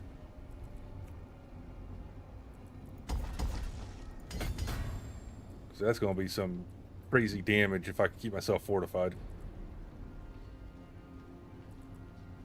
Yeah, if you can. But the only way I can make myself fortified is with my goddamn corpse tendrils. And the blood orbs. It's the only way I can make blood orbs on this build. I need to also find an aspect, because I'm just, like the one on my main weapon goes from 64% to 100% damage with my main skill, and it's at 64, so I'm missing out on 36% damage. Yeah. But I still have to figure out how to get less squishy for now. I guess I could use a Paragon board, and I got a lot of damage reduction nodes in there. Could always do that. Fuck, I might switch out my goddamn basic skill. Find a nicer one? Nicer in the aspect that I can make more blood orbs. So, Hemorrhage has a 20% chance to form a blood orb. Then I put a point into Enhanced Hemorrhage. After I pick up a blood orb, my next hemorrhage also deals damage to enemies around the target. So that's even more of a chance to create a blood orb. And then the final upgrade, hemorrhage grants 1.6% base life as fortify each time it hits an enemy, and has a 1.5% chance per enemy hit to fortify for 100% base life. Holy shit. You have as much fortified shit as I do. Yeah, apparently. I might have to switch that off. I will have to pull a skill point from somewhere, though, for it.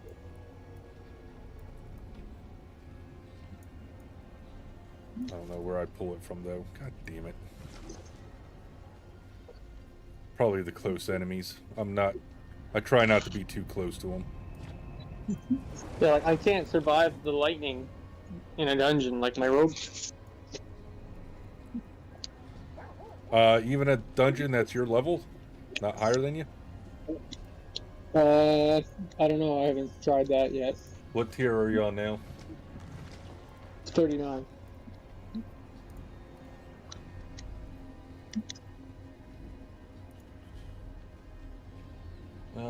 Yeah, it's level 93 mobs, enemies.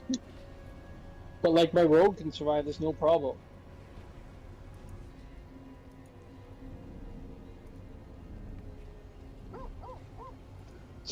I googled squishy barb Diablo 4 and a bunch of people are saying it too. I don't know what the fuck. Like he should be a tank. Yeah, it should not be as squishy as it is. They definitely, when they nerfed the barb, they definitely nerfed it hard. Like he shouldn't be like this. Yeah, no way in hell. There's no way in hell a fucking necromancer should be able to tank more damage than a barbarian. No, that doesn't make any fucking sense. Nope. I don't care what fucking game you're playing, what world you live in, it should not be happening. Yeah, you're supposed to have a shield of fucking skeletons. That's the whole point of them. Yeah, exactly. But no, fucking bone spear's where it's at. Yeah, apparently now. Yeah, like I'm taking a fuckload of damage for how much I have in the damage reduction.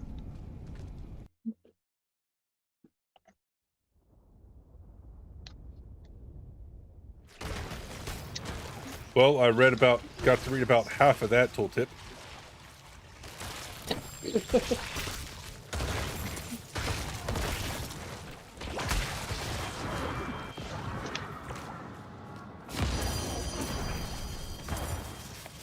No, it's gonna kill me.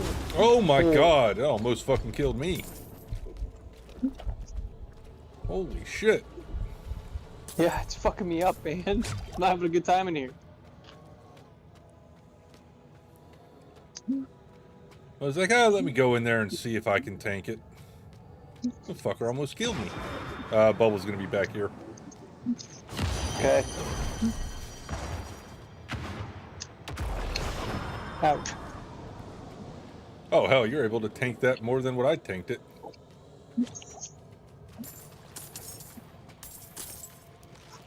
I had maybe a quarter of health left if I was lucky. Really? Yeah, watch. We'll let this. I'm not going to go in it. It'll probably should drop me down to about a quarter of life left. Yeah, so you're definitely tanking it more than I'm able to tank it.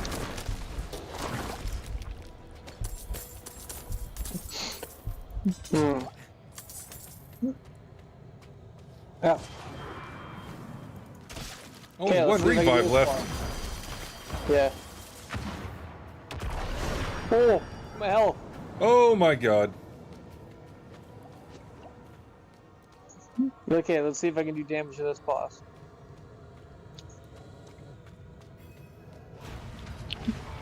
Okay, ready? Oh, this fucker. Damn. Got him down halfway real quick. Yeah, see, I don't know if it was, that was with crit, I think. You guys will kill him now. So you can see where I crit him. It did about a third of his health for one crit. Yeah, if you can get that to keep going and get the resource regen to keep going, I think it'd be really good. Yeah, I'm wondering if I should do some more, I don't know. We'll see. I did get another, I just got another one of those, the shout one. Oh, okay. Like I just got the ring for the, when I cast shout, reduces the cooldown. So there's that. Yeah. The one I'm not using now, but I got one. I do need some more, like, I don't know, single target is okay. Could use a little more fury somehow. Maybe fury cost reduction. Yeah, that's what I would try rolling on, whatever you can roll it on, just to help out. I do have to re-roll my amulet. Because outside of that, there's really no other way. Because you already have the aspects on the rings. You can get a better roll on the one, sure. But it's only going to give you one extra resource per crowd-controlled enemy. Yeah. Are you still using the boots? Yeah. Okay. You make a huge difference. Yeah, outside of resource cost reduction, you're kind of fucked. Unless there's shit in the on the Paragon board for barbarians like there is for the Necro, where you can get resource on kills and gain extra resource and max resource and shit like that. I actually found that. On the Paragon board? Yeah, I found it. I brought a... I'm using it now. Nice. It's, there's 1, 2, 3... No. 1, 2... 2 magic nodes that each give you 1 fury on kill, which isn't a lot, but... No, it's still something, though. And a rare node that gives me 2 fury on kill. It's not bad. 4 fury on kill, which isn't... Yeah. It's better than nothing. Yeah, could always be worse. That's what I always tell myself. So I put that on. Plus with those boots, they help a lot. Proper tools of vengeance. Luck to you then. Alright, well, I think on that note, I'm gonna fucking call it for the night. It's almost 11 a.m. here. Yeah, it is 10:30. Oh, hell, you're only an hour behind me then. I might get off too. Watch a movie, fuck, go to sleep. Yeah, I'm hoping I can get to bed in the next 2 or 3 hours. See what happens.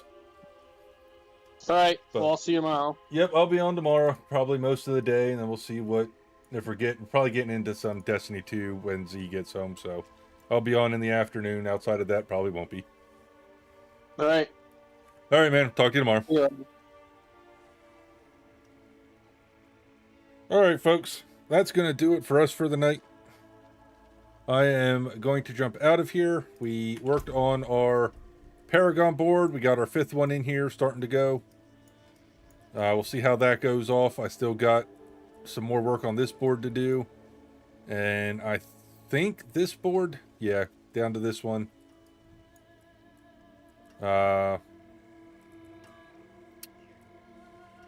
Guess I could finish those back off again, but I don't know if I really need them or not. But, yep, we'll figure it out. We'll play with it. Still looking for some better gear, but that's the name of the game. I should have a build for, a video for this build I'll try to put it together this weekend and then get it up early next week. So keep an eye out for that once I finish tweaking things here and there. But on that note, as always, folks, I am EMGWictincei, and this was Entrancingly Mediocre Gaming. Like I said, we will be live again tomorrow with some more Diablo 4 in the afternoon. In the evening, we're probably going to jump back into some Destiny 2, probably do some more Grandmaster carries and all that good stuff. So hopefully we'll catch you in those streams tomorrow. And until then, have yourself a good night, good morning, good afternoon, good evening, whatever it is where you are at, and we will catch you